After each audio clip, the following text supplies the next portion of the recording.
Essays. By Ralph Waldo Emerson. The American Scholar.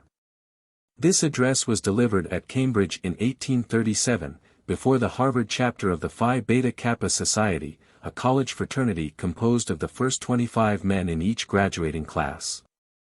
The society has annual meetings, which have been the occasion for addresses from the most distinguished scholars and thinkers of the day. Mr. President and Gentlemen, I greet you on the recommencement of our literary year. Our anniversary is one of hope, and, perhaps, not enough of labor. We do not meet for games of strength or skill, for the recitation of histories, tragedies, and odes, like the ancient Greeks, for parliaments of love and poesy, like the troubadours. Nor for the advancement of science, like our contemporaries in the British and European capitals. Thus far, our holiday has been simply a friendly sign of the survival of the love of letters amongst a people too busy to give to letters any more. As such it is precious as the sign of an indestructible instinct. Perhaps the time is already come when it ought to be, and will be, something else. When the sluggard intellect, 20, of this continent will look from under its iron lids and fill the postponed expectation of the world with something better than the exertions of mechanical skill. Our day of dependence, our long apprenticeship to the learning of other lands, draws to a close. The millions that around us are rushing into life cannot always be fed on the sere remains of foreign harvests. Events, actions arise that must be sung, that will sing themselves. Who can doubt that poetry will revive and lead in a new age, as the star in the constellation Harp, which now flames in our zenith, astronomers announce, shall one day be the pole star for 1,000 years. In the light of this hope I accept the topic which not only usage but the nature of our association seem to prescribe to this day, the American Scholar. Year by year we come up hither to read one more chapter of his biography. Let us inquire what new lights, new events, and more days have thrown on his character, his duties, and his hopes.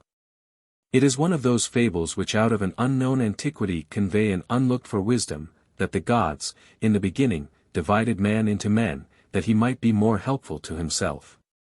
Just as the hand was divided into fingers, the better to answer its end. The old fable covers a doctrine ever new and sublime, that there is one man, present to all particular men only partially, or through one faculty. And that you must take the whole society to find the 21 whole man. Man is not a farmer, or a professor, or an engineer, but he is all. Man is priest, and scholar, and statesman, and producer, and soldier. In the divided or social state these functions are parceled out to individuals, each of whom aims to do his stint of the joint work, whilst each other performs his. The fable implies that the individual, to possess himself, must sometimes return from his own labor to embrace all the other laborers. But, unfortunately, this original unit, this fountain of power, has been so distributed to multitudes, has been so minutely subdivided and peddled out, that it is spilled into drops, and cannot be gathered. The state of society is one in which the members have suffered amputation from the trunk and strut about so many walking monsters, a good finger, a neck, a stomach, an elbow, but never a man. Man is thus metamorphosed into a thing, into many things. The planter, who is man sent out into the field to gather food, is seldom cheered by any idea of the true dignity of his ministry. He sees his bushel and his cart, and nothing beyond, and sinks into the farmer, instead of man on the farm. The tradesman scarcely ever gives an ideal worth to his work, but is ridden by the routine of his craft, and the soul is subject to dollars. The priest becomes a form, the attorney a statute book, the mechanic a machine. The sailor a rope of the ship. In this distribution of functions the scholar is the delegated intellect. In the right state he is man, 22, thinking. In the degenerate state, when the victim of society, he tends to become a mere thinker, or, still worse, the parrot of other men's thinking. In this view of him, as man thinking, the whole theory of his office is contained. Him nature solicits with all her placid, all her monitory pictures. Him the past instructs. Him the future invites. Is not indeed every man a student, and do not all things exist for the student's behoof? And, finally, is not the true scholar the only true master? But as the old oracle said, all things have two handles, beware of the wrong one. In life, too often, the scholar errs with mankind and forfeits his privilege. Let us see him in his school, and consider him in reference to the main influences he receives. The first in time and the first in importance of the influences upon the mind is that of nature. Every day, the sun. And, after sunset, night and her stars. Ever the winds blow, ever the grass grows. Every day, men and women, conversing, beholding and beholden. The scholar must needs stand wistful and admiring before this great spectacle. He must settle its value in his mind. What is nature to him? There is never a beginning, there is never an end, to the inexplicable continuity of this web of God, but always circular power returning into itself. Therein it resembles his own spirit, whose beginning, whose ending, he never can find, so entire, so boundless. Far too as her splendors shine, system on system shooting, 23, like rays, upward, downward, without center, without circumference, in the mass and in the particle, nature hastens to render account of herself to the mind. Classification begins. To the young mind everything is individual, stands by itself. By and by it finds how to join two things and see in them one nature, then 3,000. And so, tyrannized over by its own unifying instinct, it goes on tying things together, diminishing anomalies, discovering roots running underground whereby contrary and remote things cohere and flower out from one stem. It presently learns that since the dawn of history there has been a constant accumulation and classifying of facts. But what is classification but the perceiving that these objects are not chaotic, and are not foreign, but have a law which is also a law of the human mind? The astronomer discovers that geometry, a pure abstraction of the human mind, is the measure of planetary motion. The chemist finds proportions and intelligible method throughout matter. And science is nothing but the finding of analogy, identity, in the most remote parts. The ambitious soul sits down before each refractory fact. One after another reduces all strange constitutions, all new powers, to their class and their law, and goes on forever to animate the last fiber of organization, the outskirts of nature, by insight. Thus to him, to this schoolboy under the bending dome of day, is suggested that he and it proceed from one root, one is leaf and one is flower, relation, 24, sympathy, stirring in every vein. And what is that root? Is not that the soul of his soul, a thought too bold, a dream too wild? Yet when this spiritual light shall have revealed the law of more earthly natures, when he has learned to worship the soul, and to see that the natural philosophy that now is only the first gropings of its gigantic hand, he shall look forward to an ever-expanding knowledge as to a becoming creator. He shall see that nature is the opposite of the soul, answering to it part for part. One is seal and one is print. Its beauty is the beauty of his own mind. Its laws are the laws of his own mind. Nature then becomes to him the measure of his attainments. So much of nature as he is ignorant of, so much of his own mind does he not yet possess. And, in fine, the ancient precept, know thyself, and the modern precept, study nature, become at last one maxim. 2. The next great influence into the spirit of the scholar is the mind of the past, in whatever form, whether of literature, of art, of institutions, that mind is inscribed. Books are the best type of the influence of the past, and perhaps we shall get at the truth, learn the amount of this influence more conveniently, by considering their value alone. The theory of books is noble. The scholar of the first age received into him the world around, brooded thereon, gave it the new arrangement of his own mind, and uttered it again. It came into him life, 25, it went out from him truth. It came to him short-lived actions. It went out from him immortal thoughts. It came to him business, it went from him poetry. It was dead fact, now, it is quick thought. It can stand, and it can go. It now endures, it now flies, it now inspires. Precisely in proportion to the depth of mind from which it issued, so high does it soar, so long does it sing. Or, I might say, it depends on how far the process had gone, of transmuting life into truth. In proportion to the completeness of the distillation, so will the purity and imperishableness of the product be. But none is quite perfect. As no air pump can by any means make a perfect vacuum, so neither can any artist entirely exclude the conventional, the local, the perishable from his book, or write a book of pure thought, that shall be as efficient, in all respects, to a remote posterity, as to contemporaries, or rather to the second age. Each age, it is found, must write its own books, or rather, each generation for the next succeeding. The books of an older period will not fit this. Yet hence arises a grave mischief. The sacredness which attaches to the act of creation, the act of thought, is instantly transferred to the record. The poet chanting was felt to be a divine man. Henceforth the chant is divine also. The writer was a just and wise spirit. Henceforward it is settled the book is perfect, as love of the hero corrupts into worship of his statue. Instantly the book becomes noxious. 26. The guide is a tyrant. We sought a brother, and lo, a governor.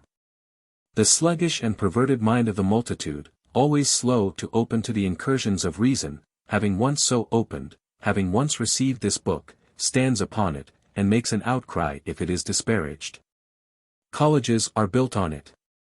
Books are written on it by thinkers, not by man thinking, by men of talent, that is, who start wrong, who set out from accepted dogmas, not from their own sight of principles. Meek young men grow up in libraries, believing it their duty to accept the views which Cicero, which Locke, which Bacon, have given, forgetful that Cicero, Locke and Bacon were only young men in libraries when they wrote these books. Hence, instead of man thinking, we have the bookworm. Hence the book-learned class, who value books, as such, not as related to nature and the human constitution, but as making a sort of third estate with the world and soul. Hence the restorers of readings, the emendators, the bibliomaniacs of all degrees. This is bad, this is worse than it seems. Books are the best of things, well used, abused, among the worst. What is the right use?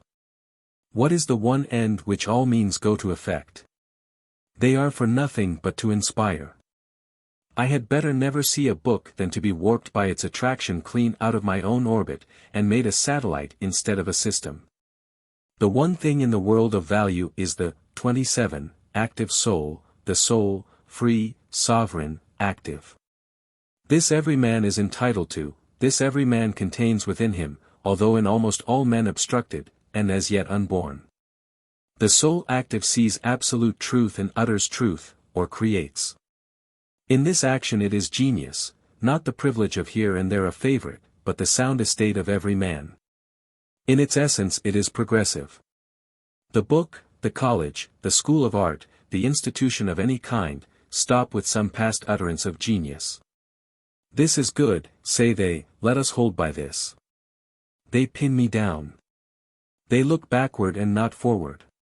But genius always looks forward. The eyes of man are set in his forehead, not in his hindhead. Man hopes. Genius creates. To create, is the proof of a divine presence. Whatever talents may be, if the man create not, the pure efflux of the deity is not his. Cinders and smoke there may be, but not yet flame. There are creative manners, there are creative actions, and creative words. Manners, actions, words, that is, indicative of no custom or authority, but springing spontaneous from the mind's own sense of good and fair. On the other part, instead of being its own seer, let it receive always from another mind its truth, though it were in torrents of light, without periods of solitude, inquest, and self-recovery, and a fatal disservice is done. Genius is always sufficiently the enemy of genius by over-influence. The literature of 28, every nation bear me witness. The English dramatic poets have Shakespeareized now for 200 years. Undoubtedly there is a right way of reading, so it be sternly subordinated. Man thinking must not be subdued by his instruments. Books are for the scholar's idle times. When he can read God directly, the hour is too precious to be wasted in other men's transcripts of their readings. But when the intervals of darkness come, as come they must, when the soul seeth not, when the sun is hid and the stars withdraw their shining, we repair to the lamps which were kindled by their ray, to guide our steps to the east again, where the dawn is. We hear, that we may speak. The Arabian proverb says, a fig tree, looking on a fig tree, becometh fruitful. It is remarkable, the character of the pleasure we derive from the best books. They impress us ever with the conviction that one nature wrote and the same reads. We read the verses of one of the great English poets, of Chaucer, of Marvell, of Dryden, with the most modern joy, with a pleasure, I mean, which is in great part caused by the abstraction of all time from their verses. There is some awe mixed with the joy of our surprise, when this poet, who lived in some past world, 200 or 300 years ago, says that which lies close to my own soul, that which I also had well nigh thought and said. But for the evidence thence afforded to the philosophical doctrine of the identity of all minds, we should, 29, suppose some pre-established harmony, some foresight of souls that were to be, and some preparation of stores for their future wants. Like the fact observed in insects, who lay up food before death for the young grub they shall never see. I would not be hurried by any love of system, by any exaggeration of instincts, to underrate the book. We all know that as the human body can be nourished on any food, though it were boiled grass and the broth of shoes, so the human mind can be fed by any knowledge. And great and heroic men have existed who had almost no other information than by the printed page. I only would say that it needs a strong head to bear that diet. One must be an inventor to read well. As the proverb says, he that would bring home the wealth of the Indies must carry out the wealth of the Indies. There is then creative reading as well as creative writing. When the mind is braced by labor and invention, the page of whatever book we read becomes luminous with manifold illusion. Every sentence is doubly significant, and the sense of our author is as broad as the world. We then see, what is always true, that as the seer's hour of vision is short and rare among heavy days and months, so is its record, perchance, the least part of his volume. The discerning will read, in his Plato or Shakespeare, only that least part, only the authentic utterances of the oracle, all the rest he rejects, were it never so many times Plato's and Shakespeare's. 30. Of course there is a portion of reading quite indispensable to a wise man. History and exact science he must learn by laborious reading. Colleges, in like manner, have their indispensable office, to teach elements. But they can only highly serve us when they aim not to drill, but to create, when they gather from far every ray of various genius to their hospitable halls, and by the concentrated fires set the hearts of their youth on flame. Thought and knowledge are natures in which apparatus and pretension avail nothing. Gowns and pecuniary foundations, though of towns of gold, can never countervail the least sentence or syllable of wit. Forget this, and our American colleges will recede in their public importance, whilst they grow richer every year. 3. There goes in the world a notion that the scholar should be a recluse, a valetudinarian, as unfit for any handiwork or public labor as a penknife for an axe. The so-called practical men sneer at speculative men, as if, because they speculate or see, they could do nothing. I have heard it said that the clergy, who are always, more universally than any other class, the scholars of their day, are addressed as women, that the rough, spontaneous conversation of men they do not hear, but only a mincing and diluted speech. They are often virtually disfranchised, and indeed there are advocates for their celibacy. As far as this is true of the studious classes, it is not just and wise. Action is, 31, with the scholar subordinate, but it is essential. Without it he is not yet man. Without it thought can never ripen into truth. Whilst the world hangs before the eye as a cloud of beauty, we cannot even see its beauty. Inaction is cowardice, but there can be no scholar without the heroic mind. The preamble of thought, the transition through which it passes from the unconscious to the conscious, is action. Only so much do I know, as I have lived. Instantly we know whose words are loaded with life, and whose not. The world, this shadow of the soul, or other me, lies wide around. Its attractions are the keys which unlock my thoughts and make me acquainted with myself. I launch eagerly into this resounding tumult.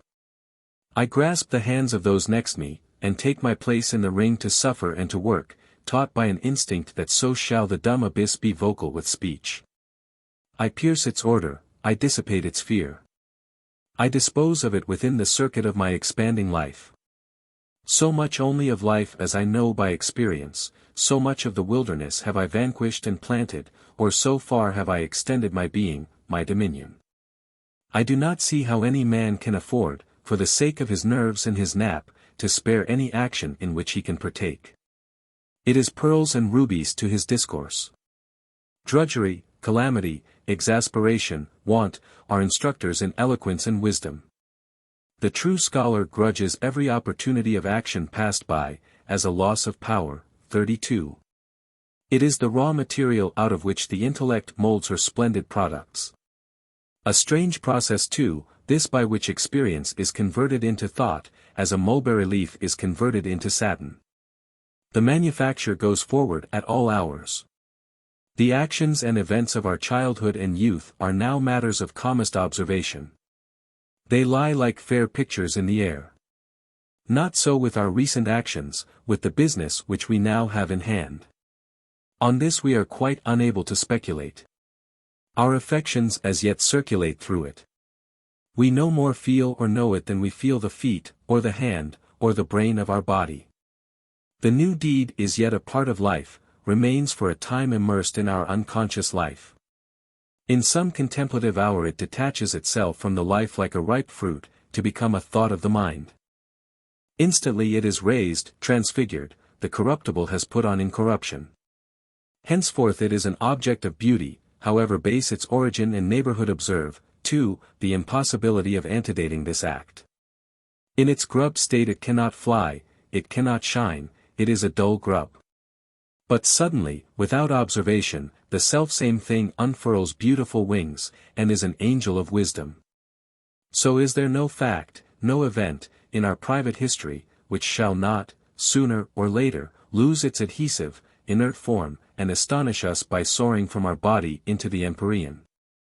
Cradle and infancy, school and playground, the fear of boys, and dogs, and ferals, the love of little maids and berries, and many another, 33, fact that once filled the whole sky, are gone already. Friend and relative, profession and party, town and country, nation and world, must also soar and sing. Of course, he who has put forth his total strength in fit actions has the richest return of wisdom. I will not shut myself out of this globe of action, and transplant an oak into a flower pot, there to hunger and pine. Nor trust the revenue of some single faculty, and exhaust one vein of thought, much like those Savoyards, who, getting their livelihood by carving shepherds, shepherdesses, and smoking Dutchmen, for all Europe, went out one day to the mountain to find stock, and discovered that they had whittled up the last of their pine trees. Authors we have, in numbers, who have written out their vein, and who, moved by a commendable prudence, sail for Greece or Palestine, follow the trapper into the prairie, or ramble round Algiers, to replenish their merchantable stock. If it were only for a vocabulary, the scholar would be covetous of action. Life is our dictionary. Years are well spent in country labors, in town, in the insight into trades and manufactures, in frank intercourse with many men and women. In science, in art, to the one end of mastering in all their facts a language by which to illustrate and embody our perceptions. I learn immediately from any speaker how much he has already lived, through the poverty or the splendor of his speech. Life lies behind us as the quarry from whence we get tiles and copestones, 34, for the masonry of today. This is the way to learn grammar. Colleges and books only copy the language which the field and the workyard made. But the final value of action, like that of books, and better than books, is that it is a resource. That great principle of undulation in nature, that shows itself in the inspiring and expiring of the breath, in desire and satiety. In the ebb and flow of the sea, in day and night, in heat and cold. and, as yet more deeply ingrained in every atom and every fluid, is known to us under the name of polarity. These fits of easy transmission and reflection, as Newton called them, are the law of nature because they are the law of spirit. The mind now thinks, now acts, and each fit reproduces the other. When the artist has exhausted his materials, when the fancy no longer paints, when thoughts are no longer apprehended and books are a weariness, he has always the resource to live. Character is higher than intellect. Thinking is the function. Living is the functionary. The stream retreats to its source. A great soul will be strong to live, as well as strong to think. Does he lack organ or medium to impart his truth? He can still fall back on this elemental force of living them. This is a total act. Thinking is a partial act. Let the grandeur of justice shine in his affairs. Let the beauty of affection cheer his lowly roof.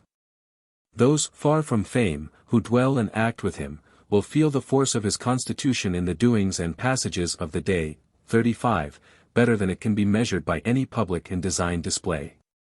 Time shall teach him that the scholar loses no hour which the man lives. Herein he unfolds the sacred germ of his instinct, screened from influence. What is lost in seemliness is gained in strength. Not out of those on whom systems of education have exhausted their culture comes the helpful giant to destroy the old or to build the new, but out of unhandselled savage nature. Out of terrible druids and berserkers come at last Alfred and Shakespeare. I hear therefore with joy whatever is beginning to be said of the dignity and necessity of labor to every citizen. There is virtue yet in the hoe and the spade, for learned as well as for unlearned hands. And labor is everywhere welcome, always we are invited to work. Only be this limitation observed, that a man shall not for the sake of wider activity sacrifice any opinion to the popular judgments and modes of action. I have now spoken of the education of the scholar by nature, by books, and by action. It remains to say somewhat of his duties. They are such as become man thinking. They may all be comprised in self-trust. The office of the scholar is to cheer, to raise, and to guide men by showing them facts amidst appearances. He plies the slow, unhonored, and unpaid task of observation. Flamsteed and Herschel, in their glazed observatories, may catalogue the stars with the praise of all, 36, men, and, the results being splendid and useful, honor is sure. But he, in his private observatory, cataloguing obscure and nebulous stars of the human mind, which as yet no man has thought of as such, watching days and months sometimes for a few facts. Correcting still his old records, must relinquish display and immediate fame. In the long period of his preparation he must betray often an ignorance and shiftlessness in popular arts, incurring the disdain of the able who shoulder him aside. Long he must stammer in his speech, often forego the living for the dead. Worse yet, he must accept, how often, poverty and solitude. For the ease and pleasure of treading the old road, accepting the fashions, the education, the religion of society, he takes the cross of making his own, and, of course, the self-accusation, the faint heart. The frequent uncertainty and loss of time, which are the nettles and tangling vines in the way of the self-relying and self-directed. And the state of virtual hostility in which he seems to stand to society, and especially to educated society. For all this loss and scorn, what offset? He is to find consolation in exercising the highest functions of human nature. He is one who raises himself from private considerations and breathes and lives on public and illustrious thoughts. He is the world's eye. He is the world's heart. He is to resist the vulgar prosperity that retrogrades ever to barbarism, by preserving and communicating heroic sentiments, noble biographies, melodious verse, and the conclusions of, 37, history. Whatsoever oracles the human heart, in all emergencies, in all solemn hours, has uttered as its commentary on the world of actions, these he shall receive and impart. And whatsoever new verdict reason from her inviolable seat pronounces on the passing men and events of today, this he shall hear and promulgate. These being his functions, it becomes him to feel all confidence in himself, and to defer never to the popular cry. He and he only knows the world. The world of any moment is the merest appearance. Some great decorum, some fetish of a government, some ephemeral trade, or war, or man, is cried up by half mankind and cried down by the other half, as if all depended on this particular up or down. The odds are that the whole question is not worth the poorest thought which the scholar has lost in listening to the controversy. Let him not quit his belief that a popgun is a popgun, though the ancient and honorable of the earth affirm it to be the crack of doom. In silence, in steadiness, in severe abstraction, let him hold by himself. Add observation to observation, patient of neglect, patient of reproach, and bide his own time, happy enough if he can satisfy himself alone that this day he has seen something truly. Success treads on every right step. For the instinct is sure that prompts him to tell his brother what he thinks. He then learns that in going down into the secrets of his own mind he has descended into the secrets of all minds.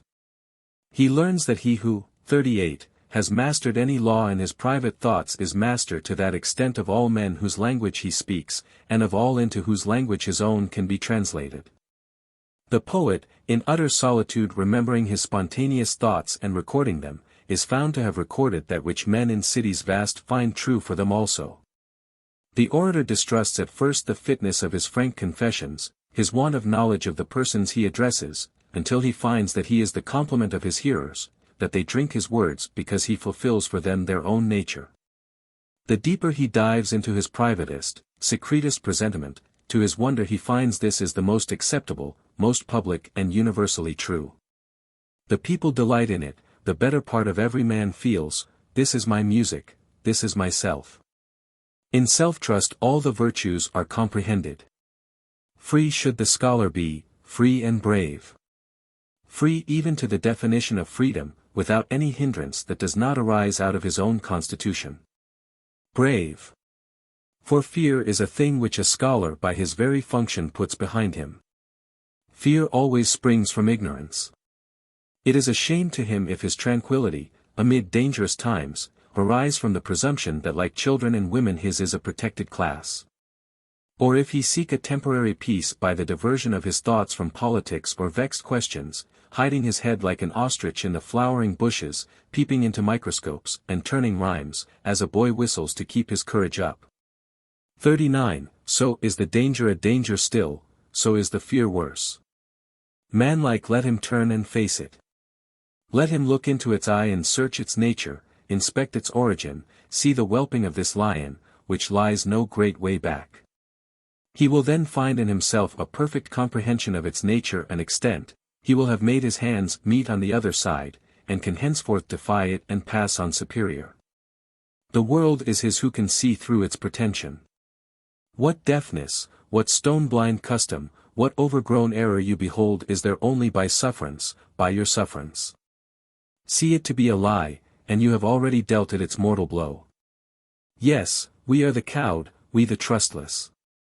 It is a mischievous notion that we are come late into nature, that the world was finished a long time ago.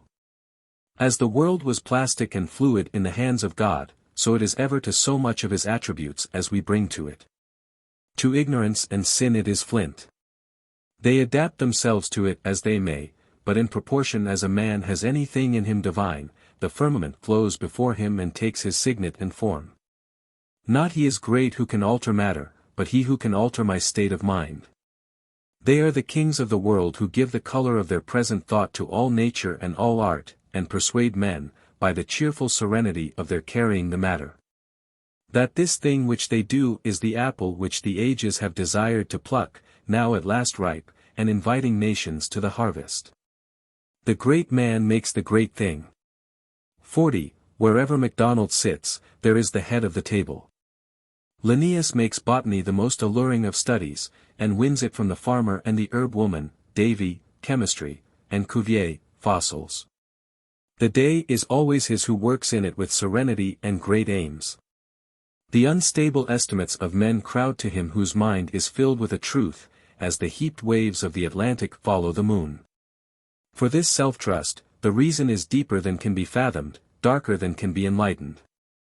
I might not carry with me the feeling of my audience in stating my own belief.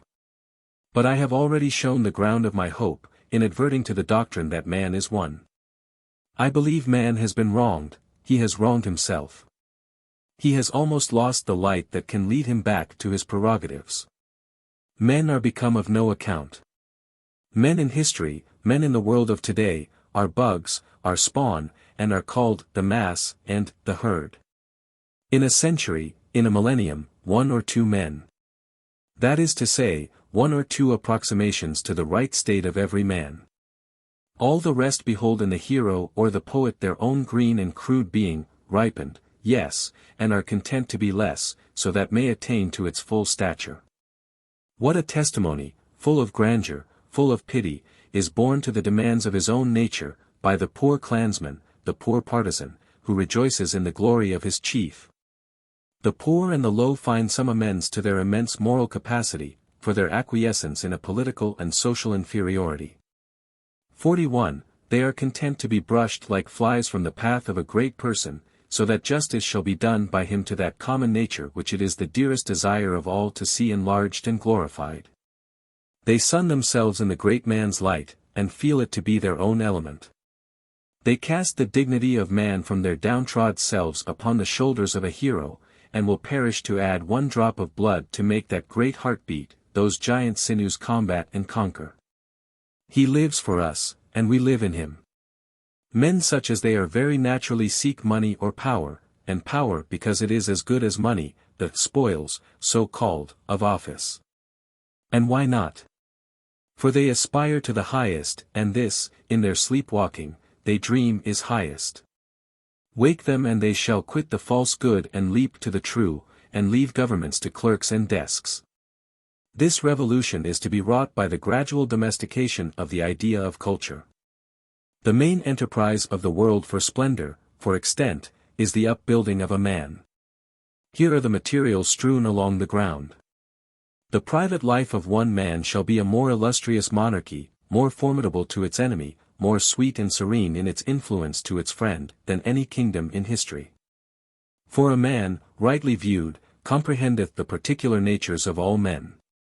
Each philosopher, each bard, each actor has only done for me, as by a delegate, what one day I can do for myself. The books which once we valued, 42, more than the apple of the eye, we have quite exhausted. What is that but saying that we have come up with the point of view which the universal mind took through the eyes of one scribe? We have been that man, and have passed on. First, one, then another, we drain all cisterns, and waxing greater by all these supplies, we crave a better and a more abundant food. The man has never lived that can feed us ever. The human mind cannot be enshrined in a person who shall set a barrier on any one side to this unbounded, unboundable empire. It is one central fire, which, flaming now out of the lips of Etna, lightens the capes of Sicily, and now out of the throat of Vesuvius, illuminates the towers and vineyards of Naples. It is one light which beams out of 1,000 stars. It is one soul which animates all men. But I have dwelt perhaps tediously upon this abstraction of the scholar. I ought not to delay longer to add what I have to say of nearer reference to the time and to this country. Historically, there is thought to be a difference in the ideas which predominate over successive epochs, and there are data for marking the genius of the classic, of the romantic, and now of the reflective or philosophical age. With the views I have intimated of the oneness or the identity of the mind through all individuals, I do not much dwell on these differences. In fact, I believe each individual passes through all three. The boy is a Greek, the youth, 43, romantic. The adult, reflective. I deny not, however, that a revolution in the leading idea may be distinctly enough traced. Our age is bewailed as the age of introversion. Must that needs be evil? We, it seems, are critical. We are embarrassed with second thoughts. We cannot enjoy anything for hankering to know whereof the pleasure consists. We are lined with eyes. We see with our feet. The time is infected with Hamlet's unhappiness. Sicklied o'er with the pale cast of thought. Is it so bad then? Sight is the last thing to be pitied. Would we be blind? Do we fear lest we should outsee nature and God, and drink truth dry? I look upon the discontent of the literary class as a mere announcement of the fact that they find themselves not in the state of mind of their fathers, and regret the coming state as untried. As a boy dreads the water before he has learned that he can swim. If there is any period one would desire to be born in, is it not the age of revolution, when the old and the new stand side by side and admit of being compared? When the energies of all men are searched by fear and by hope, when the historic glories of the old can be compensated by the rich possibilities of the new era? This time, like all times, is a very good one, if we but know what to do with it. I read with some joy of the auspicious signs of the coming days, as they glimmer already through 44, poetry and art, through philosophy and science, through church and state. One of these signs is the fact that the same movement which effected the elevation of what was called the lowest class in the state assumed in literature a very marked and as benign an aspect. Instead of the sublime and beautiful, the near, the low, the common, was explored and poetized. That which had been negligently trodden under foot by those who were harnessing and provisioning themselves for long journeys into far countries, is suddenly found to be richer than all foreign parts. The literature of the poor, the feelings of the child, the philosophy of the street, the meaning of household life, are the topics of the time. It is a great stride. It is a sign, is it not? Of new vigor when the extremities are made active, when currents of warm life run into the hands and the feet. I ask not for the great, the remote, the romantic, what is doing in Italy or Arabia, what is Greek art, or Provençal minstrelsy. I embrace the common, I explore and sit at the feet of the familiar, the low. Give me insight into today, and you may have the antique and future worlds. What would we really know the meaning of? The meal in the firkin, the milk in the pan. The ballad in the street, the news of the boat, the glance of the eye, the form and the gait of the body, show me the ultimate reason of these matters. Show me the sublime presence of the highest spiritual cause lurking, as always it does lurk, in these suburbs and extremities, 45, of nature. Let me see every trifle bristling with the polarity that ranges it instantly on an eternal law. And the shop, the plough, and the ledger referred to the like cause by which light undulates and poets sing. And the world lies no longer a dull miscellanean lumber room, but has form and order, there is no trifle, there is no puzzle, but one design unites and animates the farthest pinnacle and the lowest trench. This idea has inspired the genius of Goldsmith, Burns, Cooper, and, in a newer time, of Goethe, Wordsworth, and Carlyle. This idea they have differently followed and with various success. In contrast with their writing, the style of Pope, of Johnson, of Gibbon, looks cold and pedantic. This writing is blood-warm. Man is surprised to find that things near are not less beautiful and wondrous than things remote. The near explains the far. The drop is a small ocean. A man is related to all nature. This perception of the worth of the vulgar is fruitful in discoveries. Goethe, in this very thing the most modern of the moderns, has shown us, as none ever did, the genius of the ancients. There is one man of genius who has done much for this philosophy of life, whose literary value has never yet been rightly estimated, I mean Emanuel Swedenborg. The most imaginative of men, yet writing with the precision of a mathematician, he endeavored to engraft a purely philosophical ethics on the popular Christianity of his time. Such an attempt of 46 course must have difficulty which no genius could surmount, but he saw and showed the connection between nature and the affections of the soul. He pierced the emblematic or spiritual character of the visible, audible, tangible world. Especially did his shade-loving muse hover over and interpret the lower parts of nature. He showed the mysterious bond that allies moral evil to the foul material forms, and has given in epical parables a theory of insanity, of beasts, of unclean and fearful things. Another sign of our times, also marked by an analogous political movement, is the new importance given to the single person. Everything that tends to insulate the individual, to surround him with barriers of natural respect, so that each man shall feel the world is his. And man shall treat with man as a sovereign state with a sovereign state, tends to true union as well as greatness. I learned, said the melancholy Pestalozzi, that no man in God's wide earth is either willing or able to help any other man. Help must come from the bosom alone. The scholar is that man who must take up into himself all the ability of the time, all the contributions of the past, all the hopes of the future. He must be in university of knowledges. If there be one lesson more than another that should pierce his ear, it is, the world is nothing, the man is all, in yourself is the law of all nature, and you know not yet how a globule of sap ascends, in yourself slumbers the whole of reason. It is for you to know all, it is for you to, 47, dare all. Mr. President and gentlemen, this confidence in the unsearched might of man belongs, by all motives, by all prophecy, by all preparation, to the American scholar. We have listened too long to the courtly muses of Europe. The spirit of the American freeman is already suspected to be timid, imitative, tame. Public and private avarice make the air we breathe thick and fat. The scholar is decent, indolent, complacent. See already the tragic consequence. The mind of this country, taught to aim at low objects, eats upon itself. There is no work for any one but the decorous and the complacent.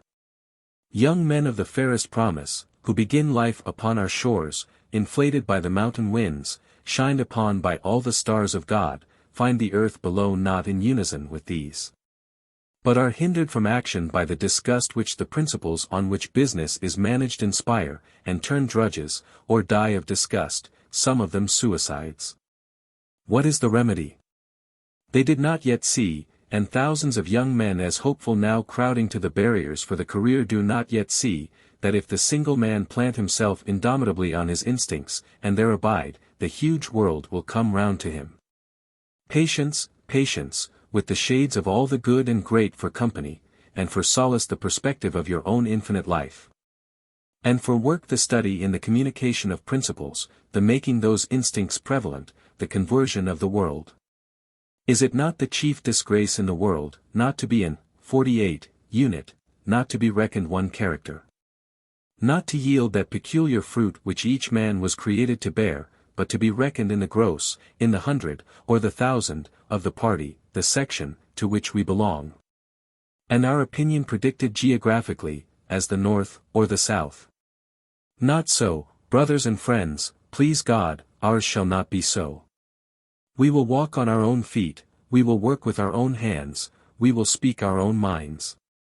Then shall man be no longer a name for pity, for doubt, and for sensual indulgence. The dread of man and the love of man shall be a wall of defense and a wreath of joy around all.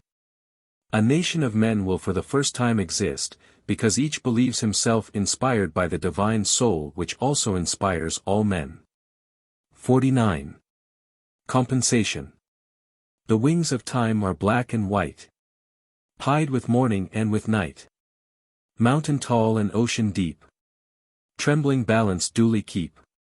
In changing moon, in tidal wave, glows the feud of want and have. Gauge of more and less through space. Electric star and pencil plays. The lonely earth amid the balls that hurry through the eternal halls. A makeweight flying to the void. Supplemental asteroid. Or compensatory spark. Shoots across the neutral dark. Man's the elm, and wealth the vine. Stanch and strong the tendrils twine. Through the frail ringlets thee deceive. None from its stock that vine can reave. Fear not, then, thou child infirm.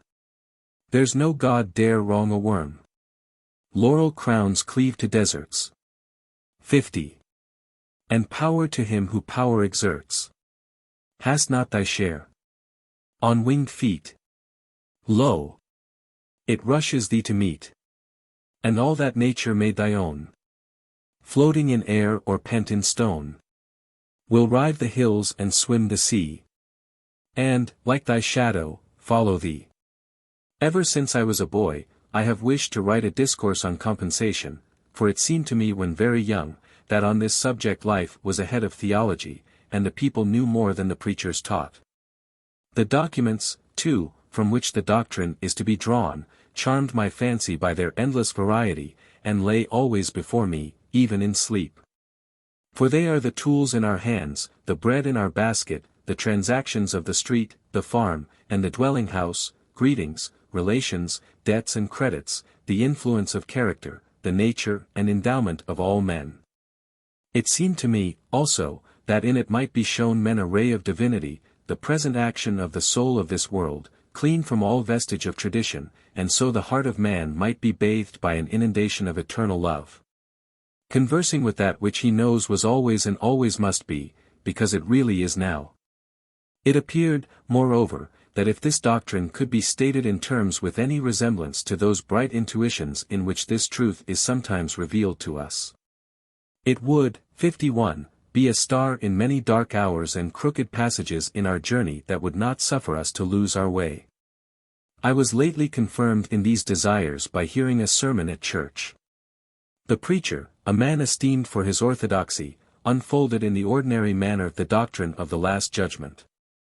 He assumed that judgment is not executed in this world. That the wicked are successful, that the good are miserable, and then urged from reason and from Scripture a compensation to be made to both parties in the next life. No offense appeared to be taken by the congregation at this doctrine. As far as I could observe, when the meeting broke up, they separated without remark on the sermon. Yet what was the import of this teaching? What did the preacher mean by saying that the good are miserable in the present life? Was it that houses and lands, offices, wine, horses, dress, luxury, are had by unprincipled men, whilst the saints are poor and despised?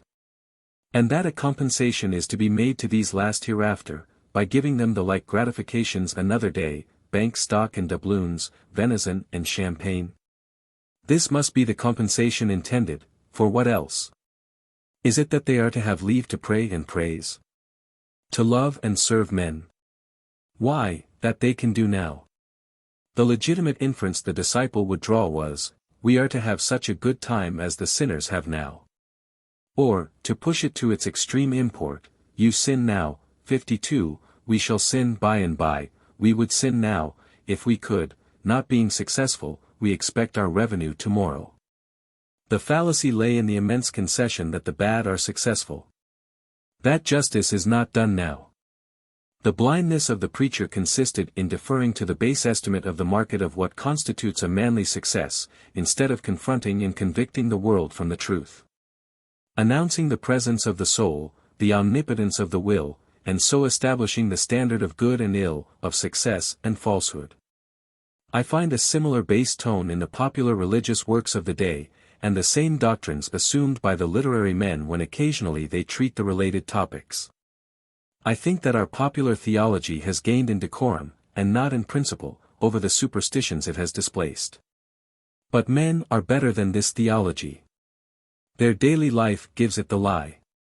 Every ingenuous and aspiring soul leaves the doctrine behind him in his own experience, and all men feel sometimes the falsehood which they cannot demonstrate. For men are wiser than they know. That which they hear in schools and pulpits without afterthought, if said in conversation, would probably be questioned in silence. If a man dogmatize in a mixed company on providence and the divine laws, he is answered by a silence which conveys well enough to an observer the dissatisfaction of the hearer, but his incapacity to make his own statement. 53. I shall attempt in this and the following chapter to record some facts that indicate the path of the law of compensation, happy beyond my expectation, if I shall truly draw the smallest arc of this circle. Polarity, or action and reaction, we meet in every part of nature, in darkness and light, in heat and cold, in the ebb and flow of waters, in male and female, in the inspiration and expiration of plants and animals. In the equation of quantity and quality in the fluids of the animal body, in the systole and diastole of the heart, in the undulations of fluids, and of sound, in the centrifugal and centripetal gravity. In electricity, galvanism, and chemical affinity. Superinduce magnetism at one end of a needle, the opposite magnetism takes place at the other end. If the south attracts, the north repels. To empty here, you must condense there. An inevitable dualism bisects nature, so that each thing is a half, and suggests another thing to make it whole, as, spirit, matter, man, woman, odd, even, subjective, objective, in, out, upper, under, motion, rest, yea, nay. Whilst the world is thus dual, so is every one of its parts. The entire system of things gets represented in every particle. There is somewhat that resembles the ebb and flow of the sea, day and night, man and woman, in a single needle of the pine, in a kernel of corn, in each individual of every animal tribe. The reaction, so grand in the elements, is repeated within these small boundaries. For example, in the animal kingdom the physiologist has observed that no, 54, creatures are favorites, but a certain compensation balances every gift and every defect. A surplusage given to one part is paid out of a reduction from another part of the same creature. If the head and neck are enlarged, the trunk and extremities are cut short. The theory of the mechanic forces is another example. What we gain in power is lost in time, and the converse. The periodic or compensating errors of the planets is another instance. The influences of climate and soil in political history is another. The cold climate invigorates. The barren soil does not breed fevers, crocodiles, tigers, or scorpions. The same dualism underlies the nature and condition of man. Every excess causes a defect, every defect an excess. Every sweet hath its sour, every evil its good. Every faculty which is a receiver of pleasure has an equal penalty put on its abuse. It is to answer for its moderation with its life. For every grain of wit there is a grain of folly. For everything you have missed, you have gained something else. And for everything you gain, you lose something. If riches increase, they are increased that use them. If the gatherer gathers too much, nature takes out of the man what she puts into his chest, swells the estate, but kills the owner. Nature hates monopolies and exceptions. The waves of the sea do not more speedily seek a level from their loftiest tossing, than the varieties of condition tend to equalize themselves. There is always some leveling, 55, circumstance that puts down the overbearing, the strong, the rich, the fortunate, substantially on the same ground with all others. Is a man too strong and fierce for society, and by temper and position a bad citizen, morose ruffian, with a dash of the pirate in him? Nature sends him a troop of pretty sons and daughters, who are getting along in the dames' classes at the village school, and love and fear for them smooths his grim scowl to courtesy. Thus she contrives to intenerate the granite and felspar, takes the boar out and puts the lamb in, and keeps her balance true. The farmer imagines power and place are fine things. But the president has paid dear for his White House. It has commonly cost him all his peace, and the best of his many attributes.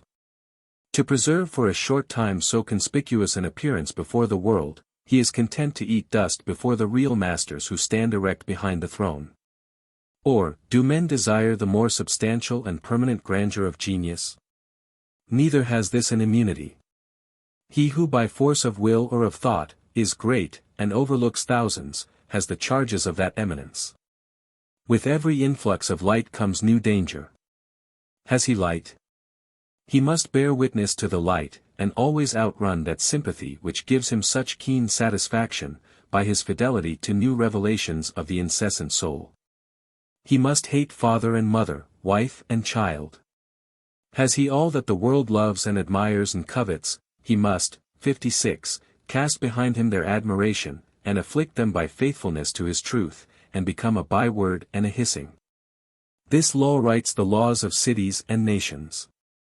It is in vain to build or plot or combine against it. Things refuse to be mismanaged long. Residential nolent geo male administrari. Though no checks to a new evil appear, the checks exist, and will appear.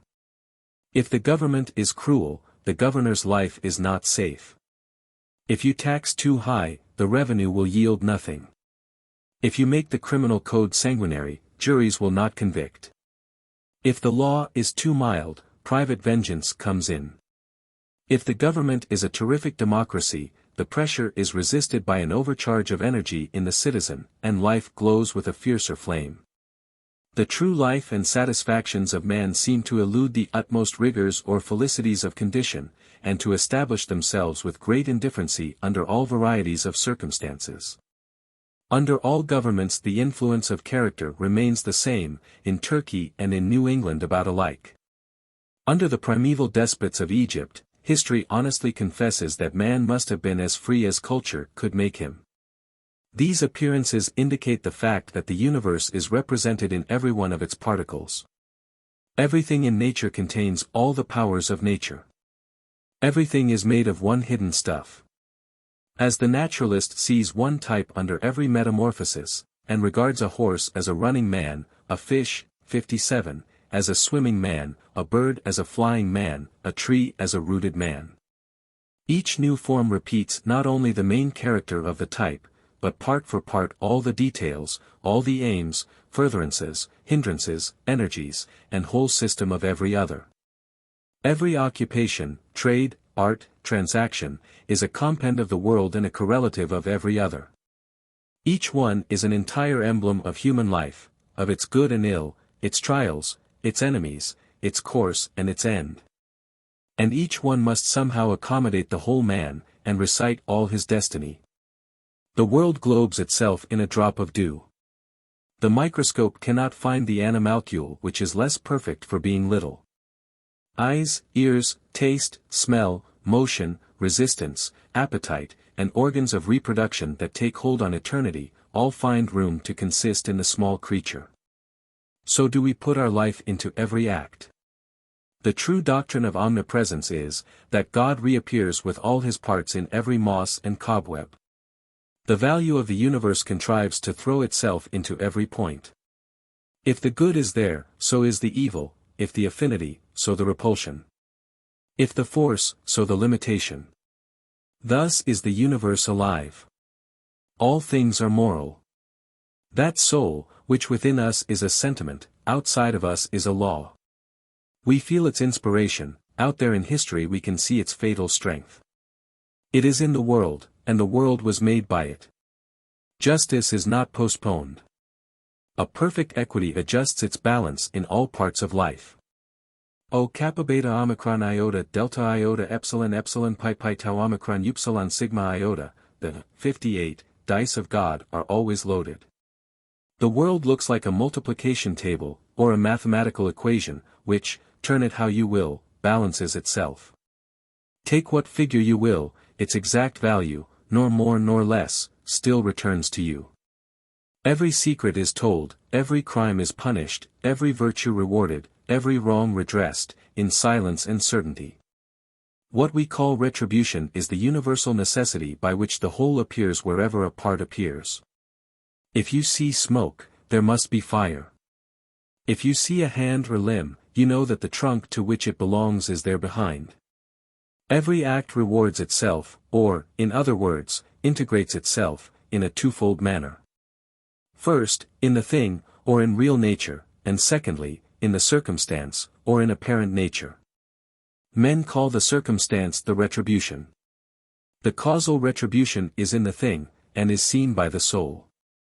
The retribution in the circumstance is seen by the understanding, it is inseparable from the thing, but is often spread over a long time, and so does not become distinct until after many years. The specific stripes may follow late after the offense, but they follow because they accompany it. Crime and punishment grow out of one stem. Punishment is a fruit that unsuspected ripens within the flower of the pleasure which concealed it. Cause and effect, means and ends, seed and fruit, cannot be severed, for the effect already blooms in the cause, the end pre-exists in the means, the fruit in the seed. 59. Whilst thus the world will be whole, and refuses to be disparate, we seek to act partially, to sunder, to appropriate, for example, to gratify the senses, we sever the pleasure of the senses from the needs of the character. The ingenuity of man has always been dedicated to the solution of one problem, how to detach the sensual sweet, the sensual strong, the sensual bright, etc., from the moral sweet, the moral deep, the moral fair. That is, again, to contrive to cut clean off this upper surface so thin as to leave it bottomless, to get a one end, without an other end. The soul says, eat, the body would feast. The soul says, the man and woman shall be one flesh and one soul. The body would join the flesh only. The soul says, have dominion over all things to the ends of virtue, the body would have the power over things to its own ends. The soul strives amain to live and work through all things. It would be the only fact. All things shall be added unto it, power, pleasure, knowledge, beauty. The particular man aims to be somebody, to set up for himself, to truck and higgle for a private good, and, in particulars, to ride, that he may ride. To dress, that he may be dressed, to eat, that he may eat, and to govern, that he may be seen. Men seek to be great, they would have offices, wealth, power, and fame.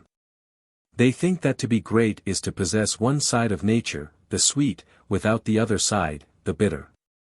This dividing and detaching is steadily counteracted. 60, up to this day, it must be owned, no projector has had the smallest success.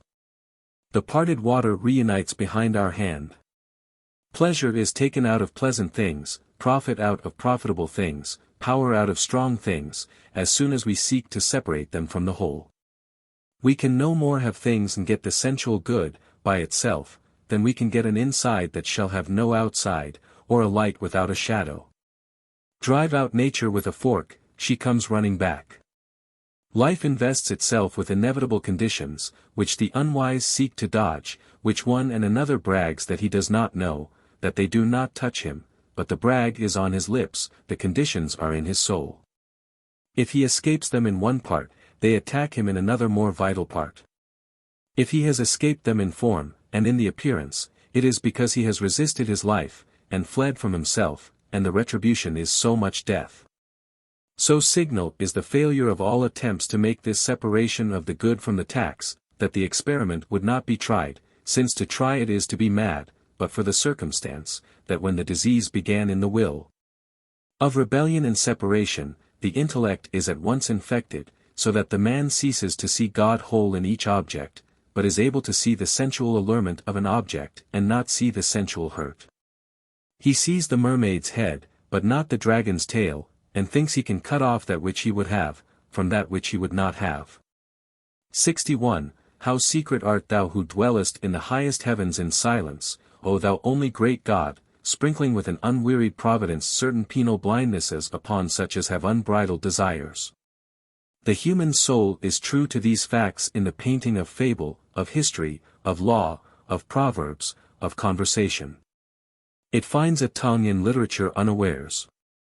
Thus the Greeks called Jupiter, supreme mind.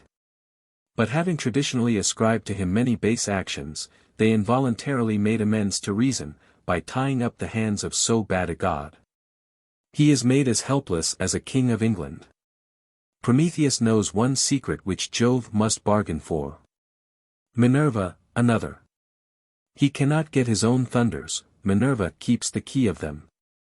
Of all the gods, I only know the keys that ope the solid doors within whose vaults his thunders sleep. A plain confession of the inworking of the all, and of its moral aim. The Indian mythology ends in the same ethics, and it would seem impossible for any fable to be invented to get any currency which was not moral. Aurora forgot to ask youth for her lover, and though Tithonus is immortal, he is old, Achilles is not quite invulnerable, the sacred waters did not wash the heel by which Thetis held him. Siegfried, in the Nibelungen, is not quite immortal, for a leaf fell on his back whilst he was bathing in the dragon's blood, and that spot which it covered, 62, is mortal. And so it must be. There is a crack in everything God has made. It would seem, there is always this vindictive circumstance stealing in at unawares, even into the wild poesy in which the human fancy attempted to make bold holiday, and to shake itself free of the old laws, this backstroke, this kick of the gun, certifying that the law is fatal. That in nature nothing can be given, all things are sold. This is that ancient doctrine of Nemesis, who keeps watch in the universe, and lets no offense go unchastised. The Furies, they said, are attendants on justice, and if the sun in heaven should transgress his path, they would punish him. The poets related that stone walls, and iron swords, and leathern thongs had an occult sympathy with the wrongs of their owners. That the belt which Ajax gave Hector dragged the Trojan hero over the field at the wheels of the car of Achilles, and the sword which Hector gave Ajax was that on whose point Ajax fell. They recorded, that when the Thasians erected a statue to Theagenes, a victor in the games, one of his rivals went to it by night, and endeavored to throw it down by repeated blows, until at last he moved it from its pedestal, and was crushed to death beneath its fall. This voice of fable has in it somewhat divine. It came from thought above the will of the writer. That is the best part of each writer, which has nothing private in it. That which he does not know, that, 63, which flowed out of his constitution, and not from his too active invention. That which in the study of a single artist you might not easily find, but in the study of many, you would abstract as the spirit of them all. Phidias it is not, but the work of man in that early Hellenic world, that I would know. The name and circumstance of Phidias, however convenient for history, embarrass when we come to the highest criticism. We are to see that which man was tending to do in a given period, and was hindered, or, if you will, modified in doing, by the interfering volitions of Phidias, of Dante, of Shakespeare, the organ whereby man at the moment wrought. Still more striking is the expression of this fact in the proverbs of all nations, which are always the literature of reason, or the statements of an absolute truth, without qualification. Proverbs, like the sacred books of each nation, are the sanctuary of the intuitions. That which the droning world, chained to appearances, will not allow the realist to say in his own words, it will suffer him to say in proverbs without contradiction. And this law of laws which the pulpit, the Senate, and the college deny, is hourly preached in all markets and workshops by flights of proverbs, whose teaching is as true and as omnipresent as that of birds and flies. All things are double, one against another. Tit for tat, an eye for an eye, a tooth for a tooth, blood for blood, measure for measure, love for love. Give and it shall be given you. He that watereth, 64, shall be watered himself. What will you have? Quoth God, pay for it and take it. Nothing venture, nothing have. Thou shalt be paid exactly for what thou hast done, no more, no less. Who doth not work shall not eat. Harm watch, harm catch. Curses always recoil on the head of him who imprecates them. If you put a chain around the neck of a slave, the other end fastens itself around your own. Bad counsel confounds the adviser. The devil is an ass. It is thus written, because it is thus in life. Our action is overmastered and characterized above our will by the law of nature. We aim at a petty end quite aside from the public good, but our act arranges itself by irresistible magnetism in a line with the poles of the world. A man cannot speak but he judges himself. With his will, or against his will, he draws his portrait to the eye of his companions by every word. Every opinion reacts on him who utters it. It is a thread ball thrown at a mark, but the other end remains in the thrower's bag. Or, rather, it is a harpoon hurled at the whale, unwinding, as it flies, a coil of cord in the boat, and if the harpoon is not good, or not well thrown, it will go nigh to cut the steersman in twain, or to sink the boat. You cannot do wrong without suffering wrong. No man had ever a point of pride that was not injurious to him, said Burke. The exclusive in fashionable life does not see that he excludes himself, 65, from enjoyment in the attempt to appropriate it. The exclusionist in religion does not see that he shuts the door of heaven on himself, in striving to shut out others. Treat men as pawns and ninepins, and you shall suffer as well as they. If you leave out their heart, you shall lose your own. The senses would make things of all persons, of women, of children, of the poor. The vulgar proverb, I will get it from his purse or get it from his skin, is sound philosophy. All infractions of love and equity in our social relations are speedily punished. They are punished by fear. Whilst I stand in simple relations to my fellow man, I have no displeasure in meeting him. We meet as water meets water, or as two currents of air mix, with perfect diffusion and interpenetration of nature. But as soon as there is any departure from simplicity, an attempt at halfness, or good for me that is not good for him, my neighbor feels the wrong, he shrinks from me as far as I have shrunk from him, his eyes no longer seek mine. There is war between us, there is hate in him and fear in me. All the old abuses in society, universal and particular, all unjust accumulations of property and power, are avenged in the same manner. Fear is an instructor of great sagacity, and the herald of all revolutions. One thing he teaches, that there is rottenness where he appears. He is a carrion crow, and though you see not well what he hovers for, there is death somewhere. Our property is timid, our laws are, 66, timid, our cultivated classes are timid. Fear for ages has boded and mowed and gibbered over government and property. That obscene bird is not there for nothing. He indicates great wrongs which must be revised. Of the like nature is that expectation of change which instantly follows the suspension of our voluntary activity. The terror of cloudless noon, the emerald of Polycrates, the awe of prosperity, the instinct which leads every generous soul to impose on itself tasks of a noble asceticism and vicarious virtue, are the tremblings of the balance of justice through the heart and mind of man. Experienced men of the world know very well that it is best to pay scot and lot as they go along, and that a man often pays dear for a small frugality. The borrower runs in his own debt. Has a man gained anything who has received 100 favors and rendered none? Has he gained by borrowing, through indolence or cunning, his neighbor's wares, or horses, or money?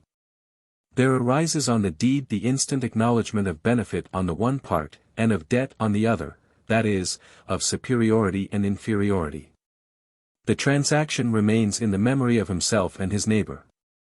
And every new transaction alters, according to its nature, their relation to each other. He may soon come to see that he had better have broken his own bones than to have ridden in his neighbor's coach, and that, the highest price he can pay for a thing is to ask for it. 67. A wise man will extend this lesson to all parts of life, and know that it is the part of prudence to face every claimant, and pay every just demand on your time, your talents, or your heart. Always pay. For, first or last, you must pay your entire debt. Persons and events may stand for a time between you and justice, but it is only a postponement. You must pay at last your own debt. If you are wise, you will dread a prosperity which only loads you with more. Benefit is the end of nature. But for every benefit which you receive, a tax is levied. He is great who confers the most benefits. He is base, and that is the one base thing in the universe, to receive favors and render none. In the order of nature we cannot render benefits to those from whom we receive them, or only seldom. But the benefit we receive must be rendered again, line for line, deed for deed, cent for cent, to somebody. Beware of too much good staying in your hand. It will fast corrupt and worm worms. Pay it away quickly in some sort. Labor is watched over by the same pitiless laws. Cheapest, say the prudent, is the dearest labor. What we buy in a broom, a mat, a wagon, a knife, is some application of good sense to a common want. It is best to pay in your land a skillful gardener, or to buy good sense applied to gardening, in your sailor, good sense applied to navigation, in the house, good sense applied to cooking, sewing, serving. In your agent, good sense applied to accounts and, 68, affairs. So do you multiply your presence, or spread yourself throughout your estate. But because of the dual constitution of things, in labor as in life there can be no cheating. The thief steals from himself. The swindler swindles himself. For the real price of labor is knowledge and virtue, whereof wealth and credit are signs. These signs, like paper money, may be counterfeited or stolen, but that which they represent, namely, knowledge and virtue, cannot be counterfeited or stolen. These ends of labor cannot be answered but by real exertions of the mind, and in obedience to pure motives. The cheat, the defaulter, the gambler, cannot extort the knowledge of material and moral nature which his honest care and pains yield to the operative. The law of nature is, do the thing, and you shall have the power, but they who do not the thing have not the power. Human labor, through all its forms, from the sharpening of a stake to the construction of a city or an epic, is one immense illustration of the perfect compensation of the universe.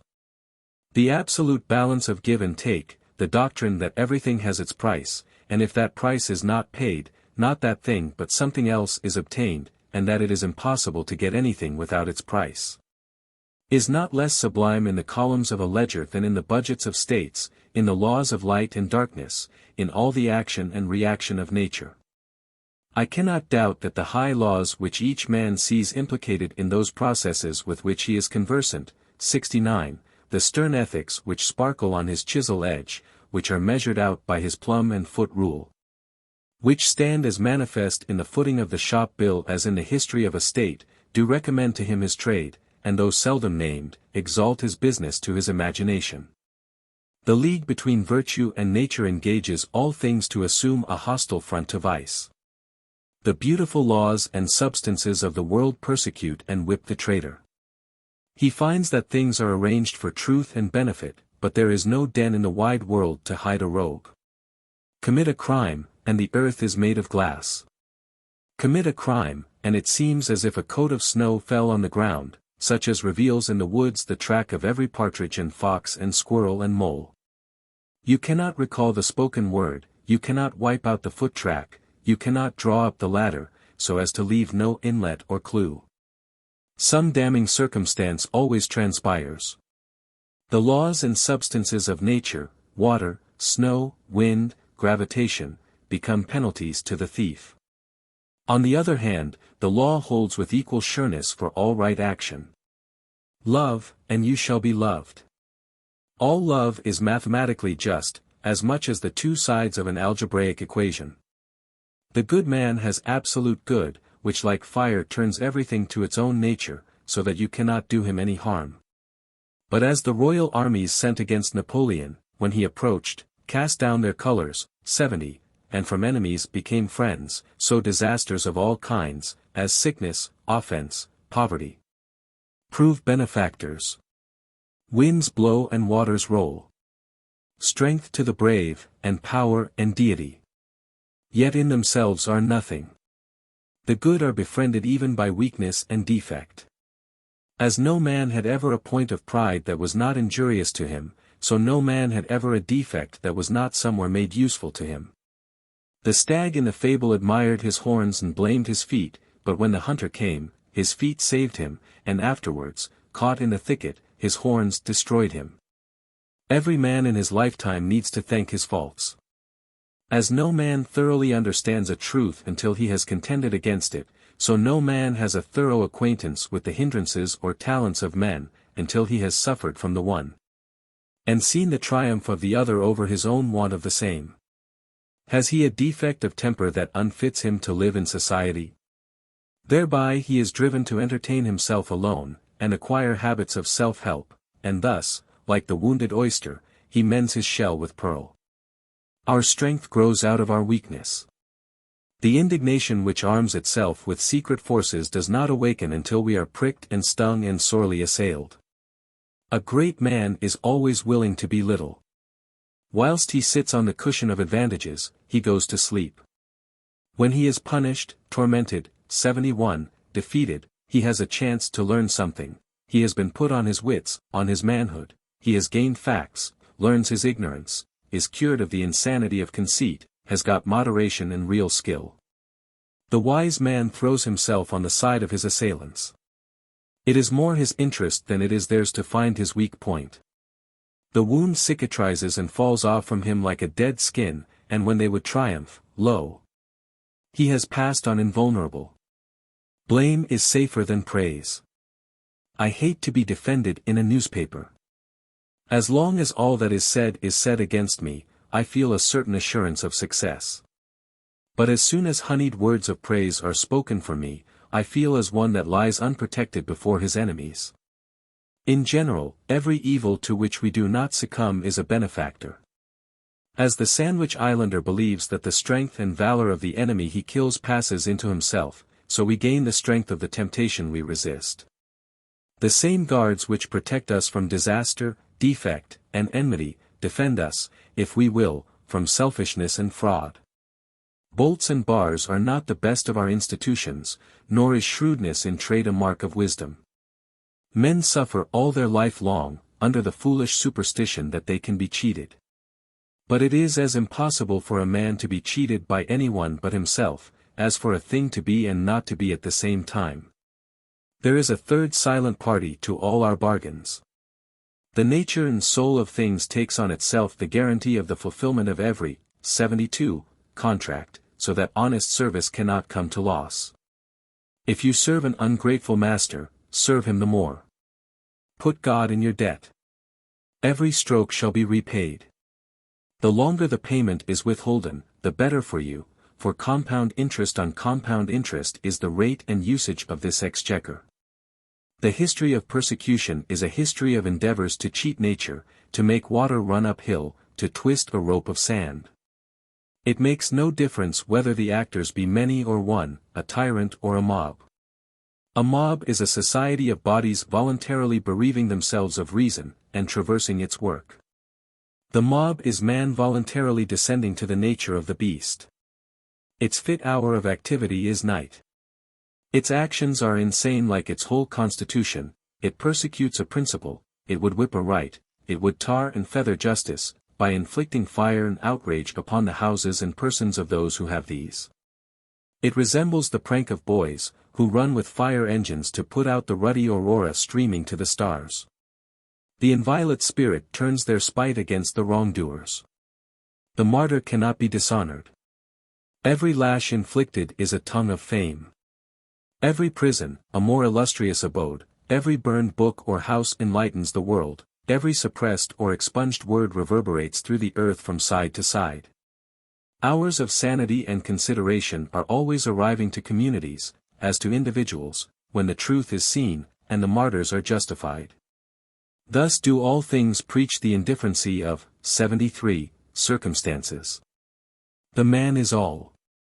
Everything has two sides, a good and an evil. Every advantage has its tax. I learn to be content. But the doctrine of compensation is not the doctrine of indifferency. The thoughtless say, on hearing these representations, what boots it to do well? There is one event to good and evil, if I gain any good, I must pay for it, if I lose any good, I gain some other, all actions are indifferent. There is a deeper fact in the soul than compensation, to wit, its own nature. The soul is not a compensation, but a life the soul is. Under all this running sea of circumstance, whose waters ebb and flow with perfect balance, lies the aboriginal abyss of real being. Essence, or God, is not a relation, or a part, but the whole. Being is the vast affirmative, excluding negation, self-balanced, and swallowing up all relations, parts, and times within itself. Nature, truth, virtue, are the influx from thence. Vice is the absence or departure of the same. Nothing, falsehood, may indeed stand as the great night or shade, on which, as a background, the living universe paints itself forth, but no fact is begotten by it cannot work, for it is not. It cannot work any good, it cannot work any harm. It is harm inasmuch as it is worse not to be than to be. We feel defrauded of the retribution due to evil acts, because the criminal adheres to his vice and contumacy, and does not come to a crisis or judgment anywhere in visible nature. There is no stunning, 74, confutation of his nonsense before men and angels. Has he therefore outwitted the law? Inasmuch as he carries the malignity and the lie with him, he so far deceases from nature. In some manner there will be a demonstration of the wrong to the understanding also, but should we not see it, this deadly deduction makes square the eternal account. Neither can it be said, on the other hand, that the gain of rectitude must be bought by any loss. There is no penalty to virtue, no penalty to wisdom, they are proper additions of being. In a virtuous action, I properly am. In a virtuous act, I add to the world, I plant into deserts conquered from chaos and nothing, and see the darkness receding on the limits of the horizon. There can be no excess to love, none to knowledge. None to beauty, when these attributes are considered in the purest sense. The soul refuses limits, and always affirms an optimism, never a pessimism. Man's life is a progress, and not a station. His instinct is trust. Our instinct uses more and less, in application to man, of the presence of the soul, and not of its absence. The brave man is greater than the coward, the true, the benevolent, the wise, is more a man, and not less, than the fool and knave. There is no tax on the good of virtue, for that is the incoming of God himself, or absolute existence without any comparative. Material good has its tax, and if it came without desert or sweat, has no root in me, and the next wind will blow it away. But, 75, all the good of nature is the soul's, and may be had, if paid for in nature's lawful coin, that is, by labor which the heart and the head allow. I no longer wish to meet a good I do not earn. For example, to find a pot of buried gold, knowing that it brings with it new burdens. I do not wish more external goods, neither possessions, nor honors, nor powers, nor persons. The gain is apparent, the tax is certain. But there is no tax on the knowledge that the compensation exists, and that it is not desirable to dig up treasure. Herein I rejoice with a serene eternal peace. I contract the boundaries of possible mischief. I learn the wisdom of St. Bernard, nothing can work me damage except myself, the harm that I sustain I carry about with me, and never am a real sufferer but by my own fault.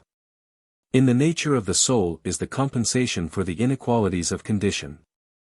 The radical tragedy of nature seems to be the distinction of more and less. How can less not feel the pain? How not feel indignation or malevolence towards more? Look at those who have less faculty, and one feels sad, and knows not well what to make of it. He almost shuns their eye, he fears they will upbraid God. What should they do? It seems a great injustice. But see the facts nearly, and these mountainous inequalities vanish. Love reduces them, as the sun melts the iceberg in the sea. The heart and soul of all men being one, this bitterness of his and mine ceases. His is mine. I am my brother, and my brother is me. If, 76, I feel overshadowed and outdone by great neighbors, I can yet love, I can still receive, and he that loveth mocketh his own the grandeur he loves. Thereby I make the discovery that my brother is my guardian, acting for me with the friendliest designs, and the estate I so admired and envied is my own. It is the nature of the soul to appropriate all things. Jesus and Shakespeare are fragments of the soul, and by love I conquer and incorporate them in my own conscious domain. His virtue, is not that mine? His wit, if it cannot be made mine, it is not wit. Such, also, is the natural history of calamity. The changes which break up at short intervals the prosperity of men are advertisements of a nature whose law is growth. Every soul is by this intrinsic necessity quitting its whole system of things, its friends, and home, and laws, and faith, as the shellfish crawls out of its beautiful but stony case, because it no longer admits of its growth. And slowly forms a new house.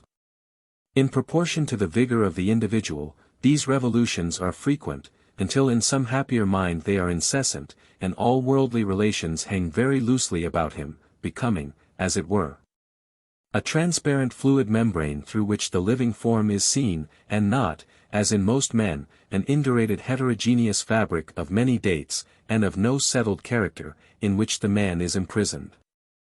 Then there can be enlargement, and the man of today scarcely recognizes the man of yesterday. And such should be the outward biography of man, 77, in time, a putting off of dead circumstances day by day, as he renews his raiment day by day. But to us, in our lapsed estate, resting, not advancing, resisting, not cooperating with the divine expansion, this growth comes by shocks. We cannot part with our friend. We cannot let our angels go. We do not see that they only go out, that archangels may come in. We are idolaters of the old. We do not believe in the riches of the soul, in its proper eternity and omnipresence. We do not believe there is any force in today to rival or recreate that beautiful yesterday. We linger in the ruins of the old tent, where once we had bread and shelter and organs, nor believe that the Spirit can feed, cover, and nerve us again. We cannot again find aught so dear, so sweet, so graceful. But we sit and weep in vain. The voice of the Almighty saith, up and onward forevermore. We cannot stay amid the ruins. Neither will we rely on the new. And so we walk ever with reverted eyes, like those monsters who look backwards. And yet the compensations of calamity are made apparent to the understanding also, after long intervals of time. A fever, a mutilation, a cruel disappointment, a loss of wealth, a loss of friends, seems at the moment unpaid loss, and unpayable. But the sure years reveal the deep remedial force that underlies all facts. The death of a dear friend, wife, brother, lover, which seemed nothing but privation, somewhat later assumes the aspect of a guide or, 78, genius.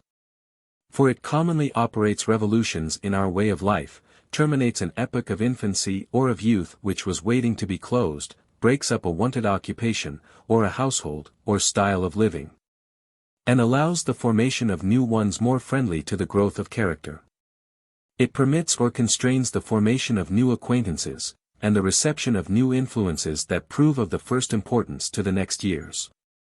And the man or woman who would have remained a sunny garden flower, with no room for its roots and too much sunshine for its head, by the falling of the walls and the neglect of the gardener, is made the banyan of the forest, yielding shade and fruit to wide neighborhoods of men.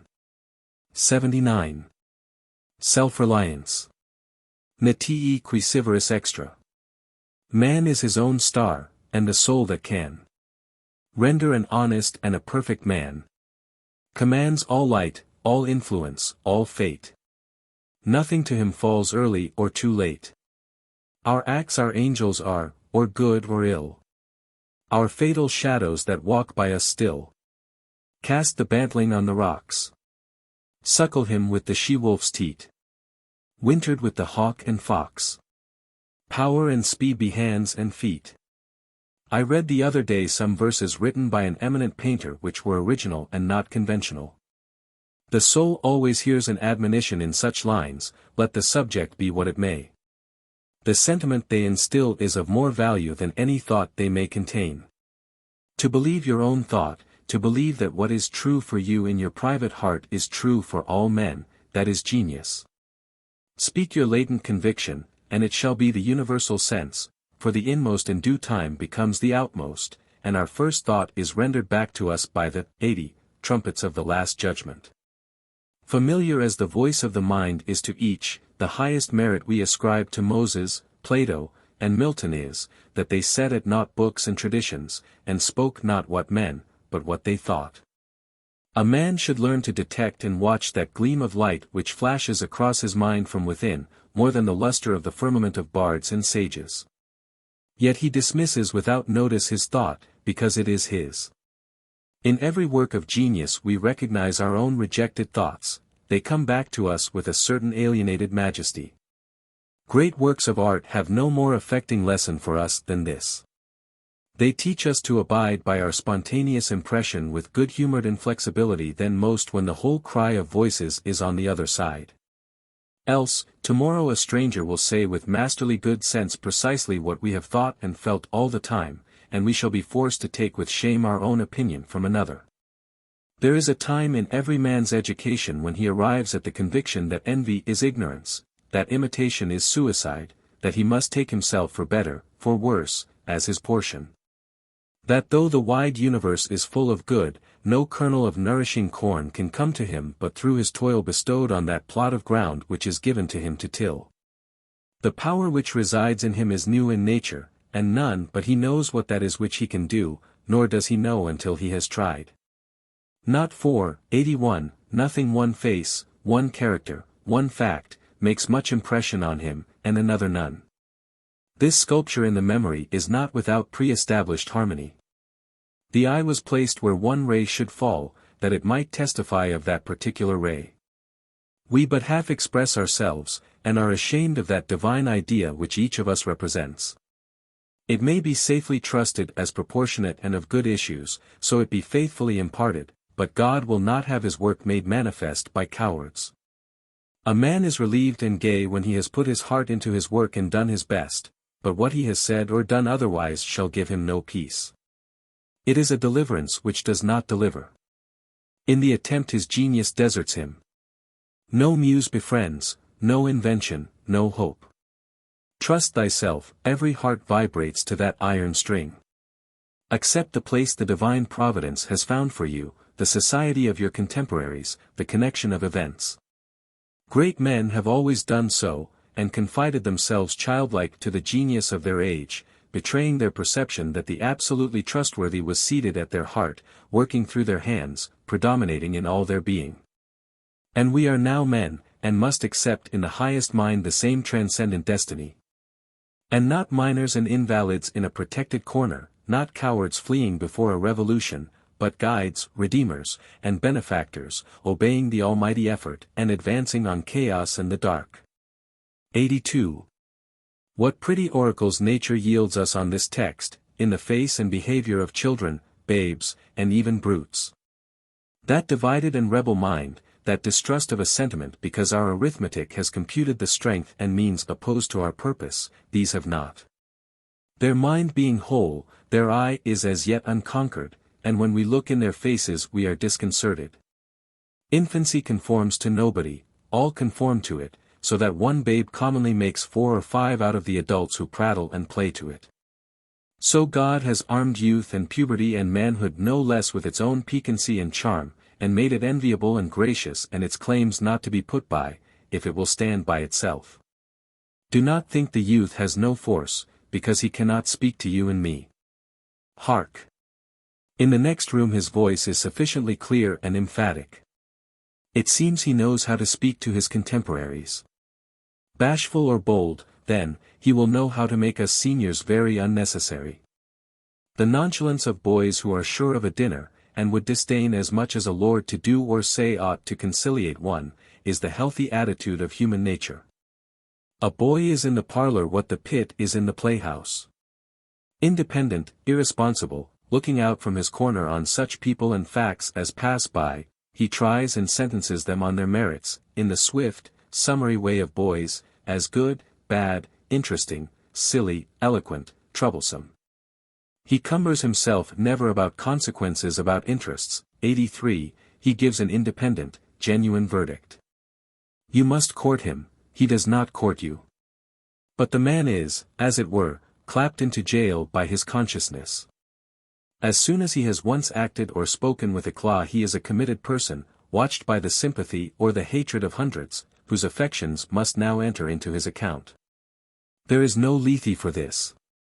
Ah, that he could pass again into his neutrality. Who can thus avoid all pledges, and having observed, observe again from the same unaffected, unbiased, unbribable, unaffrighted innocence, must always be formidable.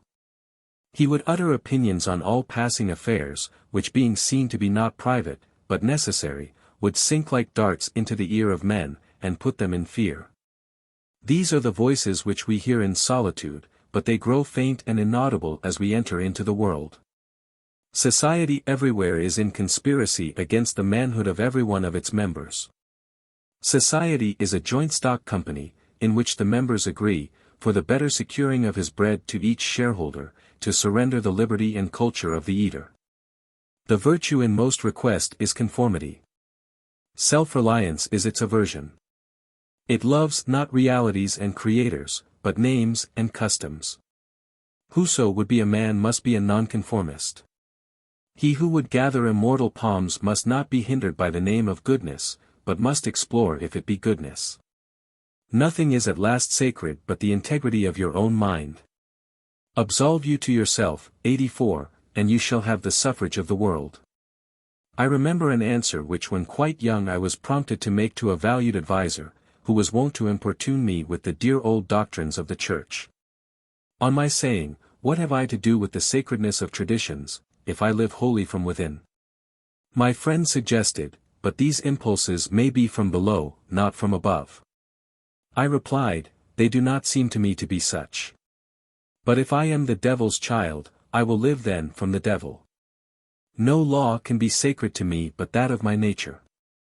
Good and bad are but names very readily transferable to that or this. The only right is what is after my constitution, the only wrong what is against it. A man is to carry himself in the presence of all opposition, as if everything were titular and ephemeral but he. I am ashamed to think how easily we capitulate to badges and names, to large societies and dead institutions. Every decent and well-spoken individual affects and sways me more than is right. I ought to go upright and vital, and speak the rude truth in all ways. If malice and vanity were the code of philanthropy, shall that pass? If an angry bigot assumes this bountiful cause of abolition, and comes to me with his last news from Barbados, why should I not say to him, Go love thy infant, love thy wood-chopper, be good-natured and modest, have that grace. And never varnish your hard, uncharitable ambition with this incredible tenderness for black folk 1,000 miles off. Thy 85, love afar is spite at home. Rough and graceless would be such greeting, but truth is handsomer than the affectation of love. Your goodness must have some edge to it, else it is none. The doctrine of hatred must be preached as the counteraction of the doctrine of love when that pules and whines. I shun father and mother and wife and brother, when my genius calls me. I would write on the lintels of the doorpost, whim. I hope it is somewhat better than whim at last, but we cannot spend the day in explanation. Expect me not to show cause why I seek or why I exclude company. Then, again, do not tell me, as a good man did today, of my obligation to put all poor men in good situations.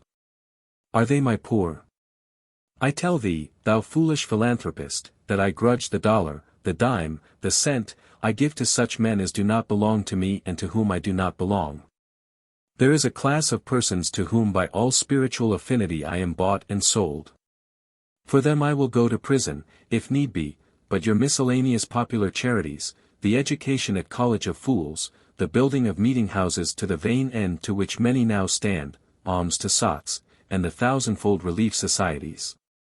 Though I confess with shame I sometimes succumb and give the dollar, it is a wicked dollar which by and by I shall have the manhood to withhold. Virtues are, in the popular estimate, rather the exception than the rule. There is the man and his virtues.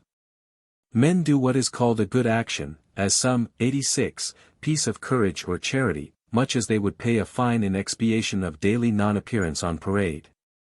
Their works are done as an apology or extenuation of their living in the world, as invalids and the insane pay a high board.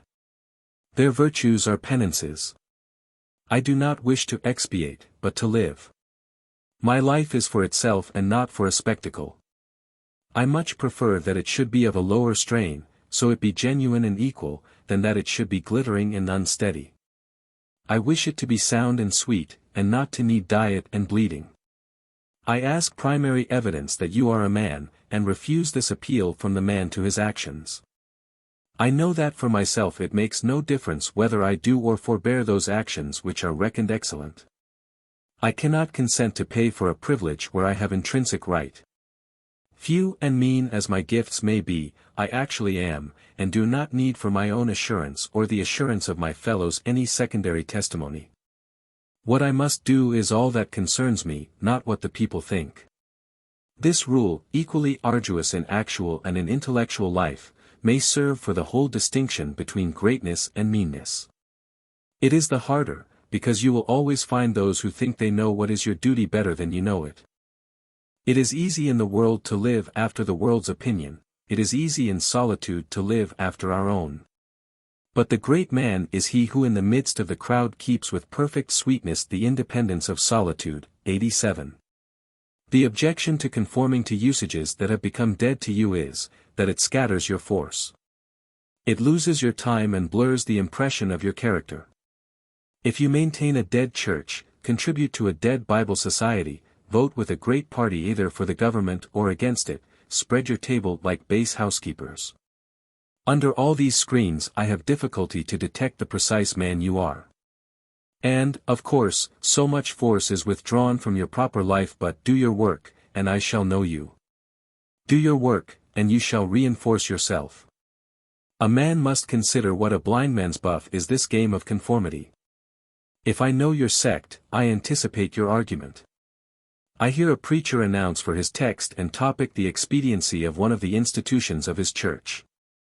Do I not know beforehand that not possibly can he say a new and spontaneous word? Do I not know that, with all this ostentation of examining the grounds of the institution, he will do no such thing?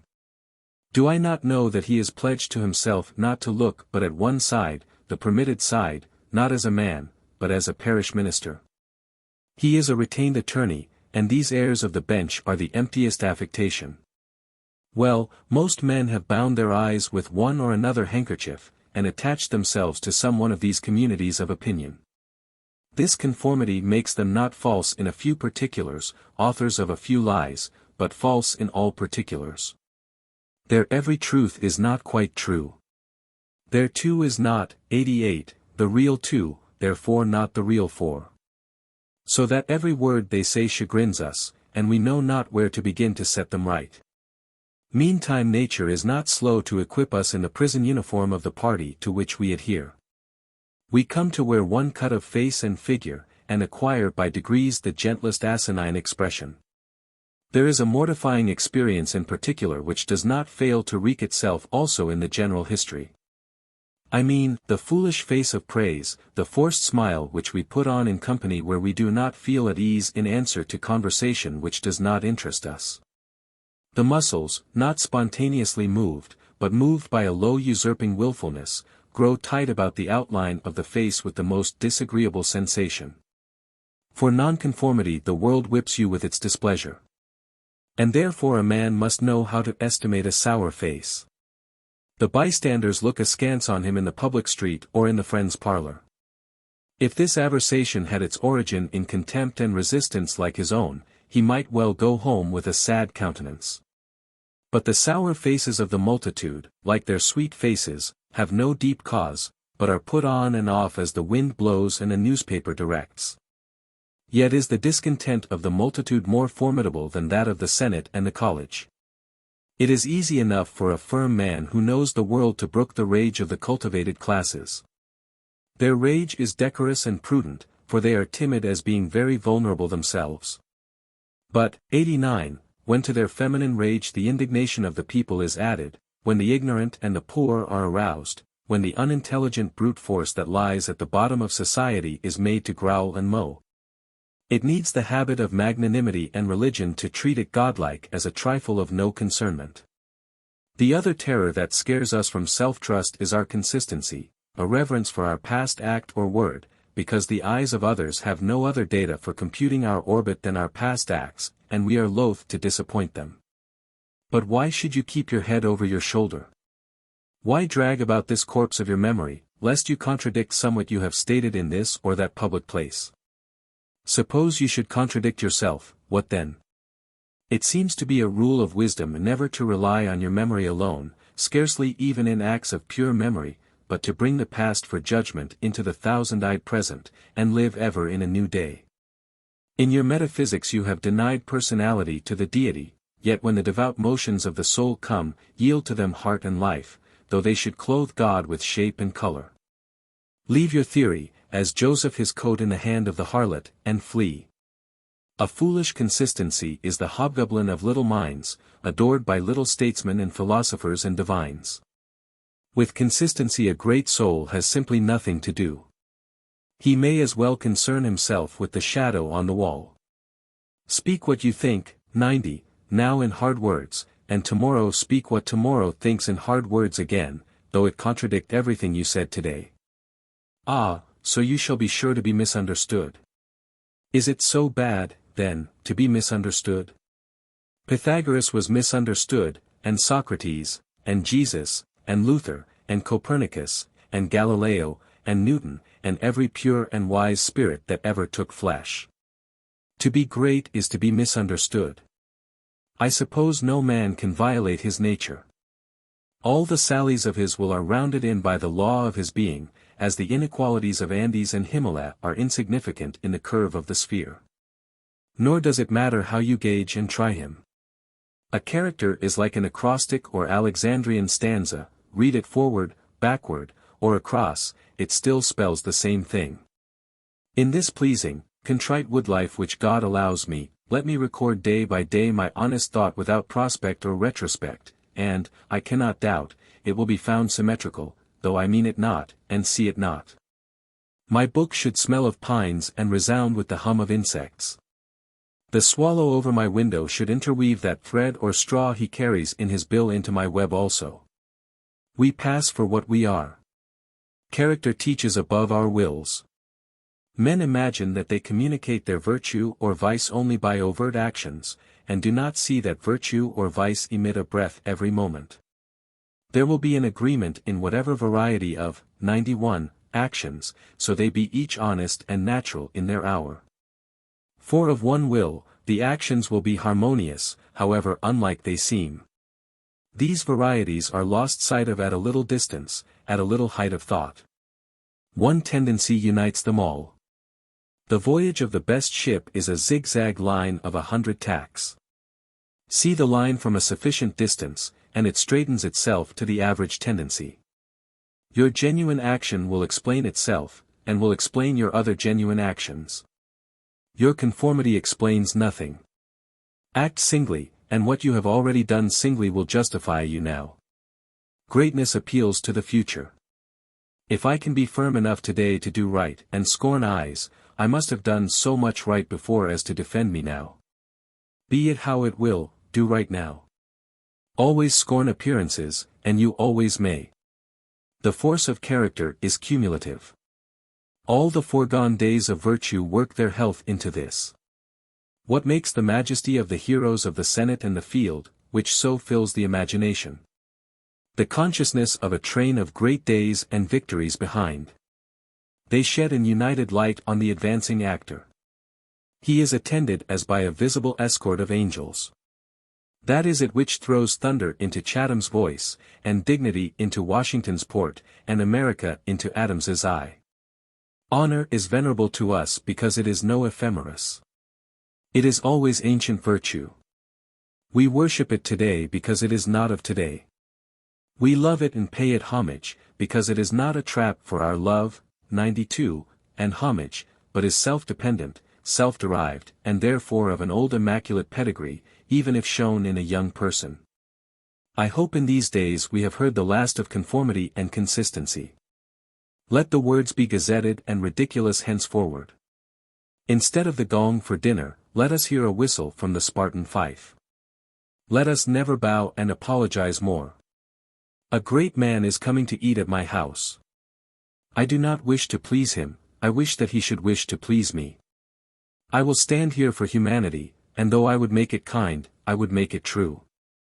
Let us affront and reprimand the smooth mediocrity and squalid contentment of the times, and hurl in the face of custom, and trade, and office, the fact which is the upshot of all history. That there is a great responsible thinker and actor working wherever a man works. That a true man belongs to no other time or place, but is the center of things. Where he is, there is nature. He measures you, and all men, and all events. Ordinarily, everybody in society reminds us of somewhat else, or of some other person. Character, reality, reminds you of nothing else, it takes place of the whole creation. The man must be so much, that he must make all circumstances indifferent. Every true man is a cause, a country, and an age. Requires infinite spaces and numbers and time fully to accomplish his design, and posterity seem to follow his steps as a train of clients. A man Caesar is born, and for ages after, 93, we have a Roman Empire. Christ is born, and millions of minds so grow and cleave to his genius, that he is confounded with virtue and the possible of man. An institution is the lengthened shadow of one man, as monachism, of the hermit Antony, the Reformation, of Luther. Quakerism, of Fox, Methodism, of Wesley, abolition, of Clarkson. Scipio, Milton called the height of Rome, and all history resolves itself very easily into the biography of a few stout and earnest persons. Let a man then know his worth, and keep things under his feet. Let him not peep or steal, or skulk up and down with the air of a charity boy, a bastard, or an interloper, in the world which exists for him. But the man in the street, finding no worth in himself which corresponds to the force which built a tower or sculptured a marble god, feels poor when he looks on these. To him a palace, a statue, a costly book, have an alien and forbidding air, much like a gay equipage, and seem to say like that, "Who are you, sir?" Yet they all are his, suitors for his notice, petitioners to his faculties that they will come out and take possession. The picture waits for my verdict, it is not to command me, but I am to settle its claims to praise. That popular fable of the sot who was picked up dead drunk in the street, carried to the Duke's house, washed and dressed and laid in the Duke's bed, and, on his waking, treated with all obsequious ceremony like the Duke, and assured that he had been insane, owes its popularity to the fact, 94, that it symbolizes so well the state of man, who is in the world a sort of sot, but now and then wakes up, exercises his reason, and finds himself a true prince. Our reading is mendicant and sycophantic. In history, our imagination plays us false. Kingdom and lordship, power and estate, are a gaudier vocabulary than Private John and Edward in a small house and common day's work. But the things of life are the same to both, the sum total of both is the same. Why all this deference to Alfred, and Skanderbeg, and Gustavus? Suppose they were virtuous, did they wear out virtue? As great a stake depends on your private act today, as followed their public and renowned steps.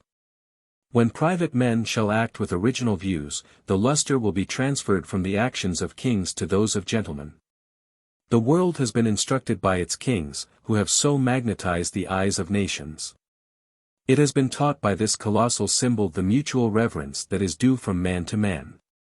The joyful loyalty with which men have everywhere suffered the king, the noble, or the great proprietor to walk among them by a law of his own, make his own scale of men and things, and reverse theirs, pay for benefits not with money but with honor, and represent the law in his person, was the hieroglyphic by which they obscurely signified their consciousness of their own right and comeliness, the right of every man. The magnetism which all original action exerts is explained when we inquire the reason of self-trust. 95. Who is the trustee? What is the aboriginal self, on which a universal reliance may be grounded? What is the nature and power of that science-baffling star, without parallax, without calculable elements, which shoots a ray of beauty even into trivial and impure actions, if the least mark of independence appear? The inquiry leads us to that source, at once the essence of genius, of virtue, and of life, which we call spontaneity or instinct. We denote this primary wisdom as intuition, whilst all later teachings are tuitions. In that deep force, the last fact behind which analysis cannot go, all things find their common origin. For the sense of being which in calm hours rises, we know not how, in the soul, is not diverse from things, from space, from light, from time, from man, but one with them, and proceeds obviously from the same source whence their life and being also proceed. We first share the life by which things exist, and afterward see them as appearances in nature, and forget that we have shared their cause. Here is the fountain of action and of thought. Here are the lungs of that inspiration which giveth man wisdom, and which cannot be denied without impiety and atheism. We lie in the lap of immense intelligence, which makes us receivers of its truth and organs of its activity. When we discern justice, when we discern truth, we do nothing of ourselves, but allow a passage to its beams. If we ask whence this comes, if we seek to pry into the soul that causes, all philosophy is at fault. Its 96 presence or its absence is all we can affirm. Every man discriminates between the voluntary acts of his mind, and his involuntary perceptions, and knows that to his involuntary perceptions a perfect faith is due. He may err in the expression of them, but he knows that these things are so, like day and night, not to be disputed. My willful actions and acquisitions are but roving. The idlest reverie, the faintest native emotion, command my curiosity and respect. Thoughtless people contradict as readily the statement of perceptions as of opinions, or rather much more readily. For, they do not distinguish between perception and notion. They fancy that I choose to see this or that thing. But perception is not whimsical, it is fatal. If I see a trait, my children will see it after me, and in course of time, all mankind, although it may chance that no one has seen it before me. For my perception of it is as much a fact as the sun. The relations of the soul to the divine spirit are so pure, that it is profane to seek to interpose helps. It must be that when God speaketh he should communicate, not one thing, but all things, should fill the world with his voice. Should scatter forth light, nature, time, souls, from the center of the present thought, and new date and new create the whole.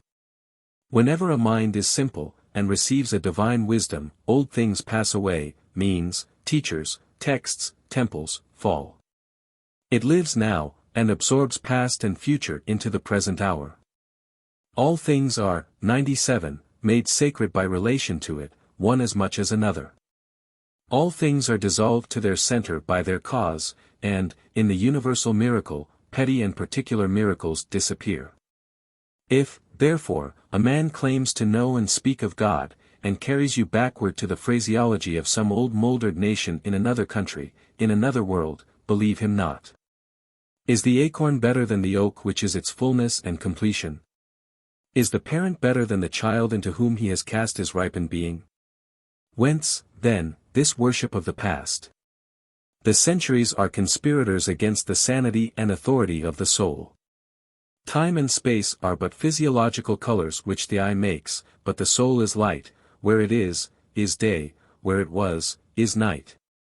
And history is an impertinence and an injury, if it be anything more than a cheerful apologue or parable of my being and becoming. Man is timid and apologetic, he is no longer upright. He dares not say, I think, I am, but quote some saint or sage. He is ashamed before the blade of grass or the blowing rose. These roses under my window make no reference to former roses or to better ones, they are for what they are. They exist with God today. There is no time to them. There is simply the rose, it is perfect in every moment of its existence. Before a leaf bud has burst, its whole life acts, in the full-blown flower there is no more. In the leafless root there is no less. Its nature is satisfied, and it satisfies nature, in all moments alike. 98. But man postpones, or remembers. He does not live in the present, but with a reverted eye laments the past, or, heedless of the riches that surround him, stands on tiptoe to foresee the future. He cannot be happy and strong until he too lives with nature in the present, above time. This should be plain enough. Yet see what strong intellects dare not yet hear God himself, unless he speak the phraseology of I know not what David, or Jeremiah, or Paul. We shall not always set so great a price on a few texts, on a few lives. We are like children who repeat by rote the sentences of grandams and tutors, and, as they grow older, of the men and talents and characters they chance to see, painfully recollecting the exact words they spoke. Afterwards, when they come into the point of view which those had who uttered those saying, they understand them, and are willing to let the words go, for, at any time, they can use words as good when occasion comes. If we live truly, we shall see truly. It is as easy for the strong man to be strong, as it is for the weak to be weak. When we have new perception, we shall gladly disburden the memory of its hoarded treasures as old rubbish. When a man lives with God, his voice shall be as sweet as the murmur of the brook and the rustle of the corn. And now at last the highest truth on this subject remains unsaid, probably cannot be said. For all that we say is the far-off remembering of the intuition. That thought, by what I can now nearest approach, 99, to say it, is this. When good is near you, when you have life in yourself, it is not by any known or accustomed way. You shall not discern the footprints of any other, you shall not see the face of man, you shall not hear any name, the way, the thought, the good, shall be wholly strange and new. It shall exclude example and experience. You take the way from man, not to man. All persons that ever existed are its forgotten ministers. Fear and hope are alike beneath it. There is somewhat low even in hope. In the hour of vision, there is nothing that can be called gratitude, nor properly joy. The soul raised over passion beholds identity in eternal causation, perceives the self-existence of truth and right and calms itself with knowing that all things go well. Vast spaces of nature, the Atlantic Ocean, the South Sea, long intervals of time, years, centuries, are of no account. This which I think and feel underlay every former state of life and circumstances, as it does underlie my present, and what is called life, and what is called death. Life only avails, not the having lived. Power ceases in the instant of repose. It resides in the moment of transition from a past to a new state, in the shooting of the gulf, in the darting to an aim. This one fact the world hates, that the soul becomes. For that forever degrades the past, turns all riches to poverty, all reputation to shame, confounds the saint with the rogue, shoves Jesus and Judas equally aside. Why, then, do we prate of self-reliance? Inasmuch, 100, as the soul is present, there will be power not confident but agent. To talk of reliance is a poor external way of speaking. Speak rather of that which relies, because it works and is. Who has more obedience than I masters me, though he should not raise his finger. Round him I must revolve by the gravitation of spirits. We fancy it rhetoric, when we speak of eminent virtue. We do not yet see that virtue is height, and that a man or a company of men, plastic and permeable to principles, by the law of nature must overpower and ride all cities, nations, kings, rich men, poets, who are not. This is the ultimate fact which we so quickly reach on this, as on every topic, the resolution of all into the ever-blessed one. Self-existence is the attribute of the supreme cause, and it constitutes the measure of good by the degree in which it enters into all lower forms. All things real are so by so much virtue as they contain. Commerce, husbandry, hunting, whaling, war, eloquence, personal weight, are somewhat, and engage my respect as examples of its presence and impure action. I see the same law working in nature for conservation and growth. Power is in nature the essential measure of right. Nature suffers nothing to remain in her kingdoms which cannot help itself. The genesis and maturation of a planet, its poise and orbit, the bended tree recovering itself from the strong wind, the vital resources of every animal and vegetable, are demonstrations of the self-sufficing, and therefore self-relying soul. 101. Thus all concentrates, let us not rove, let us sit at home with the cause. Let us stun and astonish the intruding rabble of men and books and institutions, by a simple declaration of the divine fact. Bid the invaders take the shoes from off their feet, for God is here within. Let our simplicity judge them, and our docility to our own law demonstrate the poverty of nature and fortune beside our native riches. But now we are a mob. Man does not stand in awe of man, nor is his genius admonished to stay at home to put itself in communication with the internal ocean, but it goes abroad to beg a cup of water of the urns of other men. We must go alone. I like the silent church before the service begins, better than any preaching. How far off, how cool, how chaste the persons look, begirt each one with a precinct or sanctuary. So let us always sit.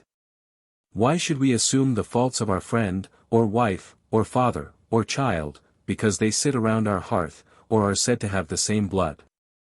All men have my blood, and I have all men's. Not for that will I adopt their petulance or folly, even to the extent of being ashamed of it. But your isolation must not be mechanical, but spiritual, that is, must be elevation. At times the whole world seems to be in conspiracy to importune you with emphatic trifles. Friend, client, child, sickness, fear, want, charity, all knock at once at thy closet door, and say, Come out unto us. But keep thy state. Come not into their confusion. The power men possess to annoy men, I give, 102, them by a weak curiosity. No man can come near me but through my act. What we love that we have, but by desire we bereave ourselves of the love. If we cannot at once rise to the sanctities of obedience and faith, let us at least resist our temptations, let us enter into the state of war, and wake Thor and Woden, courage and constancy, in our Saxon breasts. This is to be done in our smooth times by speaking the truth. Check this lying hospitality and lying affection. Live no longer to the expectation of these deceived and deceiving people with whom we converse. Say to them, O father, O mother, O wife, O brother, O friend, I have lived with you after appearances hitherto. Henceforward I am the truth's. Be it known unto you that henceforward I obey no law less than the eternal law. I will have no covenants but proximities. I shall endeavor to nourish my parents, to support my family, to be the chaste husband of one wife, but these relations I must fill after a new and unprecedented way. I appeal from your customs. I must be myself. I cannot break myself any longer for you, or you. If you can love me for what I am, we shall be the happier. If you cannot, I will still seek to deserve that you should. I will not hide my tastes or aversions. I will so trust that what is deep is holy, that I will do strongly before the sun and moon whatever inly rejoices me, and the heart appoints. If you are noble, I will love you. If you are not, I will not hurt you and myself, 103, by hypocritical attentions. If you are true, but not in the same truth with me, cleave to your companions, I will seek my own. I do this not selfishly, but humbly and truly. It is alike your interest, and mine, and all men's however long we have dwelt in lies, to live in truth. Does this sound harsh today? You will soon love what is dictated by your nature as well as mine, and, if we follow the truth, it will bring us out safe at last. But so may you give these friends pain. Yes, but I cannot sell my liberty and my power, to save their sensibility. Besides, all persons have their moments of reason, when they look out into the region of absolute truth, then will they justify me, and do the same thing. The populace think that your rejection of popular standards is a rejection of all standard, and mere antinomianism, and the bold sensualist will use the name of philosophy to gild his crimes. But the law of consciousness abides. There are two confessionals, in one or the other of which we must be shriven. You may fulfill your round of duties by clearing yourself in the direct, or in the reflex way. Consider whether you have satisfied your relations to father, mother, cousin, neighbor, town, cat, and dog, whether any of these can upbraid you. But I may also neglect this reflex standard, and absolve me to myself. I have my own stern claims and perfect circle. It denies the name of duty to many offices that are called duties. But if I can discharge its debts, it enables me to dispense with the popular code. If, 104, any one imagines that this law is lax, let him keep its commandment one day. And truly it demands something godlike in him who has cast off the common motives of humanity, and has ventured to trust himself for a taskmaster.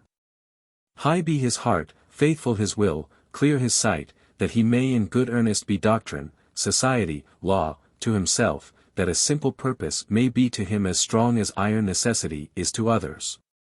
If any man consider the present aspects of what is called by distinction society, he will see the need of these ethics. The sinew and heart of man seem to be drawn out, and we are become timorous, desponding whimperers. We are afraid of truth, afraid of fortune, afraid of death, and afraid of each other. Our age yields no great and perfect persons. We want men and women who shall renovate life and our social state, but we see that most natures are insolvent, cannot satisfy their own wants, have an ambition out of all proportion to their practical force, and do lean and beg day and night continually. Our housekeeping is mendicant, our arts, our occupations, our marriages, our religion, we have not chosen, but society has chosen for us.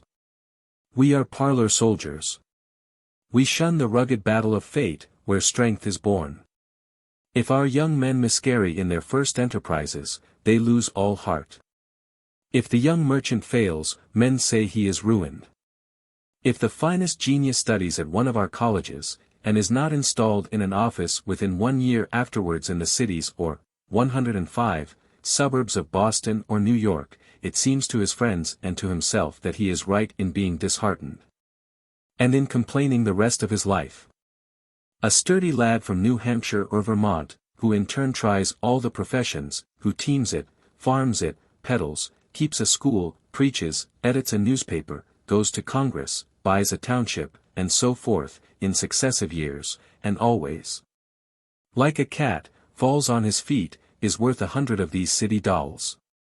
He walks abreast with his days, and feels no shame in not studying a profession, for he does not postpone his life, but lives already. He has not one chance, but 100 chances. Let a Stoic open the resources of man, and tell men they are not leaning willows, but can and must detach themselves, that with the exercise of self-trust, new powers shall appear. That a man is the Word made flesh, born to shed healing to the nations, that he should be ashamed of our compassion, and that the moment he acts from himself, tossing the laws, the books, idolatries and customs out of the window. We pity him no more, but thank and revere him, and that teacher shall restore the life of man to splendor, and make his name dear to all history. It is easy to see that a greater self-reliance must work a revolution in all the offices and relations of men, in their religion, in their education, in their pursuits, their modes of living, their association, in their property, in their speculative views. 1. In what prayers do men allow themselves? 106. That which they call a holy office is not so much as brave and manly. Prayer looks abroad and asks for some foreign addition to come through some foreign virtue, and loses itself in endless mazes of natural and supernatural, and mediatorial and miraculous. Prayer that craves a particular commodity, anything less than all good, is vicious. Prayer is the contemplation of the facts of life from the highest point of view. It is the soliloquy of a beholding and jubilant soul. It is the Spirit of God pronouncing his works good. But prayer as a means to effect a private end is meanness and theft. It supposes dualism and not unity in nature and consciousness. As soon as the man is at one with God, he will not beg. He will then see prayer in all action. The prayer of the farmer kneeling in his field to weed it, the prayer of the rower kneeling with the stroke of his oar, are true prayers heard throughout nature, though for cheap ends. Caratak, in Fletcher's Bonduca, when admonished to inquire the mind of the God audate, replies. His hidden meaning lies in our endeavors. Our valors are our best gods. Another sort of false prayers are our regrets. Discontent is the want of self-reliance, it is infirmity of will. Regret calamities, if you can thereby help the sufferer, if not, attend your own work, and already the evil begins to be repaired. Our sympathy is just as base.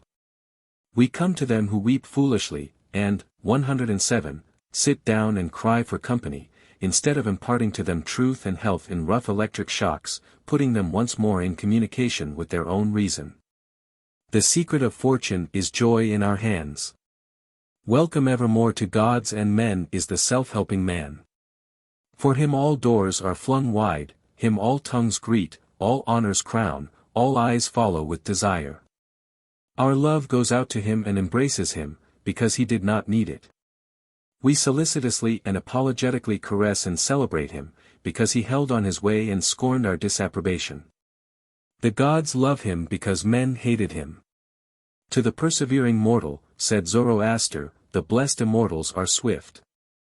As men's prayers are a disease of the will, so are their creeds a disease of the intellect. They say with those foolish Israelites, let not God speak to us, lest we die. Speak thou, speak any man with us, and we will obey.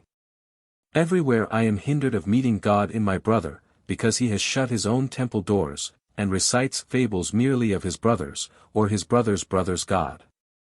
Every new mind is a new classification. If it prove a mind of uncommon activity and power, a Locke, a Lavoisier, a Hutton, a Betham, a Fourier, it imposes its classification on other men, and lo! A new system. In proportion to the depth of the thought, and so to the number of the objects it touches and brings within reach of the pupil, is his complacency. But chiefly is this apparent in creeds and churches, which, 108, are also classifications of some powerful mind acting on the elemental thought of duty, and man's relation to the highest. Such is Calvinism, Quakerism, Swedenborgism. The pupil takes the same delight in subordinating everything to the new terminology, as a girl who has just learned botany in seeing a new earth and new seasons thereby. It will happen for a time, that the pupil will find his intellectual power has grown by the study of his master's mind. But in all unbalanced minds, the classification is idolized, passes for the end, and not for a speedily exhaustible means, so that the walls of the system blend to their eye in the remote horizon with the walls of the universe. The luminaries of heaven seem to them hung on the arch their master built. They cannot imagine how you aliens have any right to see, how you can see, it must be somehow that you stole the light from us. They do not yet perceive that light, unsystematic, indomitable, will break into any cabin, even into theirs. Let them chirp a while and call it their own. If they are honest and do well, presently their neat new pinfold will be too straight and low, will crack, will lean, will rot and vanish, and the immortal light, all young and joyful, million-orbed, million-colored, will beam over the universe as on the first morning. 2. It is for want of self-culture that the superstition of traveling, whose idols are Italy, England, Egypt, retains its fascination for all educated Americans. 109. They who made England, Italy, or Greece venerable in the imagination did so by sticking fast where they were, like an axis of the earth. In manly hours, we feel that duty is our place. The soul is no traveler. The wise man stays at home, and when his necessities, his duties, on any occasion call him from his house, or into foreign lands, he is at home still. And shall make men sensible by the expression of his countenance, that he goes the missionary of wisdom and virtue, and visits cities and men like a sovereign, and not like an interloper or a valet. I have no churlish objection to the circumnavigation of the globe, for the purposes of art, of study, and benevolence, so that the man is first domesticated, or does not go abroad with the hope of finding somewhat greater than he knows. He who travels to be amused, or to get somewhat which he does not carry, travels away from himself, and grows old even in youth among old things. In Thebes, in Palmyra, his will and mind have become old and dilapidated as they. He carries ruins to ruins. Traveling is a fool's paradise. Our first journeys discover to us the indifference of places. At home I dream that at Naples, at Rome, I can be intoxicated with beauty, and lose my sadness. I pack my trunk, embrace my friends, embark on the sea, and at last wake up in Naples, and there beside me is the stern fact, the sad self, unrelenting, identical, that I fled from. I seek the Vatican, and the palaces. I affect, 110, to be intoxicated with sights and suggestions, but I am not intoxicated. My giant goes with me wherever I go. 3. But the rage of traveling is a symptom of a deeper unsoundness affecting the whole intellectual action. The intellect is vagabond, and our system of education fosters restlessness. Our minds travel when our bodies are forced to stay at home. We imitate, and what is imitation but the traveling of the mind? Our houses are built with foreign taste. Our shelves are garnished with foreign ornaments, our opinions, our tastes, our faculties, lean, and follow the past and the distant.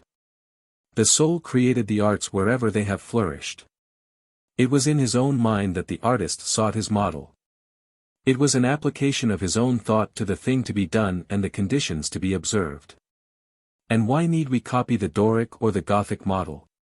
Beauty, convenience, grandeur of thought, and quaint expression are as near to us as to any, and if the American artist will study with hope and love the precise thing to be done by him considering the climate, the soil, the length of the day, the wants of the people, the habit and form of the government, he will create a house in which all these will find themselves fitted, and taste and sentiment will be satisfied also.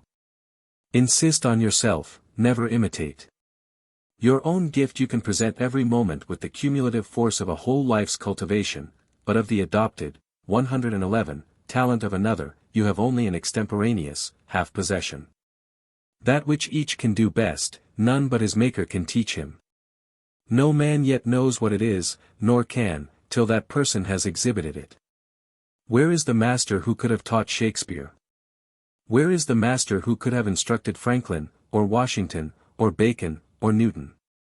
Every great man is a unique. The Scipionism of Scipio is precisely that part he could not borrow. Shakespeare will never be made by the study of Shakespeare. Do that which is assigned to you, and you cannot hope too much or dare too much. There is at this moment for you an utterance brave and grand as that of the colossal chisel of Phidias, or trowel of the Egyptians, or the pen of Moses, or Dante, but different from all these. Not possibly will the soul all rich, all eloquent, with thousand-cloven tongue, deign to repeat itself, but if you can hear what these patriarchs say, surely you can reply to them in the same pitch of voice. For the ear and the tongue are two organs of one nature. Abide in the simple and noble regions of thy life, obey thy heart, and thou shalt reproduce the foreworld again. 4. As our religion, our education, our art look abroad, so does our spirit of society. All men plume themselves on the improvement of society, and no man improves. Society never advances. It recedes as fast on one side as it gains on the other. It undergoes continual, 112, changes, it is barbarous, it is civilized, it is Christianized, it is rich, it is scientific, but this change is not amelioration. For everything that is given, something is taken. Society acquires new arts, and loses old instincts. What a contrast between the well-clad, reading, writing, thinking American, with a watch, a pencil, and a bill of exchange in his pocket, and the naked New Zealander, whose property is a club, a spear, a mat, and an undivided 20th of a shed to sleep under. But compare the health of the two men, and you shall see that the white man has lost his aboriginal strength. If the traveler tell us truly, strike the savage with a broad axe, and in a day or two the flesh shall unite and heal as if you struck the blow into soft pitch, and the same blow shall send the white to his grave. The civilized man has built a coach, but has lost the use of his feet. He is supported on crutches, but lacks so much support of muscle. He has a fine Geneva watch, but he fails of the skill to tell the hour by the sun. A Greenwich nautical almanac he has, and so being sure of the information when he wants it, the man in the street does not know a star in the sky.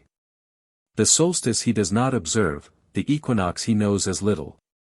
And the whole bright calendar of the year is without a dial in his mind.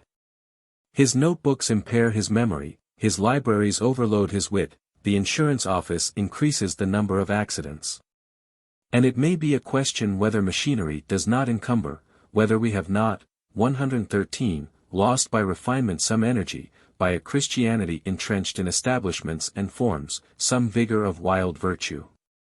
For every Stoic was a Stoic. But in Christendom where is the Christian? There is no more deviation in the moral standard than in the standard of height or bulk. No greater men are now than ever were.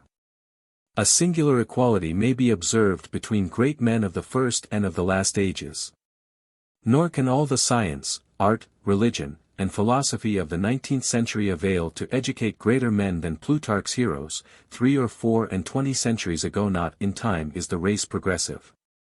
Phocion, Socrates, Anaxagoras, Diogenes, are great men, but they leave no class. He who is really of their class will not be called by their name, but will be his own man, and, in his turn, the founder of a sect. The arts and inventions of each period are only its costume, and do not invigorate men. The harm of the improved machinery may compensate its good. Hudson and Bering accomplished so much in their fishing boats, as to astonish Perry and Franklin, whose equipment exhausted the resources of science and art. Galileo, with an opera glass, discovered a more splendid series of celestial phenomena than anyone since. Columbus found the New World in an undecked boat. It is curious to see the periodical disuse and perishing of means and machinery, which were introduced with loud laudation a few years or centuries before.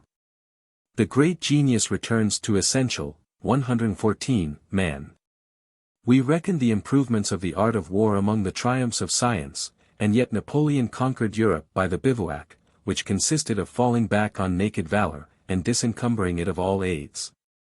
The emperor held it impossible to make a perfect army, says Las Casas, without abolishing our arms, magazines, commissaries, and carriages, until, in imitation of the Roman custom, the soldier should receive his supply of corn, grind it in his hand mill, and bake his bread himself. Society is a wave. The wave moves onward, but the water of which it is composed does not. The same particle does not rise from the valley to the ridge. Its unity is only phenomenal.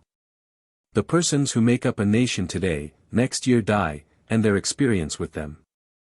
And so the reliance on property, including the reliance on governments which protect it, is the want of self-reliance. Men have looked away from themselves and at things so long, that they have come to esteem the religious, learned, and civil institutions as guards of property, and they deprecate assaults on these, because they feel them to be assaults on property. They measure their esteem of each other by what each has, and not by what each is. But a cultivated man becomes ashamed of his property, out of new respect for his nature. Especially he hates what he has, if he see that it is accidental, came to him by inheritance, or gift, or crime, then he feels that it is not having. It does not belong to, 115, him, has no root in him, and merely lies there, because no revolution or no robber takes it away. But that which a man is, does always by necessity acquire, and what the man acquires is living property, which does not wait the beck of rulers, or mobs, or revolutions, or fire, or storm, or bankruptcies, but perpetually renews itself wherever the man breathes. Thy lot or portion of life, said the Caliph Ali, is seeking after thee, therefore be at rest from seeking after it. Our dependence on these foreign goods leads us to our slavish respect for numbers. The political parties meet in numerous conventions, the greater the concourse, and with each new uproar of announcement, the delegation from Essex, the Democrats from New Hampshire, the Whigs of Maine. The young patriot feels himself stronger than before by a new thousand of eyes and arms. In like manner the reformers summon conventions, and vote and resolve in multitude. Not so, O friends. Will the God deign to enter and inhabit you, but by a method precisely the reverse. It is only as a man puts off all foreign support, and stands alone, that I see him to be strong and to prevail. He is weaker by every recruit to his banner. Is not a man better than a town? Ask nothing of men, and in the endless mutation, thou only firm column must presently appear the upholder of all that surrounds thee. He who knows that power is inborn, that he is weak because he has looked for good out of him and elsewhere, and so perceiving, throws himself, 116, unhesitatingly on his thought, instantly rights himself, stands in the erect position, commands his limbs, works miracles. Just as a man who stands on his feet is stronger than a man who stands on his head. So use all that is called fortune. Most men gamble with her, and gain all, and lose all, as her will rolls. But do thou leave as unlawful these winnings, and deal with cause and effect, the chancellors of God. In the will work and acquire, and thou hast chained the wheel of chance, and shalt sit hereafter out of fear from her rotations. A political victory, a rise of rents, the recovery of your sick, or the return of your absent friend, or some other favorable event, raises your spirits, and you think good days are preparing for you. Do not believe it. Nothing can bring you peace but yourself. Nothing can bring you peace but the triumph of principles. 117. Friendship. 1. We have a great deal more kindness than is ever spoken. Barring all the selfishness that chills like east winds the world, the whole human family is bathed with an element of love like a fine ether. How many persons we meet in houses, whom we scarcely speak to, whom yet we honor, and who honor us. How many we see in the street, or sit with in church, whom, though silently, we warmly rejoice to be with. Read the language of these wandering eye-beams. The heart knoweth. 2. The effect of the indulgence of this human affection is a certain cordial exhilaration. In poetry, and in common speech, the emotions of benevolence and complacency which are felt toward others, are likened to the material effects of fire. So swift, or much more swift, more active, more cheering are these fine inward irradiations. From the highest degree of passionate love, to the lowest degree of goodwill, they make the sweetness of life. 3. Our intellectual and active powers increase with our affection. The scholar sits down to write, and all his years of meditation do not furnish him with one good thought or happy expression. But it is necessary to write a letter to a friend, and, 118, forthwith, troops of gentle thoughts invest themselves, on every hand, with chosen words. See in any house where virtue and self-respect abide, the palpitation which the approach of a stranger causes. A commended stranger is expected and announced, and an uneasiness between pleasure and pain invades all the hearts of a household. His arrival almost brings fear to the good hearts that would welcome him. The house is dusted, all things fly into their places, the old coat is exchanged for the new, and they must get up a dinner if they can. Of a commended stranger, only the good report is told by others, only the good and new is heard by us. He stands to us for humanity. He is, what we wish. Having imagined and invested him, we ask how we should stand related in conversation and action with such a man, and are uneasy with fear. The same idea exalts conversation with him. We talk better than we are wont. We have the nimblest fancy, a richer memory, and our dumb devil has taken leave for the time. For long hours we can continue a series of sincere, graceful, rich communications, drawn from the oldest, secretest experience, so that they who sit by, of our own kinsfolk and acquaintance, shall feel a lively surprise at our unusual powers. But as soon as the stranger begins to intrude his partialities, his definitions, his defects, into the conversation, it is all over. He has heard the first, the last and best, he will ever hear from us. He is no stranger now. Vulgarity, ignorance, misapprehension, are old, 119, acquaintances. Now, when he comes, he may get the order, the dress, and the dinner, but the throbbing of the heart, and the communications of the soul, no more. 4. What is so pleasant as these jets of affection which relume a young world for me again? What is so delicious as a just and firm encounter of two, in a thought, in a feeling? How beautiful, on their approach to this beating heart, the steps and forms of the gifted and the true. The moment we indulge our affections, the earth is metamorphosed, there is no winter, and no night, all tragedies, all ennuis vanish. All duties even, nothing fills the preceding eternity but the forms all radiant of beloved persons. Let the soul be assured that somewhere in the universe it should rejoin its friend, and it would be content and cheerful alone for 1,000 years. 5. I awoke this morning with devout thanksgiving for my friends, the old and the new. Shall I not call God, the beautiful, who daily showeth himself so to me in his gifts? I chide society, I embrace solitude, and yet I am not so ungrateful as not to see the wise, the lovely, and the noble-minded, as from time to time they pass my gate. Who hears me, who understands me, becomes mine, a possession for all time. Nor is nature so poor, but she gives me this joy several times, and thus we weave social threads of our own, a new web of relations. And, as many thoughts in succession substantiate themselves, we shall by and by stand in a new world of our own creation, 120, and no longer strangers and pilgrims is a traditionary globe. My friends have come to me unsought. The great God gave them to me. By oldest right, by the divine affinity of virtue with itself, I find them, or rather, not I, but the deity in me and in them, both deride and cancel the thick walls of individual character, relation, age, sex and circumstance. At which he usually connives, and now makes many one. High thanks I owe you, excellent lovers, who carry out the world for me to new and noble depths, and enlarge the meaning of all my thoughts. These are new poetry of the first bard, poetry without stop, hymn, ode and epic, poetry still flowing, Apollo and the Muses chanting still. Will these two separate themselves from me again, or some of them? I know not, but I fear it not. For my relation to them is so pure, that we hold by simple affinity, and the genius of my life being thus social, the same affinity will exert its energy on whomsoever is as noble as these men and women, wherever I may be. 6. I confess to an extreme tenderness of nature on this point. It is almost dangerous to me to crush the sweet poison of misused wine of the affections. A new person is to me a great event, and hinders me from sleep.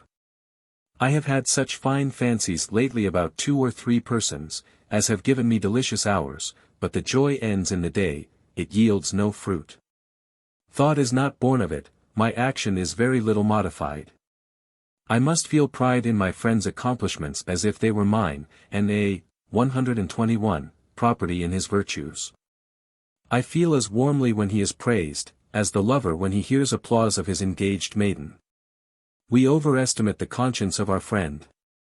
His goodness seems better than our goodness, his nature finer, his temptations less. Everything that is his name, his form, his dress, books and instruments, fancy enhances. Our own thought sounds new and larger from his mouth. 7. Yet the systole and diastole of the heart are not without their analogy in the ebb and flow of love. Friendship, like the immortality of the soul, is too good to be believed. The lover, beholding his maiden, half knows that she is not verily that which he worships, and in the golden hour of friendship, we are surprised with shades of suspicion and unbelief. We doubt that we bestow on our hero the virtues in which he shines, and afterward worship the form to which we have ascribed this divine inhabitation. In strictness, the soul does not respect men as it respects itself.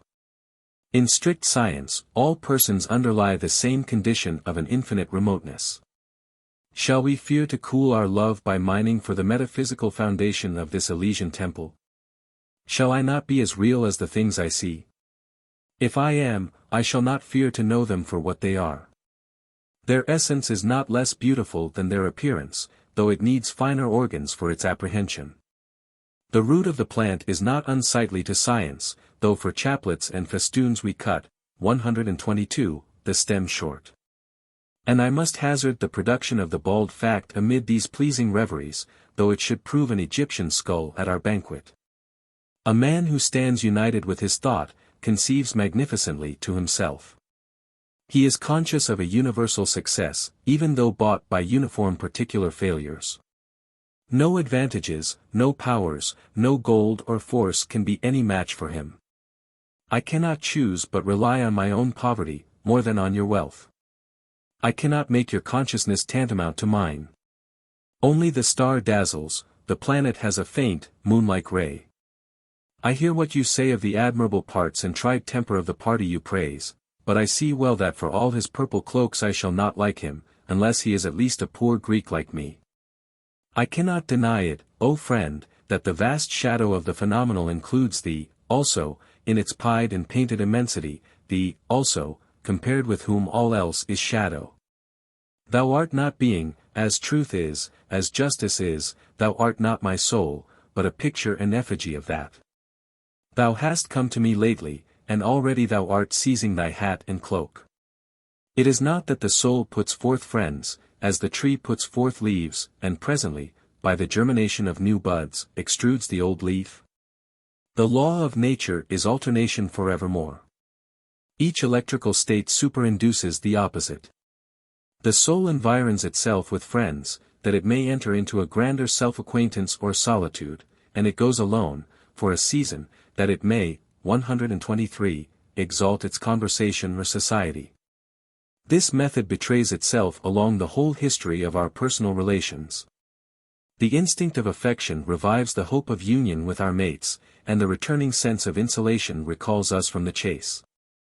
Thus every man passes his life in the search after friendship, and if he should record his true sentiment, he might write a letter like this, to each new candidate for his love.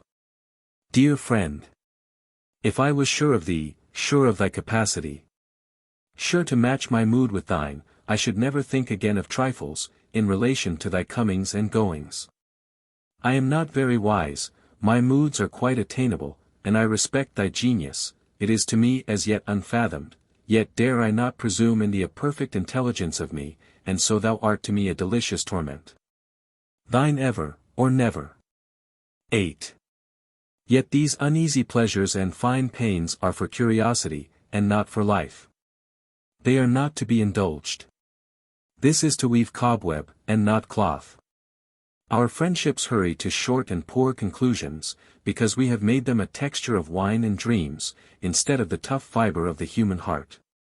The laws of friendship are great, austere, and eternal, of one web with the laws of nature and of morals. But we have aimed at a swift and petty benefit, to suck a sudden sweetness. We snatch at the slowest fruit in the whole garden of God, which many summers and many winters must ripen. We seek our friend not sacredly but with an adulterate, 124, passion which would appropriate him to ourselves. In vain. We are armed all over with subtle antagonisms, which, as soon as we meet, begin to play, and translate all poetry into stale prose. Almost all people descend to meet. All association must be a compromise, and, what is worst, the very flower and aroma of the flower of each of the beautiful natures disappears as they approach each other. What a perpetual disappointment is actual society, even of the virtuous and gifted. After interviews have been compassed with long foresight, we must be tormented presently by baffled blows, by sudden, unseasonable apathies, by epilepsies of wit and of animal spirits, in the heyday of friendship and thought. Our faculties do not play us true, and both parties are relieved by solitude. 9. I ought to be equal to every relation. It makes no difference how many friends I have, and what content I can find in conversing with each, if there be one to whom I am not equal. If I have shrunk unequal from one contest instantly, the joy I find in all the rest becomes mean and cowardly. I should hate myself, if then I made my other friends my asylum. The valiant warrior famous for fight, after 100 victories, once foiled, is from the book of honor raised quite, and all the rest forgot for which he toiled. 10. Our impatience is thus sharply rebuked. Bashfulness and apathy are a tough husk in which, 125, a delicate organization is protected from premature ripening. It would be lost if it knew itself before any of the best souls were yet ripe enough to know and own it. Respect the natural langsamkeit which hardens the ruby in a million years, and works in duration, in which Alps and Andes come and go as rainbows. The good spirit of our life has no heaven which is the price of rashness. Love, which is the essence of God, is not for levity, but for the total worth of man. Let us not have this childish luxury in our regards, but the austerest worth.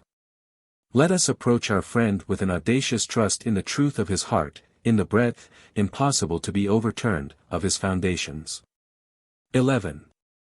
The attractions of this subject are not to be resisted, and I leave, for the time, all account of subordinate social benefit, to speak of that select and sacred relation which is a kind of absolute, and which even leaves the language of love suspicious and common, so much is this pure, and nothing is so much divine.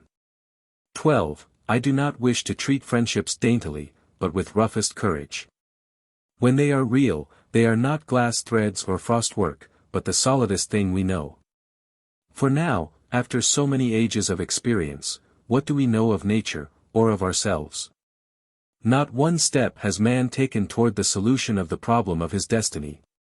In one condemnation of folly stand the whole universe of men.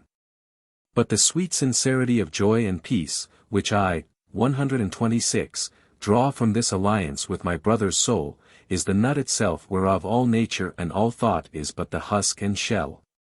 Happy is the house that shelters a friend. It might well be built, like a festal bower or arch, to entertain him a single day. Happier, if he know the solemnity of that relation, and honor its law. He who offers himself a candidate for that covenant comes up, like an Olympian, to the great games, where the firstborn of the world are the competitors. He proposes himself for contest where time, want, danger are in the lists, and he alone is victor who has truth enough in his constitution to preserve the delicacy of his beauty from the wear and tear of all these. The gifts of fortune may be present or absent, but all the hap in that contest depends on intrinsic nobleness, and the contempt of trifles. There are two elements that go to the composition of friendship, each so sovereign, that I can detect no superiority in either, no reason why either should be first named. One is truth. A friend is a person with whom I may be sincere. Before him, I may think aloud. I am arrived at last in the presence of a man so real and equal that I may drop even those undermost garments of dissimulation, courtesy, and second thought, which men never put off, and may deal with him with the simplicity and wholeness with which one chemical atom meets another. Sincerity is the luxury allowed, but diadems and authority, only to the highest rank, that being permitted to speak truth as having none above, 127, it to court or conform unto. Every man alone is sincere. At the entrance of a second person, hypocrisy begins. We parry and fend the approach of our fellow man by compliments, by gossip, by amusements, by affairs. We cover up our thought from him under 100 folds. I knew a man who, under a certain religious frenzy, cast off this drapery, and omitting all compliments and commonplace, spoke to the conscience of every person he encountered, and that with great insight and beauty. At first he was resisted, and all men agreed he was mad. But persisting, as indeed he could not help doing, for some time in this course, he attained to the advantage of bringing every man of his acquaintance into true relations with him. No man would think of speaking falsely with him, or of putting him off with any chat of markets or reading rooms. But every man was constrained by so much sincerity to the like plain dealing, and what love of nature, what poetry, what symbol of truth he had, he did certainly show him. But to most of us society shows not its face and eye, but its side and its back. To stand in true relations with men in a false age, is worth a fit of insanity, is it not? We can seldom go erect. Almost every man we meet requires some civility, requires to be humored, he has some fame, some talent, some whim of religion or philanthropy in his head that is not to be questioned, and which spoils all conversation with him. But a friend is a sane man who exercises not my ingenuity, but me. 128. My friend gives me entertainment without requiring any stipulation on my part. A friend, therefore, is a sort of paradox in nature. I who alone am, I who see nothing in nature whose existence I can affirm with equal evidence to my own, behold now the semblance of my being in all its height, variety, and curiosity, reiterated in a foreign form. So that a friend may well be reckoned the masterpiece of nature. 13. The other element of friendship is tenderness.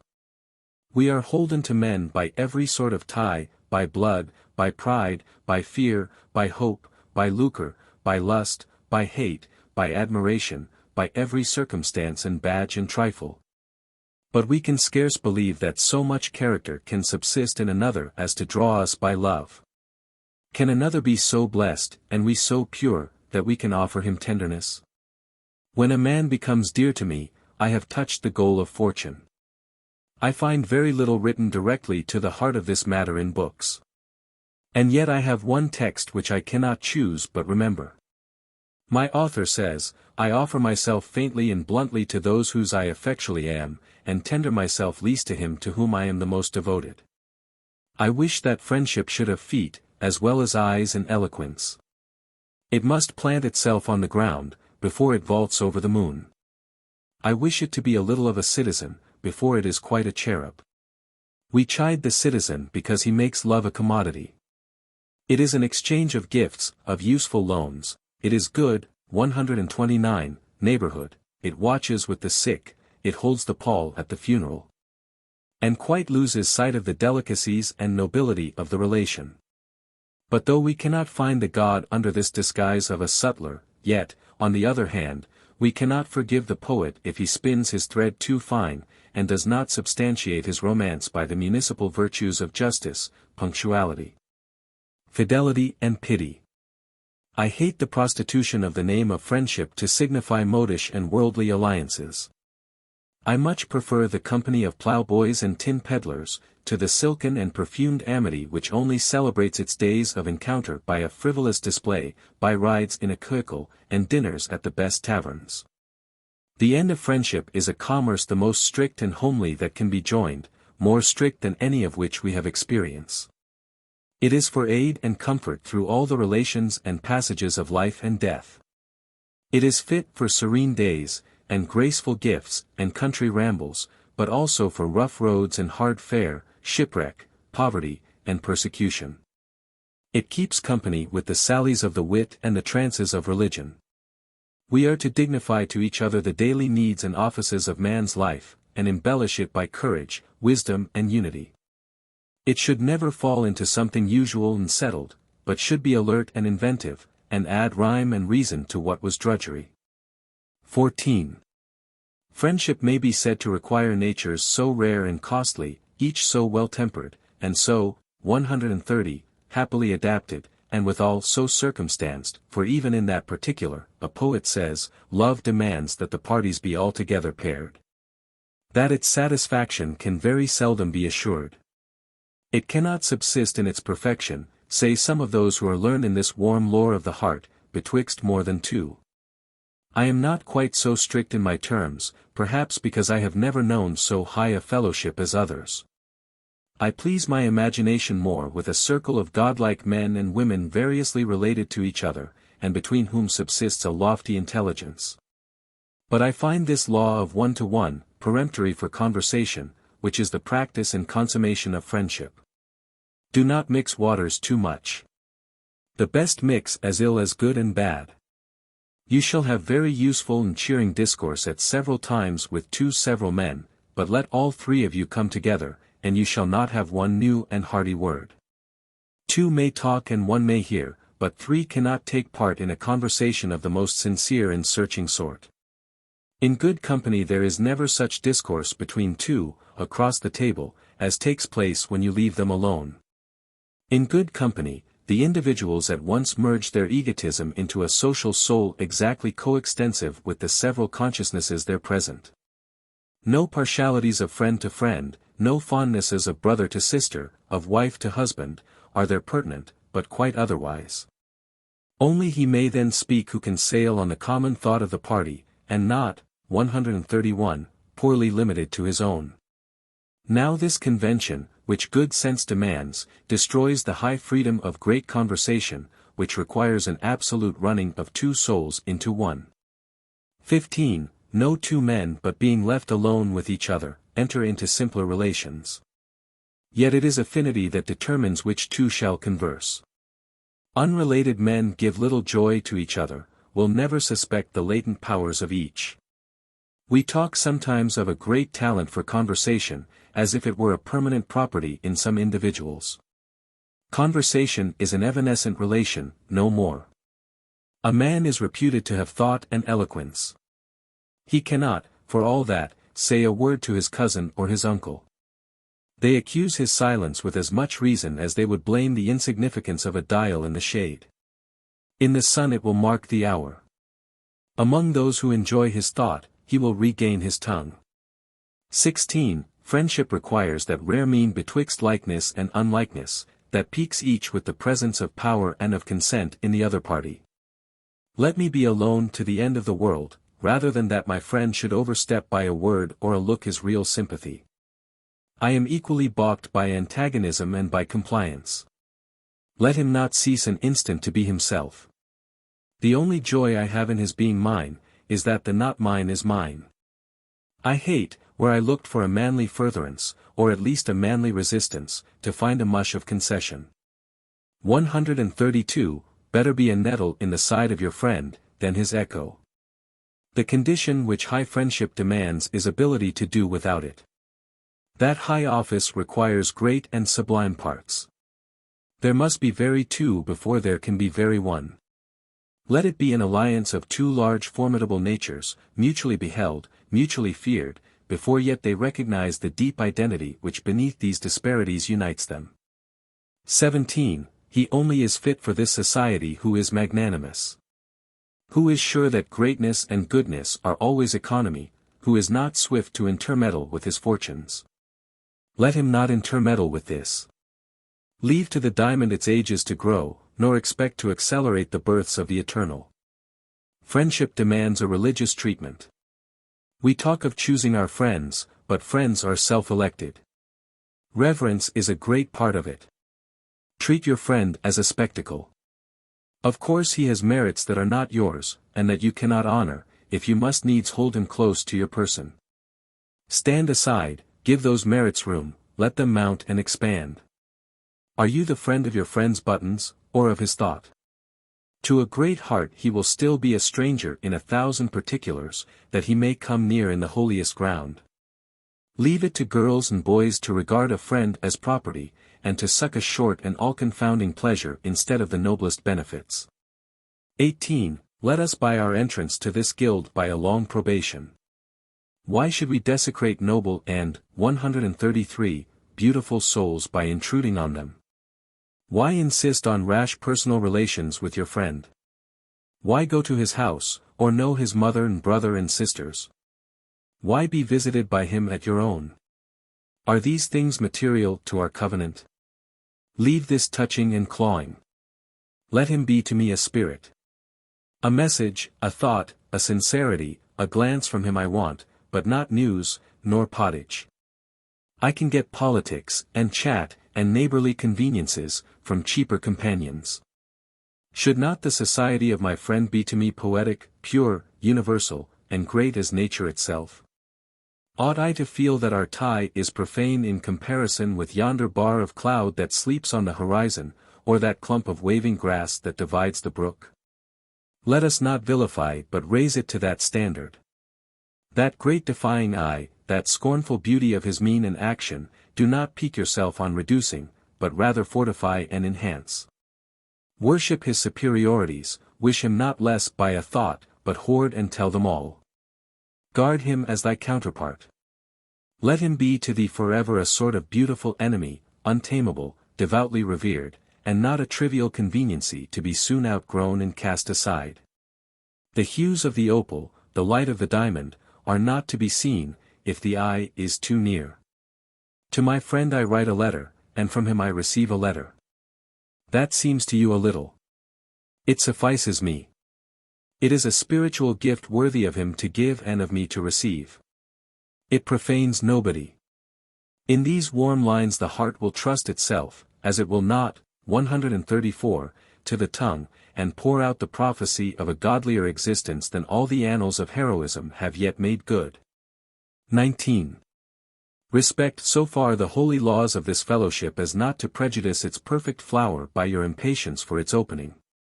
We must be our own before we can be another's. There is at least this satisfaction in crime, according to the Latin proverb.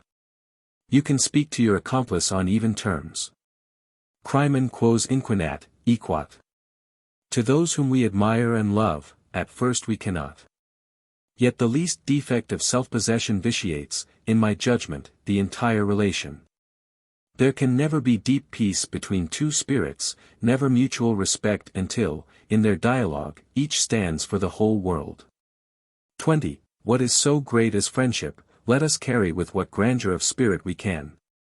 Let us be silent, so we may hear the whisper of the gods. Let us not interfere. Who set you to cast about what you should say to the select souls, or how to say anything to such? No matter how ingenious, no matter how graceful and bland.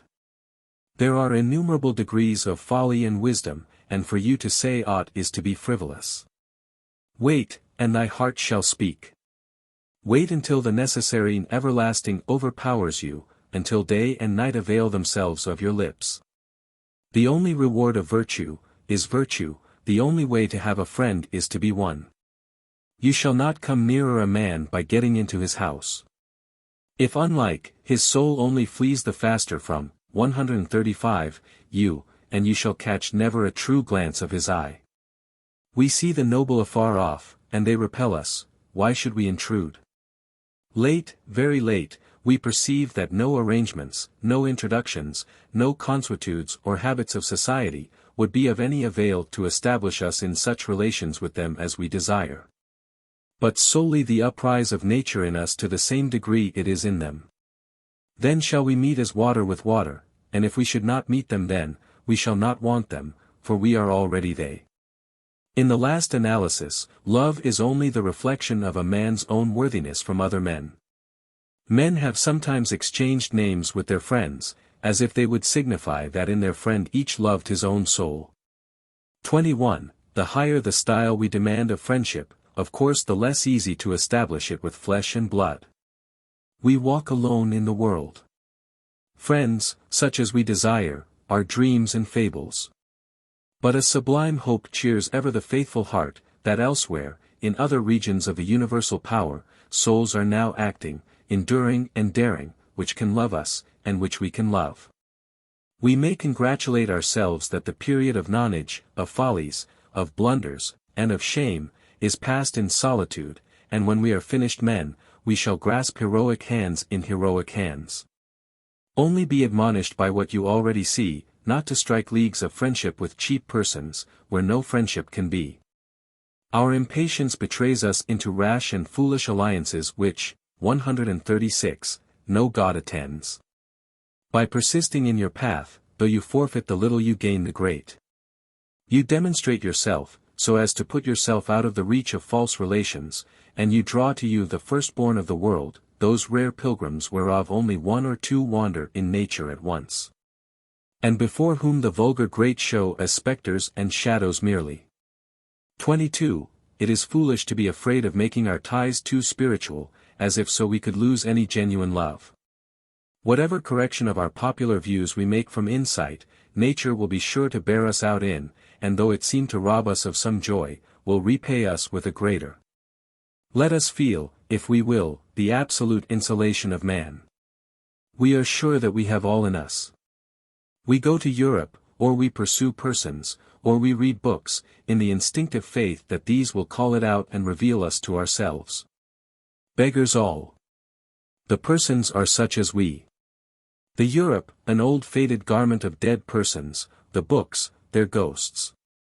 Let us drop this idolatry. Let us give over this mendicancy. Let us even bid our dearest friends farewell, and defy them, saying, Who are you? Unhand me. I will be dependent no more. Ah! Sayest thou not, O brother, that thus we part only to meet again on a higher platform, and only be more each other's, because we are more our own? A friend is Janus-faced, he looks to the past and the future. He is the child of all my foregoing hours, 137, the prophet of those to come, and the harbinger of a greater friend. 23. I do then with my friends as I do with my books. I would have them where I can find them, but I seldom use them. We must have society on our own terms, and admit or exclude it on the slightest cause. I cannot afford to speak much with my friend. If he is great, he makes me so great that I cannot descend to converse. In the great days, presentiments hover before me, far before me in the firmament. I ought then to dedicate myself to them. I go in that I may seize them, I go out that I may seize them. I fear only that I may lose them receding into the sky in which now they are only a patch of brighter light. Then, though I prize my friends, I cannot afford to talk with them and study their visions, lest I lose my own. It would indeed give me a certain household joy to quit this lofty seeking, this spiritual astronomy, or search of stars, and come down to warm sympathies with you, but then I know well I shall mourn always the vanishing of my mighty gods. It is true, next week I shall have languid moods, when I can well afford to occupy myself with foreign objects, then I shall regret the lost literature of your mind, and wish you were by my side again. But if you come, perhaps you will fill my mind only with new visions, not with yourself but with your lustres, and I shall not be able any more than now to converse with you. So I will owe, 138, to my friends this evanescent intercourse. I will receive from them, not what they have, but what they are. They shall give me that which properly they cannot give, but which emanates from them. But they shall not hold me by any relations less subtle and pure. We will meet as though we met not, and part as though we parted not.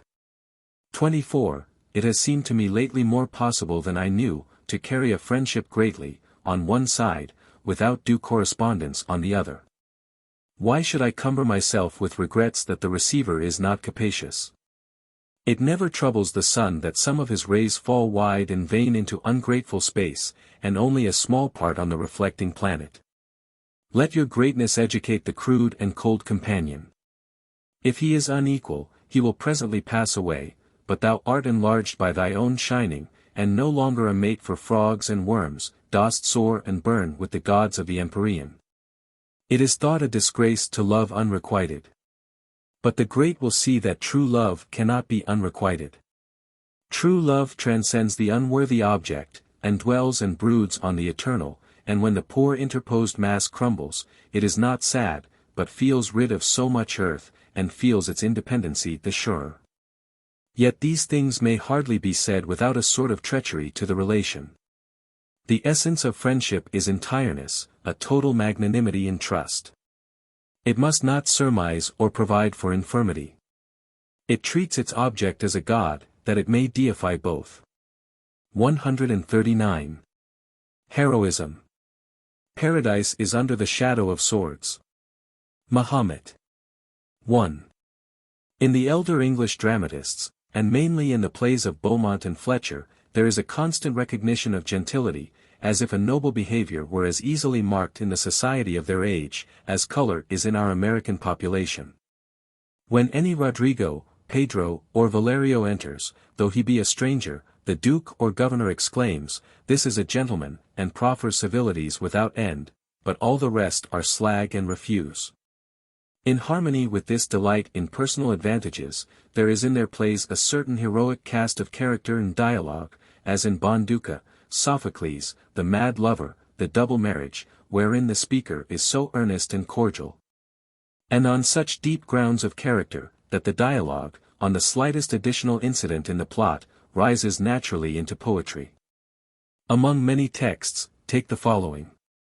The Roman Martius has conquered Athens, all but the invincible spirits of Sophocles, the Duke of Athens, and Dorigen, his wife. The beauty of the latter inflames Martius, and he seeks to save her husband. But Sophocles will not ask his life, although assured, 140, that a word will save him, and the execution of both proceeds. Valerius. Bid thy wife farewell. Sophomore. No, I will take no leave. My Dorigen, yonder, above, 'bout Ariadne's crown. My spirit shall hover for thee. Prithee, haste. Door. Stay, Sophocles, with this, tie up my sight, let not soft nature so transformed be, and lose her gentler sexed humanity, to make me see my lord bleed. So, 'tis well. Never one object underneath the sun will I behold before my Sophocles. Farewell, now teach the Romans how to die. March. Dost know what 'tis to die? Sophomore, thou dost not, Martius, and therefore, not what 'tis to live. To die is to begin to live. It is to end an old, stale, weary work, and to commence a newer and a better. 'Tis to leave deceitful knaves for the society of gods and goodness. Thou, thyself, must part at last, from all thy garlands, pleasures, triumphs, and prove thy fortitude. What then, 'twill Doval? But art not grieved nor vexed to leave thy life thus? Soph. Why should I grieve or vex for being sent to them I ever loved best? Now, I'll kneel, but with my back toward thee, 'tis the last duty this trunk can do the gods. March. Strike, strike, Valerius, or Martius' heart will leap out at his mouth. This is a man, a woman. Kiss thy lord, and live with all the freedom you were wont. O love! Thou doubly hast afflicted me with virtue and with beauty. Treacherous heart, my hand shall cast thee quick into my urn. 141, ere thou transgress this knot of piety. Val. What ails my brother? Sophomore Martius, O Martius, thou now hast found a way to conquer me. Door. O star of Rome! What gratitude can speak fit words to follow such a deed as this? March. This admirable Duke, Valerius, with his disdain of fortune and of death, captived himself, has captived me, and though my arm hath ta'en his body here, his soul hath subjugated Martius' soul. By Romulus, he is all soul, I think. He hath no flesh, and spirit cannot be jived, then we have vanquished nothing, he is free, and Martius walks now in captivity. 2. I do not readily remember any poem, play, sermon, novel, or oration, that our press vents in the last few years, which goes to the same tune. We have a great many flutes and flageolets, but not often the sound of any fife. Yet, Wordsworth's Laodamia, and the Ode of Dion, and some sonnets, have a certain noble music, and Scott will sometimes draw a stroke like the portrait of Lord Evandale, given by Bulwer of Burleigh. Thomas Carlyle, with his natural taste for what is manly and daring in character, has suffered no heroic trait in his favorites to drop from his biographical and historical pictures. Earlier, Robert Burns has given us a psalm or two.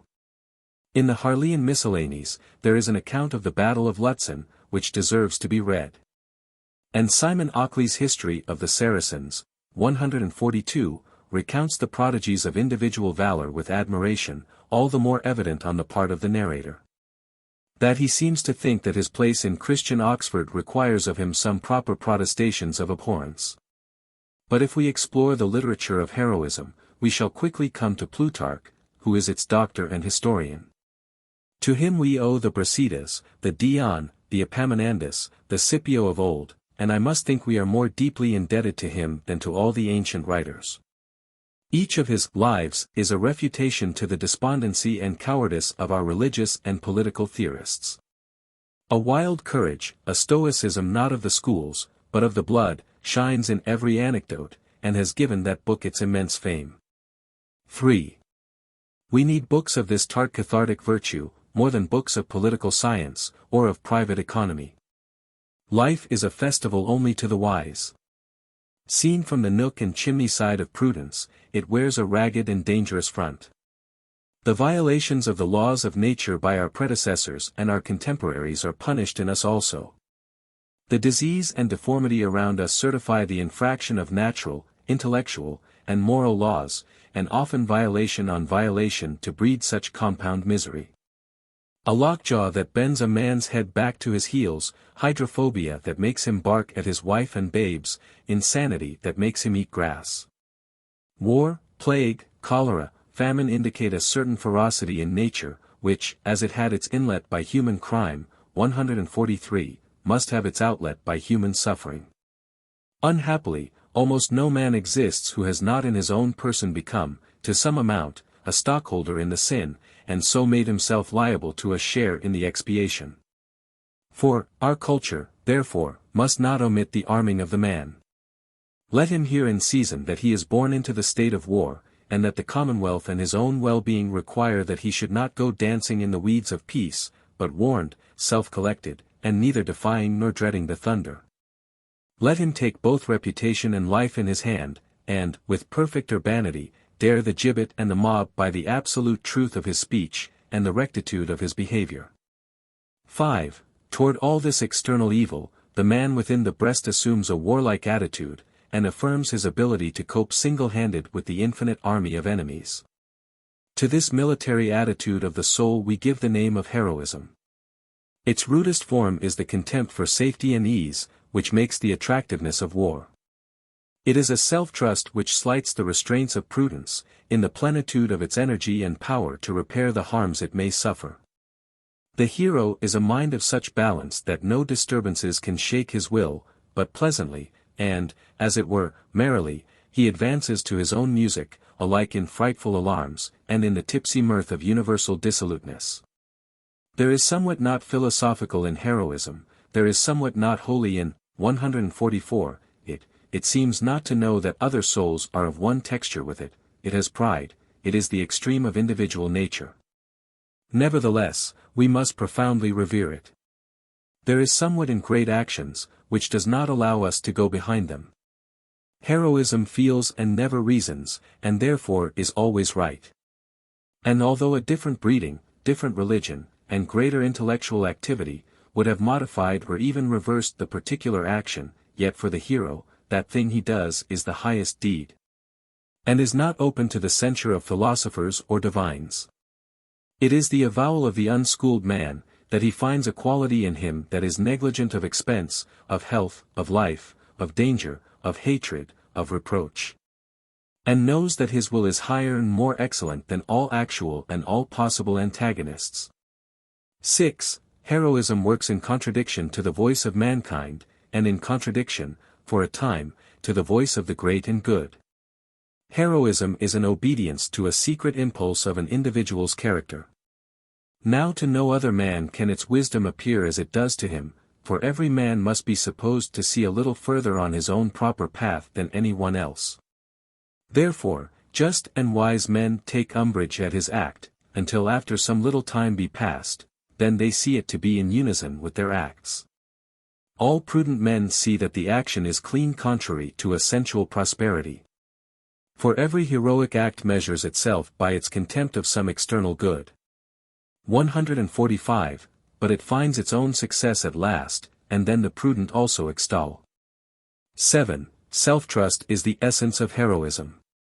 It is the state of the soul at war, and its ultimate objects are the last defiance of falsehood and wrong, and the power to bear all that can be inflicted by evil agents. It speaks the truth, and it is just, generous, hospitable, temperate, scornful of petty calculations, and scornful of being scorned. It persists, it is of an undaunted boldness, and of a fortitude not to be wearied out. Its jest is the littleness of common life. That false prudence which dotes on health and wealth is the butt and merriment of heroism. Heroism, like Plotinus, is almost ashamed of its body. What shall it say, then, to the sugar plums, and cat's cradles, to the toilet, compliments, quarrels, cards, and custard, which rack the wit of all human society? What joys has kind nature provided for us dear creatures? There seems to be no interval between greatness and meanness. When the spirit is not master of the world, then it is its dupe. Yet the little man takes the great hoax so innocently, works in it so headlong and believing, is born red, and dies grey, arranging his toilet, attending on his own health, laying traps for sweet food and strong wine. Setting his heart on a horse or a rifle, made happy with a little gossip or a little praise, that the great soul cannot choose but laugh at such earnest nonsense. Indeed, these humble considerations make me out of love with greatness. What a disgrace is it to me to take note, 146, how many pairs of silk stockings thou hast, namely, these and those that were the peach-colored ones. Or to bear the inventory of thy shirts, as one for superfluity, and one other for use. 8. Citizens, thinking after the laws of arithmetic, consider the inconvenience of receiving strangers at their fireside. Reckon narrowly the loss of time and the unusual display. The soul of a better quality thrusts back the unreasonable economy into the vaults of life, and says, I will obey the God, and the sacrifice and the fire he will provide. Ibn Hankel, the Arabian geographer, describes a heroic extreme in the hospitality of Sogd, in Bakhar. When I was in Sogd I saw a great building, like a palace, the gates of which were open and fixed back to the wall with large nails. I asked the reason, and was told that the house had not been shut, night or day, for 100 years. Strangers may present themselves at any hour, and in whatever number. The master has amply provided for the reception of the men and their animals, and is never happier than when they tarry for some time. Nothing of the kind have I seen in any other country. The magnanimous know very well that they who give time, or money, or shelter, to the stranger, so it be done for love, and not for ostentation, do, as it were, put God under obligation to them, so perfect are the compensations of the universe. In some way the time they seem to lose is redeemed, and the pains they seem to take remunerate themselves. These men fan, 147, the flame of human love, and raise the standard of civil virtue among mankind. But hospitality must be for service, and not for show, or it pulls down the host. The brave soul rates itself too high to value itself by the splendor of its table and draperies. It gives what it hath, and all it hath, but its own majesty can lend a better grace to bannocks and fair water than belong to city feasts. 9. The temperance of the hero proceeds from the same wish to do no dishonor to the worthiness he has. But he loves it for its elegancy, not for its austerity. It seems not worth his while to be solemn, and denounce with bitterness flesh-eating or wine-drinking, the use of tobacco, or opium, or tea, or silk, or gold. A great man scarcely knows how he dines, how he dresses, but without railing or precision, his living is natural and poetic. John Eliot, the Indian apostle, drank water, and said of wine, "It is a noble, generous liquor, and we should be humbly thankful for it, but, as I remember, water was made before it." Better still is the temperance of King David, who poured out on the ground unto the Lord the water which 3 of his warriors had brought him to drink, at the peril of their lives. 10. It is told of Brutus, that when he fell on his sword, after the battle of Philippi, he quoted a line of Euripides, "O virtue! I have followed thee through life, and I find thee at last but a shade." I doubt not the hero is slandered by this report. The heroic soul does not sell its justice and its nobleness. 148, it does not ask to dine nicely, and to sleep warm. The essence of greatness is the perception that virtue is enough. Poverty is its ornament. It does not need plenty, and can very well abide its loss. 11. But that which takes my fancy most, in the heroic class, is the good humor and hilarity they exhibit. It is a height to which common duty can very well attain, to suffer and to dare with solemnity. But these rare souls set opinion, success, and life, at so cheap a rate, that they will not soothe their enemies by petitions, or the show of sorrow, but wear their own habitual greatness. Scipio, charged with peculation, refuses to do himself so great a disgrace as to wait for justification, though he had the scroll of his accounts in his hands, but tears it to pieces before the tribunes. Socrates' condemnation of himself to be maintained in all honor in the Prytaneum, during his life, and Sir Thomas More's playfulness at the scaffold, are of the same strain. In Beaumont and Fletcher's Sea Voyage, Juletta tells the stout captain in his company. July. Why, slaves, 'tis in our power to hang ye. Master. Very likely, 'tis in our powers, then, to be hanged, and scorn ye. These replies are sound and whole. Sport is the bloom and glow of a perfect health. The great will not condescend to take anything seriously. All must be as gay as the song of a canary, though it were the building of cities, or the eradication of old and foolish, 149, churches and nations, which have cumbered the earth long thousands of years. Simple hearts put all the history and customs of this world behind them, and play their own play in innocent defiance of the blue laws of the world. And such would appear, could we see the human race assembled in vision, like little children frolicking together, though, to the eyes of mankind at large, they wear a stately and solemn garb of works and influences. 12. The interest these fine stories have for us, the power of a romance over the boy who grasps the forbidden book under his bench at school, our delight in the hero, is the main fact to our purpose. All these great and transcendent properties are ours. If we dilate in beholding the Greek energy, the Roman pride, it is that we are already domesticating the same sentiment. Let us find room for this great guest in our small houses. The first step of worthiness will be to disabuse us of our superstitious associations with places and times, with number and size. Why should these words, Athenian, Roman, Asia, and England, so tingle in the ear? Where the heart is, there the muses, there the gods sojourn, and not in any geography of fame. Massachusetts, Connecticut River, and Boston Bay, you think paltry places, and the ear loves names of foreign and classic topography. But here we are. And, if we will tarry a little, we may come to learn that here is best. See to it only that thyself is here, and art and nature, hope and fate, friends, angels, and the supreme, 150, being, shall not be absent from the chamber where thou sittest.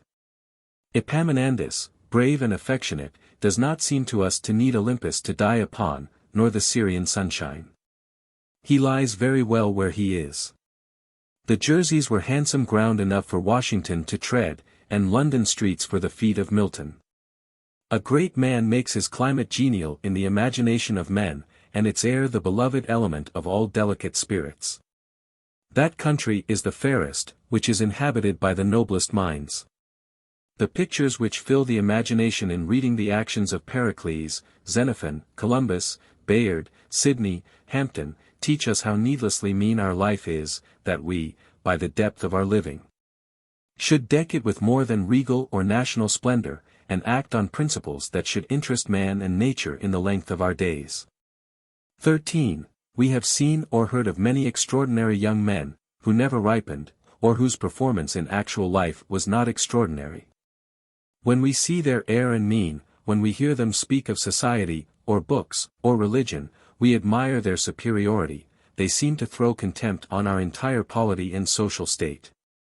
Theirs is the tone of a youthful giant, who is sent to work revolutions.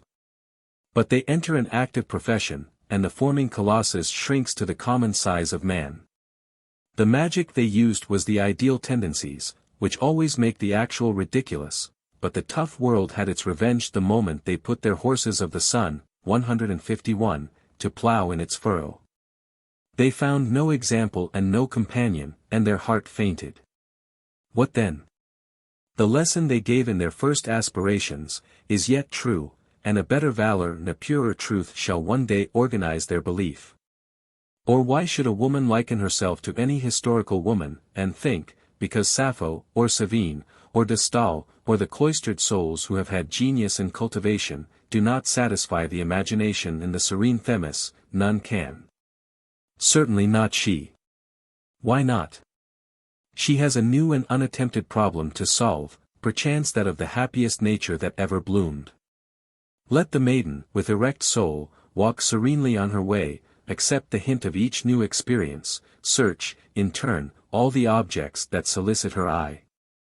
That she may learn the power and the charm of her newborn being, which is the kindling of a new dawn in the recesses of space. The fair girl, who repels interference by a decided and proud choice of influences, so careless of pleasing, so wilful and lofty, inspires every beholder with somewhat of her own nobleness. The silent heart encourages her. O friend, never strike sail to a fear. Come into port greatly, or sail with God the seas. Not in vain you live, for every passing eye is cheered and refined by the vision. 14. The characteristic of a genuine heroism is its persistency. All men have wandering impulses, fits and starts of generosity. But when you have chosen your part, abide by it, and do not weakly try to reconcile yourself with the world. The heroic, 152, cannot be the common, nor the common the heroic. Yet we have the weakness to expect the sympathy of people in those actions whose excellence is that they outrun sympathy, and appeal to a tardy justice. If you would serve your brother, because it is fit for you to serve him, do not take back your words when you find that prudent people do not commend you. Adhere to your own act, and congratulate yourself if you have done something strange and extravagant, and broken the monotony of a decorous age. It was a high counsel that I once heard given to a young person: always do what you are afraid to do. A simple manly character need never make an apology, but should regard its past action with the calmness of Phocion, when he admitted that the event of the battle was happy, yet did not regret his dissuasion from the battle. 15. There is no weakness or exposure for which we cannot find consolation in the thought, this is a part of my constitution, part of my relation and office to my fellow creature. Has nature covenanted with me that I should never appear to disadvantage, never make a ridiculous figure? Let us be generous of our dignity as well as of our money. Greatness once and forever has done with opinion. We tell our charities, not because we wish to be praised for them, not because we think they have great merit, but for our justification. It is a capital blunder, as you discover, when another man recites his charities. 16. To speak the truth, even with some austerity, 153, to live with some rigor of temperance, or some extremes of generosity, seems to be an asceticism which common good nature would appoint to those who are at ease and in plenty, in sign that they feel a brotherhood with the great multitude of suffering men. And not only need we breathe and exercise the soul by assuming the penalties of abstinence, of debt, of solitude, of unpopularity, but it behooves the wise man to look with a bold eye into those rarer dangers which sometimes invade men, and to familiarize himself with disgusting forms of disease, with sounds of execration, and the vision of violent death. 17. Times of heroism are generally times of terror, but the day never shines in which this element may not work. The circumstances of man, we say, are historically somewhat better in this country, and at this hour, than perhaps ever before. More freedom exists for culture. It will not now run against an axe at the first step out of the beaten track of opinion. But whoso is heroic will always find crises to try his edge. Human virtue demands her champions and martyrs, and the trial of persecution always proceeds. It is but the other day that the brave Lovejoy gave his breast to the bullets of a mob, for the rights of free speech and opinion, and died when it was better not to live. 18. I see not any road to perfect peace which a man can walk, but to take counsel of his own bosom let him quit too much association, let him go home much, and establish himself in those courses he, 154, approves. The unremitting retention of simple and high sentiments in obscure duties is hardening the character to that temper which will work with honor, if need be, in the tumult, or on the scaffold. Whatever outrages have happened to men may befall a man again, and very easily in a republic, if there appear any signs of a decay of religion. Coarse slander, fire, tar and feathers, and the gibbet, the youth may freely bring home to his mind, and with what sweetness of temper he can, and inquire how fast he can fix his sense of duty, braving such penalties. Whenever it may please the next newspaper and a sufficient number of his neighbors to pronounce his opinions incendiary. 19. It may calm the apprehension of calamity in the most susceptible heart to see how quick a bound nature has set to the utmost infliction of malice. We rapidly approach a brink over which no enemy can follow us. Let them rave. Thou art quiet in thy grave. In the gloom of our ignorance of what shall be, in the hour when we are deaf to the higher voices, who does not envy them who have seen safely to an end their manful endeavor? Who that sees the meanness of our politics, but inly congratulates Washington that he is long already wrapped in his shroud, and forever safe, that he was laid sweet in his grave, the hope of humanity not yet subjugated in him?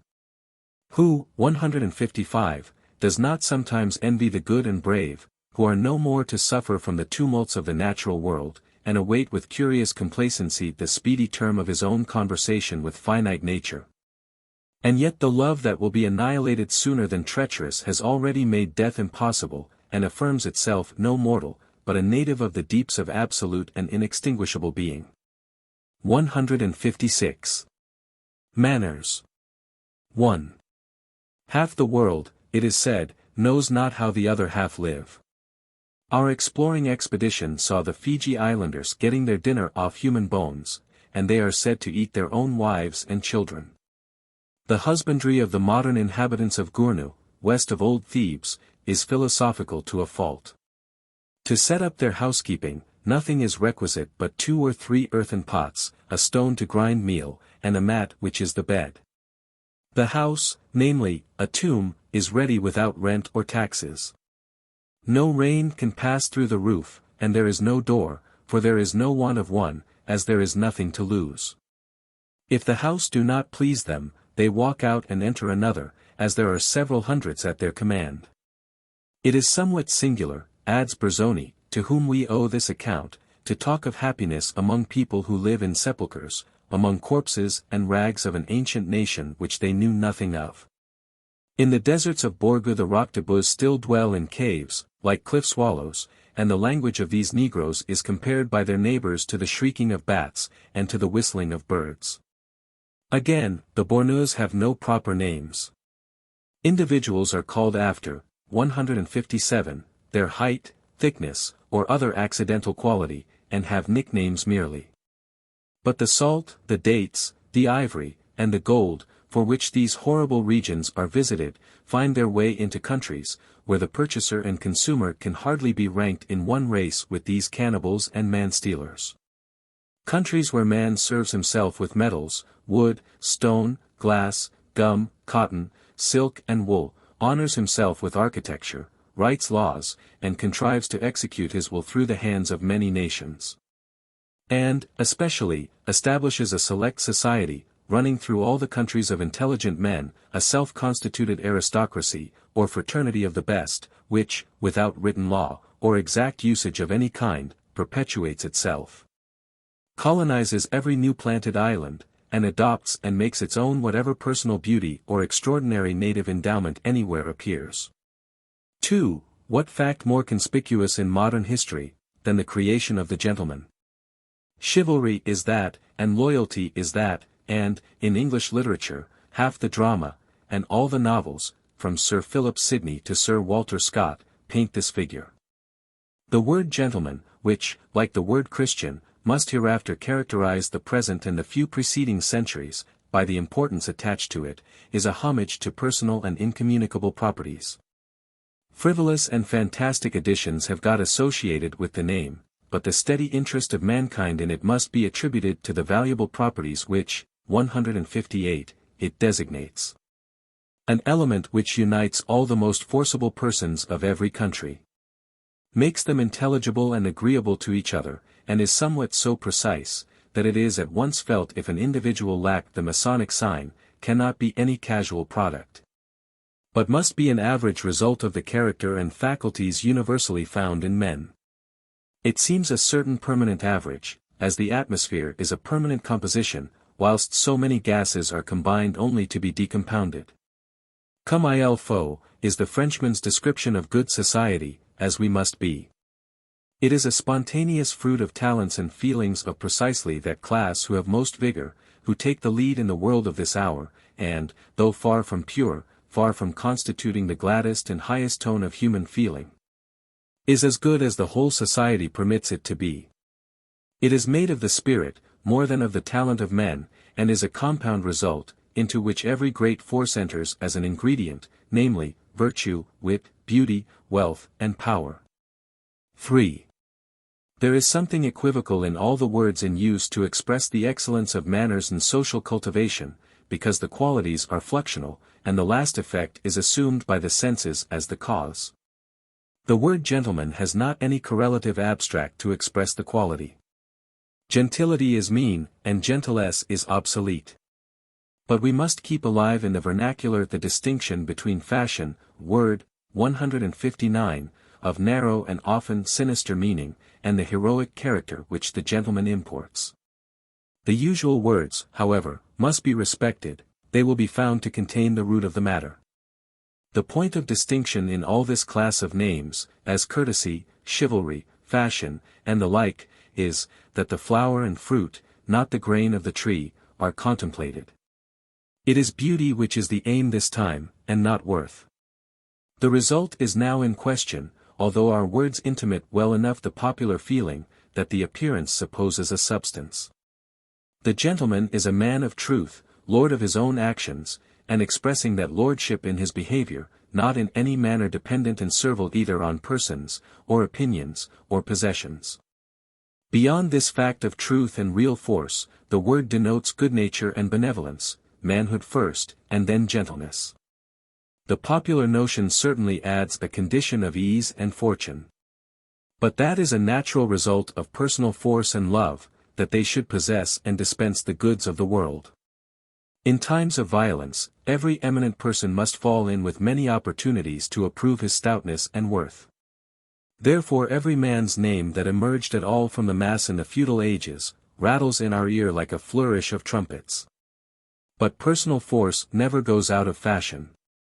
That is still paramount today, and, in the moving crowd of good society, the men of valor and reality are known, and rise to their natural place. 160. The competition is transferred from war to politics and trade, but the personal force appears readily enough in these new arenas. 4. Power first, or no leading class. In politics and in trade, bruisers and pirates are of better promise than talkers and clerks. God knows that all sorts of gentlemen knock at the door. But whenever used in strictness, and with any emphasis, the name will be found to point at original energy. It describes a man standing in his own right, and working after untaught methods. In a good lord, there must first be a good animal, at least to the extent of yielding the incomparable advantage of animal spirits. The ruling class must have more, but they must have these, giving in every company the sense of power, which makes things easy to be done which daunt the wise. The society of the energetic class, in their friendly and festive meetings, is full of courage, and of attempts, which intimidate the pale scholar. The courage which girls exhibit is like a battle of Lundy's Lane, or a sea fight. The intellect relies on memory to make some supplies to face these extemporaneous squadrons. But memory is a base mendicant with basket and badge, in the presence of these sudden masters.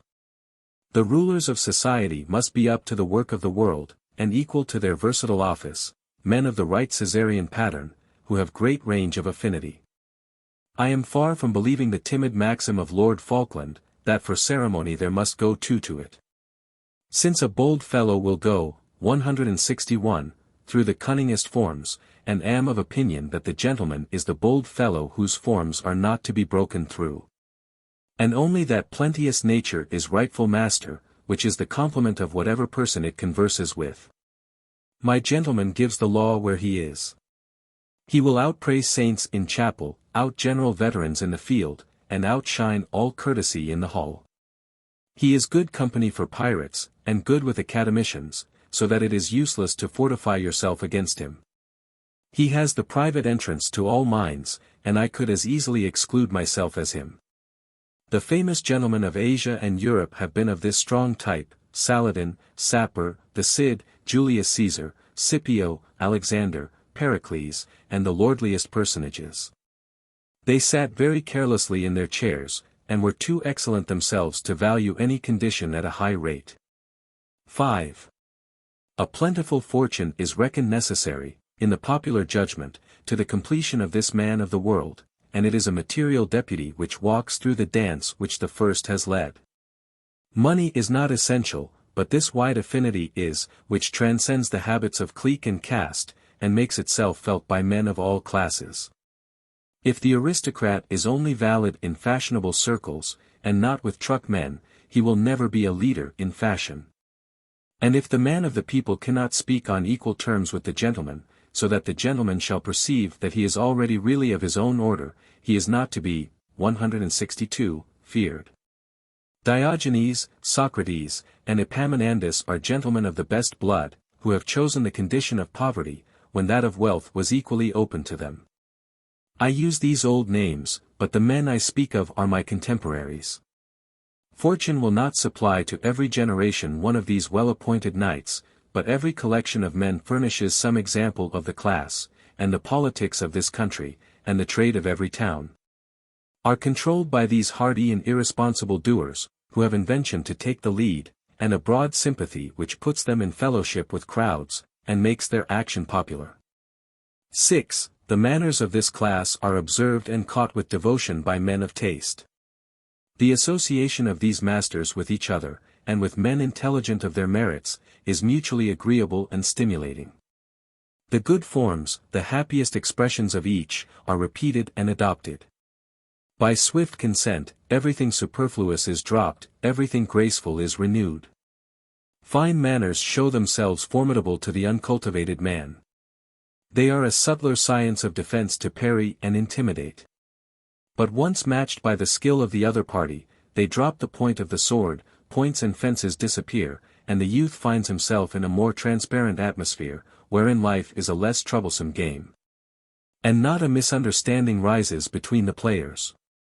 Manners aim to facilitate life, to get rid of impediments, and bring the man, 163, pure to energize. They aid our dealing in conversation, as a railway aids traveling, by getting rid of all avoidable obstructions of the road, and leaving nothing to be conquered but pure space. These forms very soon become fixed, and a fine sense of propriety is cultivated with more heed, that it becomes a badge of social and civil distinctions. Thus grows up fashion, an equivocal semblance, the most puissant, the most fantastic and frivolous, the most feared and followed, and which morals and violence assault in vain. 7. There exists a strict relation between the class of power, and the exclusive and polished circles. The last are always filled or filling from the first. The strong men usually give some allowance even to the petulances of fashion, for that affinity they find in it. Napoleon, child of the Revolution, destroyer of the old noblesse, never ceased to court the faubourgiste. Germain, doubtless with the feeling, that fashion is a homage to men of his stamp. Fashion, though in a strange way, represents all manly virtue. It is a virtue gone to seed, it is a kind of posthumous honor. It does not often caress the great, but the children of the great, it is a hall of the past. It usually sets its face against the great of this hour. Great men are not commonly in its halls, they are absent in the field, they are working, not triumphing. Fashion is made up of their children.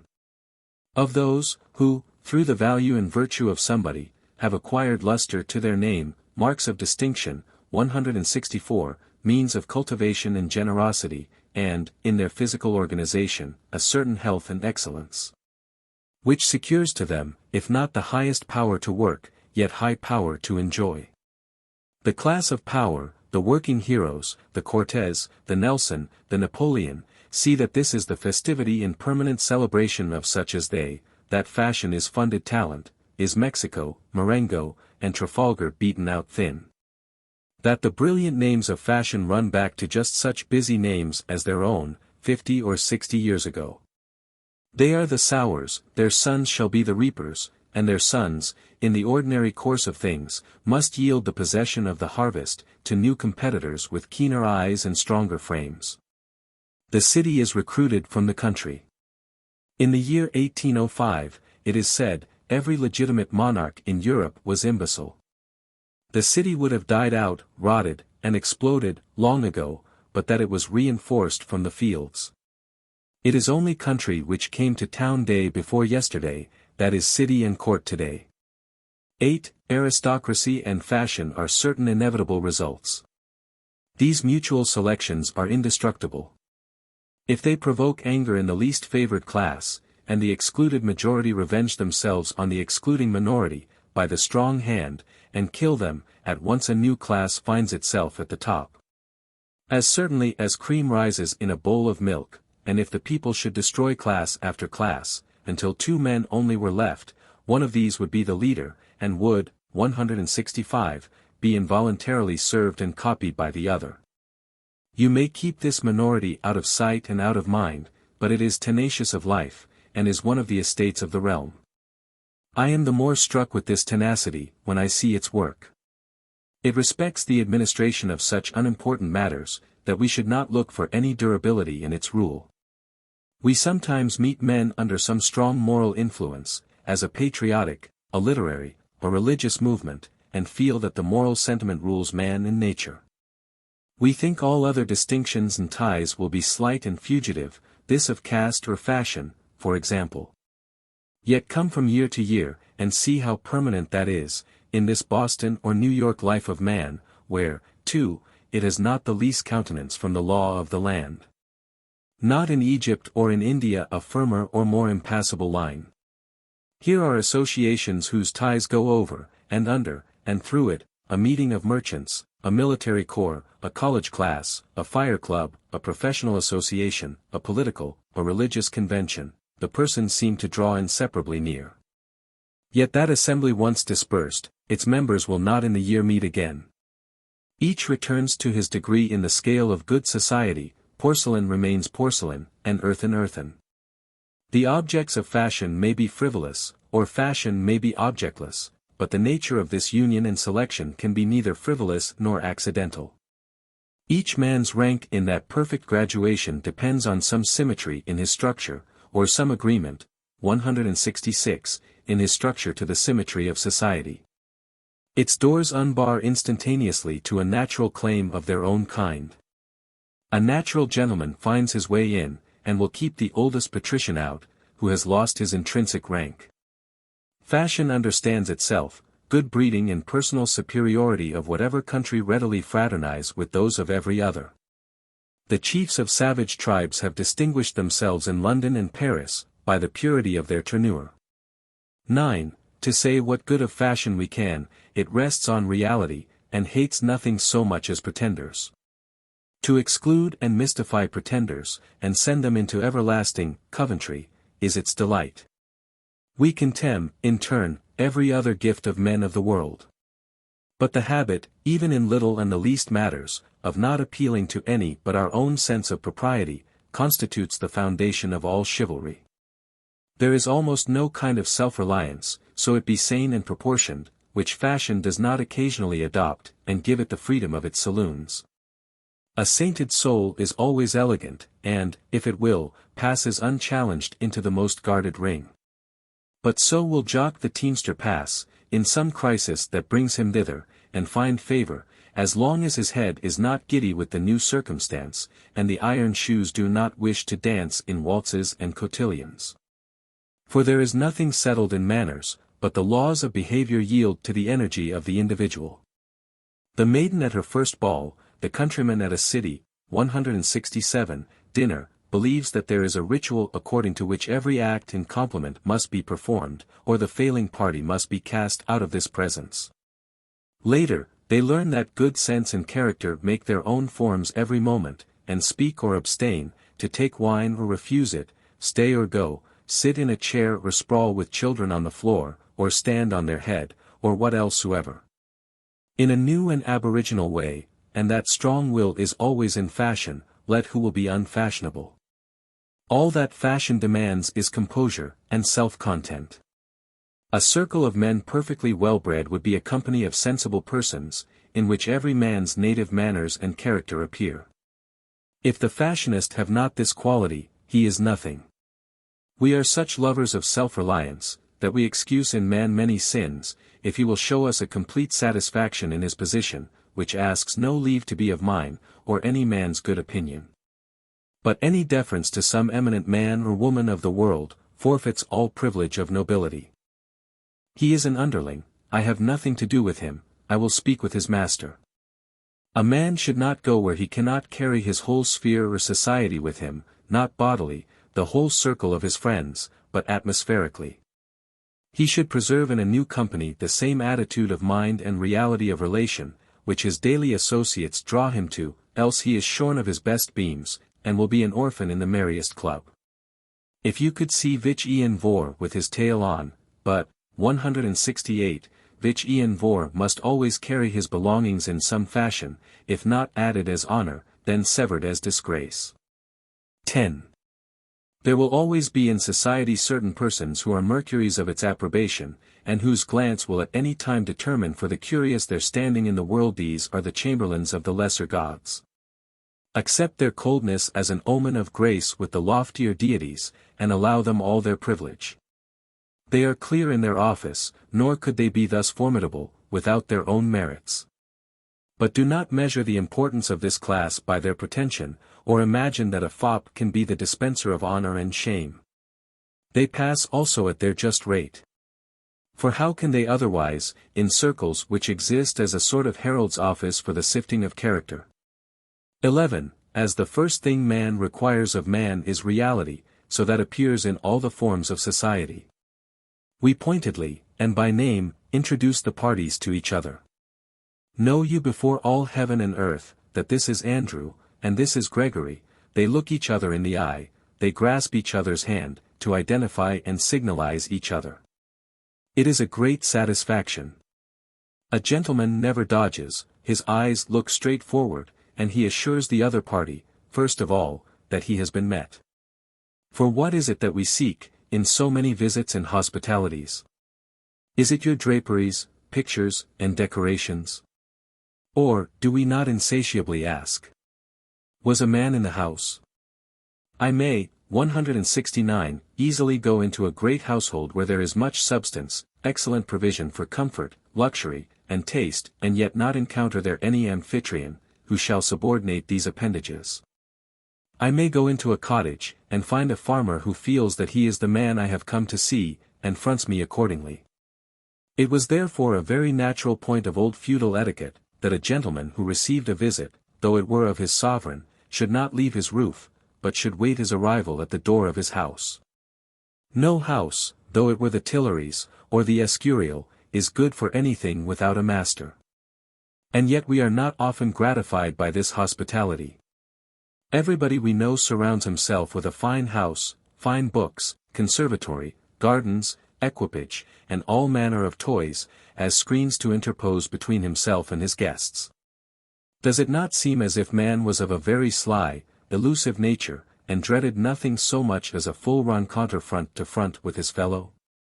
It were unmerciful, I know, quite to abolish the use of these screens, which are of eminent convenience, whether the guest is too great or too little.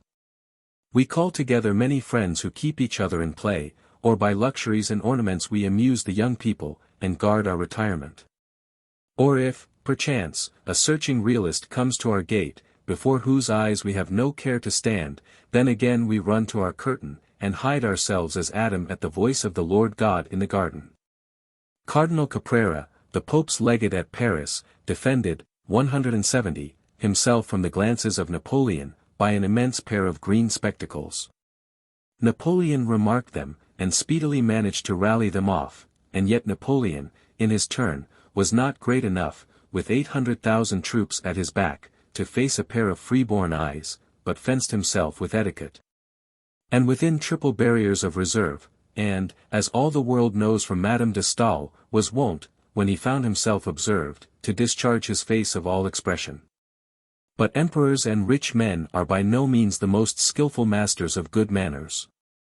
No rent-roll nor army list can dignify skulking and dissimulations, and the first point of courtesy must always be truth, as really all forms of good breeding point that way.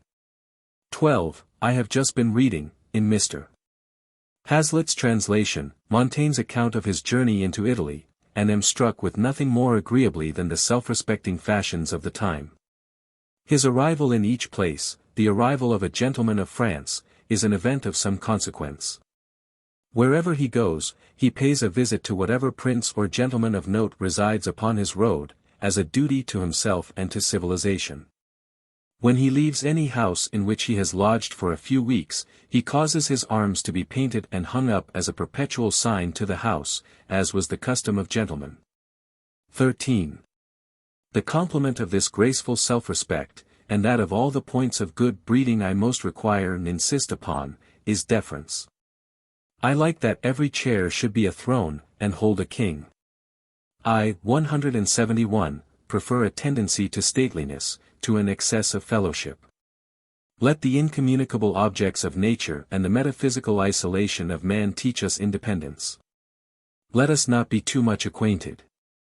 I would have a man enter his house through a hall filled with heroic and sacred sculptures, that he might not want the hint of tranquility and self-poise. We should meet each morning, as from foreign countries, and spending the day together, should depart at night, as into foreign countries. In all things I would have the island of a man inviolate. Let us sit apart as the gods, talking from peak to peak all round Olympus. No degree of affection need invade this religion.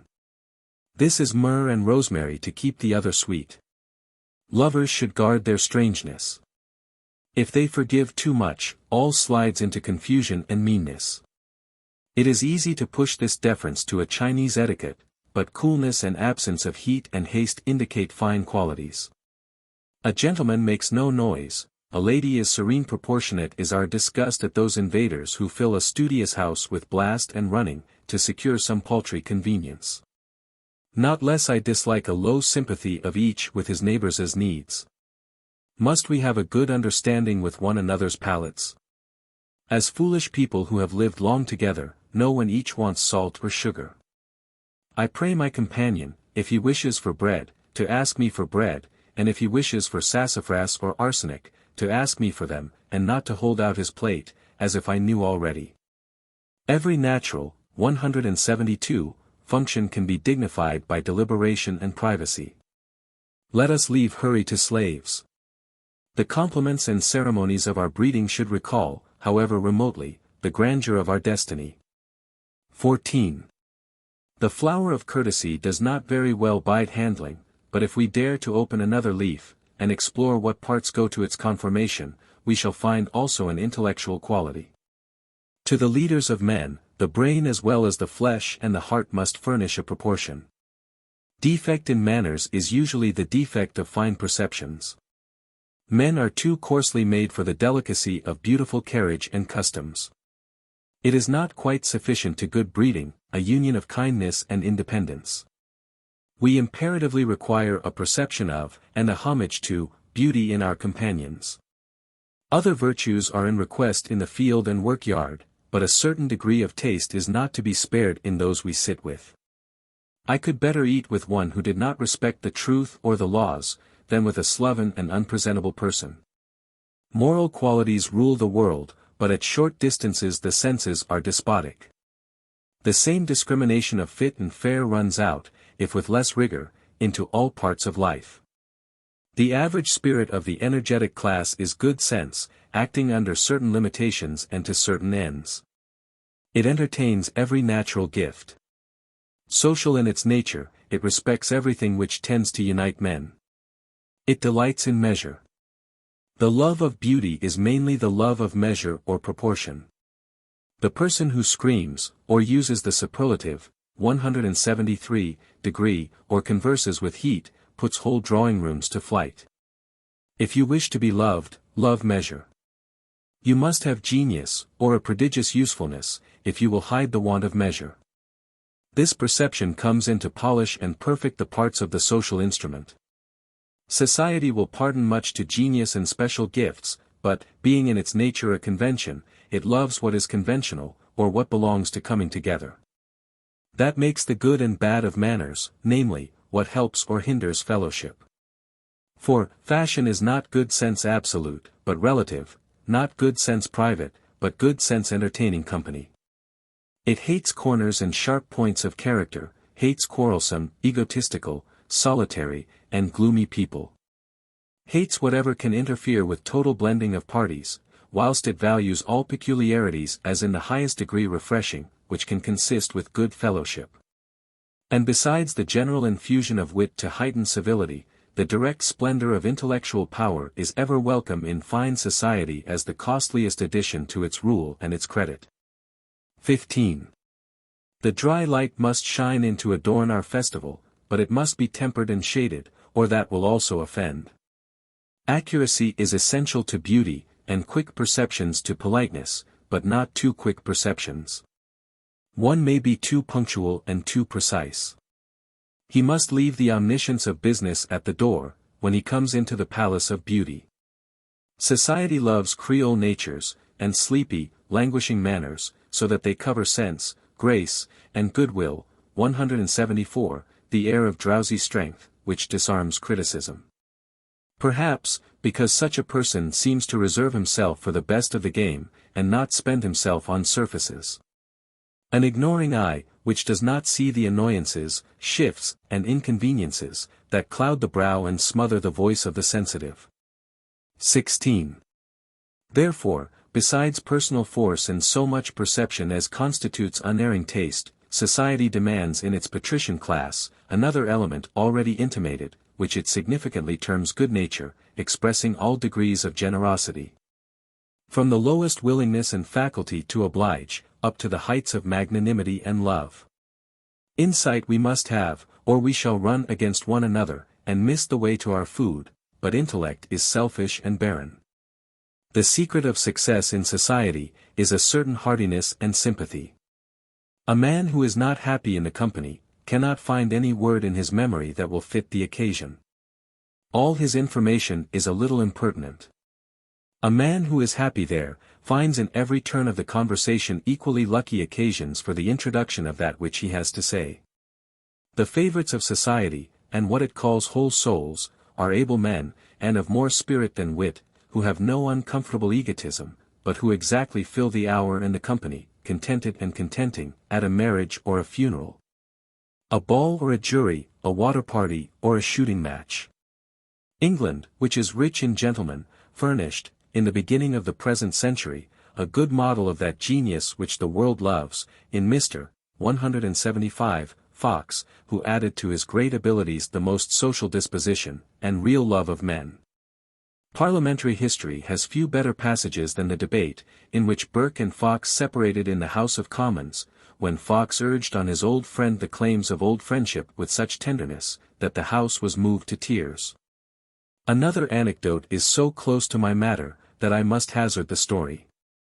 A tradesman who had long dunned him for a note of 300 guineas, found him one day counting gold, and demanded payment. "No," said Fox, "I owe this money to Sheridan, it is a debt of honor, if an accident should happen to me, he has nothing to show. Then, said the creditor, I change my debt into a debt of honor, and tore the note in pieces. Fox thanked the man for his confidence, and paid him, saying, his debt was of older standing, and Sheridan must wait. Lover of liberty, friend of the Hindu, friend of the African slave, he possessed a great personal popularity. And Napoleon said of him on the occasion of his visit to Paris, in 1805, Mr. Fox will always hold the first place in an assembly at the Tuileries. 17. We may easily seem ridiculous in our eulogy of courtesy, whenever we insist on benevolence as its foundation. The painted phantasm fashion rises to cast a species of derision on what we say. But I will neither be driven from some allowance to fashion as a symbolic institution, nor from the belief that love is the basis of courtesy. We must obtain that, if we, 176, can, but by all means we must affirm this. Life owes much of its spirit to these sharp contrasts. Fashion which affects to be honor, is often, in all men's experience, only a ballroom code. Yet, so long as it is the highest circle, in the imagination of the best heads on the planet, there is something necessary and excellent in it, for it is not to be supposed that men have agreed to be the dupes of anything preposterous. And the respect which these mysteries inspire in the most rude and sylvan characters, and the curiosity with which details of high life are read, betray the universality of the love of cultivated manners. I know that a comic disparity would be felt, if we should enter the acknowledged first circles, and apply these terrific standards of justice, beauty, and benefit, to the individuals actually found there. Monarchs and heroes, sages and lovers, these gallants are not. Fashion has many classes and many rules of probation and admission, and not the best alone. There is not only the right of conquest, which genius pretends, the individual, demonstrating his natural aristocracy best of the best, but less claims will pass for the time, for fashion loves lions, and points, like Circe, to her horned company. This gentleman is this afternoon arrived from Denmark, and that is my Lord Ryde, who came yesterday from Baghdad. Here is Captain Freeze, from Cape Tinnigan, and Captain Sims, from the interior of the earth. And Monsieur Joubert, who came down this morning in a balloon, Mr. Hobnail, the reformer, and Reverend July Bat, who has, 177, converted the whole torrid zone in his Sunday school. And Signor Torri del Greco, who extinguished Vesuvius by pouring into it the Bay of Naples, Spar, the Persian ambassador, and Tolwil Shan, the exiled Nabob of Nepal, whose saddle is the new moon. But these are monsters of one day, and tomorrow will be dismissed to their holes and dens, for, in these rooms every chair is waited for. The artist, the scholar, and, in general, the clerisy, wins its way up into these places, and gets represented here, somewhat on this footing of conquest. Another mode is to pass through all the degrees, spending a year and a day in St. Michael's Square, being steeped in Cologne water, and perfumed, and dined, and introduced, and properly grounded in all the biography, and politics, and anecdotes of the boudoirs. 18. Yet these fineries may have grace and wit. Let there be grotesque sculpture about the gates and offices of temples. Let the creed and commandments even have the saucy homage of parody. The forms of politeness universally express benevolence in superlative degrees.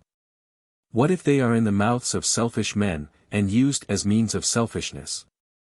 What if the false gentleman almost bows the true out of the world? What if the false gentleman contrives so to address his companion, as civilly to exclude all others from his discourse, and also to make them feel excluded? Real service will not lose its nobleness. All generosity is not merely French and sentimental, nor is it to be concealed, that living blood and a passion, 178, of kindness does at last distinguish God's gentlemen from fashions. The epitaph of Sir Jenkin Grout is not wholly unintelligible to the present age. Here lies Sir Jenkin Grout, who loved his friend, and persuaded his enemy, what his mouth ate, his hand paid for, what his servants robbed, he restored, if a woman gave him pleasure. He supported her in pain, he never forgot his children, and whoso touched his finger, drew after it his whole body. Even the line of heroes is not utterly extinct. There is still ever some admirable person in plain clothes, standing on the wharf, who jumps in to rescue a drowning man. There is still some absurd inventor of charities. Some guide and comforter of runaway slaves, some friend of Poland, some Philhellene, some fanatic who plants shade trees for the second and third generation, and orchards when he is grown old, some well-concealed piety. Some just man happy in an ill fame, some youth ashamed of the favors of fortune, and impatiently casting them on other shoulders. And these are the centers of society, on which it returns for fresh impulses. These are the creators of fashion, which is an attempt to organize beauty of behavior. The beautiful and the generous are in the theory, the doctors and apostles of this church, Scipio, and the Cid, and Sir Philip Sidney, and Washington, and every pure and valiant heart, who worshipped beauty by word and by deed. The persons who constitute the natural aristocracy, are not found in the actual aristocracy, or only on its edge, as the chemical, 179, energy of the spectrum is found to be greatest just outside of the spectrum. Yet that is the infirmity of the seneschals, who do not know their sovereign, when he appears. The theory of society supposes the existence and sovereignty of these. It divines afar off their coming. It says with the elder gods, as heaven and earth are fairer far than chaos and blank darkness, though once chiefs. And as we show beyond that heaven and earth, in form and shape compact and beautiful, so, on our heels a fresh perfection treads. A power, more strong in beauty, born of us, and fated to excel us, as we pass in glory that old darkness.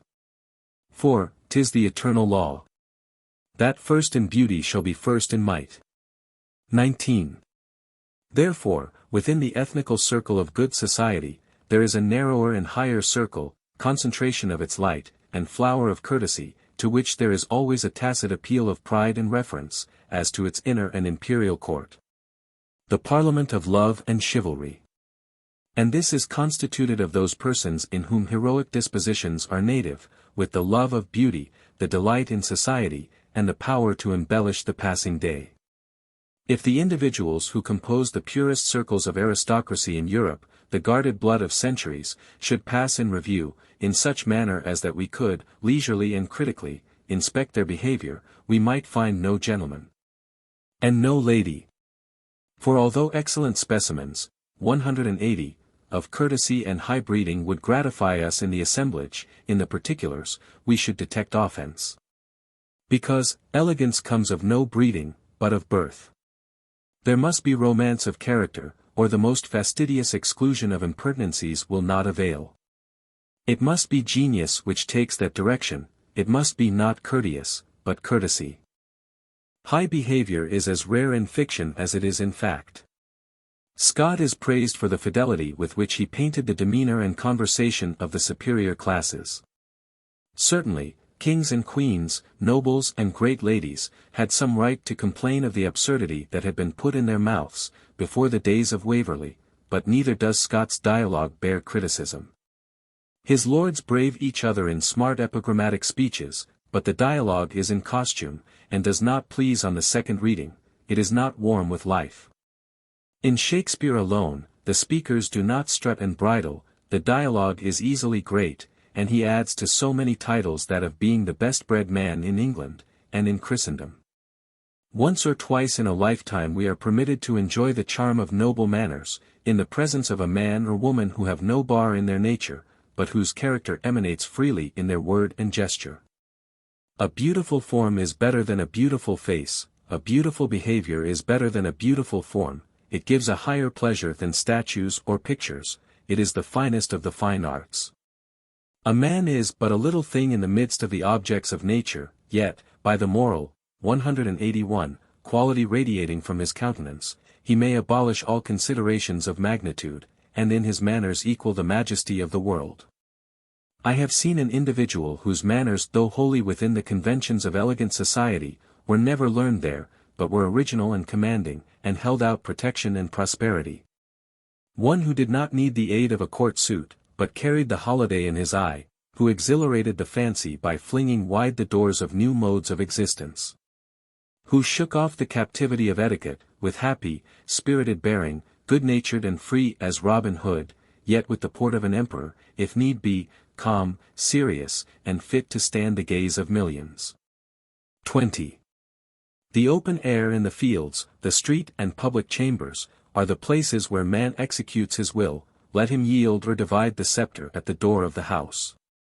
Woman, with her instinct of behavior, instantly detects in man a love of trifles, any coldness or imbecility, or, in short, any want of that large, flowing, and magnanimous deportment, which is indispensable as an exterior in the hall. Our American institutions have been friendly to her, and at this moment I esteem it a chief felicity of this country, that it excels in women.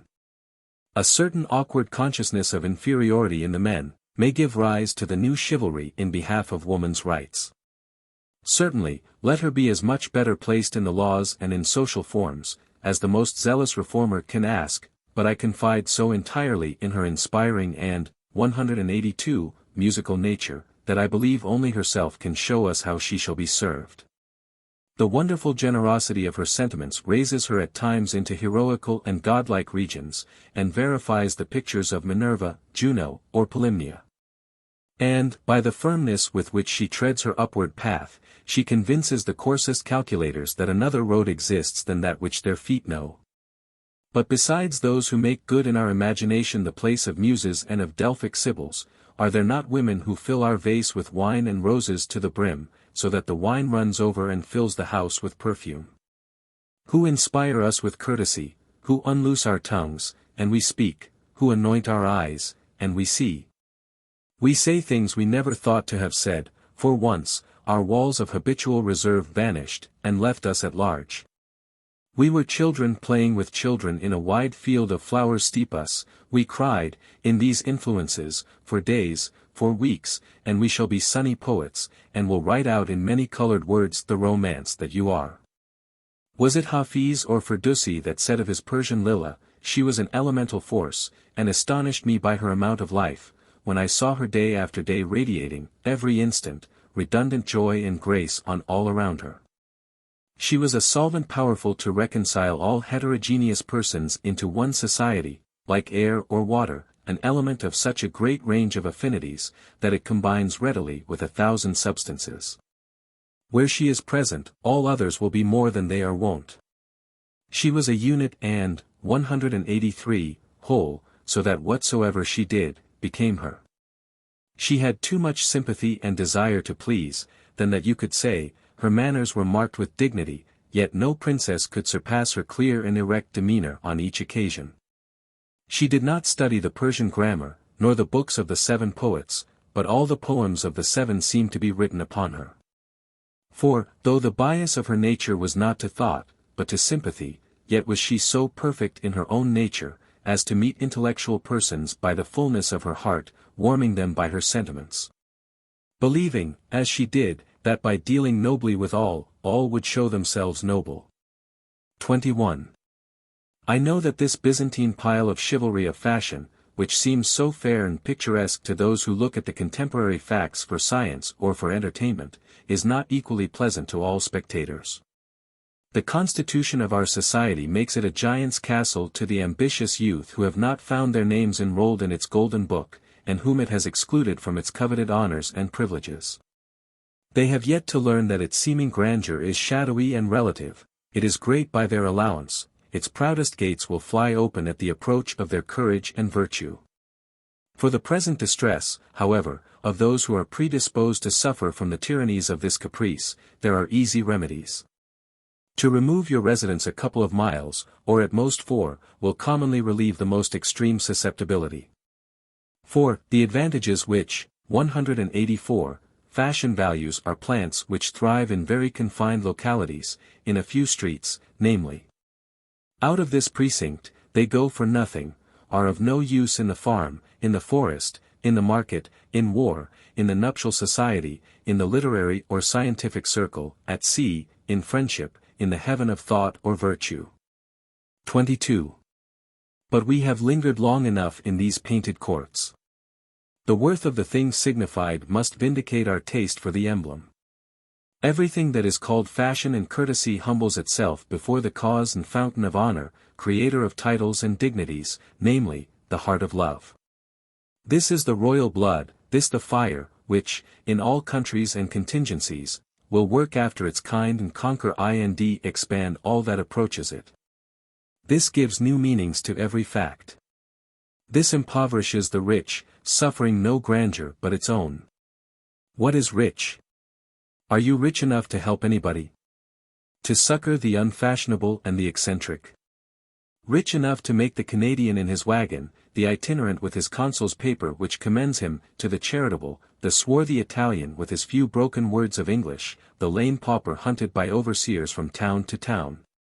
Even the poor insane or besotted wreck of man or woman, feel the noble exception of your presence in your house, from the general bleakness and stoniness. To make such feel that they were greeted with a voice which made them both remember and hope.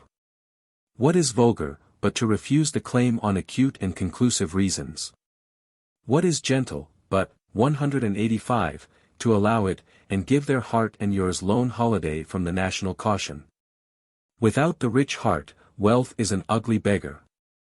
The king of Skyraz could not afford to be so bountiful as the poor Osman who dwelt at his gate. Osman had a humanity so broad and deep, that although his speech was so bold and free with the Quran as to disgust all the dervishes, yet was there never a poor outcast, eccentric or insane man, some fool who had cut off his beard, or who had been mutilated under a vow, or had a pet madness in his brain, but fled at once to him. That great heart lay there so sunny and hospitable in the center of the country, that it seemed as if the instinct of all sufferers drew them to his side. And the madness which he harbored, he did not share. Is not this to be rich? This only to be rightly rich? 23. But I shall hear without pain, that I play the courtier very ill, and talk of that which I do not well understand. It is easy to see, that what is called by distinction society and fashion, has good laws as well as bad, has much that is necessary, and much that is absurd. Too good for banning, and too bad for blessing, it reminds us of a tradition of the pagan mythology, in any attempt to settle its character. I overheard Jove, one day, said Silenus, talking of destroying the earth, he said, it had failed. They were all rogues and vixens, who went from bad to worse, as fast as the days succeeded each other.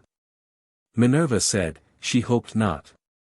They were only ridiculous little creatures, with this odd circumstance, that they had a 186 blur, or indeterminate aspect, seen far or seen near. If you called them bad, they would appear so, if you called them good, they would appear so. And there was no one person or action among them, which would not puzzle her owl, much more all Olympus, to know whether it was fundamentally bad or good. 187. Gifts. Gifts of one who loved me. 'Twas high time they came. When he ceased to love me. Time they stop for shame. 1. It is said that the world is in a state of bankruptcy, that the world owes the world more than the world can pay, and ought to go into chancery, and be sold. I do not think this general insolvency, which involves in some sort all the population, to be the reason of the difficulty experienced at Christmas and New Year, and other times, in bestowing gifts. Since it is always so pleasant to be generous, though very vexatious to pay debts. But the impediment lies in the choosing. If, at any time, it comes into my head that a present is due from me to somebody, I am puzzled what to give, until the opportunity is gone. Flowers and fruits are always fit presents. Flowers, because they are a proud assertion that a ray of beauty outvalues all the utilities of the world. These gay natures contrast with the somewhat stern countenance of ordinary nature, they are like music heard out of a workhouse. Nature does not cocker us, we are children, not pets, she is not fond, everything, 188, is dealt to us without fear or favor, after severe universal laws. Yet these delicate flowers look like the frolic and interference of love and beauty. Men used to tell us that we love flattery, even though we are not deceived by it, because it shows that we are of importance enough to be courted. Something like that pleasure, the flowers give us. What am I to whom these sweet hints are addressed? Fruits are acceptable gifts, because they are the flower of commodities, and admit of fantastic values being attached to them. If a man should send to me to come 100 miles to visit him, and should set before me a basket of fine summer fruit, I should think there was some proportion between the labor and the reward. 2. For common gifts, necessity makes pertinences and beauty every day, and one is glad when an imperative leaves him no option, since if the man at the door have no shoes, you have not to consider whether you could procure him a paint-box. And as it is always pleasing to see a man eat bread or drink water, in the house or out of doors, so it is always a great satisfaction to supply these first wants. Necessity does everything well. In our condition of universal dependence, it seems heroic to let the petitioner be the judge of his necessity, and to give all that is asked, though at great inconvenience. If it be a fantastic desire, it is better to leave to others the office of punishing him. I can think of many parts one should prefer playing to that of the Furies. Next to things of necessity, the rule for a gift, which 189, of my friends prescribed, is that we might convey to some person that which properly belonged to his character, and was easily associated with him in thought. But our tokens of compliment and love are for the most part barbarous. Rings and other jewels are not gifts, but apologies for gifts. The only gift is a portion of thyself. Thou must bleed for me. Therefore the poet brings his poem. The shepherd, his lamb, the farmer, corn, the miner, a gem, the sailor, coral and shells, the painter, his picture, the girl, a handkerchief of her own sewing. This is right and pleasing, for it restores society in so far to its primary basis, when a man's biography is conveyed in his gift, and every man's wealth is an index of his merit. But it is a cold lifeless business when you go to the shops to buy me something which does not represent your life and talent, but a goldsmith's. That is fit for kings, and rich men who represent kings, and a false state of property, to make presents of gold and silver stuffs, as a kind of symbolical sin offering, or payment of blackmail. 3. The law of benefits is a difficult channel, which requires careful sailing, or rude boats. It is not the office of a man to receive gifts. How dare you give them? We wish to be self-sustained. We do not quite forgive a forgiver. The hand that feeds us is in some danger of being bitten. We can receive anything from love, for that is a way of receiving it from ourselves, but not from anyone who assumes to bestow. We sometimes hate the meat which we, 190, eat, because there seems something of degrading dependence in living by it. Brother, if Jove to thee a present make, take heed that from his hands thou nothing take. We ask the whole. Nothing less will content us. We arraign society, if it do not give us besides earth, and fire, and water, opportunity, love, reverence, and objects of veneration. 4. He is a good man, who can receive a gift well. We are either glad or sorry at a gift, and both emotions are unbecoming. Some violence, I think, is done, some degradation borne, when I rejoice or grieve at a gift. I am sorry when my independence is invaded, or when a gift comes from such as do not know my spirit, and so the act is not supported. And if the gift pleases me overmuch, then I should be ashamed that the donor should read my heart, and see that I love his commodity, and not him. The gift, to be true, must be the flowing of the giver unto me, correspondent to my flowing unto him. When the waters are at level, then my goods pass to him, and his to me. All his are mine, all mine his. I say to him, how can you give me this pot of oil, or this flagon of wine, when all your oil and wine is mine, which belief of mine this gift seems to deny? Hence the fitness of beautiful, not useful things for gifts. This giving is flat usurpation, and therefore when the beneficiary is ungrateful, as all beneficiaries hate all Timons, not at all considering the value of the 191 gift, but looking back to the greater store it was taken from. I rather sympathize with the beneficiary, than with the anger of my lord, Timon. For, the expectation of gratitude is mean, and is continually punished by the total insensibility of the obliged person. It is a great happiness to get off without injury and heart-burning, from one who has had the ill luck to be served by you. It is a very onerous business, this of being served, and the debtor naturally wishes to give you a slap. A golden text for these gentlemen is that which I admire in the Buddhist, who never thanks, and who says, "Do not flatter your benefactors." 5. The reason of these discords I conceive to be, that there is no commensurability between a man and any gift. You cannot give anything to a magnanimous person. After you have served him, he at once puts you in debt by his magnanimity. The service a man renders his friend is trivial and selfish, compared with the service he knows his friend stood in readiness to yield him, alike before he had begun to serve his friend, and now also. Compared with that goodwill I bear my friend, the benefit it is in my power to render him seems small. Besides, our action on each other, good as well as evil, is so incidental and at random, that we can seldom hear the acknowledgments of any person who would thank us for a benefit, without some shame and humiliation. We can rarely strike a direct stroke, but must be content with an oblique one. We seldom have the 192 satisfaction of yielding a direct benefit, which is directly received.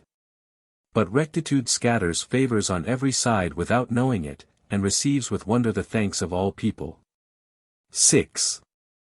I fear to breathe any treason against the majesty of love, which is the genius and God of gifts, and to whom we must not affect to prescribe. Let him give kingdoms or flower leaves indifferently. There are persons from whom we always expect fairy tokens, let us not cease to expect them. This is prerogative, and not to be limited by our municipal rules. For the rest, I like to see that we cannot be bought and sold. The best of hospitality and of generosity is also not in the will, but in fate. I find that I am not much to you, you do not need me, you do not feel me, then am I thrust out of doors, though you proffer me house and lands. No services are of any value, but only likeness. When I have attempted to join myself to others by services, it proved an intellectual trick, no more. They eat your service like apples, and leave you out. But love them, and they feel for you, and delight in you all the time. 193. Nature. The rounded world is fair to see. 9 times folded in mystery. Though baffled seers cannot impart the secret of its laboring heart. Throb thine with nature's throbbing breast. And all is clear from east to west. Spirit that lurks each form within. Beckons to spirit of its kin. Self-kindled every atom glows. And hints the future which it owes. 1. There are days which occur in this climate, at almost any season of the year, wherein the world reaches its perfection, when the air, the heavenly bodies, and the earth, make a harmony, as if nature would indulge her offspring. When, in these bleak upper sides of the planet, nothing is to desire that we have heard of the happiest latitudes, and we bask in the shining hours of Florida and Cuba.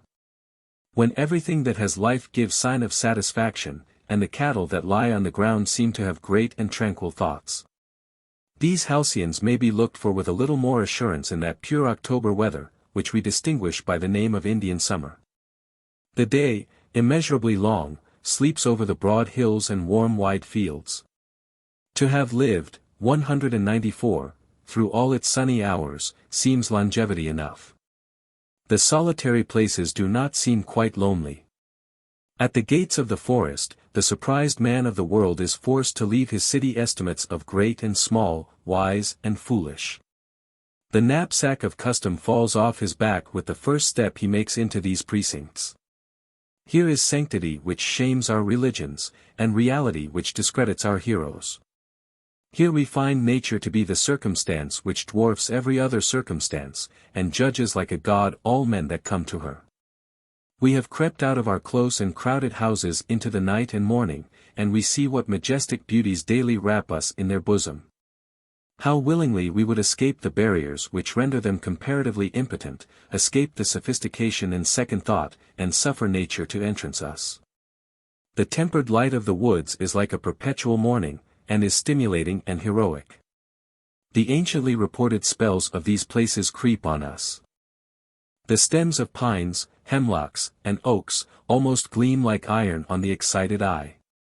The incommunicable trees begin to persuade us to live with them, and quit our life of solemn trifles. Here no history, or church, or state, is interpolated on the divine sky and the immortal year. How easily we might walk onward into opening landscape, absorbed by new pictures, and by thoughts fast succeeding each other, until by degrees the recollection of home was crowded out of the 195 mind. All memory obliterated by the tyranny of the present, and we were led in triumph by nature. 2. These enchantments are medicinal, they sober and heal us. These are plain pleasures, kindly and native to us. We come to our own, and make friends with matter, which the ambitious chatter of the schools would persuade us to despise. We never can part with it. The mind loves its old home, as water to our thirst, so is the rock, the ground, to our eyes, and hands, and feet. It is firm water, it is cold flame, what health, what affinity. Ever an old friend, ever like a dear friend and brother, when we chat affectedly with strangers, comes in this honest face, and takes a grave liberty with us, and shames us out of our nonsense. Cities give not the human senses room enough. We go out daily and nightly to feed the eyes on the horizon, and require so much scope, just as we need water for our bath. There are all degrees of natural influence, from these quarantine powers of nature, up to her dearest and gravest ministrations to the imagination and the soul. There is the bucket of cold water from the spring, the wood fire to which the chilled traveler rushes for safety, and there is the sublime moral of autumn and of noon. We nestle in nature, and draw our living as parasites from her roots and grains, and we receive glances from the heavenly bodies, which call us to solitude, and foretell the remotest future. The blue zenith is the point in which romance and 196 reality meet. I think, if we should be rapt away into all that we dream of heaven, and should converse with Gabriel and Uriel, the upper sky would be all that would remain of our furniture. 3. It seems as if the day was not wholly profane, in which we have given heed to some natural object. The fall of snowflakes in a still air, preserving to each crystal its perfect form, the blowing of sleet over a wide sheet of water, and over plains. The waving rye fields, the mimic waving of acres of Houstonia, whose innumerable florets whiten and ripple before the eye, the reflections of trees and flowers in glassy lakes. The musical steaming odorous south wind, which converts all trees to wind harps, the crackling and spurting of hemlock in the flames. Or of pine logs, which yield glory to the walls and faces in the sitting room, these are the music and pictures of the most ancient religion. My house stands in low land, with limited outlook, and on the skirt of the village. But I go with my friend to the shore of our little river, and with one stroke of the paddle, I leave the village politics and personalities, yes, and the world of villages and personalities behind. And pass into a delicate realm of sunset and moonlight, too bright almost for spotted man to enter without novitiate and probation. We penetrate bodily this incredible beauty, we dip our hands in this painted element, our eyes are bathed in these lights and forms. A holiday, a villeggiatura, a royal revel, the proudest, most heart-rejoicing festival that valor and, 197, beauty, power and taste, ever decked and enjoyed, establishes itself on the instant. These sunset clouds, these delicately emerging stars, with their private and ineffable glances, signify it and proffer it. I am taught the poorness of our invention, the ugliness of towns and palaces. Art and luxury have early learned that they must work as enhancement and sequel to this original beauty. I am over-instructed for my return. Henceforth I shall be hard to please. I cannot go back to toys. I am grown expensive and sophisticated. I can no longer live without elegance, but a countryman shall be my master of revels. He who knows the most, he who knows what sweets and virtues are in the ground, the waters, the plants, the heavens, and how to come at these enchantments, is the rich and royal man. Only as far as masters of the world have called in nature to their aid, can they reach the height of magnificence. This is the meaning of their hanging gardens, villas, garden houses, islands, parks, and preserves, to back their faulty personality with these strong accessories. I do not wonder that the landed interest should be invincible in the state with these dangerous auxiliaries. These bribe and invite, not kings, not palaces, not men, not women, but these tender and poetic stars, eloquent of secret promises. We heard what the rich man said, we knew of his villa, his grove, his wine, and his company, but the provocation and point of the invitation came out of these beguiling stars. In their soft glances, I see what men strove to realize in some, 198, Versailles, or Paphos, or Ctesiphon. Indeed, it is the magical lights of the horizon, and the blue sky for the background, which save all our works of art, which were otherwise baubles. When the rich tax the poor with servility and obsequiousness, they should consider the effect of man reputed to be the possessors of nature, on imaginative minds. Ah! If the rich were rich as the poor fancy riches! A boy hears a military band play on the field at night, and he has kings and queens, and famous chivalry palpably before him. He hears the echoes of a horn in a hill country, in the Notch Mountains, for example, which converts the mountains into an Aeolian harp, and this supernatural Tiralera restores to him the Dorian mythology, Apollo, Diana, and all divine hunters and huntresses. Can a musical note be so lofty, so haughtily beautiful? To the poor young poet, thus fabulous is his picture of society, he is loyal, he respects the rich, they are rich for the sake of his imagination. How poor his fancy would be, if they were not rich. That they have some high-fenced grove, which they call a park. That they live in larger and better garnished saloons than he has visited, and go in coaches, keeping only the society of the elegant, to watering places, and to distant cities, are the groundwork from which he has delineated estates of romance. Compared with which their actual possessions are shanties and paddocks. The Muse herself betrays her son, and enhances the gift of wealthy and well-born beauty, by a radiation out, 199, of the air, and clouds, and forests that skirt the road, a certain haughty favor, as if from patrician genii to patricians. A kind of aristocracy in nature, a prince of the power of the air. For, the moral sensibility which makes Edens and Tempes so easily, may not be always found, but the material landscape is never far off. We can find these enchantments without visiting the Como Lake, or the Madeira Islands. We exaggerate the praises of local scenery. In every landscape, the point of astonishment is the meeting of the sky and the earth, and that is seen from the first hillock as well as from the top of the Alleghanies. The stars at night stoop down over the brownest, homeliest common, with all the spiritual magnificence which they shed on the Campagna, or on the marble deserts of Egypt. The uprolled clouds and the colors of morning and evening, will transfigure maples and alders. The difference between landscape and landscape is small, but there is great difference in the beholders. There is nothing so wonderful in any particular landscape, as the necessity of being beautiful under which every landscape lies. Nature cannot be surprised in undress. Beauty breaks in everywhere. 5. But it is very easy to outrun the sympathy of readers on this topic, which schoolmen called natura naturata, or nature passive. One can hardly speak directly of it without excess. It is as easy to broach in mixed companies what is called the subject of religion.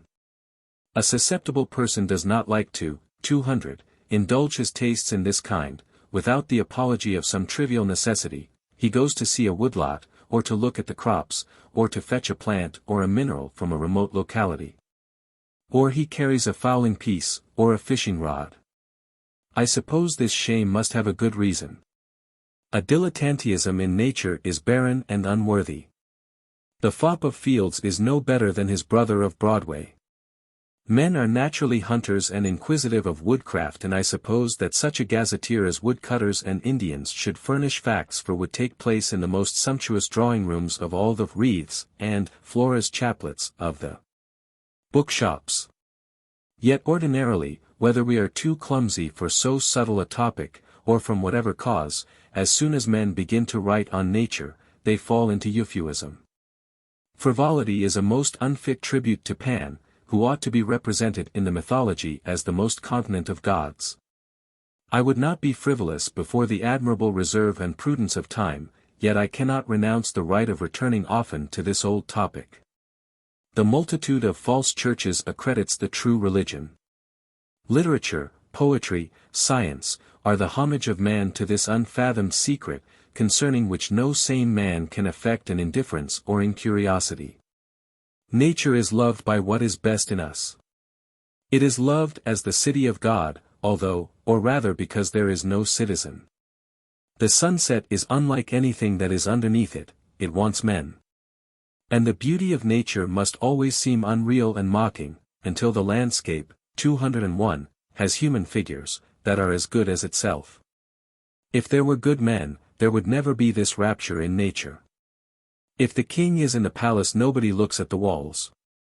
It is when he is gone, and the house is filled with grooms and gazers, that we turn from the people, to find relief in the majestic men that are suggested by the pictures and architecture. The critics who complain of the sickly separation of the beauty of nature from the thing to be done, must consider that our hunting of the picturesque is inseparable from our protest against false society. Man is fallen.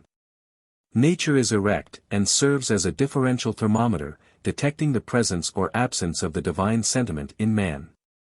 By fault of our dullness and selfishness, we are looking up to nature, but when we are convalescent, nature will look up to us. We see the foaming brook with compunction. If our own life flowed with the right energy, we should shame the brook. The stream of zeal sparkles with real fire, and not with reflex rays of sun and moon. Nature may be as selfishly studied as trade. Astronomy to the selfish becomes astrology, psychology, mesmerism, with intent to show where our spoons are gone. And anatomy and physiology become phrenology and palmistry. 6. But taking timely warning, and leaving many things unsaid on this topic, but not longer omit our homage to the efficient nature, natura naturans, the quick cause, before which all forms flee as the driven snows, itself secret. Its works driven before it, 202, in flocks and multitudes, as the ancient represented nature by Proteus, a shepherd, and in undescribable variety. It publishes itself in creatures, reaching from particles and spicula, through transformation on transformation to the highest symmetries, arriving at consummate results without a shock or a leap. A little heat, that is, a little motion, is all that differences the bald, dazzling white, and deadly cold poles of the earth from the prolific tropical climates. All changes pass without violence, by reason of the two cardinal conditions of boundless space and boundless time. Geology has initiated us into the secularity of nature, and taught us to disuse our dame school measures, and exchange our Mosaic and Ptolemaic schemes for her large style. We know nothing rightly, for want of perspective. Now we learn what patient periods must round themselves before the rock is formed, then before the rock is broken, and the first lichen race has disintegrated the thinnest external plate into soil, and opened the door for the remote flora, fauna, Ceres, and Pomona, to come in. How far off yet is the trilobite? How far the quadruped? How inconceivably remote is man? All duly arrive, and then race after race of men. It is a long way from granite to the oyster. Farther yet to Plato, and the preaching of the immortality of the soul. Yet all must come, as surely as the first Adam has two sides. 7. Motion or change, and identity or rest, are the first and second secrets of nature, motion and rest. 203. The whole code of her laws may be written on the thumbnail, or the signet of a ring. The whirling bubble on the surface of a brook, admits us to the secret of the mechanics of the sky. Every shell on the beach is a key to it. A little water made to rotate in a cup explains the formation of the simpler shells, the addition of matter from year to year, arrives at last at the most complex forms. And yet so poor is nature with all her craft, that, from the beginning to the end of the universe, she has but one stuff with its two ends, to serve up all her dreamlike variety. Compound it how she will, star, sand, fire, water, tree, man, it is still one stuff, and betrays the same properties. 8. Nature is always consistent, though she feigns to contravene her own laws. She keeps her laws, and seems to transcend them. She arms and equips an animal to find its place and living in the earth, and, at the same time, she arms and equips another animal to destroy it. Space exists to divide creatures. But by clothing the sides of a bird with a few feathers, she gives him a petty omnipresence. The direction is forever onward, but the artist still goes back for materials, and begins again with the first elements on the most advanced stage, otherwise, all goes to ruin. If we look at her work, we seem to catch a glance of a system in transition. Plants are the young of the world, vessels of health and vigor, but they grope ever upward toward consciousness. The trees are imperfect men, and seem to bemoan their 204 imprisonment, rooted in the ground. The animal is the novice and probationer of a more advanced order. The men, though young, having tasted the first drop from the cup of thought, are already dissipated. The maples and ferns are still uncorrupt, yet no doubt, when they come to consciousness, they too will curse and swear. Flowers so strictly belong to youth, that we adult men soon come to feel, that their beautiful generations concern not us. We have had our day, now let the children have theirs. The flowers jilt us, and we are old bachelors with our ridiculous tenderness. 9. Things are so strictly related, that according to the skill of the eye, from any one object the parts and properties of any other may be predicted. If we had eyes to see it, a bit of stone from the city wall would certify us of the necessity that man must exist, as readily as the city. That identity makes us all one, and reduces to nothing great intervals on our customary scale. We talk of deviations from natural life, as if artificial life were not also natural. The smoothest curled courtier in the boudoirs of a palace has an animal nature, rude and aboriginal as a white bear, omnipotent to its own ends, and is directly related, there amid essences and billets due to Himalaya mountain chains and the axis of the globe. If we consider how much we are nature's, we need not be superstitious about towns, as if that terrific or benefic force did not find us there also, and fashion cities. Nature, who made the mason, made the house. We may easily hear too much of rural influences. The 205, cool, disengaged air of natural objects, makes them enviable to us, chafed and irritable creatures with red faces, and we think we shall be as grand as they, if we camp out and eat roots, but let us be men instead of woodchucks. And the oak and the elm shall gladly serve us, though we sit in chairs of ivory on carpets of silk. 10. This guiding identity runs through all the surprises and contrasts of the piece, and characterizes every law. Man carries the world in his head, the whole astronomy and chemistry suspended in a thought. Because the history of nature is charactered in his brain, therefore is he the prophet and discoverer of her secrets. Every known fact in natural science was divined by the presentiment of somebody, before it was actually verified. A man does not tie his shoe without recognizing laws which bind the farthest regions of nature, moon, plant, gas, crystal, or concrete geometry and numbers. Common sense knows its own, and recognizes the fact at first sight in chemical experiment. The common sense of Franklin, Dalton, Davy and Black, is the same common sense which made the arrangements which now it discovers. 11. If the identity expresses organized rest, the counter-action runs also into organization. The astronomers said, "Give us matter, and a little motion, and we will construct the universe." It is not enough that we should have matter, we must also have a single impulse, one shove to launch the mass, 206, and generate the harmony of the centrifugal and centripetal forces.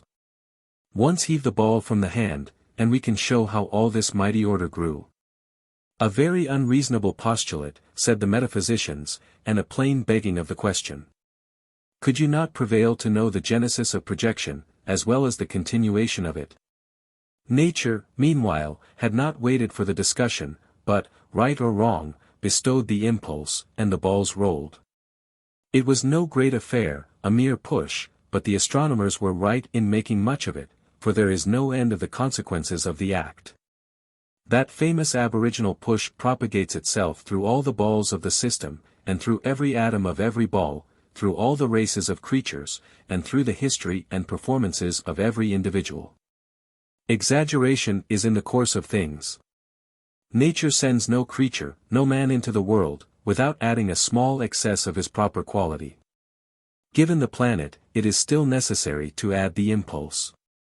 So, to every creature nature added a little violence of direction in its proper path, a shove to put it on its way, in every instance, a slight generosity, a drop too much.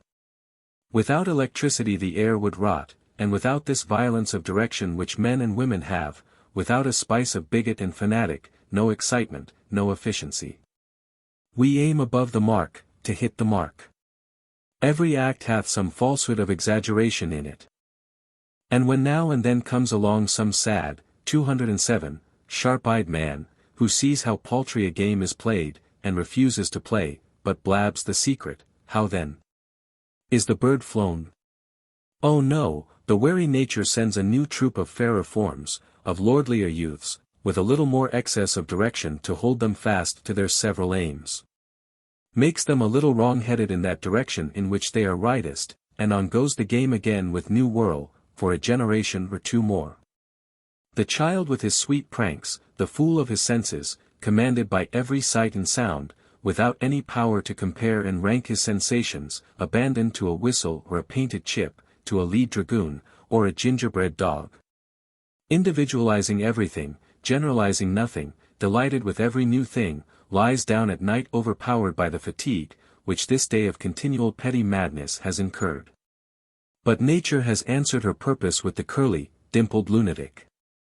She has tasked every faculty, and has secured the symmetrical growth of the bodily frame, by all these attitudes and exertions, an end of the first importance, which could not be trusted to any care less perfect than her own.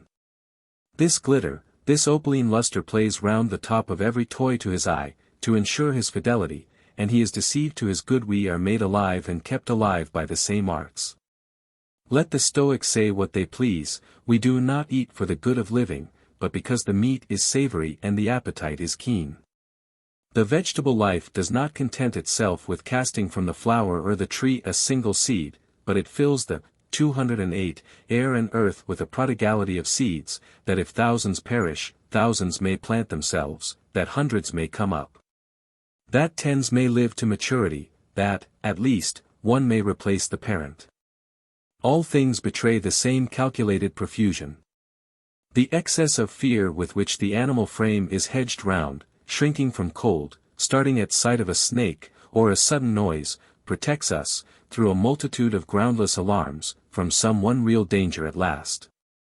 The lover seeks in marriage his private felicity in perfection, with no prospective end, and nature hides in his happiness her own end, namely, progeny, or the perpetuity of the race. 12. But the craft with which the world is made runs also into the mind and character of men. No man is quite sane. Each has a vein of folly in his composition, a slight determination of blood to the head, to make sure of holding him hard to some one point which nature had taken to heart. Great causes are never tried on their merits.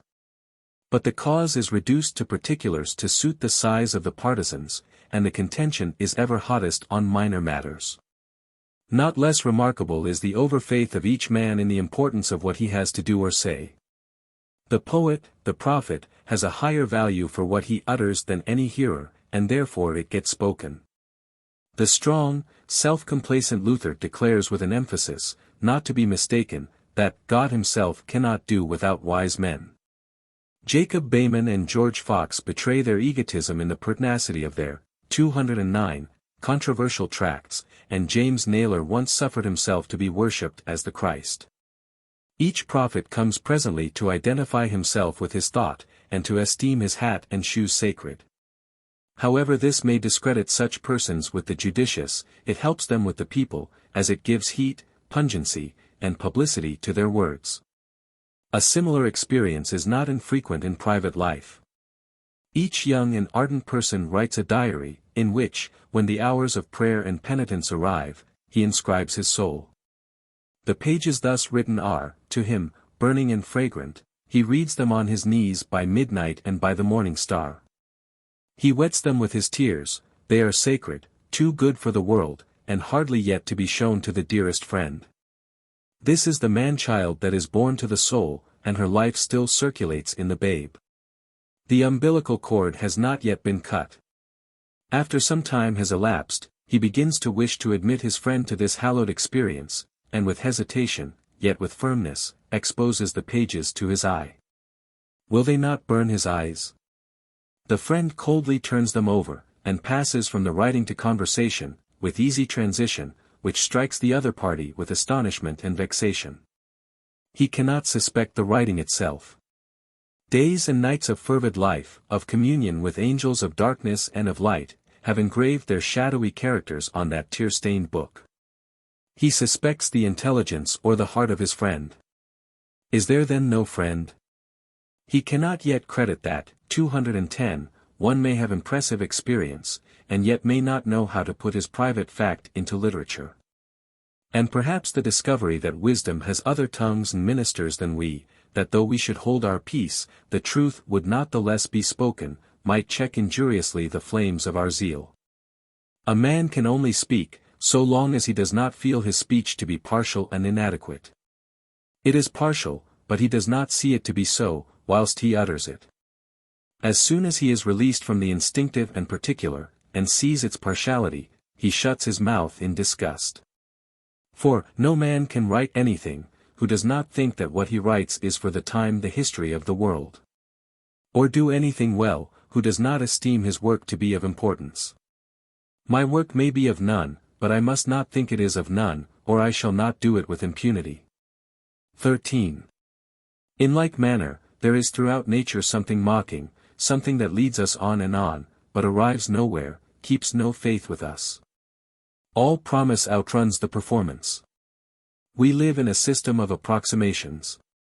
Every end is prospective of some other end, which is also temporary, a round and final success nowhere. We are encamped in nature, not domesticated. Hunger and thirst lead us on to eat and to drink. But bread and wine, mix and cook them how you will, leave us hungry and thirsty, after the stomach is full. It is the same with all our arts and performances. Our music, our poetry, our language itself are not satisfactions, but suggestions. 211. The hunger for wealth, which reduces the planet to a garden, fools the eager pursuer. What is the end sought? Plainly to secure the ends of good sense and beauty, from the intrusion of deformity or vulgarity of any kind. But what an oprose method! What a train of means to secure a little conversation! This palace of brick and stone, these servants, this kitchen, these stables, horses and equipage, this bank stock, and file of mortgages. Trade to all the world, country house and cottage by the water side, all for a little conversation, high, clear, and spiritual. Could it not be had as well by beggars on the highway? No, all these things came from successive efforts of these beggars to remove friction from the wheels of life, and give opportunity. Conversation, character, were the avowed ends. Wealth was good as it appeased the animal cravings, cured the smoky chimney, silenced the creaking door, brought friends together in a warm and quiet room, and kept the children and the dinner table in a different apartment. Thought, virtue, beauty, were the ends, but it was known that men of thought and virtue sometimes had the headache, or wet feet, or could lose good time, whilst the room was getting warm in winter days. Unluckily, in the exertions necessary to remove these inconveniences, the main attention has been diverted to this object, the old aims have been lost sight of, and to remove friction has come to be the end. That is the ridicule of rich men, and Boston, London, Vienna, and now the governments generally of the 212 world, are cities and governments of the rich, and the masses are not men, but poor men, that is, men who would be rich. This is the ridicule of the class, that they arrive with pains and sweat and fury nowhere, when all is done, it is for nothing. They are like one who has interrupted the conversation of a company to make his speech, and now has forgotten what he went to say. The appearance strikes the eye everywhere of an aimless society, of aimless nations. Were the ends of nature so great and cogent, as to exact this immense sacrifice of men? 14. Quite analogous to the deceits in life, there is, as might be expected, a similar effect on the eye from the face of external nature. There is in woods and waters a certain enticement and flattery, together with a failure to yield a present satisfaction. This disappointment is felt in every landscape. I have seen the softness and beauty of the summer clouds floating feathery overhead, enjoying, as it seemed, their height and privilege of motion, whilst yet they appeared not so much the drapery of this place and hour, as for looking to such pavilions and gardens of festivity beyond. It is an odd jealousy, but the poet finds himself not near enough to this object. The pine tree, the river, the bank of flowers before him, does not seem to be nature. Nature is still elsewhere. This is but outskirt and far-off reflection and echo of the triumph that has passed by, and is now at its glancing splendor and heyday, perchance in the neighboring fields, or, if you stand in the field, then in the 213 adjacent woods. The present object shall give you this sense of stillness that follows a pageant which has just gone by. What splendid distance, what recesses of ineffable pomp and loveliness in the sunset! But who can go where they are, or lay his hand or plant his foot thereon? Off they fall from the round world forever and ever. It is the same among men and women as among the silent trees. Always a referred existence, an absence, never a presence in satisfaction. Is it, that beauty can never be grasped? In persons and in landscapes is equally inaccessible. The accepted and betrothed lover has lost the wildest charm of his maiden in her acceptance of him. She was heaven whilst he pursued her as a star, she cannot be heaven, if she stoops to such a one as he. 15. What shall we say of this omnipresent appearance of that first projectile impulse, of this flattery and balking of so many well-meaning creatures? Must we not suppose somewhere in the universe a slight treachery and derision? Are we not engaged to a serious resentment of this use that is made of us? Are we tickled trout, and fools of nature? One looks at the face of heaven and earth, lays all petulance at rest, and soothes us to wiser convictions. To the intelligent, nature converts itself into a vast promise, and will not be rashly explained. Her secret is untold.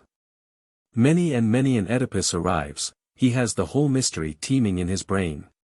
Alas! The same sorcery has spoiled his skill. No syllable can he shape on his lips.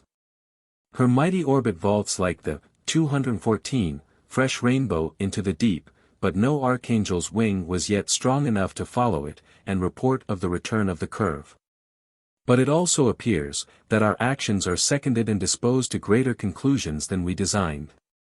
We are escorted on every hand through life by spiritual agents, and a beneficent purpose lies in wait for us. We cannot bandy words with nature, or deal with her as we deal with persons. If we measure our individual forces against hers, we may easily feel as if we were the sport of an insuperable destiny. But if, instead of identifying ourselves with the work, we feel that the soul of the workman streams through us, we shall find the peace of the morning dwelling first in our hearts, and the fathomless powers of gravity in chemistry, and, over them, of life pre-existing within us in their highest form. 16. The uneasiness which the thought of our helplessness in the chain of causes occasions us, results from looking too much at one condition of nature, namely, motion. But the drag is never taken from the wheel. Wherever the impulse exceeds the rest or identity insinuates its compensation. All over the wide fields of earth grows the prunella or self-heal. After every foolish day we sleep off the fumes and furies of its hours. And though we are always engaged with particulars, and often enslaved to them, we bring with us to every experiment the innate universal laws. These, while they exist in the mind as ideas, stand around us in nature forever embodied, a present sanity to expose and cure the insanity of men. 215. Our servitude to particulars betrays us into 100 foolish expectations. We anticipate a new era from the invention of a locomotive, or a balloon. The new engine brings with it the old checks. They say that by electromagnetism, your salad shall be grown from the seed whilst your fowl is roasting for dinner. It is a symbol of our modern aims and endeavors. Of our condensation and acceleration of objects, but nothing is gained, nature cannot be cheated, man's life is but 70 salads long, grow they swift or grow they slow. In these checks and impossibilities, however, we find our advantage, not less than in impulses. Let the victory fall where it will, we are on that side. And the knowledge that we traverse the whole scale of being, from the center to the poles of nature, and have some stake in every possibility, lends that sublime luster to death, which philosophy and religion have too outwardly and literally striven to express in the popular doctrine of the immortality of the soul. The reality is more excellent than the report. Here is no ruin, no discontinuity, no spent ball. The divine circulations never rest nor linger. Nature is the incarnation of a thought, and turns to a thought again, as ice becomes water and gas. The world is mind precipitated, and the volatile essence is forever escaping again into the state of free thought. Hence the virtue and pungency of the influence on the mind, of natural objects, whether inorganic or organized. Man imprisoned, man crystallized, man vegetative, speaks to man impersonated. That power, 216, which does not respect quantity, which makes the whole and the particle its equal channel, delegates its smile to the morning, and distills its essence into every drop of rain. Every moment instructs and every object, for wisdom is infused into every form. It has been poured into us as blood, it convulsed us as pain, it slid into us as pleasure, it enveloped us in dull, melancholy days, or in days of cheerful labor. We did not guess its essence, until after a long time. 217. Shakespeare, or, the poet. Transcriber's note, Shakespeare is spelled as Shakespeare as well as Shakespeare in this book. The original spellings have been retained. 1. Great men are more distinguished by range and extent, than by originality. If we require the originality which consists in weaving, like a spider, their web from their own bowels, in finding clay, and making bricks, and building the house. No great men are original. Nor does valuable originality consist in unlikeness to other men. The hero is in the press of nights, and the thick of events. And, seeing what men want, and sharing their desire, he adds the needful length of sight and of arm, to come to the desired point. The greatest genius is the most indebted man. A poet is no rattlebrain, saying what comes uppermost and, because he says everything, saying, at last, something good, but a heart in unison with his time and country. There is nothing whimsical and fantastic in his production, but sweet and sad earnest, freighted with the weightiest convictions, and pointed with the most determined aim which any man or class knows of in his times. 2. The genius of our life is jealous of individuals and will not have any individual great, except through the general. There is no choice to genius. A great man does not wake up on some fine morning, and say, I am full of life, I will go to sea, and find an 218 Antarctic continent, today I will square the circle, I will ransack botany. And find a new food for man, I have a new architecture in my mind, I foresee a new mechanic power, no, but he finds himself in the river of the thoughts and events, forced onward by the ideas and necessities of his contemporaries. He stands where all the eyes of men look one way, and their hands all point in the direction in which he should go. The church has reared him amidst rites and pomps, and he carries out the advice which her music gave him, and builds a cathedral needed by her chants and processions. He finds a war raging, it educates him, by trumpet, in barracks, and he betters the instruction. He finds 2 counties groping to bring coal, or flour, or fish, from the place of production to the place of consumption, and he hits on a railroad. Every master has found his materials collected, and his power lay in his sympathy with his people, and in his love of the materials he wrought in. What an economy of power! And what a compensation for the shortness of life! All is done to his hand.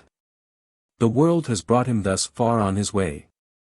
The human race has gone out before him, sunk the hills, filled the hollows, and bridged the rivers. Men, nations, poets, artisans, women, all have worked for him, and he enters into their labors. Choose any other thing, out of the line of tendency, out of the national feeling and history, and he would have all to do for himself, his powers would be expended in the first preparations. Great genial power, one would almost, 219, say, consists in not being original at all, in being altogether receptive, in letting the world do all, and suffering the spirit of the hour to pass unobstructed through the mind. 3. Shakespeare's youth fell in a time when the English people were importunate for dramatic entertainments. The court took offense easily at political allusions, and attempted to suppress them. The Puritans, a growing and energetic party in the religious among the Anglican Church, would suppress them. But the people wanted them. In yards, houses without roofs, and extemporaneous enclosures at country fairs, were the ready theatres of strolling players. The people had tasted this new joy. And, as we could not hope to suppress newspapers now, no, not by the strongest party, neither then could king, prelate, or Puritan, alone or united, suppress an organ, which was ballad, epic, newspaper, caucus, lecture, punch, and library. At the same time, probably king, prelate, and Puritan, all found their own account in it. It had become, by all causes, a national interest, by no means conspicuous, so that some great scholar would have thought of treating it in an English history, but not a whit less considerable, because it was cheap, and of no account. Like a baker's shop. The best proof of its vitality is the crowd of writers which suddenly broke into this field: Kidd, Marlowe, Greene, Johnson, Chapman, Dekker, Webster, Heywood, Middleton, Peel, Ford, Massinger, Beaumont, and Fletcher, 220. 4. The secure possession, by the stage, of the public mind, is of the first importance to the poet who works for it. He loses no time in idle experiments. Here is audience and expectation prepared. In the case of Shakespeare there is much more. At the time when he left Stratford, and went up to London, a great body of stage plays, of all dates and writers, existed in manuscript, and were in turn produced on the boards. Here is the tale of Troy, which the audience will bear hearing some part of, every week, the death of Julius Caesar, and other stories out of Plutarch, which they never tire of. A shelf full of English history, from the chronicles of Brute and Arthur, down to the royal Henries, which men hear eagerly, and a string of doleful tragedies, merry Italian tales, and Spanish voyages, which all the London prentices know. All the mass has been treated, with more or less skill, by every playwright, and the prompter has the soiled and tattered manuscripts. It is now no longer possible to say who wrote them first.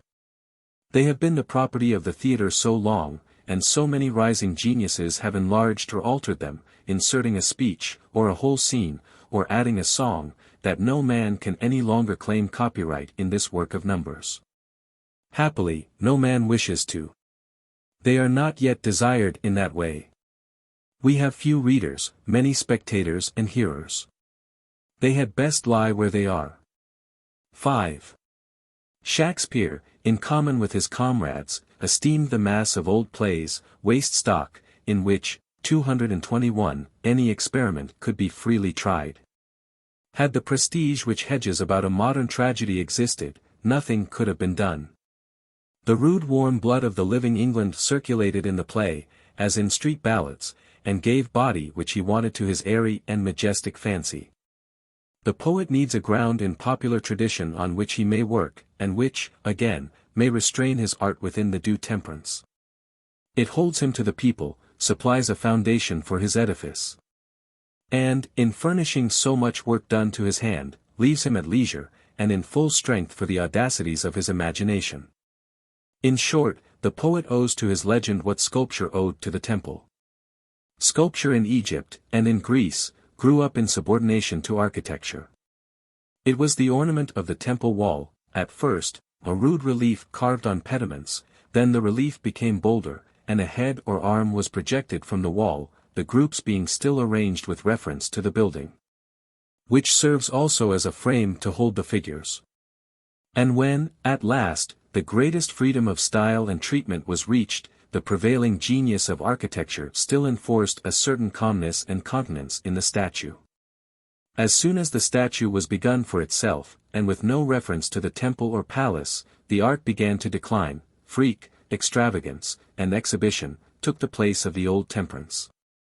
This balance wheel, which the sculptor found in architecture, the perilous irritability of poetic talent found in the accumulated dramatic materials to which the 222 people were already wanted, and which had a certain excellence which no single genius, however extraordinary, could hope to create. 6. In point of fact, it appears that Shakespeare did owe debts in all directions, and was able to use whatever he found. And the amount of indebtedness may be inferred from Malone's laborious computations in regard to the first, second, and third parts of Henry VI, in which, out of 6,043 lines, 1,771 were written by some author preceding Shakespeare. 2373 by him, on the foundation laid by his predecessors, and 1899 were entirely his own. And the preceding investigation hardly leaves a single drama of his absolute invention. Malone's sentence is an important piece of external history. In Henry VIII, I think I see plainly the cropping out of the original rock on which his own finer stratum was laid. The first play was written by a superior, thoughtful man, with a vicious ear. I can mark his lines, and know well their cadence. See Wolsey's soliloquy, and the following scene from Cromwell, where, instead of the metre of Shakespeare, whose secret is, that the thought constructs the tune, so that reading for the sense will best bring out the rhythm. Here the lines are constructed on a given tune, and the verse has even a trace of pulpit eloquence. But the play contains, through all its length, unmistakable traits of Shakespeare's hand, and some passages, as the account of the coronation, are like autographs. What is odd, the compliment to Queen Elizabeth is in bad rhythm, 223. 7. Shakespeare knew that tradition supplies a better fable than any invention can. If he lost any credit of design, he augmented his resources, and, at that day, our petulant demand for originality was not so much pressed. There was no literature for the million. The universal reading, the cheap press, were unknown. A great poet, who appears in illiterate times, absorbs into his sphere all the light which is anywhere radiating. Every intellectual jewel, every flower of sentiment, it is his fine office to bring to his people, and he comes to value his memory equally with his invention. He is therefore little solicitous whence his thoughts have been derived. Whether through translation, whether through tradition, whether by travel in distant countries, whether by inspiration, from whatever source, they are equally welcome to his uncritical audience. Nay, he borrows very near home. Other men say wise things as well as he, only they say a good many foolish things, and do not know when they have spoken wisely. He knows the sparkle of the true stone, and puts it in high place, wherever he finds it. Such is the happy position of Homer, perhaps, of Chaucer, of Sadi. They felt that all wit was their wit. And they are librarians and historiographers, as well as poets. Each romancer was heir and dispenser of all the 100 tales of the world. Presenting Thebes and Pelops' line. And the tale of Troy divine. 224. The influence of Chaucer is conspicuous in all our early literature. And, more recently, not only Pope and Dryden have been beholden to him, but, in the whole society of English writers, a large unacknowledged debt is easily traced. One is charmed with the opulence which feeds so many pensioners. But Chaucer is a huge borrower. Chaucer, it seems, drew continually, through Lidgat and Caxton, from Guido di Colonna, whose Latin romance of the Trojan War was in turn a compilation from Dares Phrygius, Ovid, and Statius. Then Petrarch, Boccaccio, and the Provençal poets, and his benefactors. The Romaunt of the Rose is only judicious translation from William of Loris and John of Mung, Troilus and Cresside, from Lollius of Urbino, the Cock and the Fox. From the Lays of Marie, the House of Fame, from the French or Italian, and poor Gower he uses as if he were only a brick kiln or stone quarry, out of which to build his house. He steals by this apology, that what he takes has no worth where he finds it, and the greatest where he leaves it.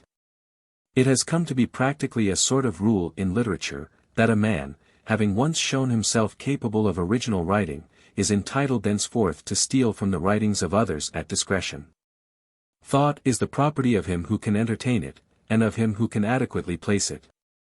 A certain awkwardness marks the use of borrowed thoughts, but, as soon as we have learned what to do with them, they become our own. 8.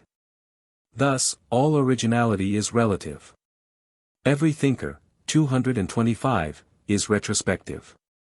The learned member of the legislature, at Westminster, or at Washington, speaks and votes for thousands. Show us the constituency, and the now invisible channels by which the senator is made aware of their wishes, the crowd of practical and knowing men, who, by correspondence or conversation, are feeding him with evidence, anecdotes, and estimates. And it will bereave his fine attitude and resistance of something of their impressiveness. As Sir Robert Peel and Mr. Webster vote, so Locke and Rousseau think for thousands, and so there were foundations all around Homer, Menu, Sada, or Milton, from which they drew. Friends, lovers, books, traditions, proverbs, all perished, which, if seen, would go to reduce the wonder. Did the bard speak with authority? Did he feel himself overmatched by any companion? The appeal is to the consciousness of the writer. Is there at last in his breast a Delphi whereof to ask concerning any thought or thing whether it be verily so, yea or nay? And to have answer, and rely on that? All the debts which such a man could contract to other wit, would never disturb his consciousness of originality, for the ministrations of books, and of other minds, are a whiff of smoke to that most private reality with which he has conversed. 9.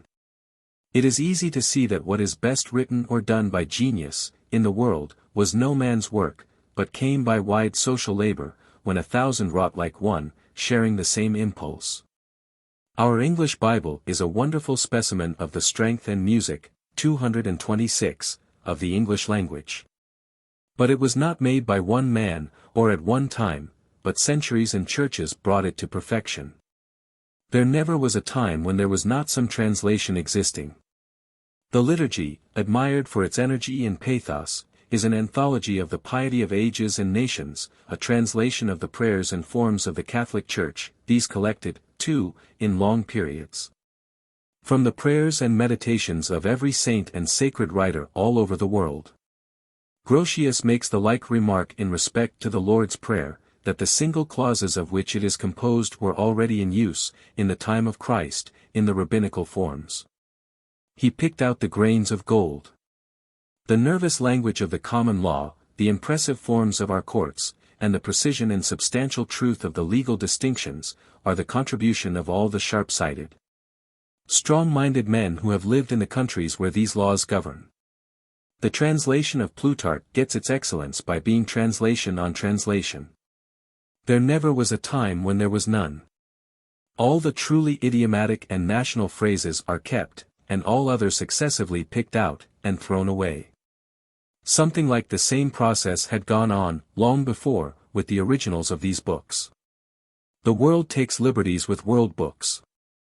Vedas, Aesop's Fables, Pilpay, Arabian Nights, Cid, Iliad, Robin Hood, Scottish minstrelsy, are not the work of single men.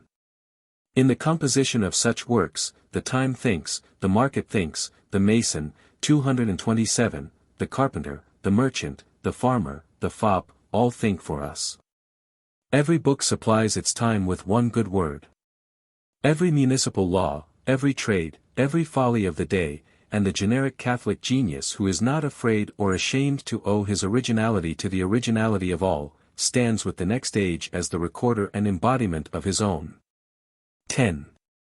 We have to thank the researches of antiquaries, and the Shakespeare Society, for ascertaining the steps of the English drama, from the mysteries celebrated in churches and by churchmen, and the final detachment from the church. And the completion of secular plays, from Fair Rex and Poor Rex, and Gammer Gurton's Needle, down to the possession of the stage by the very pieces which Shakespeare altered, remodeled, and finally made his own. Elated with success, and piqued by the growing interest of the problem, they have left no bookstall unsearched, no chest in a garret unopened, no file of old yellow accounts to decompose in damp and worms. So keen was the hope to discover whether the boy Shakespeare poached or not, whether he held horses at the theatre door, whether he kept school, and why he left in his will only his second-best bed to Anne Hathaway, his wife. 11. There is somewhat touching in the madness with which the passing age mischooses the object on which all candles shine, and all eyes are turned. The care with which it registers every trifle touching Queen Elizabeth, and King James, and the Essexes, Leicesters, Burleighs, and Buckinghams. And let's pass, 228, without a single valuable note the founder of another dynasty, which alone will cause the Tudor dynasty to be remembered, the man who carries the Saxon race in him by the inspiration which feeds him, and on whose thoughts the foremost people of the world are now for some ages to be nourished, and minds to receive this and not another bias. A popular player, nobody suspected he was the poet of the human race, and the secret was kept as faithfully from poets and intellectual men, as from courtiers and frivolous people. Bacon, who took the inventory of the human understanding for his times, never mentioned his name. Ben Jonson, though we have strained his few words of regard and panegyric, had no suspicion of the elastic fame whose first vibrations he was attempting. He no doubt thought the praise he has conceded to him generous, and esteemed himself, out of all question, the better poet of the two. 12. If it need wit to know wit, according to the proverb, Shakespeare's time should be capable of recognizing it. Sir Henry Wotton was born 4 years after Shakespeare, and died 23 years after him. And I find, among his correspondents and acquaintances, the following persons: Theodore Beza, Isaac Casaubon, Sir Philip Sidney, Earl of Essex, Lord Bacon, Sir Walter Raleigh, John Milton, Sir Henry Vane, Isaac Walton, Dar. Donne, Abraham Cowley, Bellarmine, Charles Cotton, John Pym, John Hales, Kepler, Vieta, Albericus Gentilis, Paul Sarpi, Arminius. With all of whom exists some token of his, 229, having communicated, without enumerating many others, whom doubtless he saw, Shakespeare, Spenser, Johnson, Beaumont, Massinger, 2 Herberts, Marlowe, Chapman and the rest. Since the constellation of great men who appeared in Greece in the time of Pericles, there was never any such society, yet their genius failed them to find out the best head in the universe. Our poet's mask was impenetrable. You cannot see the mountain near. It took a century to make it suspected, and not until 2 centuries had passed, after his death, did any criticism which we think adequate begin to appear. It was not possible to write the history of Shakespeare till now. For he is the father of German literature. It was on the introduction of Shakespeare into German, by Lessing, and the translation of his works by Wieland and Schlegel, that the rapid burst of German literature was most intimately connected. It was not until the 19th century, whose speculative genius is a sort of living Hamlet, that the tragedy of Hamlet could find such wondering readers. Now, literature, philosophy, and thought, are Shakespearized. His mind is the horizon beyond which, at present, we do not see. Our ears are educated to music by his rhythm. Coleridge and Goethe are the only critics who have expressed our convictions with any adequate fidelity. But there is in all cultivated minds the silent appreciation of his superlative power and beauty, which, like Christianity, qualifies the period. Transcriber's note: number runs from 12 to 14. Number 13 omitted. 14. The Shakespeare Society have inquired in all, 230, directions, advertised the missing facts, offered money for any information that will lead to proof, and with what result. Besides some important illustration of the history of the English stage, to which I have adverted, they have gleaned a few facts touching the property, and dealings in regard to property, of the poet. It appears that, from year to year, he owned a larger share in the Blackfriars Theatre, its wardrobe and other appurtenances were his, and he bought an estate in his native village, with his earnings, as writer and shareholder. That he lived in the best house in Stratford, was entrusted by his neighbours with their commissions in London, as of borrowing money, and the like, and he was a veritable farmer. About the time when he was writing Macbeth, he sues Philip Rogers, in the borough court of Stratford, for 35 shillings, 10 pence, for corn delivered to him at different times. And, in all respects, appears as a good husband with no reputation for eccentricity or excess. He was a good-natured sort of man, an actor and shareholder in the theatre, not in any striking manner distinguished from other actors and managers. I admit the importance of this information. It is well worth the pains that have been taken to procure it. 15. But whatever scraps of information concerning his condition these researches may have rescued, they can shed no light upon that infinite invention which is the concealed magnet of his attraction for us. We are very clumsy writers of history. We tell the chronicle, 231, of parentage, birth, birthplace, schooling, schoolmates, earning of money, marriage, publication of books, celebrity, death. And when we have come to an end of this gossip no ray of relation appears between it and the goddess born, and it seems as if, had we dipped at random into the modern Plutarch, and read any other life there, it would have fitted the poems as well. It is the essence of poetry to spring, like the rainbow daughter of wonder, from the invisible, to abolish the past, and refuse all history. Malone, Warburton, Dyce, and Collier, have wasted their oil. The famed theatres, Covent Garden, Drury Lane, the Park, and Tremont, have vainly assisted.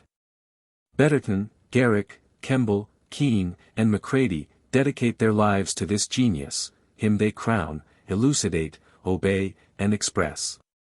The genius knows them not. The recitation begins, one golden word leaps out immortal from all this painted pedantry, and sweetly torments us with invitations to its own inaccessible homes. I remember, I went once to see the Hamlet of a famed performer, the pride of the English stage, and all I then heard, and all I now remember, of the tragedian, was that in which the tragedian had no part. Simply, Hamlet's question to the ghost. What may this mean? That thou, dead corse, again in complete steel, revisit'st thus the glimpses of the moon. That imagination which dilates the closet he writes into the world's dimension, crowds it with agents in, 232, rank and order, as quickly reduces the big reality to be the glimpses of the moon. These tricks of his magic spoil for us the illusions of the green room. Can any biography shed light on the localities into which the Midsummer Night's Dream admits me? Did Shakespeare confide to any notary or parish recorder, sacristan, or surrogate, in Stratford, the genesis of that delicate creation? The forest of Arden, the nimble air of Scone Castle, the moonlight of Portia's villa, the antres vast in Dessart's idyll, of Othello's captivity, where is the third cousin, or grand-nephew, the Chancellor's file of accounts, or private letter? That has kept one word of those transcendent secrets. In fine, in this drama, as in all great works of art, in the Cyclopean architecture of Egypt and India, in the Phidian sculpture, the Gothic minsters, the Italian painting, the ballads of Spain and Scotland, the genius draws up the ladder after him, when the creative age goes up to heaven, and gives way to a new, which sees the works, and asks in vain for a history. 16. Shakespeare is the only biographer of Shakespeare. And even he can tell nothing, except to the Shakespeare in us, that is, to our most apprehensive and sympathetic hour. He cannot step from off his tripod, and give us anecdotes of his inspirations. Read the antique documents extricated, analyzed, and compared, by the assiduous Dyce and Collier. And now read one of those skyey sentences, aerolites, which seem to have fallen out of heaven, and which, not your, 233, experience, but the man within the breast, has accepted, as words of fate, and tell me if they match. If the former account in any manner for the latter, or, which gives the most historical insight into the man. 17.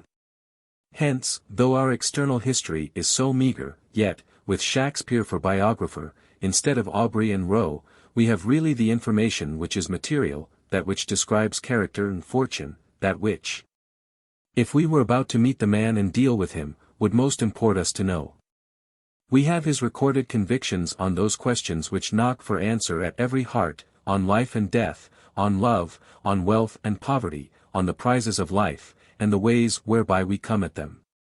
On the characters of men, and the influences, occult and open, which affect their fortunes, and on those mysterious and demoniacal powers which defy our science, and which yet interweave their malice and their gift in our brightest hours.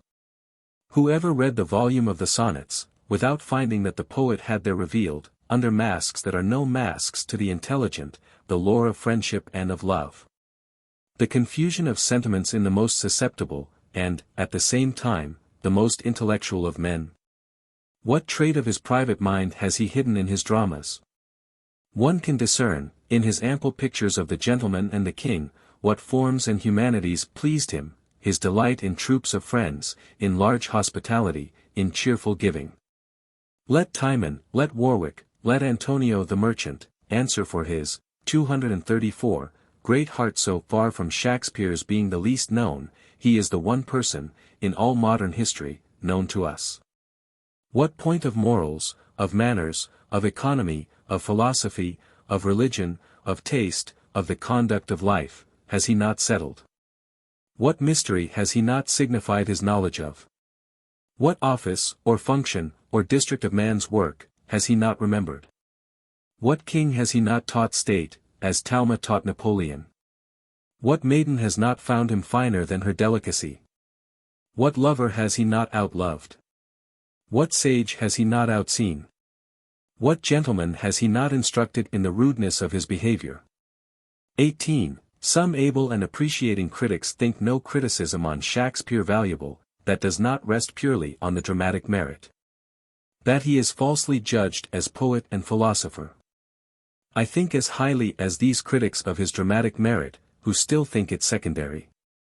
He was a full man, who liked to talk. A brain exhaling thoughts and images, which, seeking vent, found the drama next at hand. Had he been less, we should have had to consider how well he filled his place, how good a dramatist he was, and he is the best in the world. But it turns out, that what he has to say is of that weight, as to withdraw some attention from the vehicle. And he is like some saint whose history is to be rendered into all languages, into verse and prose, into songs and pictures, and cut up into proverbs. So that the occasion which gave the saint's meaning the form of a conversation, or of a 235 prayer, or of a code of laws, is immaterial, compared with the universality of its application. So it fares with the wise Shakespeare and his Book of Life. He wrote the airs for all our modern music, he wrote the text of modern life, the text of manners, he drew the man of England and Europe. The father of the man in America, he drew the man, and described the day, and what is done in it, he read the hearts of men and women, their probity, and their second thought, and wiles. The wiles of innocence, and the transitions by which virtues and vices slide into their contraries, he could divide the mother's part from the father's part in the face of the child. Or draw the fine demarcations of freedom and of fate, he knew the laws of repression which make the police of nature, and all the sweets and all the terrors of human lot lay in his mind as truly but as softly as the landscape lies on the eye. And the importance of this wisdom of life sinks the form, as of drama or epic, out of notice. 'Tis like making a question concerning the paper on which a king's message is written. 19. Shakespeare is as much out of the category of eminent authors, as he is out of the crowd. He is inconceivably wise, the others, conceivably. A good reader can, in a sort, nestle into Plato's brain, and think from thence, but not into Shakespeare's. We are still out of doors. For executive faculty, for creation, Shakespeare is unique. No man can imagine it better. He was the farthest reach of subtlety compatible with an individual self, the subtlest of 236 authors, and only just within the possibility of authorship. With this wisdom of life, is the equal endowment of imaginative and of lyric power. He clothed the creatures of his legend with form and sentiments, as if they were people who had lived under his roof, and few real men have left such distinct characters as these fictions. And they spoke in language as sweet as it was fit. Yet his talents never seduced him into an ostentation, nor did he harp on one string. An omnipresent humanity coordinates all his faculties. Give a man of talents a story to tell, and his partiality will presently appear. He has certain observations, opinions, topics, which have some accidental prominence, and which he disposes all to exhibit. He crams this part, and starves that other part, consulting not the fitness of the thing, but his fitness and strength. But Shakespeare has no peculiarity, no importunate topic, but all is duly given, no veins, no curiosities, no cow painter, no bird fancier, no mannerist is he has no discoverable egotism, the great he tells greatly, the small, subordinately. He is wise without emphasis or assertion, he is strong, as nature is strong, who lifts the land into mountain slopes without effort, and by the same rule as she floats a bubble in the air, and likes as well to do the one as the other. This makes that equality of power in farce, tragedy, narrative, and love songs, a merit so incessant, that each reader is incredulous of the perception of other readers. 20. This power of expression, or of transferring, 237, the inmost truth of things into music and verse, makes him the type of the poet, and has added a new problem to metaphysics. This is that which throws him into natural history, as a main production of the globe, and as announcing new eras and ameliorations. Things were mirrored in his poetry without loss or blur. He could paint the fine with precision, the great with compass, the tragic and the comic indifferently, and without any distortion or favor. He carried his powerful execution into minute details, to a hair point. Finishes an eyelash or a dimple as firmly as he draws a mountain, and yet these, like nature's, will bear the scrutiny of the solar microscope. 21. In short, he is the chief example to prove that more or less of production, more or fewer pictures, is a thing indifferent. He had the power to make one picture. Daguerre learned how to let one flower etch its image on his plate of iodine. And then proceeds at leisure to etch a million. There are always objects, but there was never representation. Here is perfect representation, at last, and now let the world of figures sit for their portraits. No recipe can be given for the making of a Shakespeare, but the possibility of the translation of things into song is demonstrated. 22. His lyric power lies in the genius of the piece. The sonnets, though their excellence is lost in the splendor of the dramas, are as inimitable as they, and it is not a merit of lines, but a total merit of the piece. Like the tone of voice of some incomparable person, so, 238, is this a speech of poetic beings, and any clause as unproducible now as a whole poem. 23.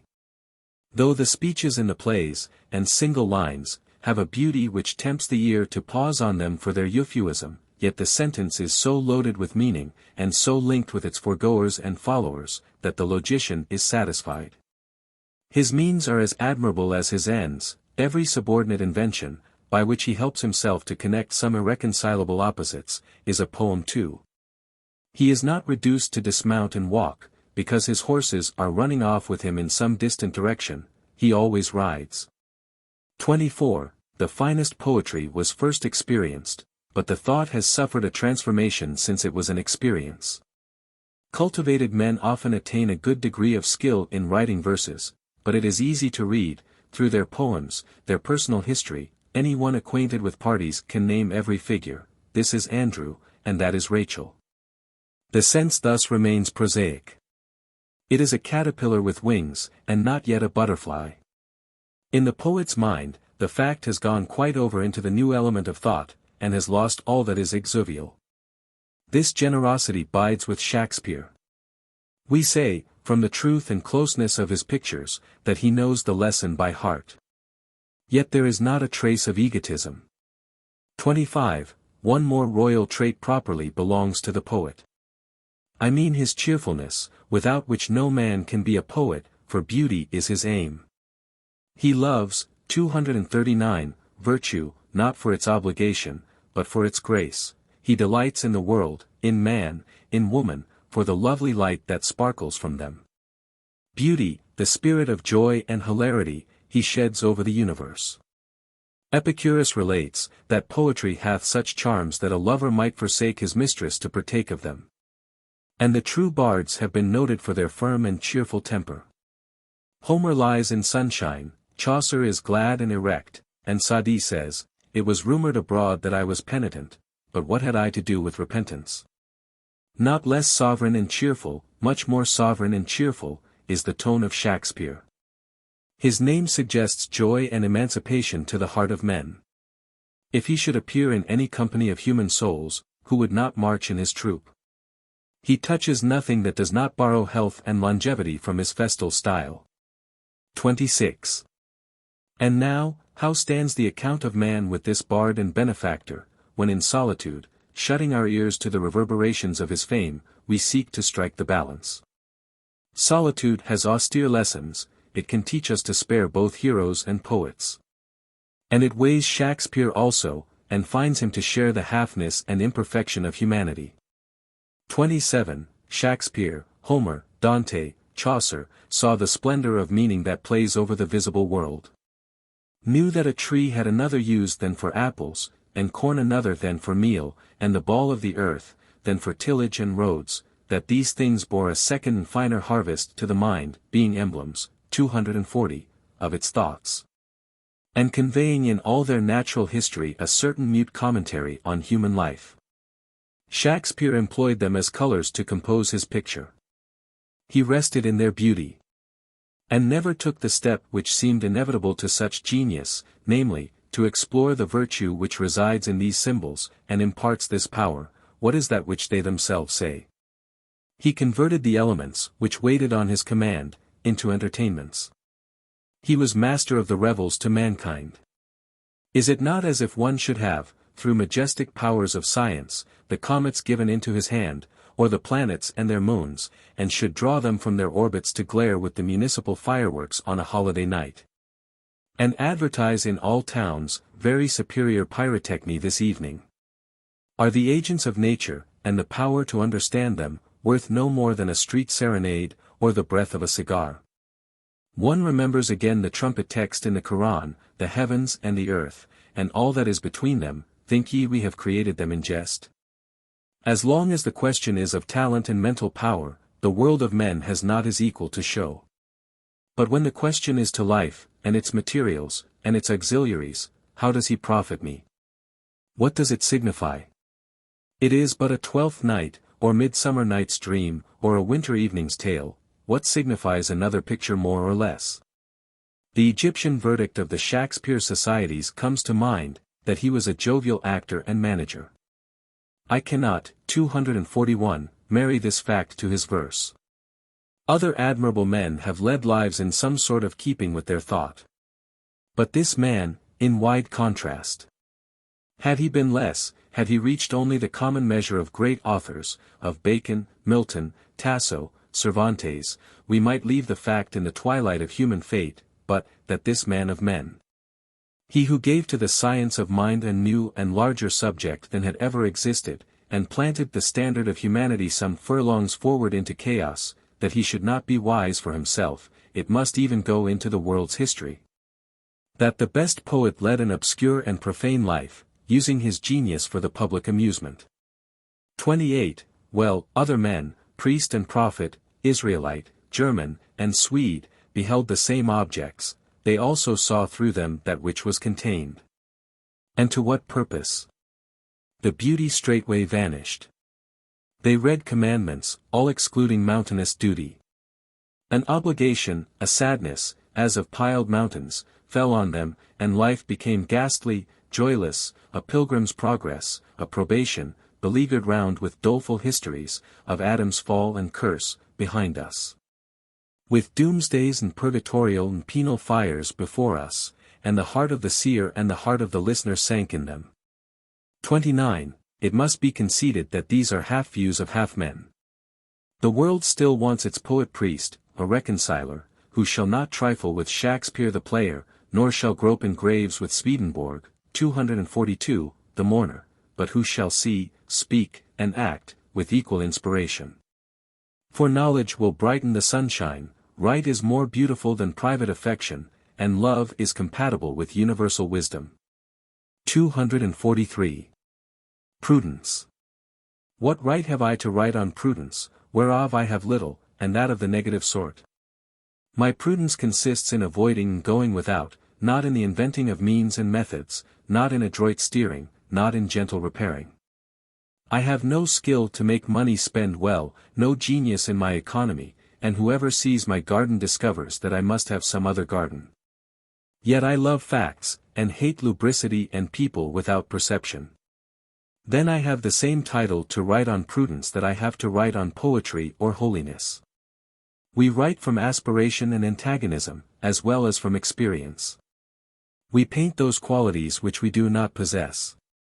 The poet admires the man of energy and tactics, the merchant breeds his son for the church or the bar, and where a man is not vain and egotistic you shall find what he has not by his praise. Moreover, it would be hardly honest in me not to balance these fine lyric words of love and friendship with words of coarser sound, and whilst my debt to my senses is real and constant, not to own it in passing. Prudence is the virtue of the senses. It is the science of appearances. It is the outmost action of the inward life. It is God taking thought for oxen. 244, it moves matter after the laws of matter. It is content to seek health of body by complying with physical conditions, and health of mind by the laws of the intellect. The world of the senses is a world of shows, it does not exist for itself, but has a symbolic character. And a true prudence or law of shows recognizes the co-presence of other laws and knows that its own office is subaltern, knows that it is surface and not center where it works. Prudence is false when detached. It is legitimate when it is the natural history of the soul incarnate, when it unfolds the beauty of laws within the narrow scope of the senses. There are all degrees of proficiency in knowledge of the world. It is sufficient to our present purpose to indicate three. One class lives to the utility of the symbol, esteeming health and wealth a final good. Another class live above this mark of the beauty of the symbol, as the poet and artist and the naturalist and man of science. A third class live above the beauty of the symbol to the beauty of the thing signified, these are wise men. The first class have common sense, the second, taste, and the third, spiritual perception. Once in a long time, a man traverses the whole scale, and sees and enjoys the symbol solidly, then also has a clear eye for its beauty, and lastly, whilst he pitches his tent on this sacred volcanic isle of nature, does not offer to build houses and barns thereon, reverencing the splendor of the 245 God which he sees bursting through each chink and cranny. The world is filled with the proverbs and acts and winkings of a base prudence, which is a devotion to matter, as if we possessed no other faculties than the palate, the nose, the touch, the eye and ear. A prudence which adores the rule of three, which never subscribes, which gives never, which seldom lends, and asks but one question of any project, will it bake bread? This is a disease like a thickening of the skin until the vital organs are destroyed. But culture, revealing the high origin of the apparent world and aiming at the perfection of the man as the end, degrades everything else, as health and bodily life, into means. It sees prudence not to be a several faculty, but a name for wisdom and virtue conversing with the body and its wants. Cultivated men always feel and speak so, as if a great fortune, the achievement of a civil or social measure, great personal influence, a graceful and commanding address, had their value as proofs of the energy of the spirit. If a man lose his balance and immerse himself in any trades or pleasures for their own sake, he may be a good wheel or pin, but he is not a cultivated man. The spurious prudence, making the senses final, is the god of sots and cowards, and is the subject of all comedy. It is nature's joke, and therefore literature's. The true prudence limits this sensualism by admitting the knowledge of an internal and real world. This recognition once made, the order of 246, the world and the distribution of affairs and times being studied with the co-perception of their subordinate place, will reward any degree of attention. For, our existence, thus apparently attached in nature to the sun and the returning moon and the periods which they mark. So susceptible to climate and to country, so alive to social good and evil, so fond of splendor and so tender to hunger and cold and debt, reads all its primary lessons out of these books. Prudence does not go behind nature and ask whence it is. It takes the laws of the world whereby man's being is conditioned, as they are, and keeps these laws that it may enjoy their proper good. It respects space and time, climate, want, sleep, the law of polarity, growth and death. There revolve, to give bound and period to his being on all sides, the sun and moon, the great formalists in the sky. Here lies stubborn matter, and will not swerve from its chemical routine. Here is a planted globe, pierced and belted with natural laws and fenced and distributed externally with civil partitions and properties which impose new restraints on the young inhabitant. We eat of the bread which grows in the field. We live by the air which blows around us, and we are poisoned by the air that is too cold or too hot, too dry or too wet. Time, which shows so vacant, indivisible and divine in its coming, is slit and peddled into trifles and tatters. A door is to be painted, A. 247, lock to be repaired. I want wood or oil, or meal, or salt, the house smokes, or I have a headache, then the tax. And an affair to be transacted with a man without heart or brains, and the stinging recollection of an injurious or very awkward word, these eat up the hours. Do what we can, summer will have its flies. If we walk in the woods we must feed mosquitoes. If we go a-fishing we must expect a wet coat. Then climate is a great impediment to idle persons. We often resolve to give up the care of the weather, but still we regard the clouds and the rain. We are instructed by these petty experiences which usurp the hours and years. The hard soil and 4 months of snow make the inhabitant of the northern temperate zone wiser and abler than his fellow who enjoys the fixed smile of the tropics. The islander may ramble all day at will. At night he may sleep on a mat under the moon, and wherever a wild date tree grows, nature has, without a prayer even, spread a table for his morning meal. The northerner is perforce a householder. He must brew, bake, salt and preserve his food. He must pile wood and coal. But as it happens that not one stroke can labor lay to without some new acquaintance with nature. And as nature is inexhaustibly significant, the inhabitants of these climates have always excelled the southerner in force. Such is the value of these matters that a man who knows other things can never know too much of these. Let him have accurate perceptions. Let him, if he have hands, handle, if eyes, measure and, 248, discriminate, let him accept and hive every fact of chemistry, natural history and economics. The more he has, the less is he willing to spare any one. Time is always bringing the occasions that disclose their value. Some wisdom comes out of every natural and innocent action. The domestic man, who loves no music so well as his kitchen clock and the airs which the logs sing to him as they burn on the hearth, has solaces which others never dream of. The application of means to ends ensures victory, and the songs of victory not less in a farm or a shop than in the tactics of party or of war. The good husband finds method as efficient in the packing of firewood in a shed or in the harvesting of fruits in the cellar, as in peninsular campaigns or the files of the Department of State. In the rainy day he builds a workbench, or gets his toolbox set in the corner of the barn chamber, and stored with nails, gimlet, pincers, screwdriver and chisel.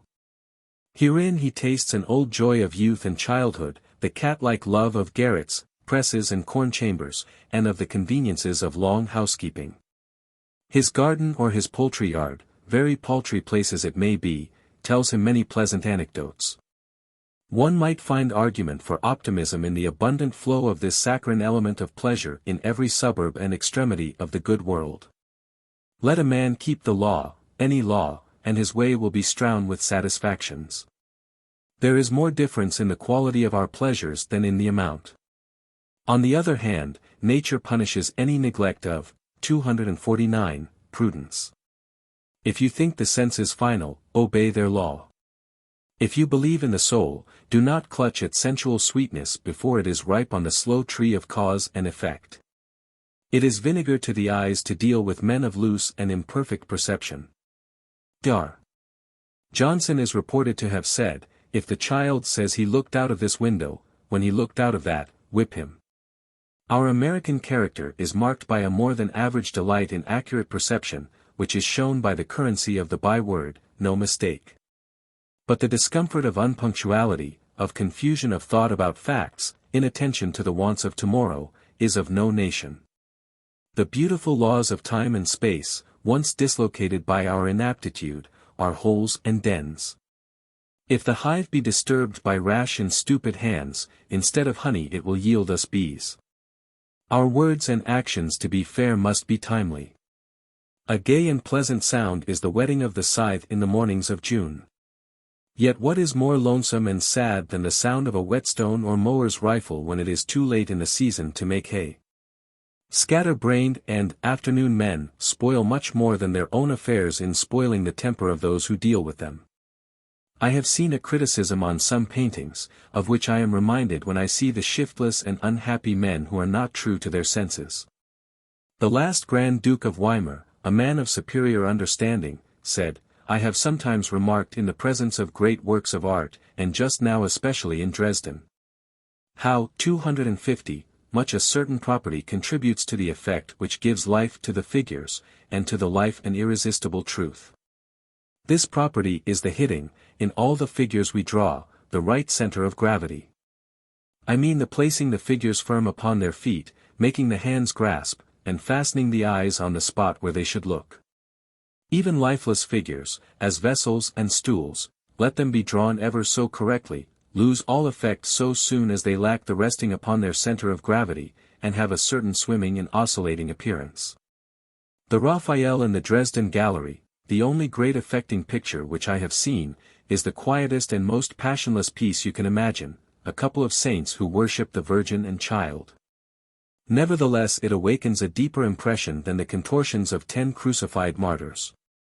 For, beside all the resistless beauty of form, it possesses in the highest degree the property of the perpendicularity of all the figures. This perpendicularity we demand of all the figures in this picture of life. Let them stand on their feet, and not float and swing. Let us know where to find them. Let them discriminate between what they remember and what they dreamed. Let them call a spade a spade. Let them give us facts, and honor their own senses with trust. But what man shall dare task another with imprudence? Who is prudent? The men we call greatest are least in this kingdom. There is a certain fatal dislocation in our relation to nature, distorting all, 251, our modes of living, making every law our enemy, which seems at last to have aroused all the wit and virtue in the world to ponder the question of reform. We must call the highest prudence to counsel, and ask why health and beauty and genius should now be the exception rather than the rule of human nature. We do not know the properties of plants and animals and the laws of nature, through our sympathy with the same, but this remains the dream of poets. Poetry and prudence should be coincident. Poets should be lawgivers. That is, the boldest lyric inspiration should not chide and insult, but should announce and lead the civil code and the day's work. But now the two things seem irreconcilably parted. We have violated law upon law until we stand amidst ruins, and when by chance we espy a coincidence between reason and the phenomena, we are surprised. Beauty should be the dowry of every man and woman, as invariably as sensation, but it is rare. Health or sound organization should be universal. Genius should be the child of genius, and every child should be inspired, but now it is not to be predicted of any child, and nowhere is it pure. We call partial half-lights, by courtesy, genius. Talent which converts itself to money, talent which glitters today that it may dine and sleep well tomorrow, and society is officered by men of parts, as they are properly called, and not by divine men. These use their gifts to refine luxury, not to abolish it. Genius is always ascetic, and piety, and love. Appetite shows to the 252 finer souls as a disease, and they find beauty in rights and bounds that resist it. We have found out fine names to cover our sensuality withal, but no gifts can raise intemperance. The man of talent affects to call his transgressions of the laws of the senses trivial and to count them nothing considered with his devotion to his art. His art rebukes him. That never taught him lewdness, nor the love of wine, nor the wish to reap where he had not sowed. His art is less for every deduction from his holiness, and less for every defect of common sense. On him who scorned the world, as he said, the scorned world wreaks its revenge. He that despiseth small things will perish by little and little. Goethe's Tasso is very likely to be a pretty fair historical portrait, and that is true tragedy. It does not seem to me so genuine grief when some tyrannous Richard III oppresses and slays a score of innocent persons, as when Antonio and Tasso, both apparently right, wrong each other. One living after the maxims of this world and consistent and true to them, the other fired with all divine sentiments, yet grasping also at the pleasures of sense, without submitting to their law. That is a grief we all feel, a knot we cannot untie. Tasso's is no infrequent case in modern biography. A man of genius, of an ardent temperament, reckless of physical laws, self-indulgent, becomes presently unfortunate, querulous, a discomfortable cousin, a thorn to himself and to others. 253. The scholar shames us by his bifold life. Whilst something higher than prudence is active, he is admirable; when common sense is wanted, he is an encumbrance. Yesterday, Caesar was not so great; today, Job not so miserable. Yesterday, radiant with the light of an ideal world in which he lives, the first of men, and now oppressed by wants and by sickness, for which he must thank himself, none is so poor to do him reverence. He resembles the opium eaters whom travelers describe as frequenting the bazaars of Constantinople, who skulk about all day, the most pitiful drivellers, yellow, emaciated, ragged, sneaking. Then at evening, when the bazaars are open, they slink to the opium shop, swallow their morsel and become tranquil, glorious and great. And who has not seen the tragedy of imprudent genius struggling for years with paltry pecuniary difficulties, at last sinking, chilled, exhausted and fruitless, like a giant slaughtered by pins? Is it not better that a man should accept the first pains and mortifications of this sort, which nature is not slack in sending him, as hints that he must expect no other good than the just fruit of his own labor and self-denial? Health, bread, climate, social position, have their importance, and he will give them their due. Let him esteem nature a perpetual counselor, and her perfections the exact measure of our deviations. Let him make the night night, and the day day. Let him control the habit of expense. Let him see that as much wisdom may be expended on a 254 private economy as on an empire, and as much wisdom may be drawn from it. The laws of the world are written out for him on every piece of money in his hand. There is nothing he will not be the better for knowing, were it only the wisdom of poor Richard, or the State Street prudence of buying by the acre to sell by the foot. Or the thrift of the agriculturist, to stick in a tree between whiles, because it will grow whilst he sleeps, or the prudence which consists in husbanding little strokes of the tool, little portions of time, particles of stock and small gains. The eye of prudence may never shut.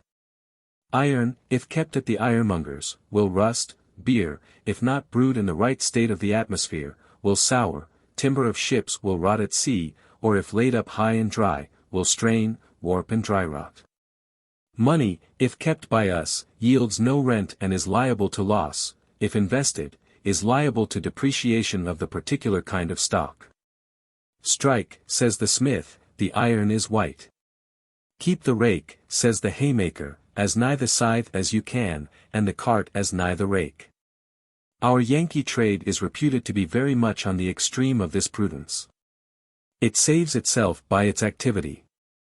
It takes bank notes, good, bad, clean, ragged, and saves itself by the speed with which it passes them off. Iron cannot rust, nor beer sour, nor timber rot, nor calicoes go out of fashion, nor money stocks depreciate, in the few swift moments in which the Yankee suffers any one of them to remain in his 255 possession. In skating over thin ice our safety is in our speed. Let him learn a prudence of a higher strain. Let him learn that everything in nature, even motes and feathers, go by law and not by luck, and that what he sows he reaps.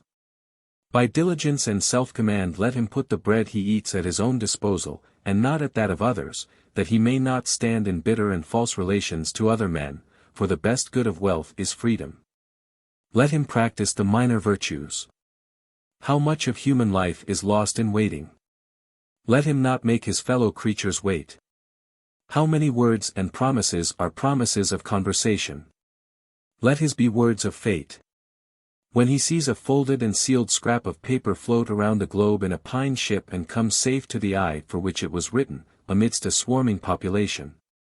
Let him likewise feel the admonition to integrate his being across all these distracting forces, and keep a slender human word among the storms, distances and accidents that drive us hither and thither, and, by persistency, make the paltry force of one man reappear to redeem its pledge after months and years in the most distant climates. We must not try to write the laws of any one virtue, looking at that only. Human nature loves no contradictions, but is symmetrical. The prudence which secures an outward well-being is not to be studied by one set of men, whilst heroism and holiness, 256, are studied by another, but they are reconcilable. Prudence concerns the present time, persons, property and existing forms. But as every fact hath its roots in the soul, and, if the soul were changed, would cease to be, or would become some other thing. Therefore the proper administration of outward things will always rest on a just apprehension of their cause and origin. That is, the good man will be the wise man, and the single-hearted the politic man. Every violation of truth is not only a sort of suicide in the liar, but is a stab at the health of human society. On the most profitable lie the course of events presently lays a destructive tax, whilst frankness proves to be the best tactics, for it invites frankness, puts the parties on a convenient footing and makes their business a friendship. Trust men and they will be true to you, treat them greatly and they will show themselves great, though they make an exception in your favor to all their rules of trade. So, in regard to disagreeable and formidable things, prudence does not consist in evasion or in flight, but in courage. He who wishes to walk in the most peaceful parts of life with any serenity must screw himself up to resolution.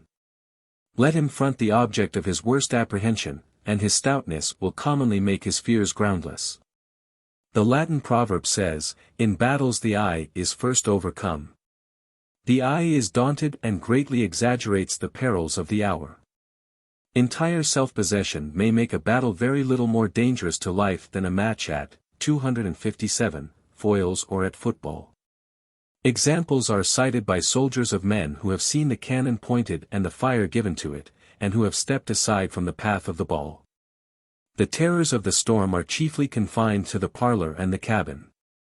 The drover, the sailor, buffets it all day, and his health renews itself at as vigorous a pulse under the sleet as under the sun of June. In the occurrence of unpleasant things among neighbors, fear comes readily to heart and magnifies the consequence of the other party, but it is a bad counselor.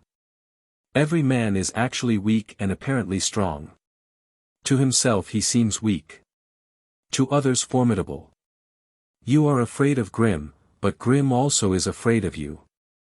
You are solicitous of the goodwill of the meanest person, uneasy at his ill will. But the sturdiest offender of your peace and of the neighborhood, if you rip up his claims, is as thin and timid as any, and the peace of society is often kept, because, as children say, one is afraid and the other dares not. Far off, men swell, bully and threaten, bring them hand to hand, and they are a feeble folk. It is a proverb that, courtesy costs nothing, but calculation might come to value love for its profit. Love is fabled to be blind, but kindness is necessary to perception. Love is not a hood, but an eye-water. If you meet a sectary or a hostile partisan, never recognize the dividing lines, but meet on what common ground remains, if only that the sun shines and the rain rains for both, the area will widen, 258, very fast, and ere you know it, the boundary mountains on which the eye had fastened have melted into air. If he set out to contend, almost St. Paul will lie, almost St. John will hate. What low, poor, paltry, hypocritical people an argument on religion will make of the pure and chosen souls. Shuffle they will and crow, crook and hide, feign to confess here, only that they may brag and conquer there, and not a thought has enriched either party, and not an emotion of bravery, modesty, or hope. So neither should you put yourself in a false position to your contemporaries by indulging a vein of hostility and bitterness. Though your views are in straight antagonism to theirs, assume an identity of sentiment, assume that you are saying precisely that which all think, and in the flow of wit and love roll out your paradoxes in solid column, with not the infirmity of a doubt. So at least shall you get an adequate deliverance. The natural emotions of the soul are so much better than the voluntary ones that you will never do yourself justice in dispute. The thought is not then taken hold of by the right handle, does not show itself proportioned and in its true bearings, but bears extorted, hoarse, and half witness.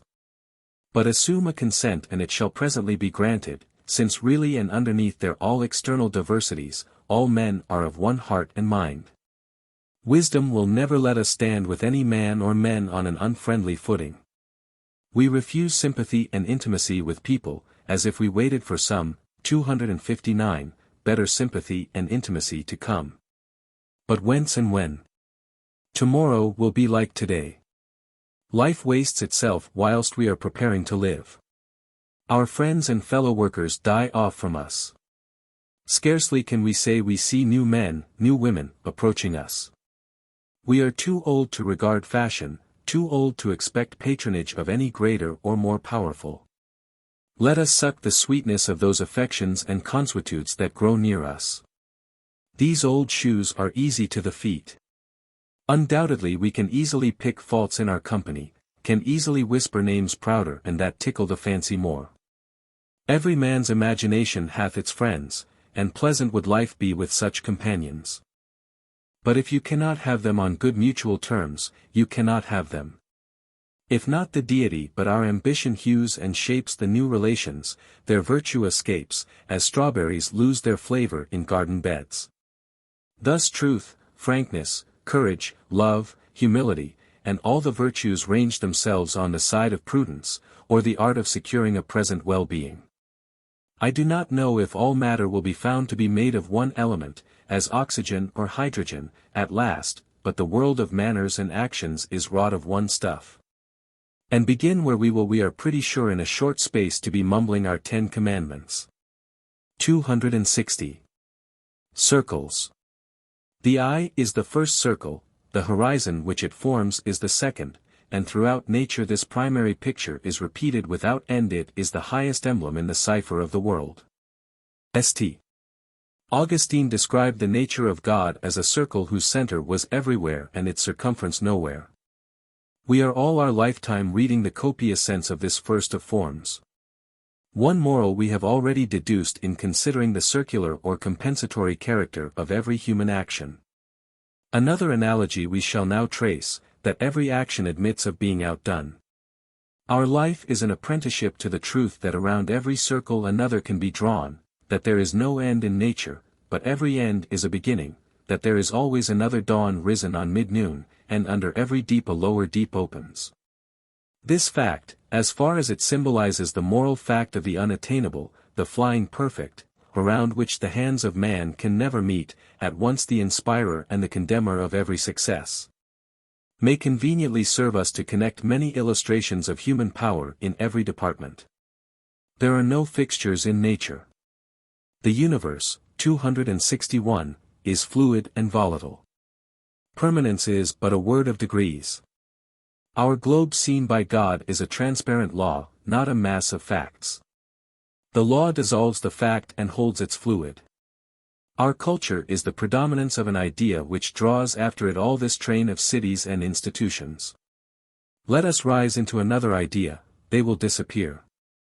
The Greek sculpture is all melted away, as if it had been statues of ice, here and there a solitary figure or fragment remaining, as we see flecks and scraps of snow left in cold dells and mountain clefts in June and July. For the genius that created it creates now somewhat else. The Greek letters last a little longer, but are already passing under the same sentence and tumbling into the inevitable pit which the creation of new thought opens for all that is old. The new continents are built out of the ruins of an old planet, the new races fed out of the decomposition of the foregoing. New arts destroy the old. See the investment of capital in aqueducts, made useless by hydraulics. Fortifications, by gunpowder, roads and canals, by railways, sails, by steam, by electricity. You admire this tower of granite, weathering the hurts of so many ages. Yet a little waving hand built this huge wall, and that which builds is better than that which is built. The hand that built can topple it down much faster. Better than the hand and nimbler was the invisible thought which wrought through it. And thus ever, behind the coarse effect, is a fine cause, which, being narrowly seen, is itself, 262, the effect of a finer cause. Everything looks permanent until its secret is known. A rich estate appears to women and children a firm and lasting fact, to a merchant, one easily created out of any materials, and easily lost. An orchard, good tillage, good grounds, seem a fixture, like a gold mine, or a river, to a citizen. But to a large farmer, not much more fixed than the state of the crop. Nature looks provokingly stable and secular, but it has a cause like all the rest. And when once I comprehend that, will these fields stretch so immovably wide, these leaves hang so individually considerable? Permanence is a word of degrees. Everything is medial. Moons are no more bounds to spiritual power than bat-balls. The key to every man is his thought. Sturdy and defying though he look, he has a helm which he obeys, which is the idea after which all his facts are classified. He can only be reformed by showing him a new idea which commands his own. The life of man is a self-evolving circle, which, from a ring imperceptibly small, rushes on all sides outwards to new and larger circles, and that without end. The extent to which this generation of circles, will without wheel, will go, depends on the force or truth of the individual soul. For it is the inert effort of each thought, having formed itself into a circular wave of circumstance, as for instance an empire, rules of an art, a local usage, a religious rite, to heap itself on that ridge and to solidify and hem in the life. But if the soul is quick and strong it bursts over that, 263, boundary on all sides and expands another orbit on the great deep, which also runs up into a high wave, with attempt again to stop and to bind. But the heart refuses to be imprisoned. In its first and narrowest pulses it already tends outward with a vast force and to immense and innumerable expansions. Every ultimate fact is only the first of a new series. Every general law only a particular fact of some more general law presently to disclose itself. There is no outside, no enclosing wall, no circumference to us. The man finishes his story, how good! How final! How it puts a new face on all things! He fills the sky. Lo, on the other side rises also a man and draws a circle around the circle we had just pronounced the outline of the sphere. Then already is our first speaker not man, but only a first speaker. His only redress is forthwith to draw a circle outside of his antagonist. And so men do by themselves. The result of today, which haunts the mind and cannot be escaped will presently be abridged into a word, and the principle that seemed to explain nature will itself be included as one example of a bolder generalization. In the thought of tomorrow there is a power to upheave all thy creed, all the creeds, all the literatures of the nations, and marshal thee to a heaven which no epic dream has yet depicted. Every man is not so much a workman in the world as he is a suggestion of that he should be. Men walk as prophecies of the next age. Step by step we scale this mysterious ladder, the 264 steps are actions, the new prospect is power. Every several result is threatened and judged by that which follows. Every one seems to be contradicted by the new, it is only limited by the new. The new statement is always hated by the old, and, to those dwelling in the old, comes like an abyss of skepticism. But the eye soon gets wonted to it, for the eye and it are effects of one cause. Then its innocency and benefit appear, and presently, all its energy spent, it pales and dwindles before the revelation of the new hour. Fear not the new generalization. Does the fact look crass and material, threatening to degrade thy theory of spirit? Resist it not, it goes to refine and raise thy theory of matter just as much. There are no fixtures to men, if we appeal to consciousness. Every man supposes himself not to be fully understood, and if there is any truth in him, if he rests at last on the divine soul, I see not how it can be otherwise. The last chamber, the last closet, he must feel was never opened. There is always a residuum unknown, unanalyzable. That is, every man believes that he has a greater possibility. Our moods do not believe in each other. Today I am full of thoughts and can write what I please. I see no reason why I should not have the same thought, the same power of expression, tomorrow. What I write, whilst I write it, seems the most natural thing in the world, but yesterday I saw a dreary vacuity in this direction in which now I see, 265, so much. And a month hence, I doubt not, I shall wonder who he was that wrote so many continuous pages. Alas for this infirm faith, this will not strenuous, this vast ebb of a vast flow. I am God in nature, I am a weed by the wall. The continual effort to raise himself above himself, to work a pitch above his last height, betrays itself in a man's relations. We thirst for approbation, yet cannot forgive the approver. The sweet of nature is love. Yet if I have a friend I am tormented by my imperfections. The love of me accuses the other party. If he were high enough to slight me, then could I love him, and rise by my affection to new heights. A man's growth is seen in the successive choirs of his friends. For every friend whom he loses for truth, he gains a better. I thought as I walked in the woods and mused on any friends, why should I play with them this game of idolatry? I know and see too well, when not voluntarily blind, the speedy limits of persons called high and worthy. Rich, noble and great they are by the liberality of our speech, but truth is sad. O blessed Spirit, whom I forsake for these, they are not thee. Every personal consideration that we allow costs us heavenly state. We sell the thrones of angels for a short and turbulent pleasure. How often must we learn this lesson? Men cease to interest us when we find their limitations. The only sin is limitation. As soon as you once come up with a man's limitations, it is all over with him. 266. Has he talents? Has he enterprises? Has he knowledge? It boots not. Infinitely alluring and attractive was he to you yesterday, a great hope, a sea to swim in. Now, you have found his shores, found it a pond, and you care not if you never see it again. Each new step we take in thought reconciles 20 seemingly discordant facts, as expressions of one law. Aristotle and Plato are reckoned the respective heads of two schools. A wise man will see that Aristotle platonizes. By going one step farther back in thought, discordant opinions are reconciled by being seen to be two extremes of one principle, and we can never go so far back as to preclude a still higher vision. Beware when the great God lets loose a thinker on this planet. Then all things are at risk. It is as when a conflagration has broken out in a great city, and no man knows what is safe, or where it will end.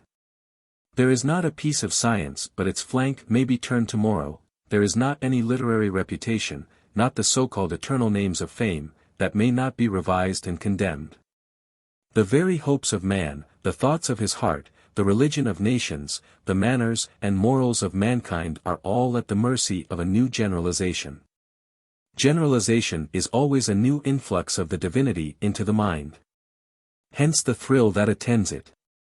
Valor consists in the power of self-recovery, so that a man cannot have his flank turned, cannot be out-generaled, but put him where you will, he stands.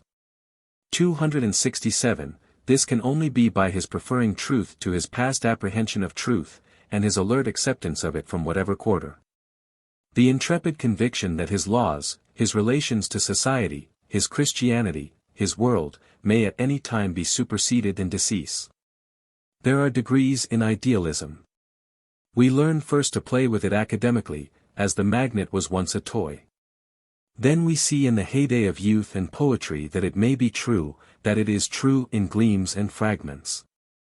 Then, its countenance waxes stern and grand, and we see that it must be true. It now shows itself ethical and practical.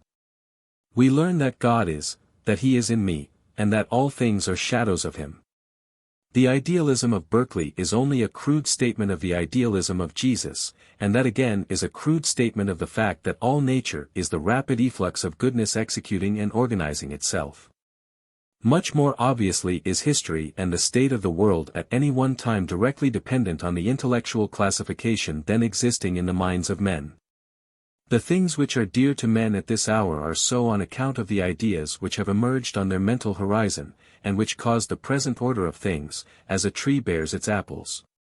A new degree of culture would instantly revolutionize the entire system of human pursuits. Conversation is a game of circles. In conversation we pluck up the termini which bound the common of silence on every side. The parties are not, 268, to be judged by the spirit they partake and even express under this Pentecost. Tomorrow they will have receded from this high water mark. Tomorrow you shall find them stooping under the old pack saddles. Yet let us enjoy the cloven flame whilst it glows on our walls. When each new speaker strikes a new light, emancipates us from the oppression of the last speaker to oppress us with the greatness and exclusiveness of his own thought, then yields us to another Redeemer, we seem to recover our rights. To become men. Oh, what truths profound and executable only in ages and orbs, are supposed in the announcement of every truth. In common hours, society sits cold and statuesque. We all stand waiting, empty, knowing, possibly, that we can be full, surrounded by mighty symbols which are not symbols to us, but prose and trivial toys. Then cometh the God and converts the statues into fiery men, and by a flash of his eye burns up the veil which shrouded all things, and the meaning of the very furniture, of cup and saucer, of chair and clock and tester, is manifest. The facts which loomed so large in the fogs of yesterday, property, climate, breeding, personal beauty and the like, have strangely changed their proportions. All that we reckon settled shakes and rattles. And literatures, cities, climates, religions, leave their foundations and dance before our eyes. And yet here again see the swift circumscription. Good as is discourse, silence is better, and shames it.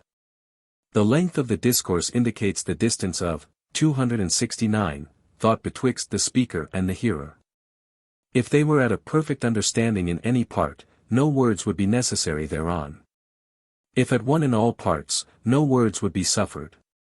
Literature is a point outside of our hodiernal circle through which a new one may be described. The use of literature is to afford us a platform whence we may command a view of our present life, a purchase by which we may move it. We fill ourselves with ancient learning, install ourselves the best we can in Greek, in Punic, in Roman houses, only that we may wiselier see French, English and American houses and modes of living. In like manner we see literature best from the midst of wild nature, or from the din of affairs, or from a high religion. The field cannot be well seen from within the field. The astronomer must have his diameter of the earth's orbit as a base to find the parallax of any star. Therefore we value the poet. All the argument and all the wisdom is not in the encyclopedia, or the treatise on metaphysics, or the body of divinity, but in the sonnet or the play. In my daily work I incline to repeat my old steps, and do not believe in remedial force, in the power of change and reform. But some Petrarch or Ariosto, filled with the new wine of his imagination, writes me an ode or a brisk romance, full of daring thought and action. He smites and arouses me with his shrill tones, breaks up my whole chain of habits, and I open my eye on my own possibilities. He claps wings to the sides, 270, of all the solid old lumber of the world, and I am capable once more of choosing a straight path in theory and practice. We have the same need to command a view of the religion of the world. We can never see Christianity from the catechism, from the pastures, from a boat in the pond, from amidst the songs of wood-birds we possibly may. Cleansed by the elemental light and wind, steeped in a sea of beautiful forms which the field offers us, we may chance to cast a right glance back upon biography. Christianity is rightly dear to the best of mankind. Yet was there never a young philosopher whose breeding had fallen into the Christian church by whom that brave text of Paul's was not specially prized, then shall also the Son be subject unto him who put all things under him. That God may be all in all. Let the claims and virtues of persons be never so great and welcome, the instinct of man presses eagerly onward to the impersonal and illimitable, and gladly arms itself against the dogmatism of bigots with this generous word out of the book itself. The natural world may be conceived of as a system of concentric circles, and we now and then detect in nature slight dislocations which apprise us that this surface on which we now stand is not fixed, but sliding.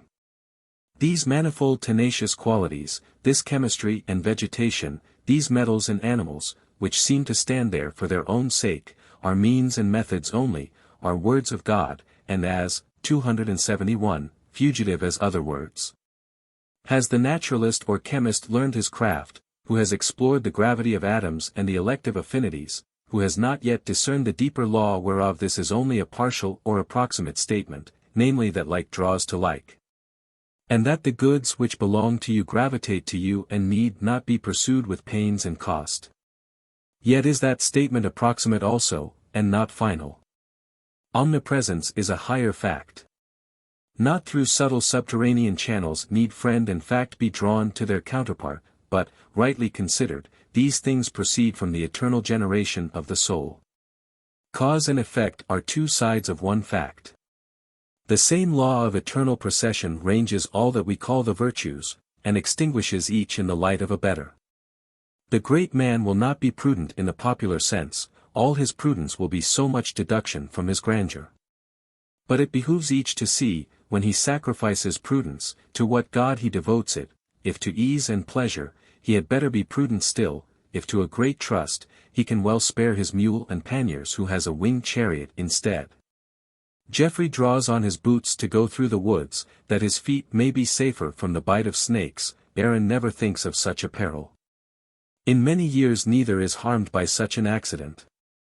Yet it seems to me that with every precaution you take against such an evil you put yourself into the power of the evil. I suppose that the highest, 272, prudence is the lowest prudence. Is this too sudden a rushing from the center to the verge of our orbit? Think how many times we shall fall back into pitiful calculations before we take up our rest in the great sentiment, or make the verge of today the new center. Besides, your bravest sentiment is familiar to the humblest men. The poor and the low have their way of expressing the last facts of philosophy as well as you.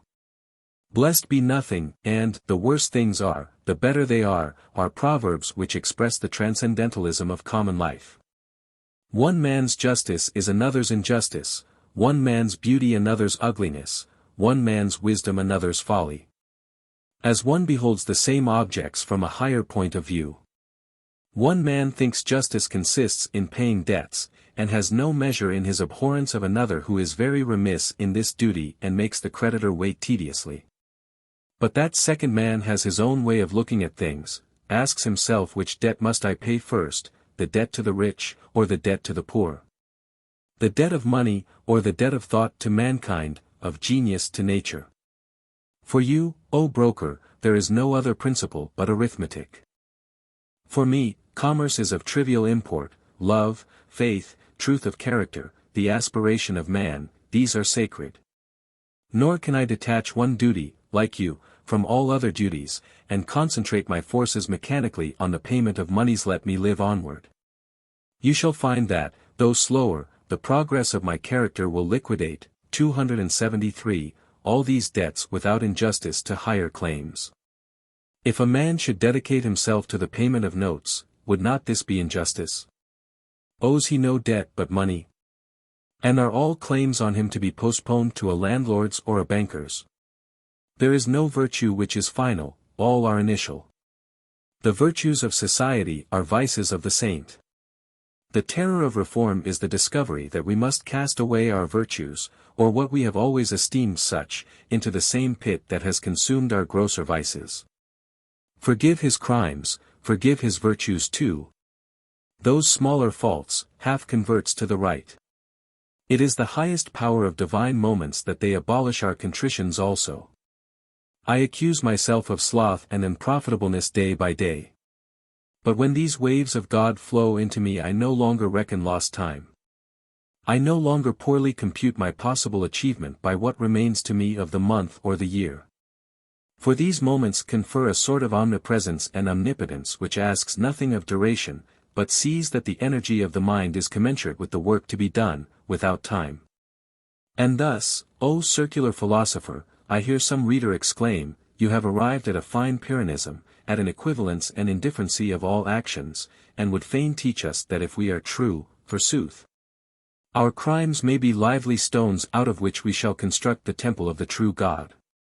274. I am not careful to justify myself.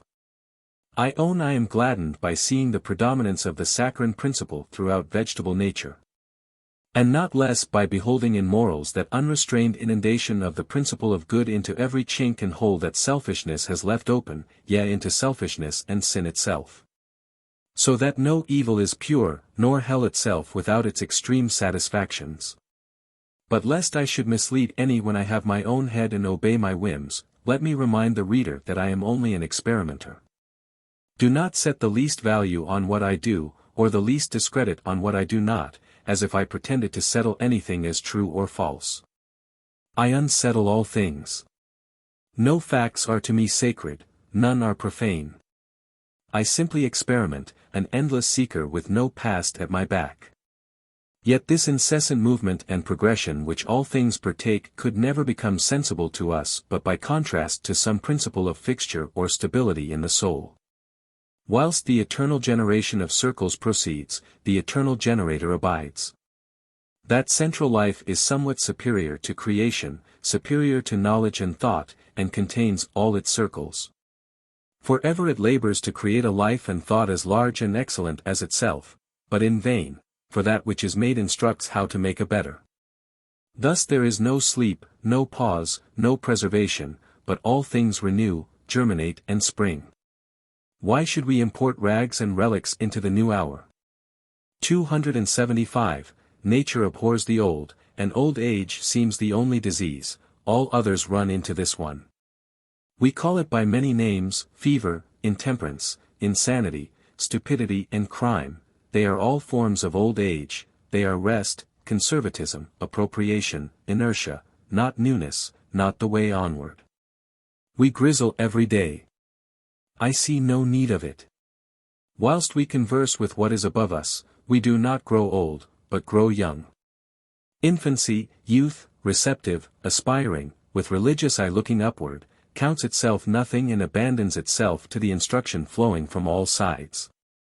But the man and woman of 70 assume to know all, throw up their hope, renounce aspiration, accept the actual for the necessary and talk down to the young. Let them then become organs of the Holy Ghost, let them be lovers, let them behold truth. And their eyes are uplifted, their wrinkles smoothed, they are perfumed again with hope and power. This old age ought not to creep on a human mind. In nature every moment is new, the past is always swallowed and forgotten, the coming only is sacred. Nothing is secure but life, transition, the energizing spirit. No love can be bound by oath or covenant to secure it against a higher love. No truth so sublime but it may be trivial tomorrow in the light of new thoughts. People wish to be settled, only as far as they are unsettled is there any hope for them. Life is a series of surprises. We do not guess today the mood, the pleasure, the power of tomorrow, 276, when we are building up our being.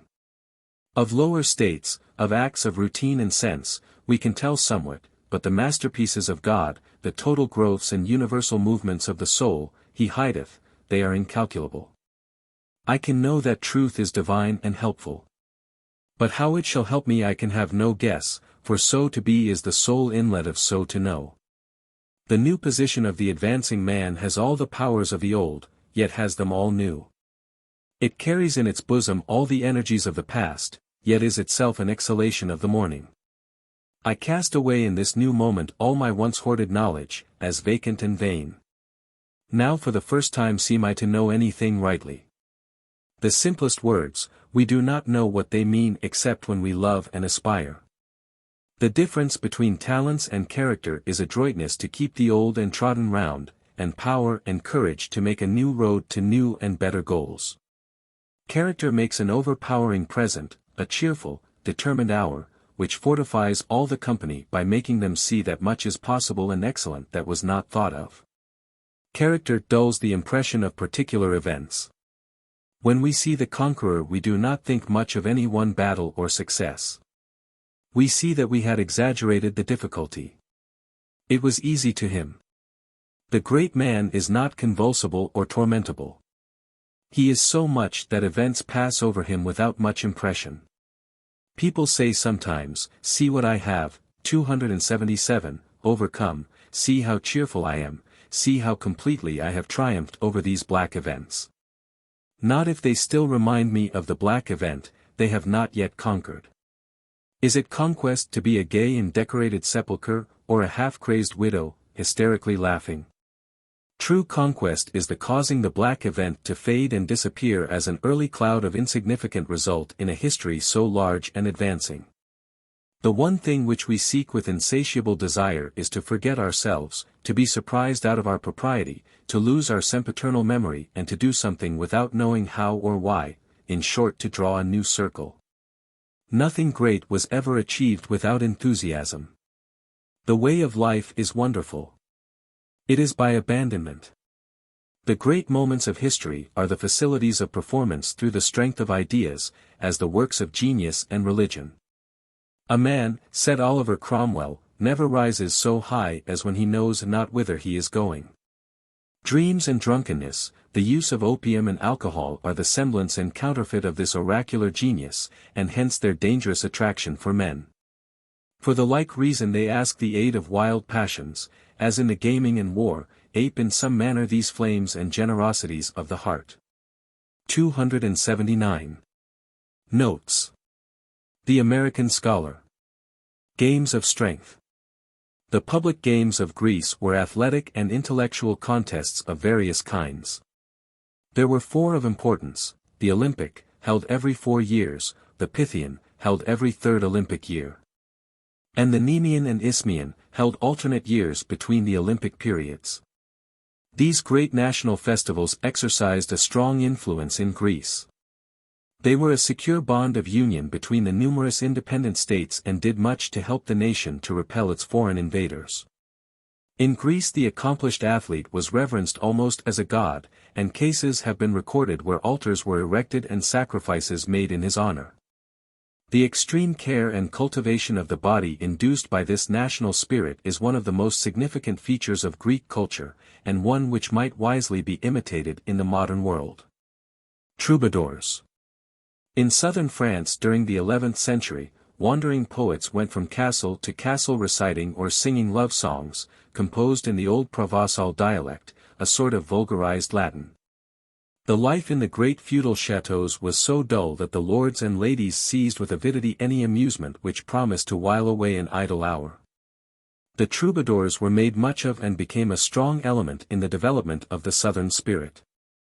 So-called courts of love were formed where questions of an amorous nature were discussed in all their bearings. Learned opinions were expressed on the most trivial matters, and offences were tried. Some of the Provençal poetry is of the highest artistic significance, though the mass of it is worthless high-flown trash. At the time this oration was delivered, 1837, many of the authors who have since given America a place in the world's literature were young men writing their first books. We were, says James Russell Lowell, still socially and intellectually moored to English thought, till Emerson cut, 280, the cable and gave us a chance at the dangers and glories of blue water. Pole Star. Polaris is now the nearest conspicuous star to the North Pole of the celestial equator. Owing to the motion of the pole of the celestial equator around that of the ecliptic, this star will in course of time recede from its proud position, and the brilliant star Vega in the constellation Harp will become the pole star. It is now a well-recognized fact in the development of animal life that as any part of the body falls into disuse it in time disappears. Good examples of this are the disappearance of powerful fangs from the mouth of man, the loss of power in the wings of barnyard fowls, and, vice versa, as new uses for a member arise, its structure changes to meet the new needs. An example of this is the transformation from the hoof of a horse through the cloven hoofs of the cow to the eventual development of highly expert fingers in the monkey and man. Emerson assumed the doctrine of evolution to be sufficiently established by the anatomical evidence of gradual development. In his own words, man is no upstart in the creation. His limbs are only a more exquisite organization, say rather the finish, of the rudimental forms that have been already sweeping the sea and creeping in the mud. The brother of his hand is even now cleaving the Arctic Sea in the fin of the whale, and innumerable ages since was pawing the marsh in the flipper of the saurian. A view afterwards condensed into his memorable couplet. Striving to be man, the worm mounts through all the spires of form. Stint. A prescribed or allotted task, a share of labor. Ridden. Here used in the sense of dominated. Monitory pictures. Instructive warning pictures. The Greek Stoic philosopher Epictetus is the author of this saying, not the old oracle. It occurs in the Enchiridion, or Manual, a work put together by a pupil of Epictetus. The original saying of Epictetus is as follows: everything has two handles, the one by which it may be borne, the other by which it may not. If your brother acts unjustly, do not lay hold of the act by that handle wherein he acts unjustly, for this is the handle which cannot be borne, but lay hold of the other, that he is your brother, that he, 281, was nurtured with you. And you will lay hold of the thing by that handle by which it can be borne. Every day, the sun shines. Beholden. Emerson here uses this past participle with its original meaning instead of in its present sense of indebted. Here we have a reminder of Emerson's pantheism. He means the inexplicable continuity of what I call God, and fool's nature, as Browning expressed it. His expanding knowledge will become a creator. Know thyself. Plutarch ascribes this saying to Plato. It is also ascribed to Pythagoras, Chilo, Thales, Cleobulus, Bias, and Socrates, also to Femine, a mythical Greek poetess of the ante-Homeric period. Juvenal, Satire 11. 27, says that this precept descended from heaven. Know thyself and nothing too much were inscribed upon the Delphic oracle. Know then thyself, presume not God to scan. The proper study of mankind is man. Observe the brisk movement of these sentences. How they catch and hold the attention, giving a new impulse to the reader's interest. Nature abhors a vacuum. Noxious. Harmful. John Locke, 1632–1704, an English philosopher whose work was of a special significance in the development of modern philosophy. The work he is best known by is the exhaustive Essay on the Human Understanding, in which he combated the theory of Descartes, that every man has certain innate ideas. The innate idea theory was first proved by the philosopher Descartes in this way. Descartes began his speculations from a standpoint of absolute doubt. Then he said, I think, therefore I am, and from this formula he built up a number of ideas innate to the human mind, ideas which we cannot but hold. Locke's Essay on the Human Understanding did much to discredit Descartes' innate ideas, which had been very generally accepted in Europe before. Francis Bacon, Baron Verulam, Viscount St. Albans, 1561–1626, a famous English statesman and philosopher. He occupied high public offices, but in 1621 was convicted of taking bribes in his office of Lord Chancellor. He pleaded guilty and was sentenced to imprisonment and a fine, 282, of £40,000. Both these sentences were remitted, however. In the 17th century, judicial corruption was so common that Bacon's offense was not considered so gross as it would now be. As a philosopher, Bacon's rank has been much disputed. While some claim that to his improved method of studying nature are chiefly to be attributed the prodigious strides taken by modern science, others deny him all merit in this respect. His best-known works are, the Novum Organum, a philosophical treatise, The Advancement of Learning, a remarkable argument in favor of scholarship, and the short essays on subjects of common interest, usually printed under the simple title, Bacon's Essays.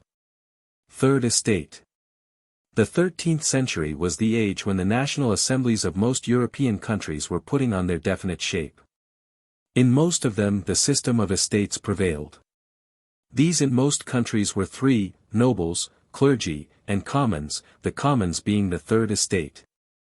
During the French Revolution the third estate, or tiers état, asserted its rights and became a powerful factor in French politics, choosing its own leaders and effecting the downfall of its oppressors. Restorers of readings. Men who spend their lives trying to improve and correct the texts of classical authors, by comparing the old editions with each other and picking out the version which seem most in accordance with the author's original work. Emendators. The same as restorers of readings. Bibliomaniacs. Men with a mania for collecting rare and beautiful books. Not a bad sort of mania, though Emerson never had any sympathy for it. To many readers Emerson's own works richly fulfill this obligation. He himself lived continually in such a lofty mental atmosphere that no one can come within the circle of his influence without being stimulated and elevated. Genius, the possession of a thoroughly active soul, ought not to be the special privilege of favorites of fortune, but the right of every sound man. They stunt my mental growth. A man should not accept another man's conclusions, but merely use them as steps on his upward path. If you do not employ such talent as you have in original labor, in bearing the mental fruit of which you are, 283, capable, then you do not vindicate your claim to a share in the divine nature. Disservice. Injury.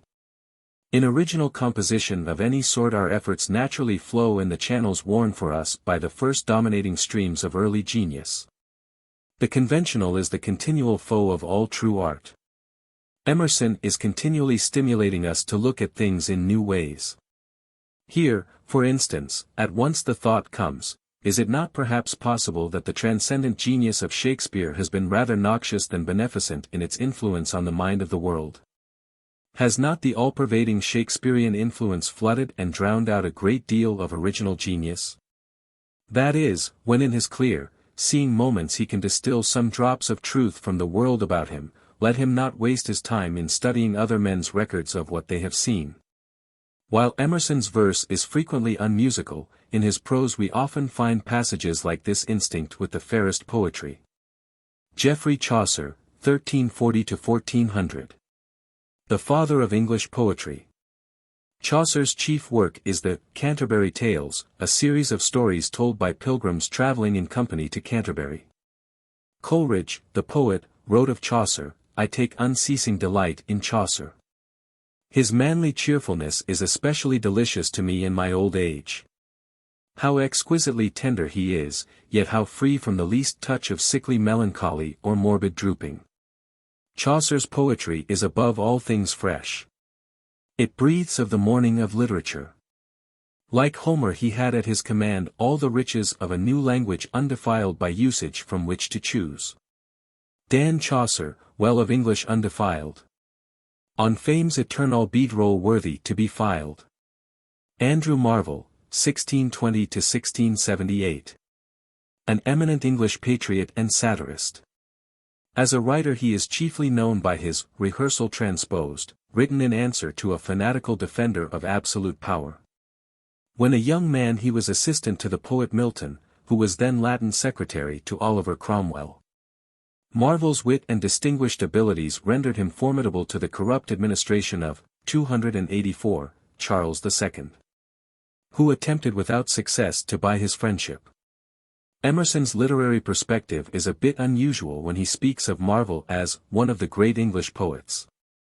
Marvell hardly ranks with Chaucer, Shakespeare, and Milton. John Dryden, 1631–1700. A celebrated English poet. Early in life he wrote almost entirely for the stage and achieved great success. In the latter part of his life, however, according to Macaulay, he turned his powers in a new direction with success the most splendid and decisive. The first rank in poetry was beyond his reach, but he secured the most honorable place in the second. With him died the secret of the old poetical diction of England, the art of producing rich effects by familiar words. Plato, 429–347 BC. One of the most illustrious philosophers of all time. Probably no other philosopher has contributed so much as Plato to the moral and intellectual training of the human race. This preeminence is due not solely to his transcendent intellect, but also in no small measure to his poetic power and to that unrivaled grace of style which led the ancients to say that if Jove should speak Greek he would speak like Plato. He was a remarkable example of that universal culture of body and mind which characterized the last period of ancient Greece. He was proficient in every branch of art and learning and was such a brilliant athlete that he contended in the Isthmian and Pythian games. Gowns. The black gown worn occasionally in America and always in England at the universities. The distinctive academic dress is a cap and gown. Pecuniary foundations. Gifts of money for the support of institutions of learning. Wit is here used in its early sense of intellect, good understanding. Valetudinarian. A person of a weak, sickly constitution. Mincing affected. Preamble. A preface or introduction. Dumb abyss. That vast immensity of the universe about us which we can never understand. I comprehend its laws, I lose my fear of it. Silkworms feed on mulberry leaves. Emerson describes what science calls unconscious cerebration. Ripe fruit. Emerson's ripe fruit found its way into his diary, where it lay until he needed it in the preparation of some lecture or essay. 285. I. Corinthians 15. 53. Empyrean. The region of pure light and fire, the ninth heaven of ancient astronomy. The deep-domed Empyrean. Rings to the roar of an angel onset. Ferals. According to the methods of education 50 years ago, it was quite customary for the teacher to punish a schoolchild with his ferule or ruler. Oliver Wendell Holmes cites this last sentence as the most extreme development of the distinctively Emersonian style. Such things must be read not too literally but rapidly, with alert attention to what the previous train of thought has been. Savoyards. The people of Savoy, south of Lake Geneva in Switzerland. Emerson's style is characterized by the frequent use of pithy epigrams like this. Sir Isaac Newton, 1642–1727.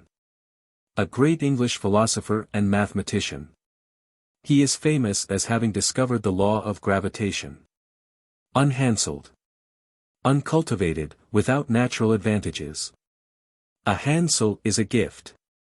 Druids. The ancient priesthood of the Britons in Caesar's time. They had immense power among these primitive peoples. They were the judges as well as the priests and decided all questions. It is believed that they made human sacrifices to their gods in the depths of the primeval forest, but not much is known of their rites. Berserkers. Berserker was a redoubtable hero in Scandinavian mythology, the grandson of the eight-handed Starkadr and the beautiful Alfhild. He had 12 sons who inherited the wild battle frenzy, or berserker rage. The sagas, the great Scandinavian epics, are full of stories of heroes who are seized with this fierce longing for battle, murder, and sudden death. The name means bear shirt and has been connected with the old werewolf tradition, the myth that certain people were able to change into man-devouring wolves with a wolfish mad desire to rend and kill. Alfred, surnamed the Great, 848–901, king of the West Saxons in England. When he ascended the throne his country was in a deplorable condition from the repeated inroads of northern invaders. He eventually drove them out, 286, and established a secure government. England owes much to the efforts of Alfred. He not only fought his country's battles, but also founded schools, translated Latin books into his native tongue, and did much for the intellectual improvement of his people. The hoe and the spade. In spite of Emerson's habit of introducing the names of agricultural objects into his writing, hay, corn, roots, hemp, flax, apples, wool, and wood, is a line from one of his poems. His familiarity therewith is evidently not so great as he would lead one to imagine. "Take care, Papa," cried his little son, seeing him at work with a spade, "you will dig your leg." John Flamsteed, 1646–1719. An eminent English astronomer. He appears to have been the first to understand the theory of the equation of time. He passed his life in patient observation and determined the position of 2,884 stars. Sir William Herschel, 1738–1822. One of the greatest astronomers that any age or nation has produced. Brought up to the profession of music, it was not until he was 30 years old that he turned his attention to astronomy. By rigid economy he obtained a telescope, and in 1781 discovered the planet Uranus. This great discovery gave him great fame and other substantial advantages. He was made private astronomer to the king and received a pension. His discoveries were so far in advance of his time, they had so little relation with those of his predecessors, that he may almost be said to have created a new science by revealing the immensity of the scale on which the universe is constructed. Nebulous. In astronomy, a nebula is a luminous patch in the heavens far beyond the solar system, composed of a mass of stars or condensed gases. Fetish.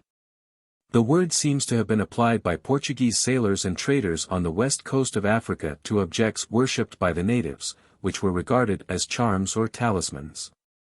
Of course, the word here means an object of blind admiration and devotion. Cry up, to praise, extol. Ancient and honorable. Isaiah 9:15. Complement. What is needed to complete or fill up some quantity or thing. Signet. Seal. Emerson is not always felicitous, 287, in his choice of metaphors. MacDonald.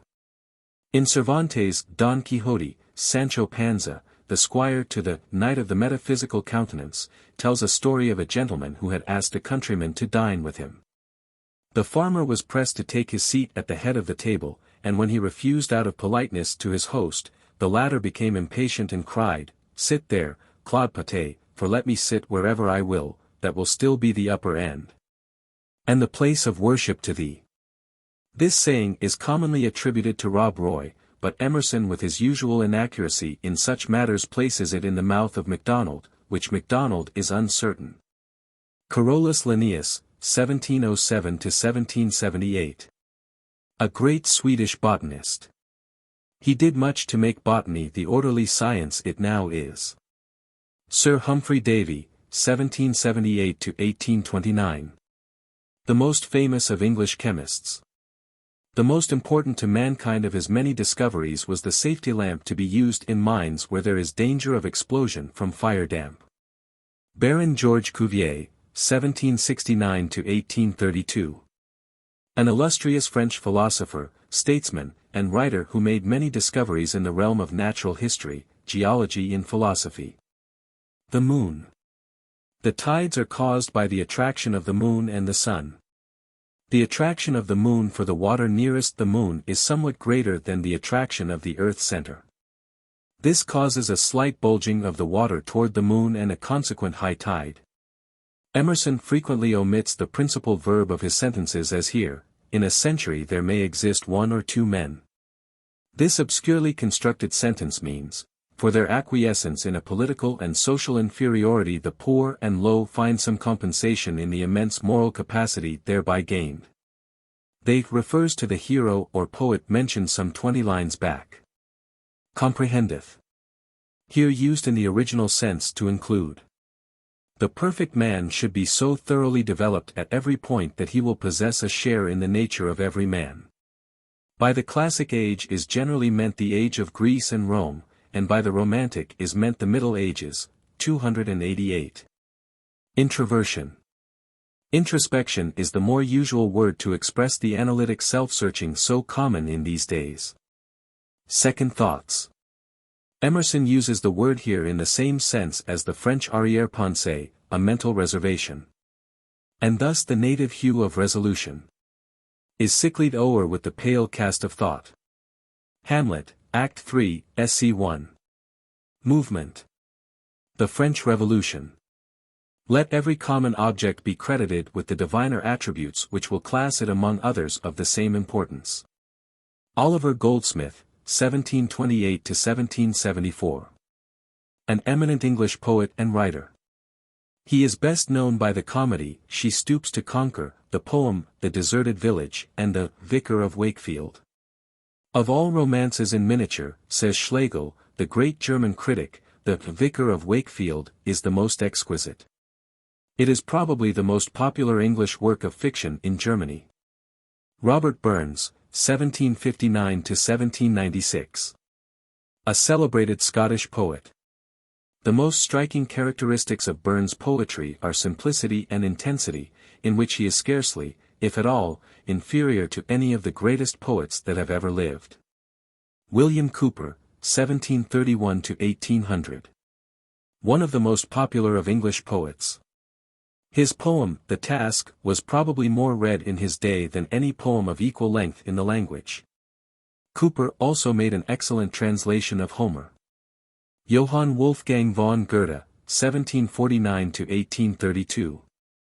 The most illustrious name in German literature. A great poet, dramatist, novelist, philosopher, and critic. The Germans regard Goethe with the same veneration we accord to Shakespeare. The colossal drama, Faust, is the most splendid product of his genius, though he wrote a large number of other plays and poems. William Wordsworth, 1770–1850.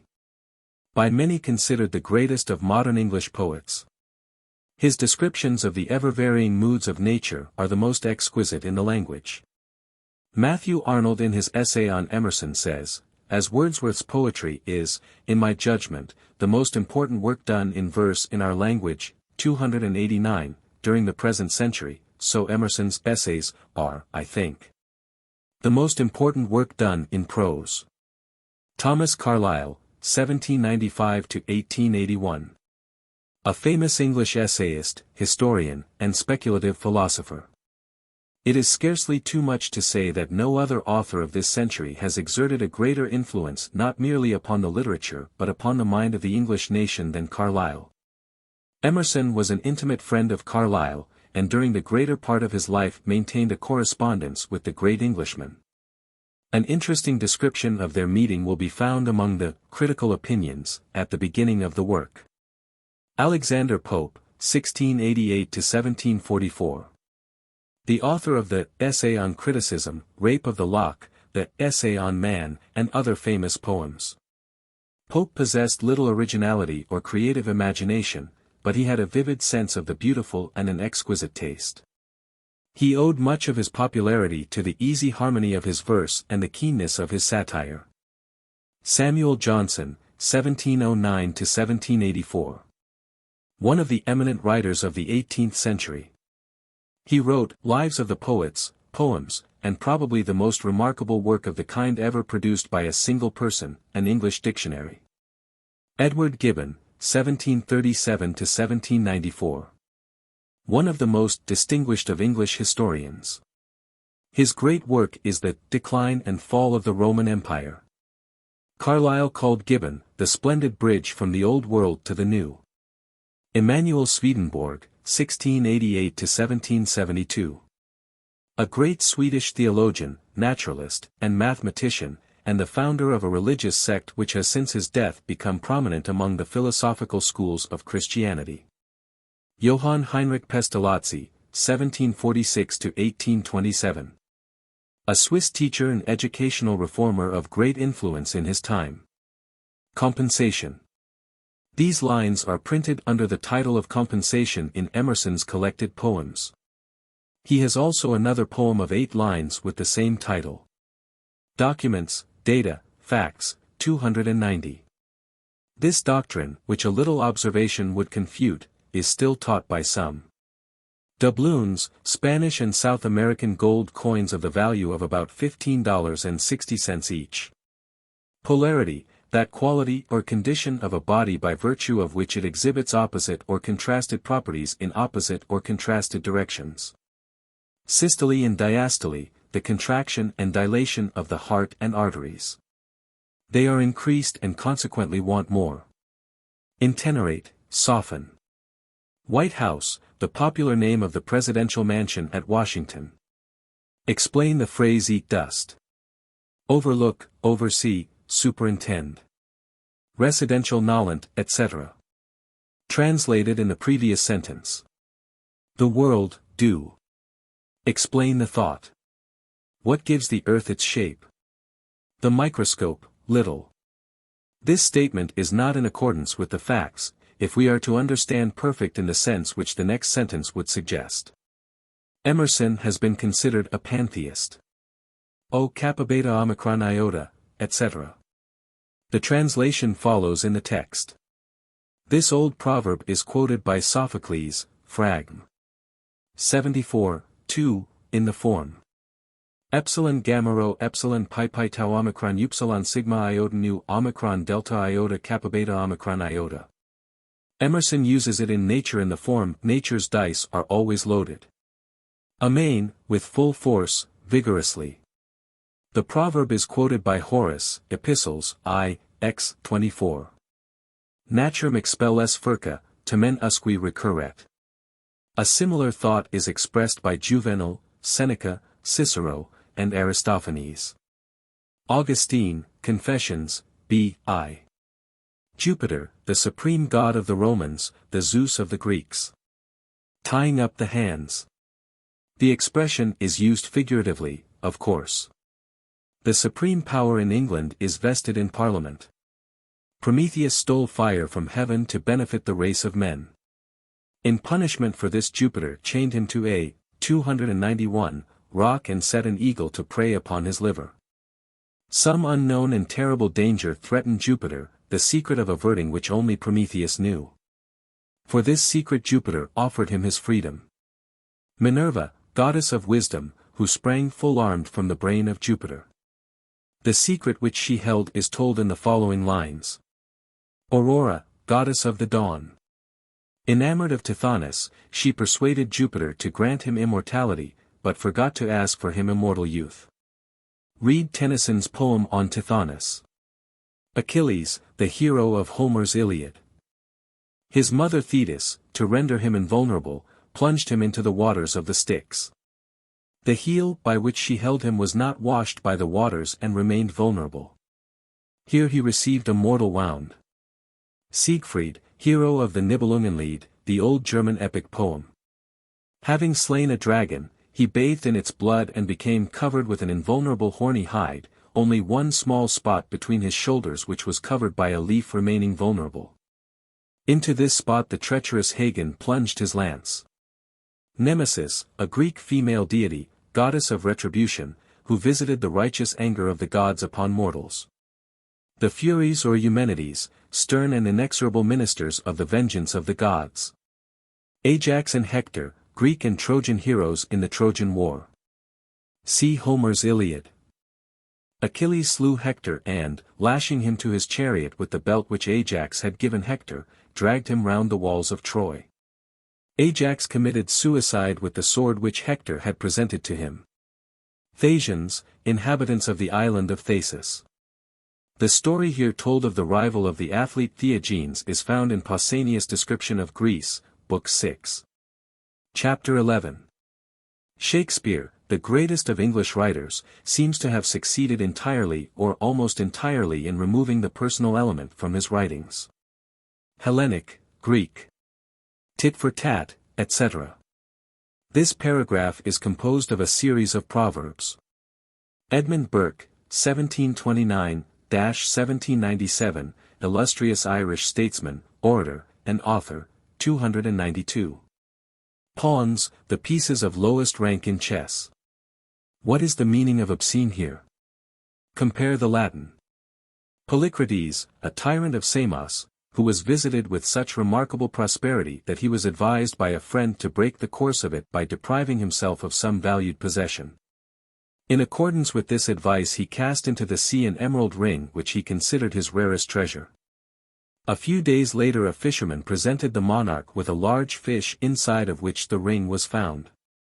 Soon after this Polycrates fell into the power of an enemy and was nailed to a cross. Scott and Lot, formerly, a parish assessment laid on subjects according to their ability. Now, a phrase for obligations of every kind regarded collectively. Webster. Read Emerson's essay on gifts. Worm worms, breed worms. Compare the old proverb, murder will out. See Chaucer, NPT, 232 and 237, and PRT, 124. E semele missum volet irrevocable verbum. Horace, Epist, I, 18. 65. Stag in the Fable. See Aesop, 66. 184, Serva et Leo, Phaedrus I 12. Servus ad fontem, La Fontaine, 6. 9. Le surf esse voyant dans l'eau. See the quotation from Saint Bernard farther on. Withholden, old participle of withhold, now withheld. What is the etymology of the word mob? Optimism and pessimism. The meanings of these two opposites are readily made out from the Latin words from which they come. Saint Bernard Delaware Clairvaux, 1091–1153, French ecclesiastic. Jesus. Holmes writes of Emerson, Jesus was for him a divine manifestation, but only as other great human souls have been in all ages and are today. He was willing to be called a Christian just as he was willing to be called a Platonist. If he did not worship the man Christ Jesus as the churches of Christendom have done, he followed his footsteps so nearly that our good Methodist, Father Taylor, spoke of him as more like Christ than any man he had known. 293. The first his refers to Jesus, the second to Shakespeare. Banyan. What is the characteristic of this tree that makes it appropriate for this figure? Self-reliance. Nati, etc. Do not seek for anything outside of thyself. From Persius, Saturday. I. 7. Compare Macrobius, Com in Psalm. Sip, I. 9. 3. And Boethius, that consolidate Phil, 4. 4. Epilogue to Beaumont and Fletcher's Honest Man's Fortune. These lines appear in Emerson's quatrains under the title Power. Genius. See the paragraph on genius in Emerson's lecture on the method of nature, one sentence of which runs, "Genius is its own end, and draws its means and the style of its architecture from within, going abroad only for audience and spectator. The man that stands by himself, the universe stands by him also." Emerson, Behavior. Plato, 429–347 BC, see note. Milton, 1608–1674, the great English epic poet, author of Paradise Lost. O mighty-mouthed inventor of harmonies! O skilled to sing of time or eternity! God-gifted organ voice of England! Milton, a name to resound for ages. Tennyson. The great poet makes feel our own wealth. Emerson, the oversoul. Then most when, most at the time when. The imitator dooms himself to hopeless mediocrity. Emerson, addressed to the senior class in Divinity College, Cambridge. For words, like nature, half reveal, and half conceal the soul within. Tennyson, Indiana Memoriam, v.I. Trust thyself. This is the theme of the present essay, and is a lesson which Emerson is never tired of teaching. In The American Scholar he says, 294, in self-trust all the virtues are comprehended. In the essay on greatness, self-respect is the early form in which greatness appears. Stick to your own. Follow the path your genius traces like the galaxy of heaven for you to walk in. Carlyle says, the fearful unbelief is unbelief in yourself. Chaos, chiomicron, the confused, unorganized condition in which the world was supposed to have existed before it was reduced to harmony and order, hence, utter confusion and disorder. These, i.e., children, babes, and brutes. 4 or 5. Supply the noun. Nonchalance, a French word meaning indifference, coolness. Pit in the playhouse, formerly, the seats on the floor below the level of the stage. These cheap seats were occupied by a class who did not hesitate to express their opinions of the performances. Éclat, a French word meaning brilliancy of success, striking effect. Lethe, the river of oblivion. Paradise Lost. Oblivion, forgetfulness. Who? What is the construction? Nonconformist, one who does not conform to established usages or opinions. Emerson considers conformity and consistency as the two terrors that scare us from self-trust. See note. Explore if it be goodness, investigate for himself and see if it be really goodness. Prove all things, hold fast that which is good. Paul, I. Thes. v. 21. Suffrage, approval.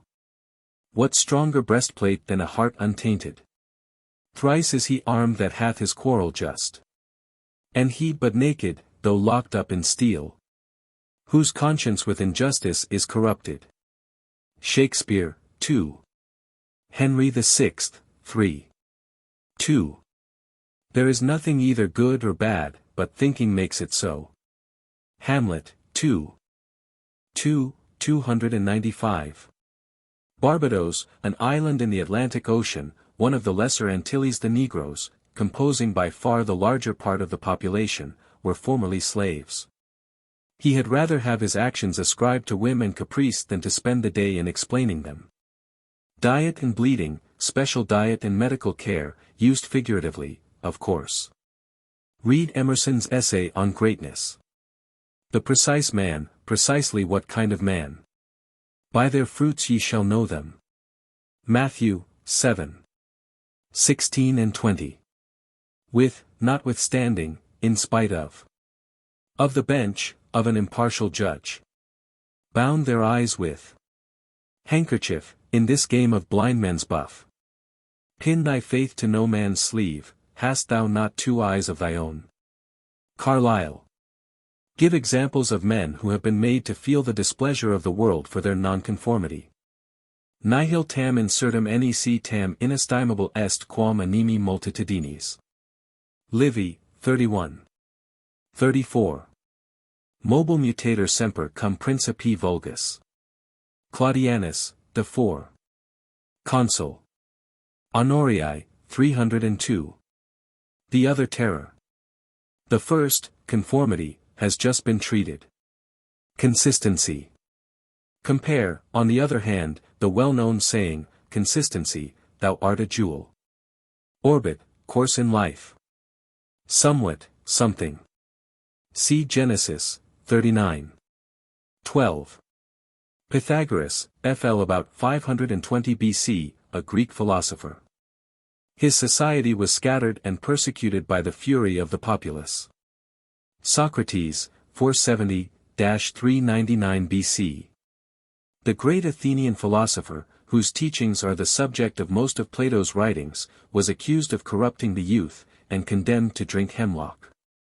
Martin Luther, 1483-1546, preached against certain abuses of the Roman Catholic Church and was excommunicated by the Pope. He became the leader of the Protestant Reformation. Copernicus, 1473-1543, discovered the error of the 296 old Ptolemaic system of astronomy and showed that the Sun is the center of our planetary system. Fearing the persecution of the Church, he hesitated long to publish his discovery, and it was many years after his death before the world accepted his theory. Galileo, 1564-1642, the famous Italian astronomer and physicist, discoverer of the satellites of Jupiter and the rings of Saturn, was thrown into prison by the Inquisition. Sir Isaac Newton. See note. Andes, the great mountain system of South America. Himalaya, the great mountain system of Asia. Alexandrian stanza. The Alexandrian line consists of 12 syllables, iambic hexameter. Neither the acrostic nor the Alexandrine has the property assigned to it here. A palindrome reads the same forward as backward, as Madam, I'm Adam. Signa te signa, temera me tangis et angus. Or the inscription on the Church of St. Sophia, Constantinople.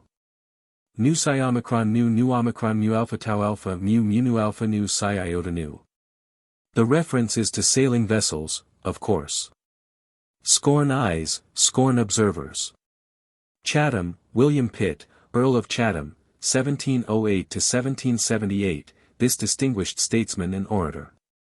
He became very popular as a statesman and was known as the Great Commoner.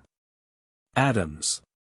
The reference is presumably to Samuel Adams, 1722-1803, a popular leader and orator in the cause of American freedom. He was a member of the Continental Congress and a signer of the Declaration of Independence. Emerson may have in mind, however, John Adams, 1735 to 1826, second President of the United States. Spartan. The ancient Spartans were noted for their courage and fortitude. Julius Caesar, 100 to 44 BC, the great Roman general, statesman, orator, and author. Saint Anthony, 251 to 356, Egyptian founder of monachism, the system of monastic seclusion. George Fox, 1624 to 1691, English founder of the Society of Friends or Quakers, 297. John Wesley, 1703 to 1791, English founder of the religious sect known as Methodists. Thomas Clarkson, 1760 to 1846, English philanthropist and abolitionist. Scipio, 235 to 184 BC, the great Roman general who defeated Hannibal and decided the fate of Carthage. The quotation is from Paradise Lost, Book 9, line 610. In the story of Abu Hassan or the sleeper awakened in the Arabian Nights, Abu Hassan awakes and finds himself treated in every respect as the Caliph Harun al-Rashid. Shakespeare has made use of a similar trick in Taming of the Shrew, where Christopher Sly is put to bed drunk in the Lord's room and on awaking is treated as a lord. Alfred the Great, 849 to 901, King of the West Saxons. He was a wise king, a great scholar, and a patron of learning. Skanderbeg, George Castriota, 1404 to 1467, an Albanian chief who embraced Christianity and carried on a successful war against the Turks. Gustavus Adolphus, 1594 to 1632, King of Sweden, the hero of Protestantism in the 30 Years' War. Hieroglyphic, a character in the picture writing of the ancient Egyptian priests, hence, hidden sign. Parallax, an angle used in astronomy in calculating the distance of a heavenly body. The parallax decreases as the distance of the body increases. The child has the advantage of the experience of all his ancestors. Compare Tennyson's line in Locksley Hall. I the heir of all the ages, in the foremost files of time. Why should we grope among the dry bones of the past, or put the living generation into masquerade out of its faded wardrobe? The sun shines today also. Emerson, Introd. To nature, addresses, etc. Explain the thought in this sentence. Judas Iscariot, who betrayed Jesus. Agent, active, acting.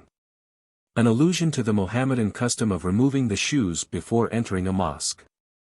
Of a truth, men are mystically united, a mystic bond of brotherhood makes all men one. Thor and Woden. Woden or Odin was the chief god of Scandinavian mythology. Thor, his elder son, was the god of thunder. From these names come the names of the days Wednesday and Thursday. 298. Explain the meaning of this sentence. You, or you, addressing different persons. The truth shall make you free. John, 8. 32. Antinomianism, the doctrine that the moral law is not binding under the gospel dispensation, faith alone being necessary to salvation. There is no sorrow I have thought more about than that, to love what is great, and try to reach it, and yet to fail. George Eliot, Middlemarch, 76. Explain the use of it in these expressions. Stoic, a disciple of the Greek philosopher Zeno, who taught that men should be free from passion, unmoved by joy and grief, and should submit without complaint to the inevitable.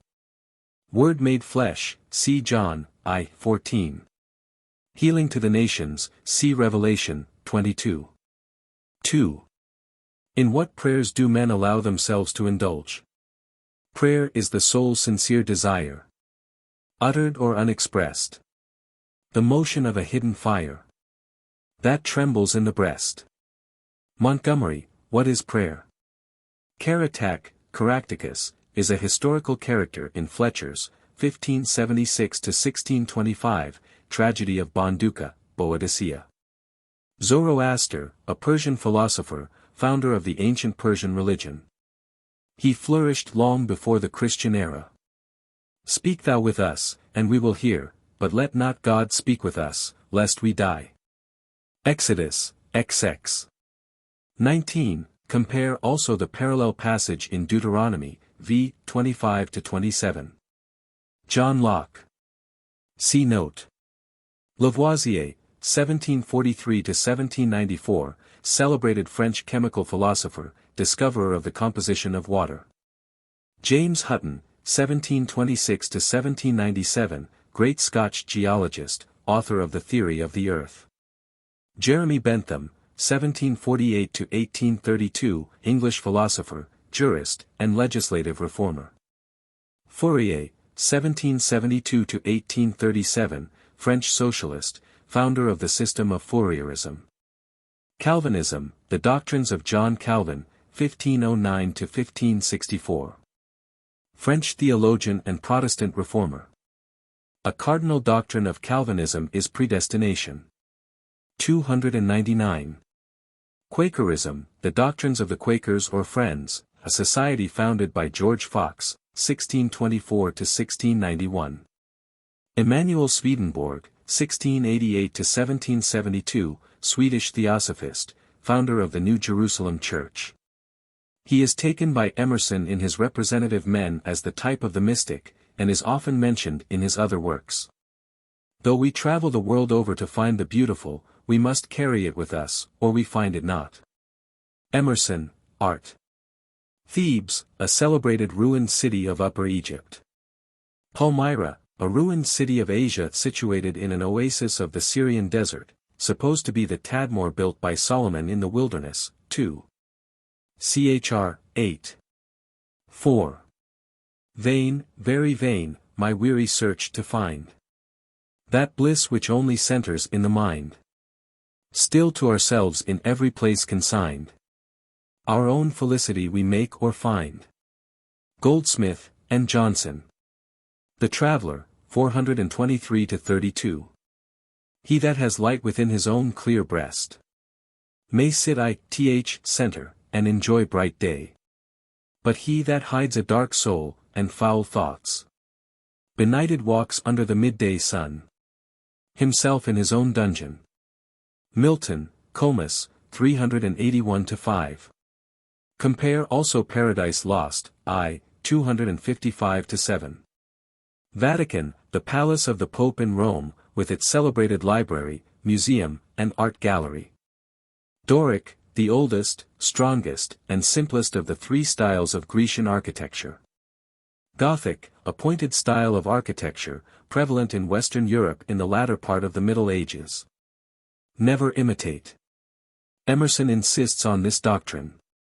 Shakespeare, 1564-1616, the great English poet and dramatist. He is mentioned in Emerson's writings more than any other character in history, and is taken as the type of the poet in his Representative Men. O mighty poet! Thy works are not as those of other men, simply and merely great works of art, but are also like the phenomena of nature, like the sun and the sea, the stars and the flowers, like frost and snow, rain and dew, hailstorm and thunder, which are to be studied with entire submission, 300, of our own faculties. And in the perfect faith that in them there can be no too much or too little, nothing useless or inert, but that, the further we press in our discoveries, the more we shall see proofs of design and self-supporting arrangement. Ere the careless I had seen nothing but accident. De Quincey. Benjamin Franklin, 1706-1790, American philosopher, statesman, diplomatist, and author. He discovered the identity of lightning with electricity, invented the lightning rod, went on several diplomatic missions to Europe, was one of the committee that drew up the Declaration of Independence, signed the Treaty of Paris, and compiled Poor Richard's Almanac. Francis Bacon, 1561-1626, a famous English philosopher and statesman. He became Lord Chancellor under Elizabeth. He is best known by his essays. He wrote also the Novum Organum and the Advancement of Learning. Sir Isaac Newton. See note. Scipio. See note. Phidias, 500-432. B.C., famous Greek sculptor. Egyptians. He has in mind the pyramids. The Pentateuch is attributed to Moses. Dante, 1265–1321, the greatest of Italian poets, author of the Divina Commedia. Foreworld, a former ideal state of the world. New Zealander, inhabitant of New Zealand, a group of 2 islands lying southeast of Australia. Geneva, a city of Switzerland, situated at the southwestern extremity of Lake Geneva. Greenwich Nautical Almanac. The meridian of the Royal Observatory at Greenwich, near London, is the prime meridian for reckoning the longitude of the world. The Nautical Almanac is a publication containing astronomical data for the use of navigators and astronomers. What is the name of the corresponding publication of the U.S. Observatory at Washington? Get the meaning of these astronomical terms. Plutarch. 50-120.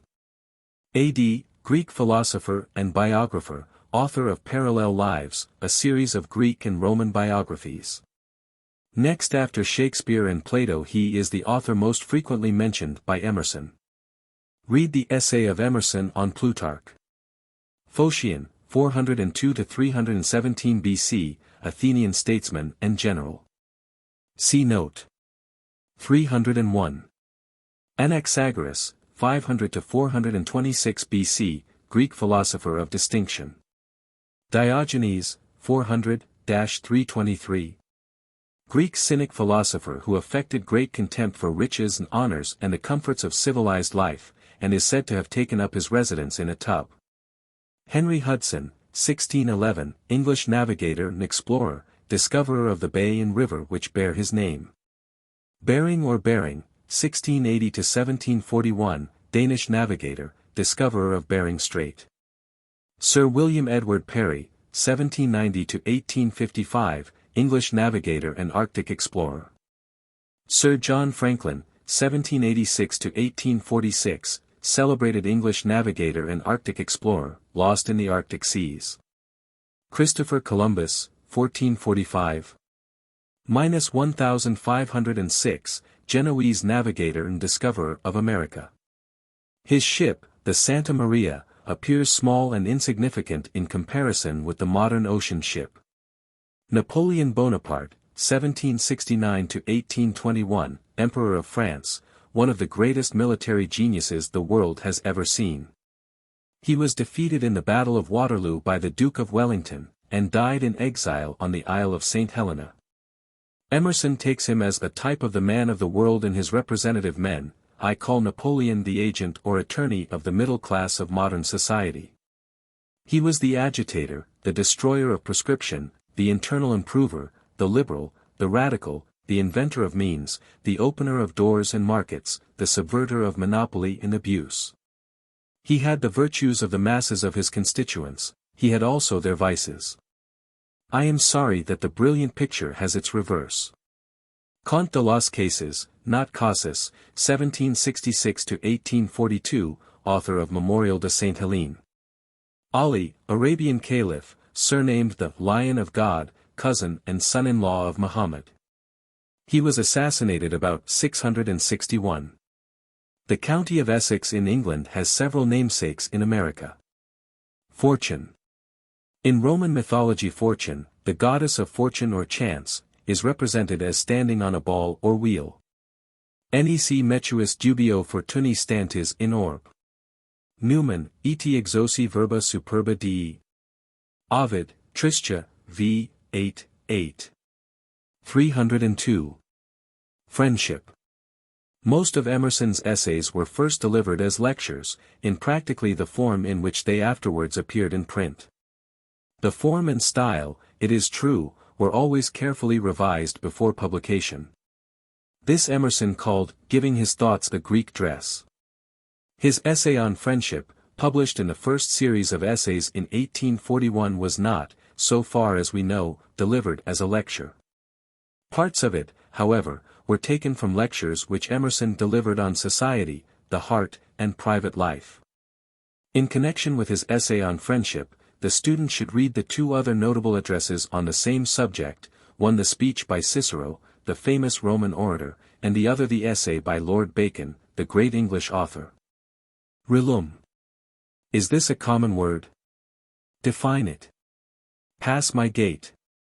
The walk opposite Emerson's house on the Great Road to Boston was a favorite winter walk for Concord people.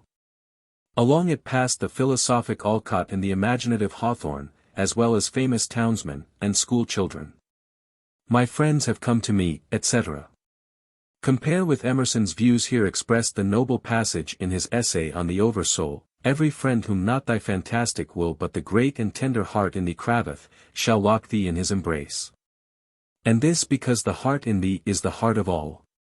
Not a valve, not a wall, not an intersection is there anywhere in nature, but one blood rolls uninterruptedly in endless circulation through all men, as the water of the globe is all one sea, and, truly seen, its tide is one. Bard. Poet, originally one who composed and sang to the music of a harp verses in honor of heroes and heroic deeds. Hymn, ode, and epic. Define each of these three kinds of poetry. Apollo. In classic mythology, the sun god who presided over music, poetry, and art, he was the guardian and leader of the Muses. Muses. In classic mythology, the 9 sisters who presided over music, poetry, art, and science. They were Clio the muse of history, Euterpe of music, especially the flute, Thalia of comedy, Melpomene of tragedy, Terpsichore of dancing, Erato of erotic poetry, mistress of the lyre, Polyhymnia of sacred poetry, Urania of astronomy. Calliope of eloquence and epic poetry. 303. Genius. According to an old belief, a spirit that watched over a person to control, guide and aid him. Crush the sweet poison, etc. This is a quotation from Comus, a poem by Milton. Systole and diastole. See note. Friendship, like the immortality, etc. See on what a high plane Emerson places this relation of friendship. In 1840 he wrote in a letter, I am a worshipper of friendship, and cannot find any other good equal to it. As soon as any man pronounces the words which approve him fit for that great office, I make no haste, he is holy, let me be holy also, our relations are eternal, why should we count days and weeks? Elysian Temple. Temple of Bliss. In Greek mythology, Elysium was the abode of the blessed after death. An Egyptian skull. Plutarch says that at an Egyptian feast a skull was displayed, either as a hint to make the most of the pleasure which can be enjoyed but for a brief space, or as a warning not to set one's heart upon transitory things. Conscious of a universal success, etc. Emerson wrote in his journal, my entire success, such as it is composed wholly of particular failures. Extends the old leaf. Compare Emerson's lines. When half-gods go, the gods arrive. A texture of wine and dreams. What does Emerson mean by this phrase? Explain the whole sentence. The valiant warrior, etc. The quotation is from Shakespeare's Sonnet 25. Naderlangsamkeit. A German word meaning slowness. The slowness of natural development. Olympian. One who took part in the great Greek games held every 4 years on the plain of Olympia. The racing, wrestling and other contests of strength and skill were accompanied by sacrifices to the gods, processions, and banquets. There was a sense of dignity and almost of worship about the games. The Olympic Games have been recently revived, and athletes from all countries of the world contest for the prizes, simple garlands of wild olive. I knew a man who, etc. The allusion is to Jonas Very, a mystic and poet, who lived at Salem, Massachusetts, 304. Paradox. Define this word. Explain its application to a friend. My author says, etc. The quotation is from a Consideration upon Cicero, by the French author, Montaigne. Montaigne was one of Emerson's favorite authors from his boyhood. Of the essays he says, I felt as if I myself had written this book in some former life, so sincerely it spoke my thoughts. Cherub. What is the difference between a cherub and a seraph? Vehicle. A two-wheeled carriage, especially popular in the 18th century. This law of 1-to-1 Emerson felt that this same law applied to nature. He wrote in his journal, "Nature says to man, 1-to-1, my dear. Crimen quos, etc." The Latin saying is translated in the preceding sentence. Nonage. We use more commonly the word, minority. Janus-faced. The word here means simply two-faced, without the idea of deceit usually attached to it. In Roman mythology, Janus, the doorkeeper of heaven, was the protector of doors and gateways and the patron of the beginning and end of undertakings. He was the god of the rising and setting of the sun, and was represented with two faces, one looking to the east and the other to the west. His temple at Rome was kept open in time of war and closed in time of peace. Harbinger. A forerunner. Originally an officer who rode in advance of a royal person to secure proper lodgings and accommodations. Empyrean. Highest and purest heaven, according to the ancients, the region of pure light and fire. Heroism. Title. Probably this essay is, essentially at least, the lecture on heroism delivered in Boston in the winter of 1837, in the course of lectures on human culture. Motto. This saying of Muhammad's was the only motto prefixed to the essay in the first edition. In later editions, Emerson prefixed, according to his custom, some original lines. 305. Ruby wine is drunk by knaves. Sugar spends to fatten slaves. Rose and vine leaf deck buffoons. Thunder clouds are Jove's festoons. Drooping oft in wreaths of dread. Lightning knotted round his head. The hero is not fed on sweets. Daily his own heart he eats. Chambers of the great are jails. And headwinds right for royal sails. Elder English dramatists, the dramatists who preceded Shakespeare. In his essay on Shakespeare, or, the poet, Emerson enumerates the foremost of these: Kidd, Marlowe, Greene, Johnson, Chapman, Dekker, Webster, Heywood, Middleton, Peele, Ford, Massinger, Beaumont and Fletcher. Beaumont and Fletcher.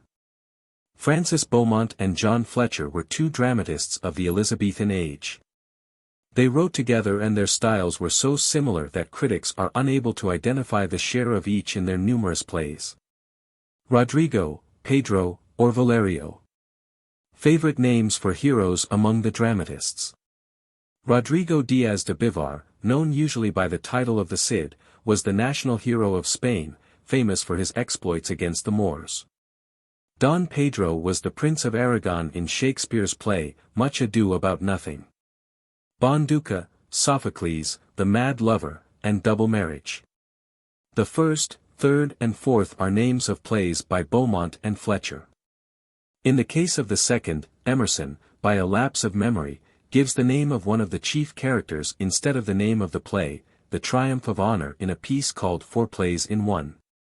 It is from this play by Beaumont and Fletcher that the passage in the essay is quoted. Adriadan's crown. According to Greek mythology, the crown of Adriadan was, for her beauty and her sufferings, put among the stars. She was the daughter of Minos, king of Crete. She gave Theseus the clue by means of which he escaped from the labyrinth, and she was afterwards abandoned by him. Romulus. The reputed founder of the city of Rome. Laodamia, Dion. Read these two poems by Wordsworth, the great English poet, and tell why you think Emerson mentioned them here. 306. Scott. Sir Walter Scott, a famous Scotch author. Lord Evandale, Balfour of Burleigh. These are characters in Scott's novel, Old Mortality. The passage referred to by Emerson is in the 42nd chapter. Thomas Carlyle. Carlyle was a great admirer of heroes, asserting that history is the biography of great men. One of his most popular books is Heroes and Hero Worship, on a plan similar to that of Emerson's Representative Men. Robert Burns. A Scotch lyric poet. Emerson was probably thinking of the patriotic song, Scots wha hae why Wallace bled. Harleian Miscellanies. A collection of manuscripts published in the 18th century, and named for Robert Harley, the English statesman who collected them. Lutzen. A small town in Prussia. The battle referred to was fought in 1632, and in it the Swedes under Gustavus Adolphus gained a great victory over vastly superior numbers. Nearly 200 years later another battle was fought at Lutzen, in which Napoleon gained a victory over the allied Russians and Prussians. Simon Ockley. An English scholar of the 17th century whose chief work was a history of the Saracens. Oxford. One of the two great English universities. Plutarch. See note. Brasidas. This hero, described by Plutarch, was a Spartan general who lived about 400 years before Christ. Dion. A Greek philosopher who ruled the city of Syracuse in the 4th century before Christ. Epaminondas. A Greek general and statesman of the 4th century before Christ. Scipio. See note. Stoicism. The stern and severe philosophy taught by the Greek philosopher Zeno. He taught that men should always seek virtue and be indifferent to pleasure and happiness. This belief, carried to the extreme of severity, exercised a great influence on many noble Greeks and Romans. Heroism is an obedience, etc. In one of his poems Emerson says, "So nigh is grandeur to our dust. So near is God to man. When duty whispers low, thou must. The youth replies, I can." 307. Plotinus. An Egyptian philosopher who taught in Rome during the 3rd century. It was said that he so exalted the mind that he was ashamed of his body. Indeed these humble considerations, etc. The passage, like many which Emerson quotes, is rendered inexactly.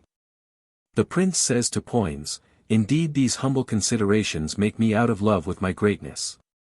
What a disgrace it is to me to remember thy name. Or to know thy face tomorrow. Or to take note how many pairs of silk stockings thou hast, that is, these and those that were thy peach-colored ones. Or to bear the inventory of thy shirts, as, one for superfluity and another for use." Shakespeare's Henry IV, Part 2. 2. Ibn Hankel. Ibn Hankel, an Arabian geographer and traveler of the 10th century. He wrote an account of his 20 years' travels in Mohammedan countries. In 1800 this was translated into English by Sir William Jones under the title of The Oriental Geography of Ibn Hankel. In that volume this anecdote is told in slightly different words. Bokhara. Where is Bokhara? It corresponds to the ancient Sogdiana. Bannock's. Thick cakes, made usually of oatmeal. What does Emerson mean by this sentence? Probably no person ever met his visitors, many of whom were exacting and wearisome, and must have been unwelcome, with more perfect courtesy and graciousness than Emerson. John Eliot. Give as full an account as you can of the life and works of this noble apostle to the Indians of the 17th century. King David, etc. See 1 Chronicles, 11, 15-19. Brutus. Marcus Junius Brutus, a Roman patriot of the 1st century before Christ, who took part in the assassination of Julius Caesar. Philippi. A city of Macedonia near which in the year 42 BC were fought 2 battles in which the Republican army under Brutus and Cassius was defeated by Octavius and Antony, friends of Caesar. Euripides. A Greek tragic poet of the 5th century before Christ. Scipio. See note. Plutarch in his Morals gives another version of the story. When Paetilius and Quintus accused him of many crimes before the people, on this very day, he said, I conquered Hannibal and Carthage. I for my part am going with my crown on to the 308 capital to sacrifice, and let him that pleaseth stay and pass his vote upon me. Having thus said, he went his way, and the people followed him, leaving his accusers declaiming to themselves. Socrates. See note. Prytaneum. A public hall at Athens. Sir Thomas More. An English statesman and author who was beheaded in 1535 on a charge of high treason. The incident to which Emerson refers is one which showed his pleasant wit undisturbed by the prospect of death. As the executioner was about to strike, Moore moved his head carefully out of reach of the axe. "Pity that should be cut," he said, "that has never committed treason." Blue laws. Any rigid Sunday laws or religious regulations. The term is usually applied to the early laws of New Haven and Connecticut which regulated personal and religious conduct. Epaminondas. See note. Olympus. A mountain of Greece, the summit of which, according to Greek mythology, was the home of the gods. Jerseys. Consult a history of the United States for a full account of Washington's campaign in New Jersey. Milton. See note. Pericles. A famous Greek statesman of the 5th century before Christ, in whose age Athens was preeminent in naval and military affairs and in letters and art. Xenophon. A Greek historian of the 4th century before Christ. Columbus. Give an account of his life. Bayard. Chevalier de Bayard was a French gentleman of the 15th century. He is the French national hero, and is called the Knight without fear and without reproach. Sidney. Probably Sir Philip Sidney, an English gentleman and scholar of the 16th century who is the English national hero as Bayard is the French. Another brave Englishman was Algernon Sidney, a politician and patriot of the 17th century. Hampden. John Hampden was an English statesman and patriot who was killed in the Civil War of the 17th century. Colossus. The Colossus of Rhodes was a gigantic statue, over 100 feet in height, of the Rhodian sun, 309, god. It was one of the 7 wonders of the world. It was destroyed by an earthquake about 200 years before Christ. Sappho. A Greek poet of the 7th century before Christ. Her fame remains, though most of her poems have been lost. Sévigné. Marquise de Sévigné was a French author of the 17th century. De Staël. Madame de Staël was a French writer whose books and political opinions were condemned by Napoleon. Themis. A Greek goddess. The personification of law, order, and justice. A high council, etc. Such was the advice given to the Emerson boys by their aunt, Miss Mary Moody Emerson: scorn trifles, lift your aims, do what you are afraid to do. Sublimity of character must come from sublimity of motive. Upon her monument are inscribed Emerson's words about her: she gave high counsels. It was the privilege of certain boys to have this immeasurably high standard indicated to their childhood, a blessing which nothing else in education could supply. Phocion. A Greek general and statesman of the 4th century before Christ who advised the Athenians to make peace with Philip of Macedon. He was put to death on a charge of treason.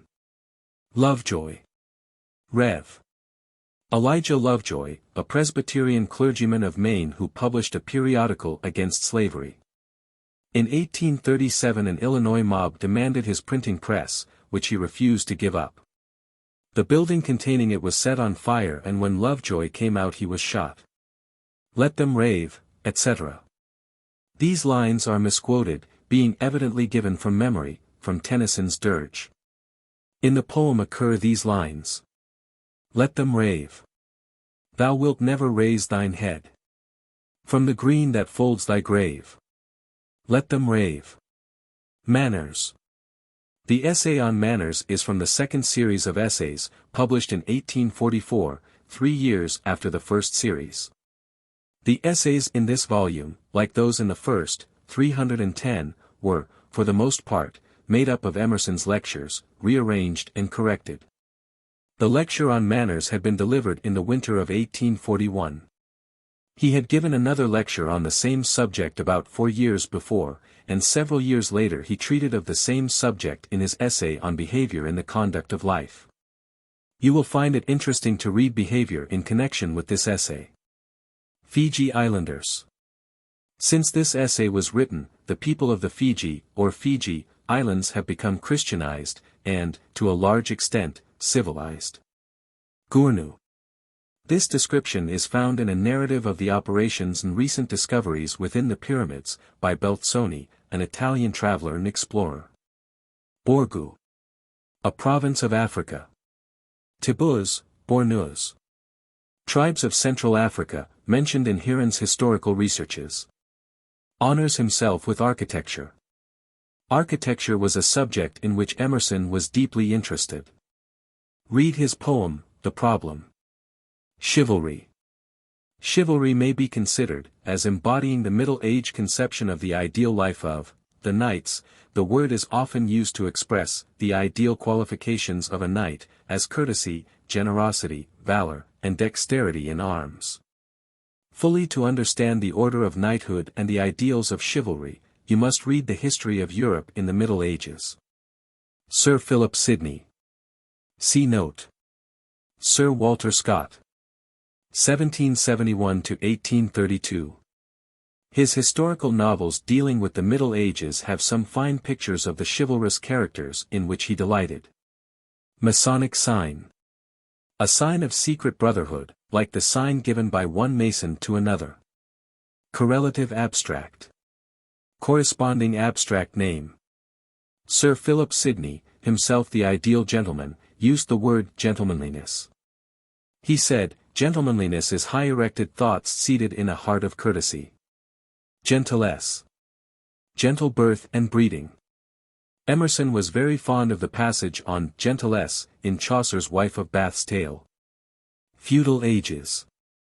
The Middle Ages in Europe during which the feudal system prevailed. According to this, land was held by its owners on condition of certain duties, especially military service, performed for a superior lord. 311. God knows, etc.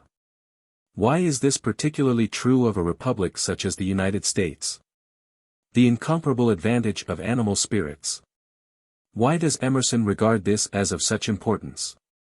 In his journals he frequently comments on his own lack of animal spirits, and says that it unfits him for general society and for action. The sense of power. I like people who can do things, wrote Emerson in his journal. Lundy's Lane. Give a full account of this battle in the War of 1812. Men of the right Caesarian pattern. Men versatile as was Julius Caesar, the Roman, famous as a general, statesman, orator, and writer. Timid maxim. Why does Emerson term this saying, timid? Lord Falkland. Lucius Carey, Viscount Falkland, was an English politician who espoused the royalist side. He was killed in battle in the Civil War. Saladin.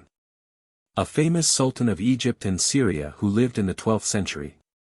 Scott describes him as possessing an ideal knightly character and introduces him, disguised as a physician and also as a wandering soldier in his historical romance, The Talisman.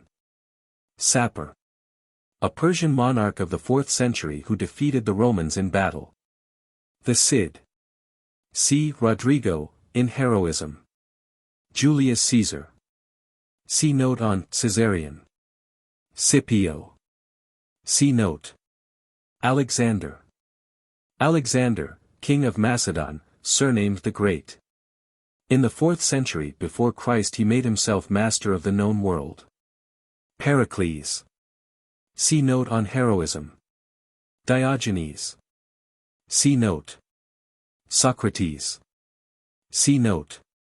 Epaminondas. See note. My contemporaries. Emerson probably had in mind, among others, his friend, the gentle philosopher, Thoreau. Fine manners. I think there is as much merit in beautiful manners as in hard work, said Emerson in his journal. Napoleon. See note. 312. Noblesse. Nobility. Why does Emerson use here the French word? Faubourg Saint-Germain. A once fashionable quarter of Paris, on the south bank of the Seine, it was long the headquarters of the French royalists. Cortés. Consult a history of the United States for an account of this Spanish soldier, the conqueror of Mexico. Nelson. Horatio Nelson, an English admiral, who won many great naval victories and was killed in the Battle of Trafalgar in 1805. Mexico. The scene of Cortez's victories. Marengo. The scene of a battle in Italy in 1800, in which Napoleon defeated the Austrians with a larger army and made himself master of northern Italy. Trafalgar. A cape on the southern coast of Spain, the scene of Nelson's last great victory, in which the Allied French and Spanish fleets were defeated. Mexico, Marengo, and Trafalgar. Is this the order in which you would expect these words to occur? Why not? Estates of the realm. Orders or classes of people with regard to political rights and powers. In modern times, the nobility, the clergy, and the people are called the three estates. Tournure. Figure, turn of dress, and so of mind. Coventry. It is said that the people of Coventry, a city in England, at one time so disliked soldiers that to send a military man there meant to exclude him from social intercourse, hence the expression, to send to Coventry, means to exclude from society. If you could see Vich Ian Vohr with his tail on. Vich Ian Vohr is a Scotch chieftain in Scott's novel, Waverley. One of his dependents says to Waverley, the young English officer, if you Saxon Duin Wassel, English gentleman, saw but the chief with his tail on. With his tail on, echoed Edward in some surprise. Yes, that is, with all his usual followers when he visits those of the same rank. See Waverley, chapter 16. Mercuries. The word here means simply messengers. According to Greek mythology, Mercury was the messenger of the gods. Herald's office. In England the Herald's College, or College of Arms, is a royal corporation the chief business, 313, of which is to grant armorial bearings, or coats of arms, and to trace and preserve genealogies. What does Emerson mean by comparing certain circles of society to this corporation? Amphitryon. Host. It came to have this meaning from an incident in the story of Amphitryon, a character in Greek legend. At one time Jupiter assumed the form of Amphitryon and gave a banquet. The real Amphitryon came in and asserted that he was master of the house. In the French play, founded on this story, the question is settled by the assertion of the servants and guests that, he who gives the feast is the host. Tuileries. An old royal residence in Paris which was burned in 1871. Escurial, or Escorial. A celebrated royal edifice near Madrid in Spain. Hide ourselves as Adam, etc. See Genesis 3. 8. Cardinal Caprera. An Italian cardinal, Bishop of Milan, who negotiated the famous Concordat of 1801, an agreement between the church and state regulating the relations between civil and ecclesiastical powers. The Pope. Pope Pius VII. Madame de Staël. See note. Mr. Hazlitt. William Hazlitt, an English writer. Montaigne. A French essayist of the 16th century. The hint of tranquility and self-poise. It is suggested that Emerson had here in mind a favorite passage of the German author, Richter, in which Richter says of the Greek statues, the repose not of weariness but of perfection looks from their eyes and rests upon their lips. A Chinese etiquette. What does Emerson mean by this expression? Recall. In the first edition, Emerson had here the word signify. Which is the better word and why? Measure. What meaning has this word here? Is this the sense in which we generally use it? Creole natures. What is a Creole? What does Emerson mean by Creole natures? Mr. Fox. Charles James Fox, an English statesman and orator of the 18th century. Burke. Both Fox and Burke opposed the taxation of the American colonies and sympathized with their resistance. It was on the subject of the French Revolution that the two friends clashed. 314. Sheridan.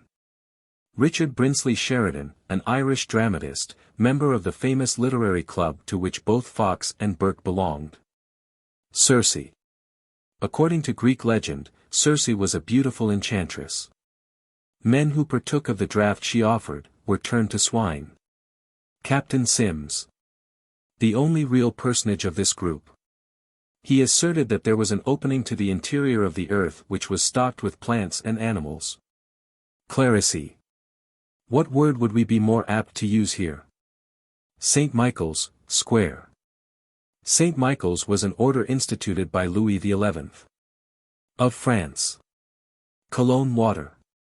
A perfumed water first made at the city of Cologne in Germany, from which it took its name. Poland. This kingdom of Europe was, in the 18th century, taken possession of and divided among its powerful neighbors, Russia, Prussia, and Austria. Philhellene. Friend of Greece. As heaven and earth are fairer far, etc. This passage is quoted from Book 2 of Keats' Hyperion. Waverley. The Waverley Novels, a name applied to all of Scott's novels from Waverley, the title of the first one. Robin Hood. An English outlaw and popular hero, the subject of many ballads. Minerva. In Roman mythology, the goddess of wisdom corresponding to the Greek Pallas Athene. Juno. In Roman mythology, the wife of the supreme god Jupiter. Polymnia.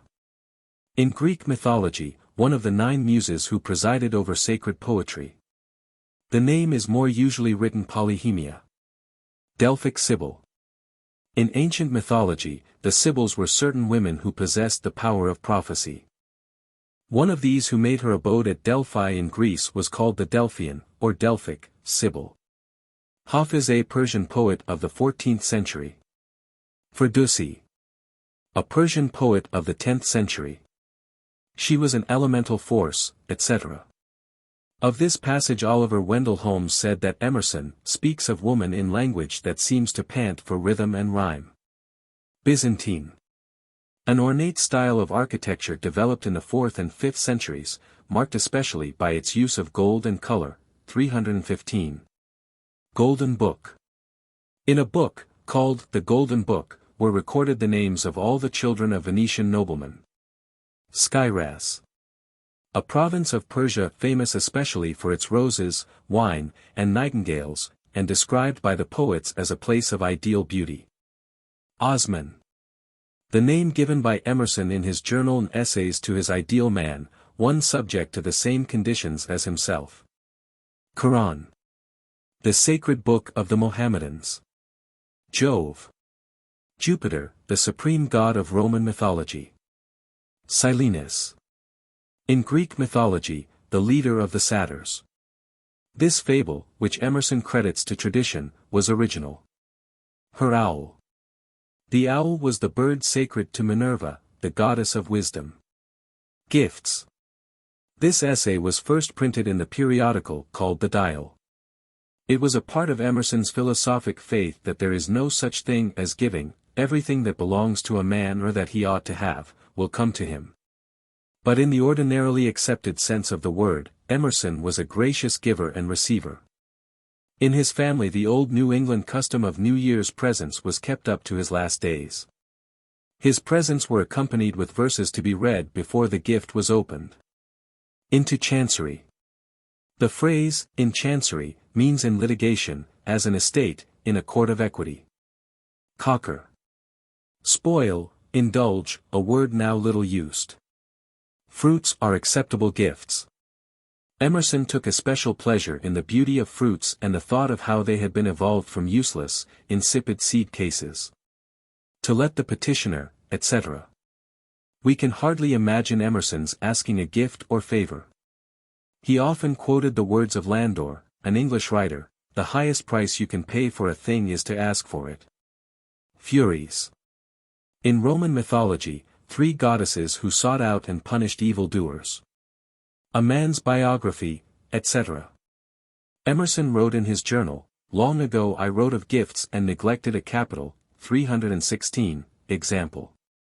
John Thoreau, Jr., who, like his brother Henry, was a lover of nature, one day put a bluebird's box on my barn, 15 years ago it must be, and there it still is, with every summer a melodious family in it adorning the place and singing its praises. There's a gift for you which cost the giver no money, but nothing which he bought could have been as good. Sin Offering.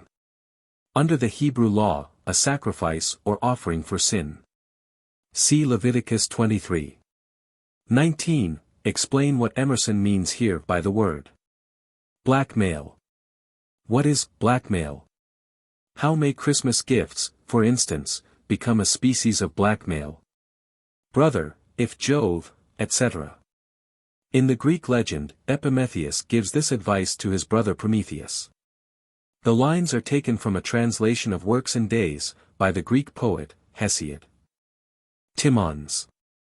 Here used in the sense of wealthy givers. Timon, the hero of Shakespeare's play, Timon of Athens, wasted his fortune in lavish gifts and entertainments, and in his poverty was exposed to the ingratitude of those whom he had served. He became morose and died in miserable retirement. It is a very onerous business, etc. One of Emerson's favorite passages in the Essays of Montaigne, a French writer, was this: "Oh, how am I obliged to Almighty God, who has been pleased that I should immediately receive all I have from his bounty, and particularly reserved all my obligation to himself. How instantly do I beg of his holy compassion that I may never owe a real thanks to anyone.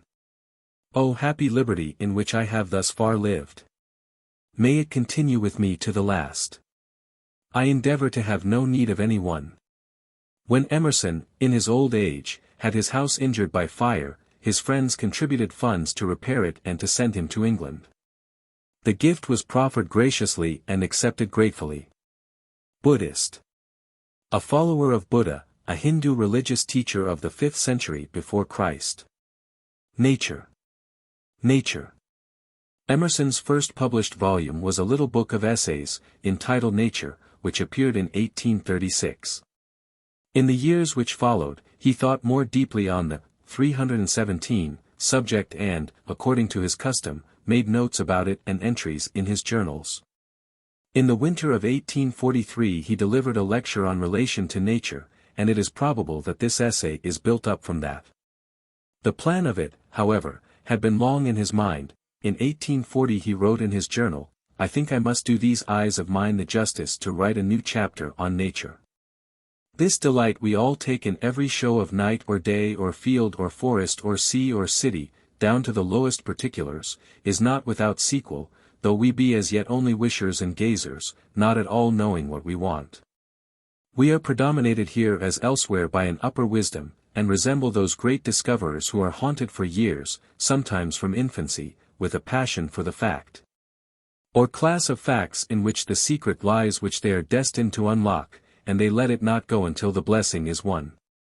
So these sunsets and starlights, these swamps and rocks, these bird notes and animal forms off which we cannot get our eyes and ears, but hover still, as moths round a lamp, are no doubt a Sanskrit cipher covering the whole religious history of the universe, and presently we shall read it off into action and character. The pastures are full of ghosts for me, the morning woods full of angels. There are days, etc.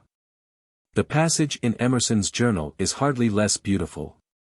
Under date of October 30th, 1841, he wrote, "On this wonderful day when heaven and earth seem to glow with magnificence, and all the wealth of all the elements is put under contribution to make the world fine, as if nature would indulge her offspring. It seemed ungrateful to hide in the house. Are there not dull days enough in the year for you to write and read in, that you should waste this glittering season when Florida and Cuba seem to have left their glittering seats and come to visit us with all their shining hours? And almost we expect to see the jasmine and cactus burst from the ground instead of these last gentians and asters which have loitered to attend this latter glory of the year.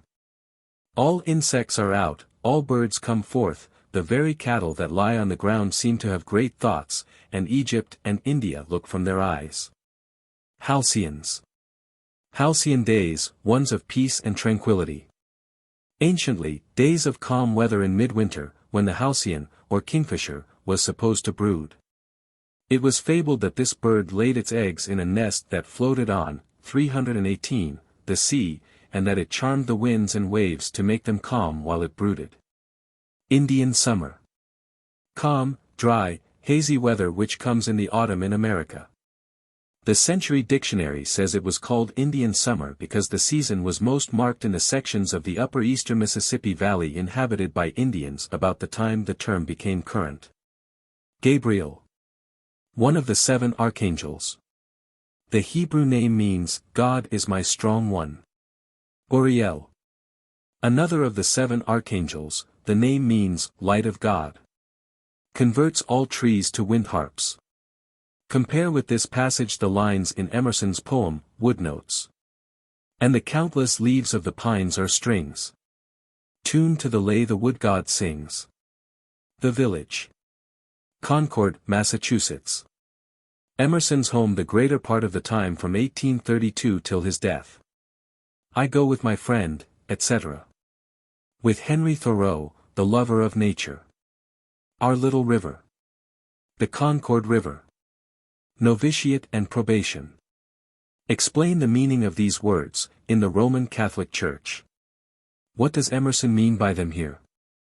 Villeggiatura. The Italian name for a season spent in country pleasures. Hanging Gardens.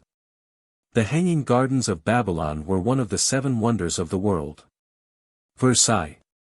A royal residence near Paris, with beautiful formal gardens. Paphos. A beautiful city on the island of Cyprus, where was situated a temple of Astarte, or Venus. Ctesiphon. One of the chief cities of ancient Persia, the site of a magnificent royal palace. Notch Mountains. Probably the White Mountains near Crawford Notch, a deep, narrow valley which is often called the Notch. Aeolian harp. A stringed instrument from which sound is drawn by the passing of the wind over its strings. It was named for Aeolus, the god of the winds, in Greek mythology. Dorian. Dorus was one of the 4 divisions of 319, Greece. The word is here used in a general sense for Grecian. Apollo. In Greek and Roman mythology, the sun god, who presided over music, poetry, and healing. Diana. In Roman mythology, the goddess of the moon devoted to the chase. Edens. Beautiful, sinless places, like the Garden of Eden. Tempes. Places like the lovely valley of Tempe in Thessaly, Greece. Como Lake. A lake of northern Italy, celebrated for its beauty. Madeira Islands. Where are these islands, famous for picturesque beauty and balmy atmosphere? Common. What is a common? Campagna. The plain near Rome. Dilettantism. Define this word and explain its use here. Wreaths and Flora's chaplets. About the time that Emerson was writing his essays, volumes of formal, artificial verses were very fashionable, more as parlor ornaments than as literature. 2 such volumes were A Wreath of Wild Flowers from New England and A Floral Offering by Mrs. Frances Osgood, a New England writer. Pan. In Greek mythology, the god of woods, fields, flocks, and shepherds. The multitude of false cherubs, etc. Explain the meaning of this sentence. If true money were valueless, would people make false money? Proteus. In Greek mythology, a sea god who had the power of assuming different shapes. If caught and held fast, however, he was forced to assume his own shape and answer the questions put to him. Mosaic. Schemes. The conception of the world as given in Genesis on which the law of Moses, the great Hebrew lawgiver, was founded. Ptolemaic schemes. The system of geography and astronomy taught in the 2nd century by Ptolemy of Alexandria, it was accepted till the 16th century, when the Copernican system was established. Ptolemy believed that the sun, planets, and stars revolve around the earth. Copernicus taught that the planets revolve around the sun. Flora. In Roman mythology, the goddess of the spring and of flowers. Fauna. In Roman mythology, the goddess of fields, 320, and shepherds, she represents the fruitfulness of the earth. Ceres. The Roman goddess of grain and harvest, corresponding to the Greek goddess, Demeter. Pomona. The Roman goddess of fruit trees and gardens. All duly arrive. Emerson deducts from nature the doctrine of evolution. What is its teaching? Plato. See note. Himalaya mountain chains. See note. Franklin. Give an account of Benjamin Franklin, the famous American scientist and patriot. What did he prove about lightning? Dalton.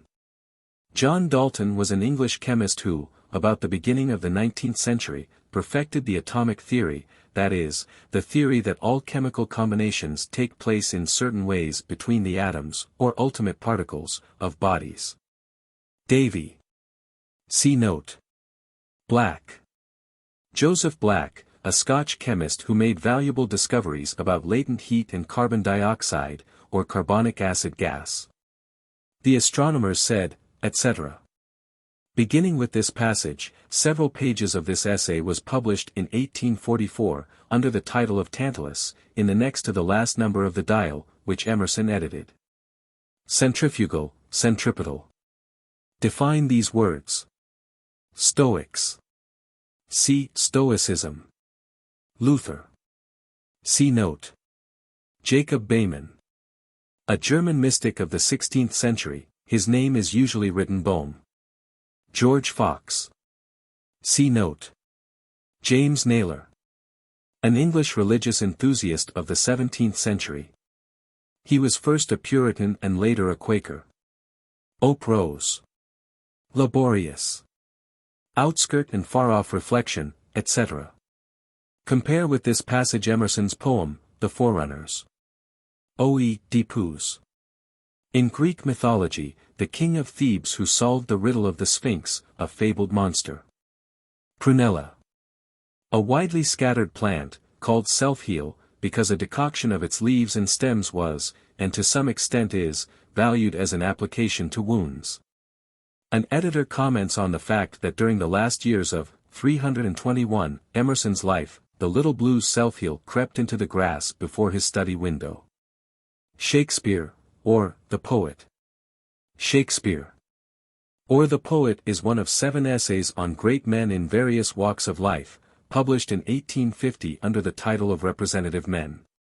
These essays were first delivered as lectures in Boston in the winter of 1845, and were repeated 2 years later before English audiences. They must have been especially interesting to those Englishmen who had, 7 years before, heard Emerson's friend, Carlyle, deliver his 6 lectures on great men whom he selected as representative ones. These lectures were published under the title of Heroes and Hero Worship. You should read the latter part of Carlyle's lecture on the hero as poet and compare what he says about Shakespeare with Emerson's words. Both Emerson and Carlyle reverenced the great English poet as the master of mankind. Even in serious New England, the plays of Shakespeare were found upon the bookshelf beside religious tracts and doctrinal treatises. There the boy Emerson found them and learned to love them, and the man Emerson loved them but the more. It was as a record of personal experiences that he wrote in his journal, Shakespeare fills us with wonder the first time we approach him. We go away, and work and think, for years, and come again, he astonishes us anew. Then, having drank deeply and saturated us with his genius, we lose sight of him for another period of years. By and by we return, and there he stands immeasurable as at first. We have grown wiser, but only that we should see him wiser than ever. He resembles a high mountain which the traveler sees in the morning and thinks he shall quickly near it and pass it and leave it behind. But he journeys all day till noon, till night. There still is the dim mountain close by him, having scarce altered its bearings since the morning light. Genius. Here instead of speaking as in friendship, see note, of the genius or spirit supposed to preside over each man's life, Emerson mentions the guardian spirit of humankind. Shakespeare's youth, etc. It is impossible to appreciate or enjoy this essay without having some clear general information about the condition of the English people and English literature in the glorious Elizabethan age in 322, which Shakespeare lived. Consult, for this information, some brief history of England and a comprehensive English literature. Puritans. Strict Protestants who became so powerful in England that in the time of the Commonwealth they controlled the political and religious affairs of the country. Anglican Church. The established Church of England, the Episcopal Church. Punch. The chief character in a puppet show, hence the puppet show itself. Kidd, Marlowe, Greene, etc. For an account of these dramatists consult a textbook on English literature. The English drama seems to have begun in the Middle Ages with what were called miracle plays, which were scenes from Bible history. About the same time were performed the mystery plays, which dramatized the lives of saints. These were followed by the moralities, plays in which were personified abstract virtues and vices. The first step in the creation of the regular drama was taken by Heywood, who composed some farcical plays called interludes. The people of the 16th century were fond of pageants, shows in which classical personages were introduced, and masques, which gradually developed from pageants into dramas accompanied with music. About the middle of the 16th century, rose the English drama, comedy, tragedy, and historical plays. The chief among the group of dramatists who attained fame before Shakespeare began to write were Kidd, Marlowe, Greene, and Peele. Ben Jonson and Beaumont and Fletcher rank next to Shakespeare among his contemporaries, and among the other dramatists of the period were Chapman, Dekker, Webster, Heywood, Middleton, Ford, and Massinger. At the time when, etc. Probably about 1585. Tale of Troy. Drama founded on the Trojan War. The subject of famous poems by Latin and Greek poets. Death of Julius Caesar. An account of the plots which ended in the assassination of the great Roman general. Plutarch. See note on heroism. Shakespeare, like the earlier dramatists, drew freely on Plutarch's lives for material. Brute. A poetical version of the legendary history of Britain, by Lyman.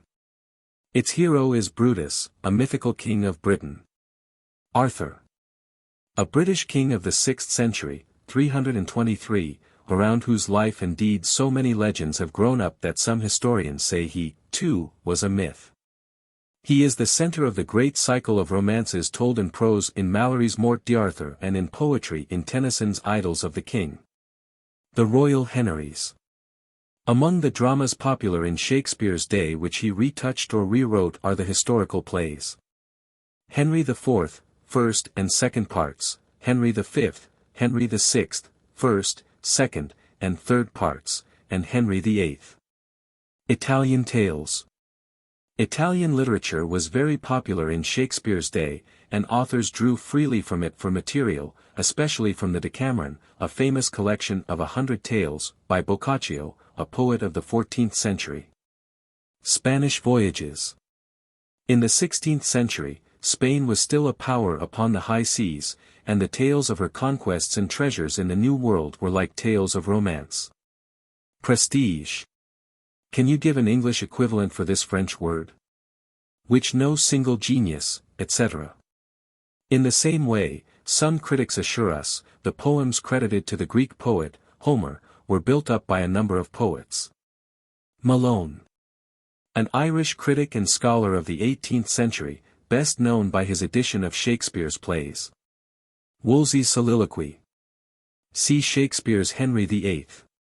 3:2. Cardinal Wolsey was Prime Minister of England in the reign of Henry VIII. Scene with Cromwell. See Henry VIII. 3:2. Thomas Cromwell was the son of an English blacksmith. He rose to be Lord High Chamberlain of England in the reign of Henry VIII. But, incurring the king's displeasure, was executed on a charge of treason. Account of the coronation. See Henry VIII. 4:1. Compliment to Queen Elizabeth. See Henry VIII. v. 5. Bad rhythm. Too much importance must not be attached to these matters in deciding authorship, as critics disagree about them. Value his memory, etc. The Greeks, in appreciation of the value of memory to the poet, represented the 324 Muses as the daughters of Mnemosyne, the goddess of memory. Homer. A Greek poet to whom is assigned the authorship of the two greatest Greek poems, the Iliad and the Odyssey, he is said to have lived about 1,000 years before Christ. Chaucer. See note. Sa'di. A Persian poet, supposed to have lived in the 13th century.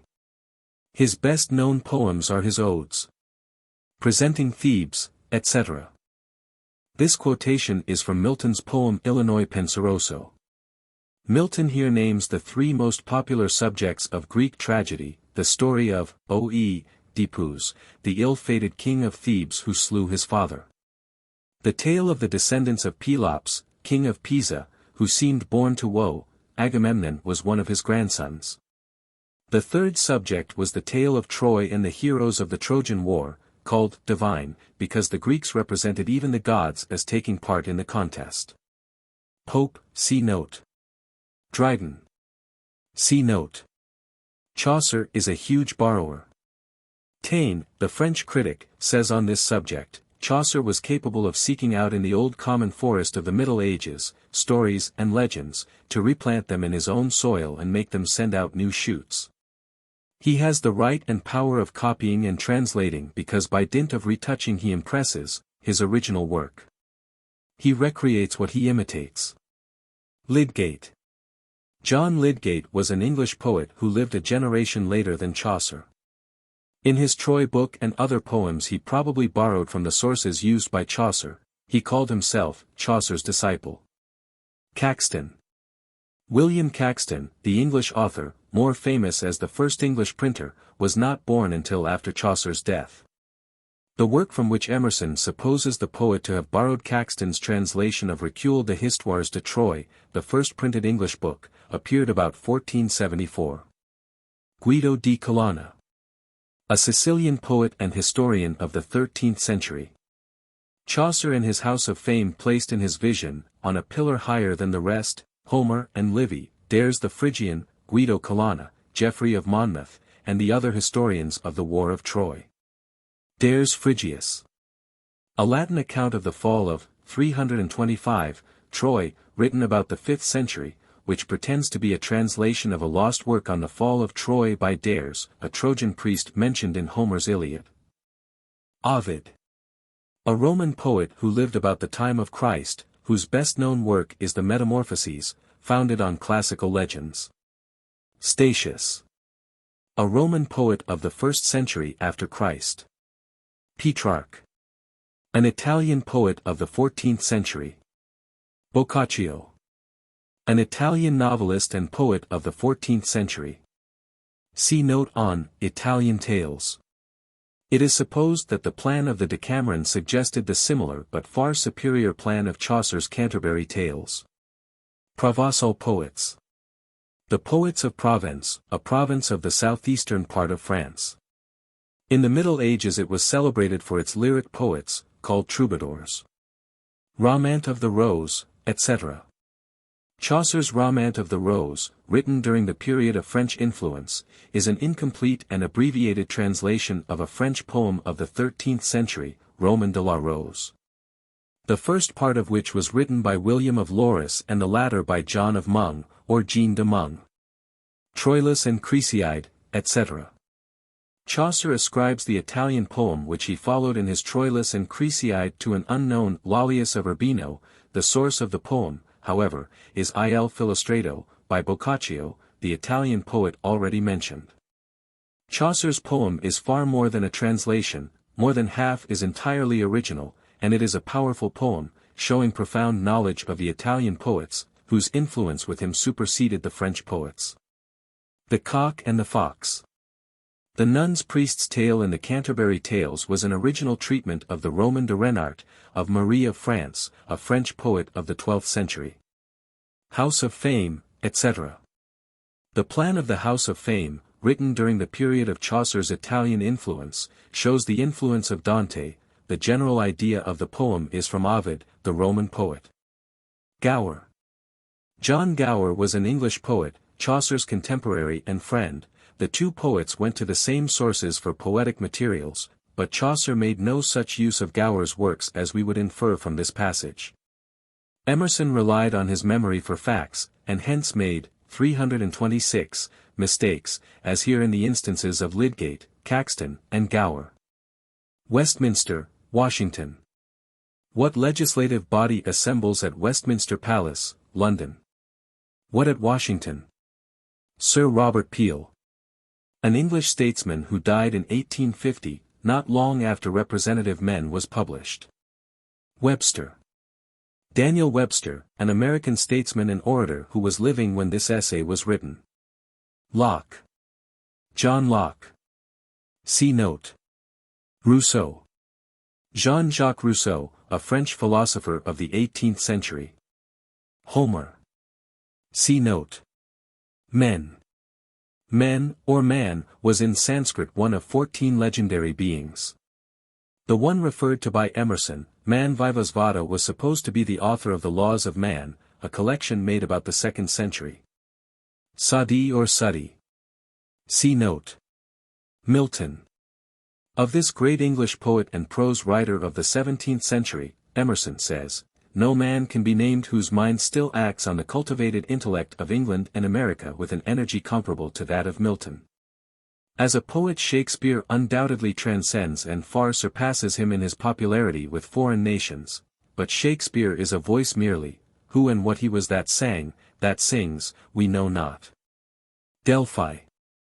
Here, source of prophecy.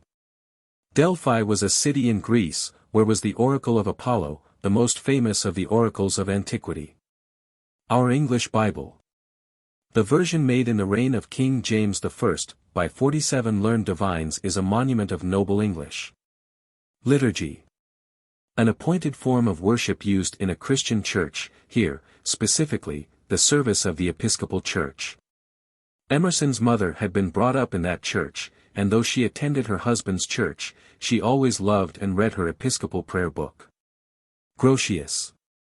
Hugo Grotius was a Dutch jurist, statesman, theologian, and poet of the 17th century. Rabbinical forms. The forms used by the rabbis, Jewish doctors or expounders of the law. Common law. In a general sense, the system of law derived from England, in general use among English-speaking people, 327. Vedas. The sacred books of the Brahmins. Aesop's fables. Fables ascribed to Aesop, a Greek slave who lived in the 6th century before Christ. Pilpay, or Bidpai. Indian sage to whom were ascribed some fables. From an Arabic translation, these passed into European languages and were used by La Fontaine, the French fabulist. Arabian Nights. The Arabian Nights Entertainment or 1001 Nights is a collection of Oriental tales, the plan and name of which are very ancient. Cid.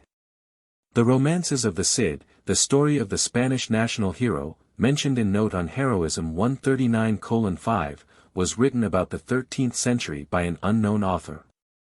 It supplied much of the material for 2 Spanish chronicles and Spanish and French tragedies written later on the same subject. Iliad. The poem in which the Greek poet, Homer, describes the siege and fall of Troy. Emerson here expresses the view adopted by many scholars that it was the work, not of one, but of many men. Robin Hood. The ballads about Robin Hood, an English outlaw and popular hero of the 12th century. Scottish minstrelsy. The Minstrelsy of the Scottish Border, a collection of original and collected poems, published by Sir Walter Scott in 1802. Shakespeare Society. The Shakespeare Society, founded in 1841, was dissolved in 1853. In 1874 the new Shakespeare Society was founded. Mysteries. See, Kidd, Marlowe, etc. Ferex and Porrex, or Gorboduc. The first regular English tragedy, by Thomas Norton and Thomas Sackville, printed in 1565. Gammer Gurder's Needle. One of the first English comedies, written by Bishop Still and printed in 1575. Whether the Boy Shakespeare Poached, etc. For a fuller account of the facts of Shakespeare's life, of which some traditions and facts are mentioned here, consult some good biography of the poet. Queen Elizabeth. Dining her reign, 1558 to 1603, the English drama rose and attained its height, and there was produced a prose literature hardly inferior to the poetic. King James. King James VI. Of Scotland and I of England, who was Elizabeth's kinsman and successor. He reigned in England from 1603 to 1625, 328. Essexes. Walter Devereux was a brave English gentleman whom Elizabeth made Earl of Essex in 1572. His son Robert, the second Earl of Essex, was a favourite of Queen Elizabeth's. Leicester. The Earl of Leicester, famous in Shakespeare's time, was Robert Dudley, an English courtier, politician, and general, the favourite of Queen Elizabeth. Burleighs or Burleys, William Cecil, Baron of Burleigh, was an English statesman, who, for 40 years, was Elizabeth's chief minister. Buckinghams. George Villiers, the first Duke of Buckingham, was an English courtier and politician, a favourite of James I and Charles I. Tudor dynasty. The English dynasty of sovereigns descended on the male side from Owen Tudor. It began with Henry VII. And ended with Elizabeth. Bacon. Consult English literature and history for an account of the great statesman and author, Francis Bacon, the wisest, brightest, meanest of mankind. Ben Jonson, etc. In his Timber or Discoveries, Ben Jonson, a famous classical dramatist contemporary with Shakespeare, says, "I love the man and do honour his memory on this side idolatry as much as any. He was indeed honest and of an open and free nature, had an excellent fancy, brave notions and gentle expressions, wherein he flowed with that facility that sometimes it was necessary he should be stopped. His wit was in his own power. Would the rule of it had been so, too. Many times he fell into those things could not escape laughter. But he redeemed his vices with his virtues. There was ever more in him to be praised than to be pardoned." Sir Henry Wotton. An English diplomatist and author of wide culture. The following persons, etc. The persons enumerated were all people of note of the 17th century. Sir Philip Sidney, Earl of Essex, Lord Bacon, Sir Walter Raleigh, John Milton, Sir Henry Vane, Isaac Walton, Dr. John Donne, Abraham Cowley, Charles Cotton, John Pym, and John Hales were Englishmen, scholars, statesmen, and authors. Theodore Beza was a French theologian, Isaac Casaubon was a French-Swiss scholar, Roberto Bellarmine was an Italian cardinal, Johann Kepler was a German astronomer, Francis Vieta was a French mathematician. 329, Albericus Gentilis was an Italian jurist, Paul Sarpi was an Italian historian, Arminius was a Dutch theologian. Many others whom doubtless, etc. Emerson here enumerates some famous English authors of the same period, not mentioned in the preceding list. Pericles. See note on heroism. Lessing. Gotthold Ephraim Lessing, a German critic and poet of the 18th century. Wieland. Christopher Martin Wieland was a German contemporary of Lessing's, who made a prose translation into German of Shakespeare's plays. Schlegel. August Wilhelm von Schlegel, a German critic and poet, who about the first of the 19th century translated some of Shakespeare's plays into classical German. Hamlet. The hero of Shakespeare's play of the same name. Coleridge. Samuel Taylor Coleridge, an English poet, author of critical lectures and notes on Shakespeare. Goethe. See note. Blackfriars Theatre. A famous London theatre in which nearly all the great dramas of the Elizabethan age were performed. Stratford. Stratford-on-Avon, a little town in Warwickshire, England, where Shakespeare was born and where he spent his last years. Macbeth. One of Shakespeare's greatest tragedies, written about 1606. Malone, Warburton, Dyce, and Collier. English scholars of the 18th and 19th centuries who edited the works of Shakespeare.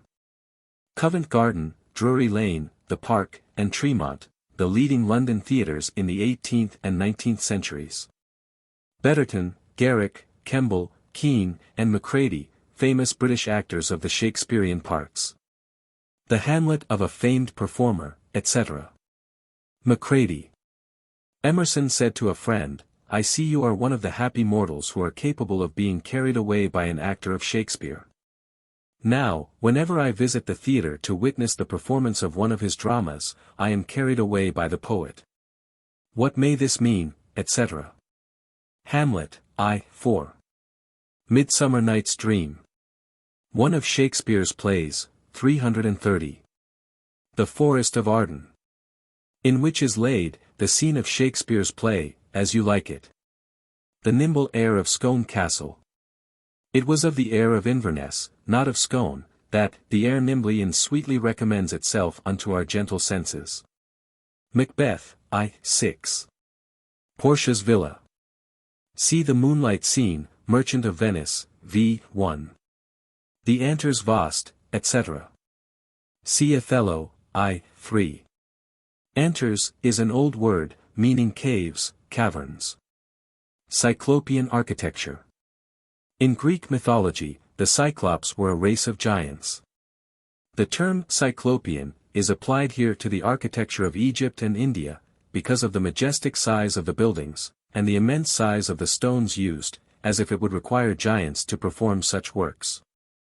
Phidian sculpture. Phidias was a famous Greek sculptor who lived in the age of Pericles and beautified Athens with his works. Gothic minsters. Churches or cathedrals, built in the Gothic, or pointed, style of architecture which prevailed during the Middle Ages. It owed nothing to the Goths, and this term was originally used in reproach, in the sense of barbarous. The Italian painting. In Italy during the 15th and 16th centuries pictorial art was carried to a degree of perfection unknown in any other time or country. Ballads of Spain and Scotland. The old ballads of these countries are noted for beauty and spirit.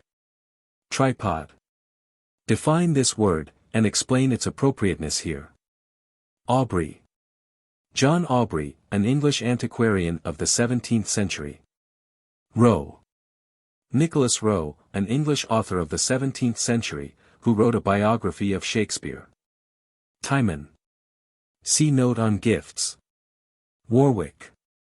An English politician and commander of the 15th century, called the King-Maker. He appears in Shakespeare's plays, Henry IV, v. and 6. Antonio. The Venetian merchant in Shakespeare's play, The Merchant of Venice. Talma. François-Joseph Talma was a French tragic actor, to whom Napoleon showed favor. An omnipresent humanity, etc. See what Carlyle has to say on this subject in his Hero as Poet, 331. Daguerre. Louis-Jacques Daguerre, a French painter, one of the inventors of the daguerreotype process, by means of which an image is fixed on a metal plate by the chemical action of light. Euphuism. The word here has rather the force of euphemism, an entirely different word. Euphuism was an affected ornate style of expression, so called from euphuse, by John Lilly, a 16th-century master of that style. Epicurus. A Greek philosopher of the 3rd century before Christ. He was the founder of the Epicurean school of philosophy which taught that pleasure should be man's chief aim and that the highest pleasure is freedom. Dante. See note. Master of the Revels, etc. Emerson always expressed thankfulness for the spirit of joy which Shakespeare had shed over the universe. See what Carlyle says in The Hero as Poet, about Shakespeare's mirthfulness and love of laughter. Quran. The sacred book of the Mohammedans. Twelfth Night, etc. The names of 3 bright, merry, or serene plays by Shakespeare. Egyptian Verdict. Emerson used Egyptian probably in the sense of gypsy. He compares such opinions to the fortunes told by the gypsies. Tasso. An Italian poet of the 16th century. Cervantes. A Spanish poet and romancer of the 16th century, the author of Don Quixote. Israelite. Such Hebrew prophets as Isaiah and Jeremiah. German. Such as Luther. Swede. Such as Swedenborg, the mystic philosopher of the 18th century of whom Emerson had already written in Representative Men. A Pilgrim's Progress. As described by John Bunyan, the English writer, in his famous Pilgrim's Progress. Doleful histories of Adam's fall, etc.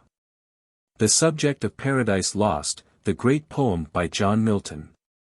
With Doomsdays and Purgatorial, etc. As described by Dante in his Divine Commedia, an epic about hell, purgatory, and paradise. Prudence. The essay on Prudence was given as a lecture in the course on human culture, in the winter of 1837-8. It was, 332, published in the first series of essays, which appeared in 1841. Lubricity. The word means literally the state or quality of being slippery. Emerson uses it several times, in its derived sense of instability. Love and friendship. The subjects of the two essays preceding Prudence, in the volume of 1841. The world is filled with the proverbs, etc. Compare with this passage Emerson's words in compensation on the flights of Proverbs, whose teaching is as true and as omnipresent as that of birds and flies. A good wheel or pin. That is, a part of a machine. The law of polarity. Having two opposite poles, the properties of the one of which are the opposite of the other. Summer will have its flies. Emerson discoursed with philosophic calm about the impediments and disagreeableness which beset every path. He also accepted them with serenity when he encountered them in his daily life. The inhabitants of the climates, etc. As a northerner, Emerson naturally felt that the advantage and superiority were with his own section. He expressed in his poems voluntaries and May-Day views similar to those declared here.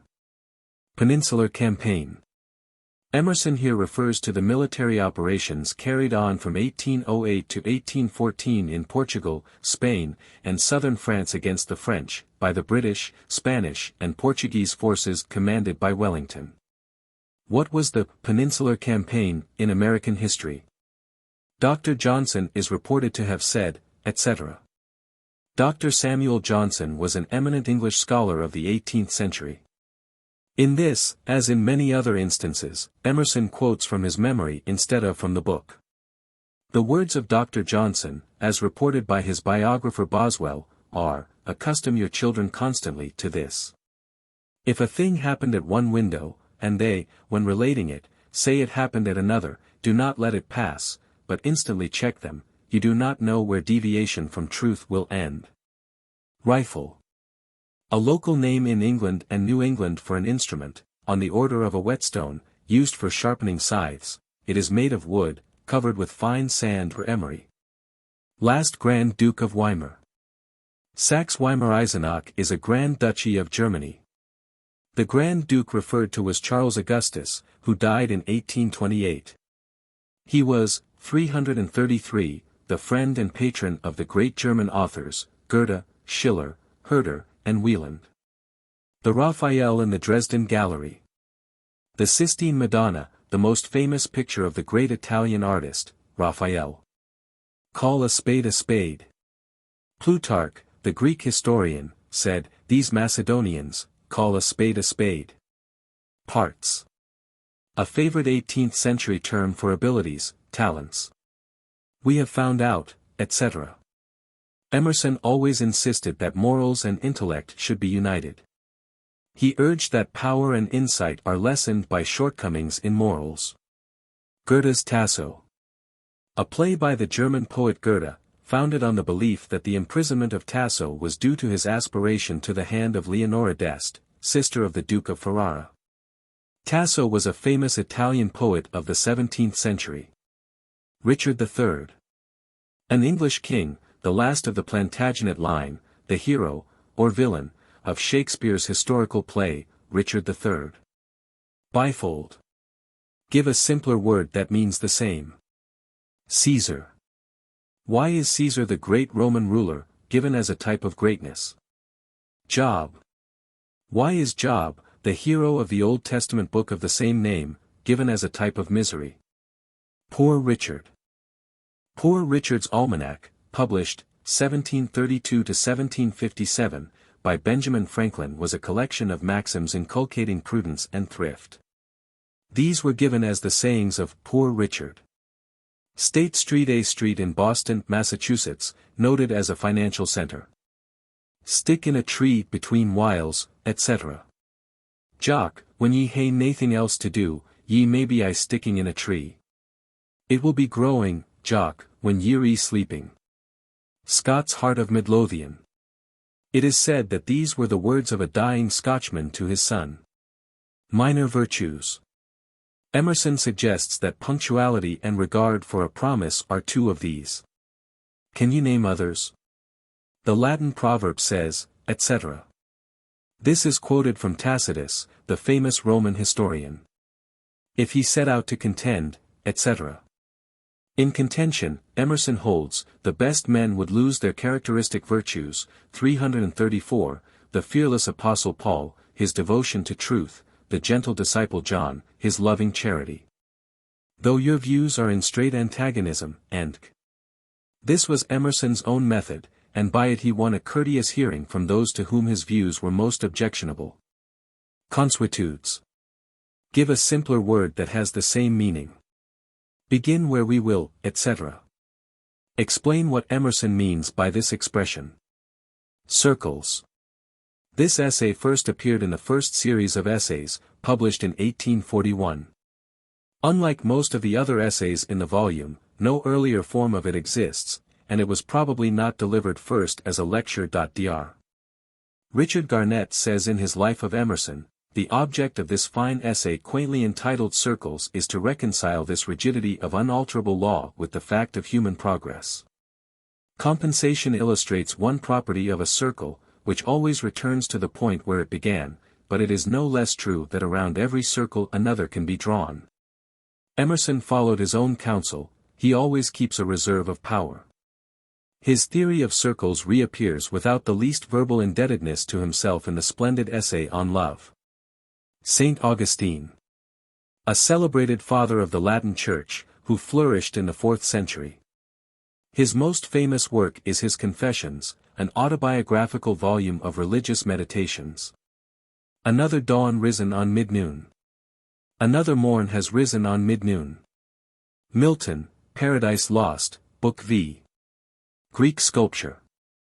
The greatest development of the art of sculpture that the world has ever known was that which took place in Greece, with Athens as the center, in the 5th century before Christ. The masterpieces which remain are the models on which modern art formed itself. Greek letters. In literature, in drama, philosophy and history, Greece attained an excellence as signal as in art. Emerson as a scholar, felt that the literature of Greece was more permanent than its art. Would an artist be apt to take this view? New arts destroy the old, etc. Tell the ways in, 335, which the improvements and inventions mentioned by Emerson have been superseded by others, give the reasons.